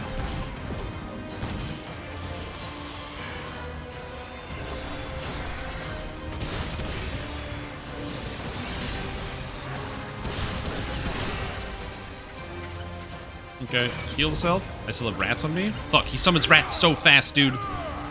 There's so many rats. Oh, fuck, the rats got me. Oh my god, the rats. There's so many rats. Maybe I just ignore the rats and just chase them. That's the move.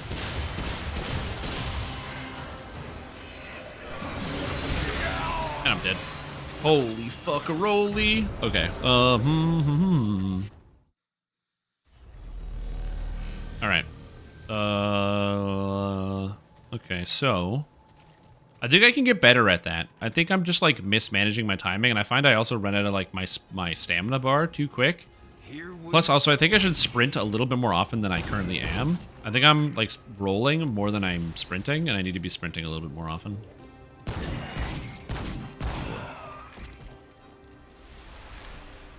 Just DPS him down. I'd love to, but he gets immune. He gets immune while his after images are up.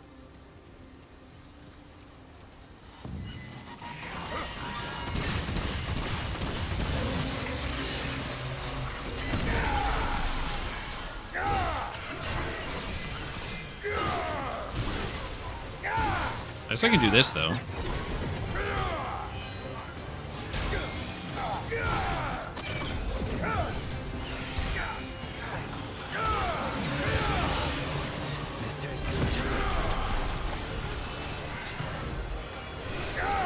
Oh god. I just healed. Rat. Dead. Heal again. I'm dead. Okay, good.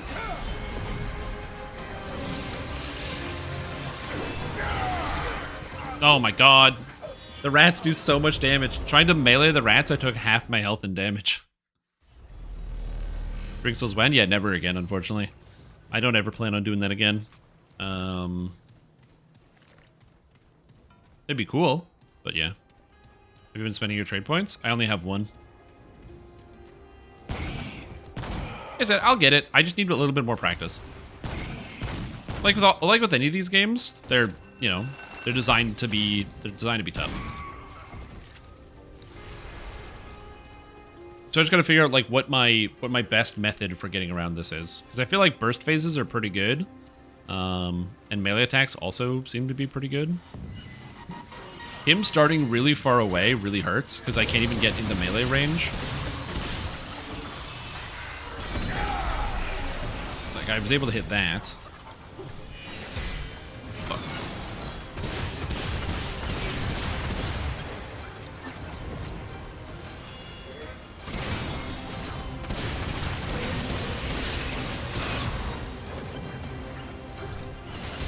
Oh fuck. Okay, that was not good.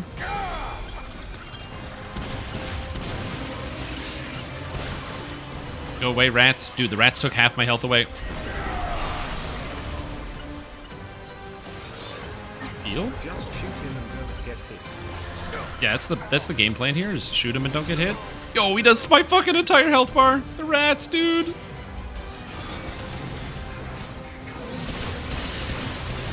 Oh my god, there's so many more rats.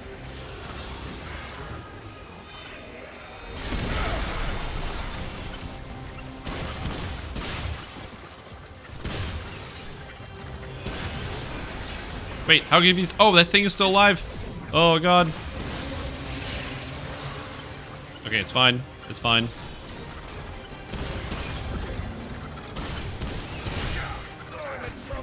Oh god, I got it. Oh. That could have gone way better.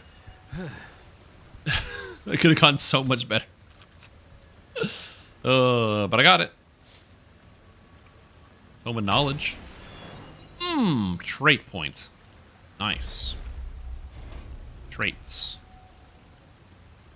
So I got expertise to reduce skill cooldowns, spirit, endurance, vigor, and strong back. I feel like I kind of like dodge weight threshold, but then also like I don't know how much it doesn't tell me what I actually need.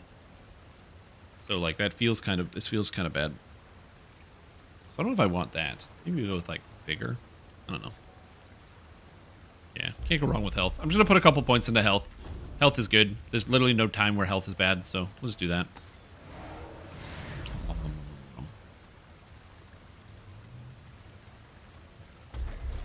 Wait, what? Oh, I can't put points into strong back. I see. Also, what's this? Grants super visitors all damage on enemies. 10 meters. Damage tapers off into 20 meters. Oh. Cool. That's neato. Neato.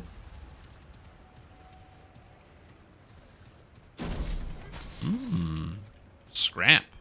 And iron. More iron. I want to get back there. I want to get back there. Oh! I can get back there. Cool. I actually didn't think that was going to work. I just saw a place I could go and I was like, yeah, let's go this way.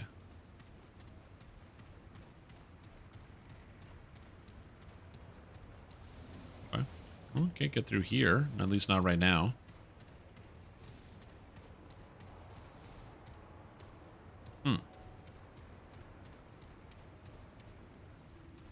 Okay, you'll get better at it in time. There is a mirror. Mirror, mirror on the wall. I'm gonna kick your ass if you don't tell me at all. Bandage. I don't know where they found these, but it looks like they've been through hell and back. But hey, beggars can't be choosers. When you're bleeding out, a little dirt on the bandages is the least of your concerns. Huh. Real pretty. Yeah, I don't trust this place. Did I just walk of remembrance? Did I just go back in time?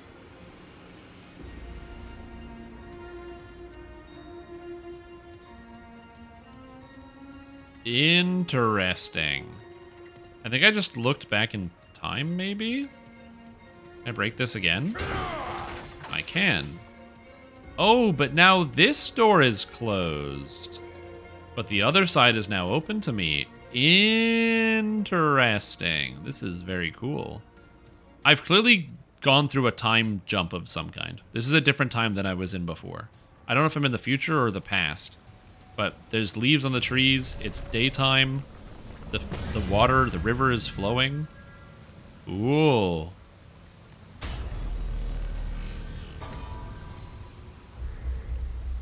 Relics can replace your dragon heart, offering unique and specialized benefits. Equip them in your relic slot. Flooding fragments and relics enhance their statistics. Fragments can be purchased from Dwell.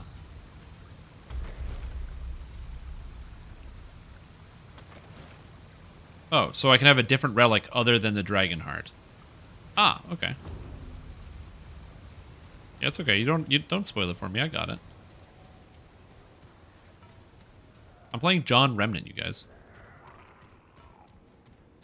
Now, if I open this door, that door's still closed. Interesting. Okay.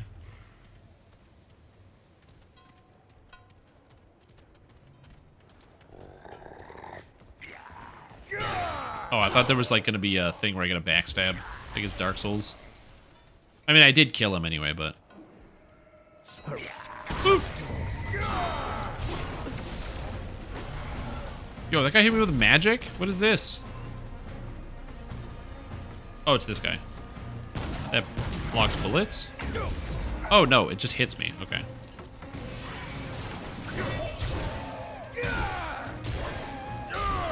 You like melee, jerk?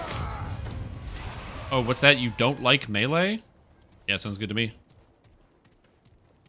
I think I missed a room. I gotta go back. So I went this way. And I went this way. I don't think I went this way. Yeah, that's nowhere. I just want to make sure I don't miss anything. Because, you know, even though I can redo this area, I'm learning that the levels are, like, surprisingly big. And so I don't want to have to redo anything, now that I think about it. Again, I'm going to make comparisons to, like, Dark Souls, because it shares a lot of, shares some DNA. And so, I'm glad this guy is also just, like, really chill with just murdering a bunch of people. He's like, yeah, monsters that can talk to me? Fucking whatever, just shoot them. I think the face is the weak point. Not the weak point on this asshole. Which is deeply annoying.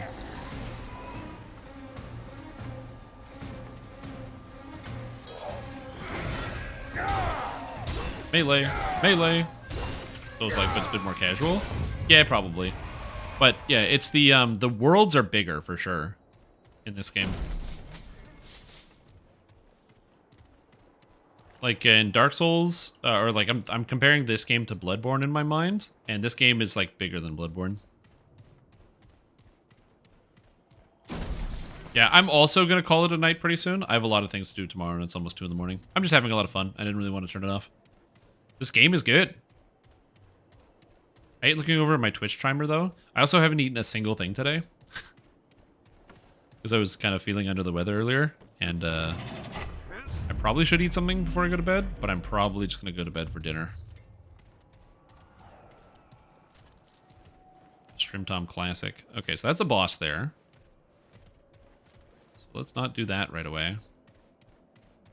Yeah, I'm probably going to take off when I get to the next checkpoint. That's a boss there, too. Can I just shoot this guy? I don't know if I have to fight this. I can just fight him anyway.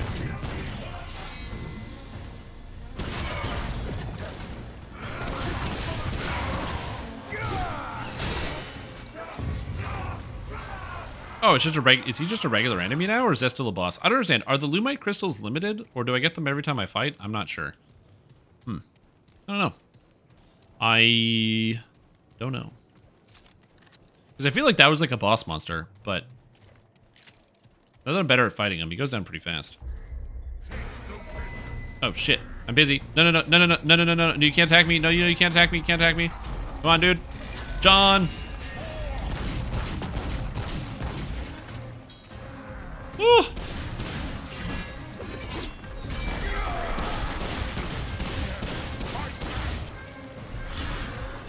Just run away and load your gun, buddy. Good old shotgun.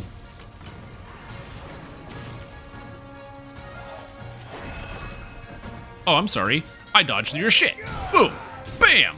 Bam. Bam. Okay. Whew. It's over. It's over.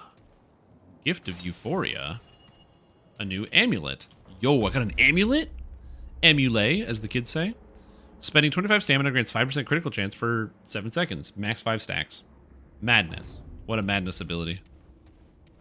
Critical chance? God, I can imagine being somebody who's like a casual playing this game.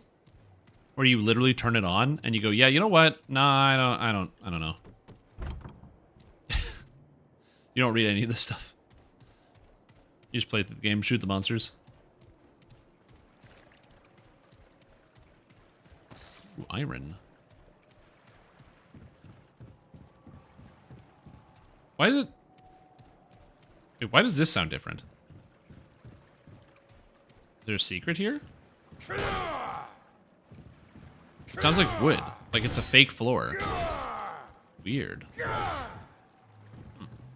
That's very bizarre. Out of the way, chairs. Gotta pick up this iron.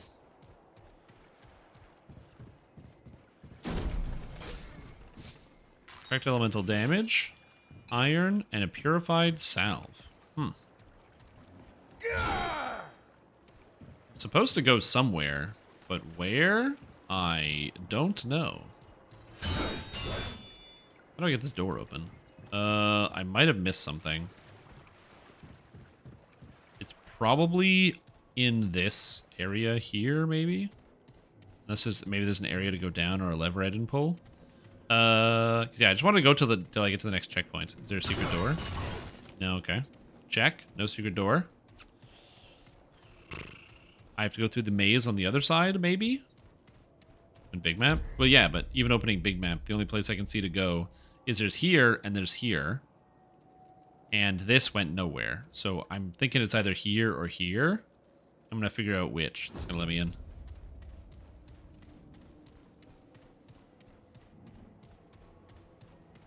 Because I didn't try this door. Ah. That explains it. Okay. So that's... Oh, I like that. Okay. I will keep looking. Get through the mirror, I don't know. I also don't know. I mean, to be fair, I did get the, Oh, I'm draining stamina, so I'm getting the crit stack. So just by sprinting around, I'm getting the crit stacks. It's really funny. There's a light here. Oh, it's a lit object through the wall. I do have the medallion, so I can open the door to the central room there. Get through the mirror. So I could do that. That could be the case. Where are we going? Here they come. Do they? Do they come? I don't see anything. My guy, I think you're a little tired. To be fair, I would be too if I was like running around with this hunk of steel. It's a very big sword. I do love the look of it, though. Like, at first I didn't. I thought it was a little chunky and unwieldy, but it's growing on me. The chain sword's looking pretty good. Oh, is it? It is a one-use item.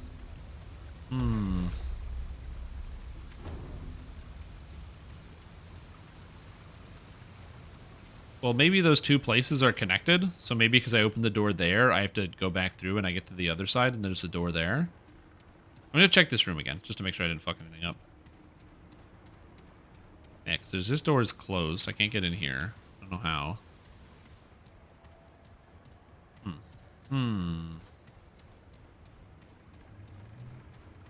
Because yeah, like I said, this game's pretty fun. Pretty good. I'm enjoying myself. Let's go through the mirror. Once again. Dodging and sprinting depletes your stamina. Whoa! What a tip. Dodging and sprinting depletes your stamina. I don't like the looks of this. Yeah, well, you know, it is what it is. This is where we are, bub. Hey, bub. Okay, so this door is still closed, so I can't go in here. Much like I couldn't on the other side. But I just have to work my way through the center here, so that's not too bad. Yeah, I'm still streaming. Is there a bad guy here?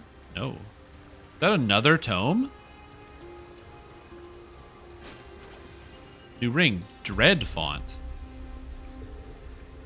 Increases gray health regeneration rate by 2 per second? Oh, wait a minute.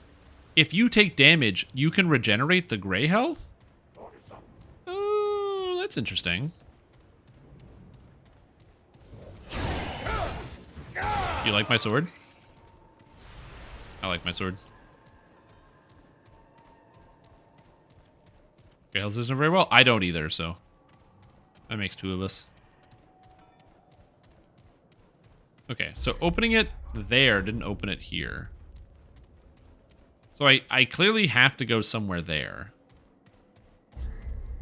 Because I can't go through this door or this door or this door. So I'm supposed to be in the future. It's pretty good. I'm currently lost, but I'll get there eventually. I'm just trying to find my way to the next checkpoint, which shouldn't be too far away from where I was. But I don't know. There's probably some place I didn't go through, like a door that I could just phase through or something like that. So I'm currently just doing a lot of running around while I figure out where to go. You know, the classic, where do I fucking go? When you play video games? Where you, like, stare at the map for 6 hours, you go through, eventually you get to the point where you start, like running against all the walls, slashing at the walls, being like, where do I go? Is it here? Do I go through this? Do I jump over this?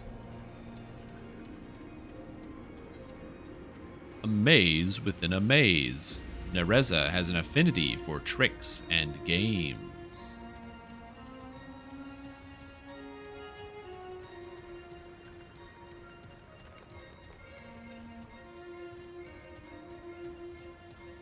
Again, the music just sounds like Code Vein music to me. Okay, so I come here. I did this, right? I went here, and there's nothing here. Check. So I go here. Oh, shit, this guy's here? Oh, fuck.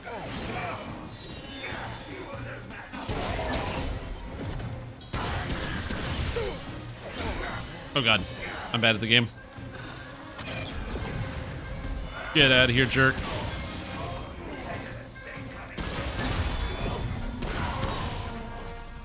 You made a big mistake staying, idiot. Anyway. It is. It's rare, but I don't know if it'd be spoilery or it'd just be genuinely useful to know. I'll figure it out later.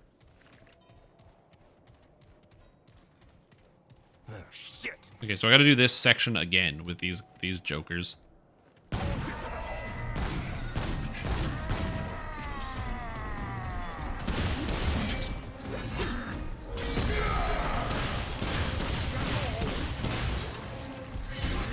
Oh, shit.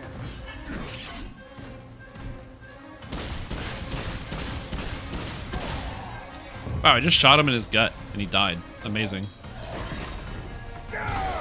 Sorting the mage.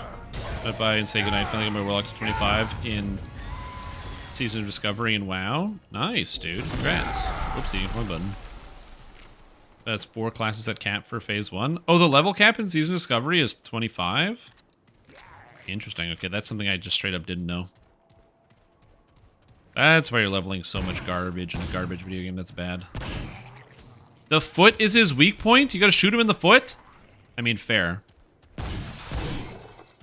Shoot him in the foot. In the foot.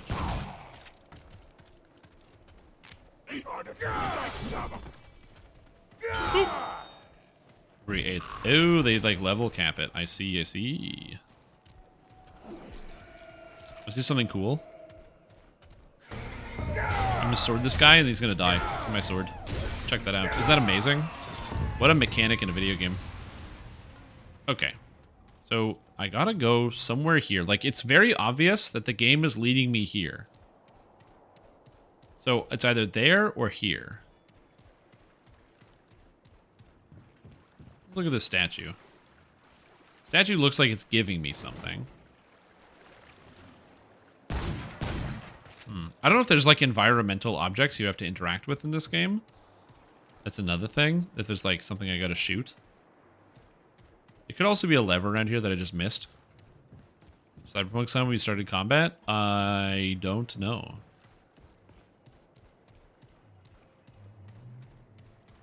Okay. I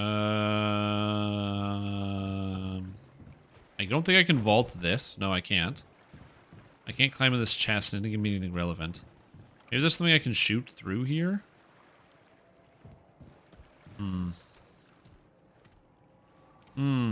Interesting. I know I need to keep pushing forward. Is there a place you have to put your feet? Oh, like there's like something you have to step on? Yeah, that makes sense.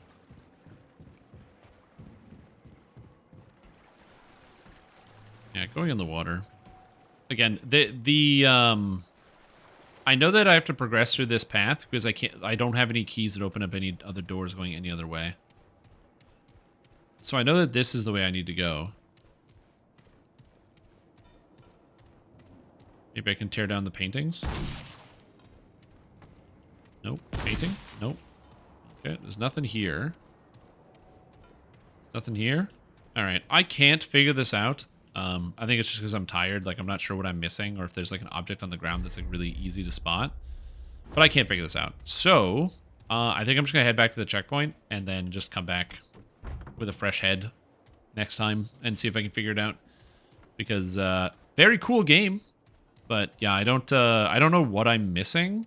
And I don't really want to spend the next 45 minutes running around here clicking on everything just to find out that, like, I remember something when I'm less tired and less hungry. And I go like, oh, yeah, this is what I'm supposed to do. So I think I'm just gonna go rest at the checkpoint and call it a day. Because I'm not sure what the next step is. Again, there's a good chance there's just something on the ground I'm not seeing or not noticing. And I don't really know what it is, so we'll figure it out later. I have to imagine that this isn't the type of game that would force me to, like, literally go back to the beginning of the entire area just to figure that out. So I think this is gonna be like the perfect place to actually kind of take a break. Although the water's a little loud. Let's go over here. The water sound effect is so loud. Anyways, so thank you for staying here, everybody, and checking out the stream with me tonight. We will be back either Sunday or Monday. I don't remember which. With some more DDO content, some other stuff. New video coming out soon as well. Adventures of John Remnant coming to you live in the future, although maybe not right now, because I have to go to bed. So again, thank you all for watching. Oh, there's a crouch? What? What? Are you joking? I alt-tabbed and there's a crouch? What? Why wasn't that in the tutorial? There's probably something I could have crouched under to get through this. Oh my god.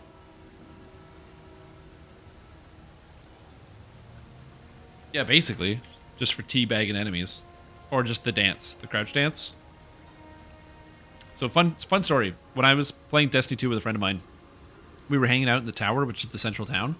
And we went up to some dude that was just standing there. And we started doing this next to him. Just crouch, uncrouch, crouch, uncrouch. And then after like 10 seconds, he started doing it too. And we all stayed there for, I want to say, like a minute, just spamming crouch, uncrouch. And then another guy walks up and he starts doing it.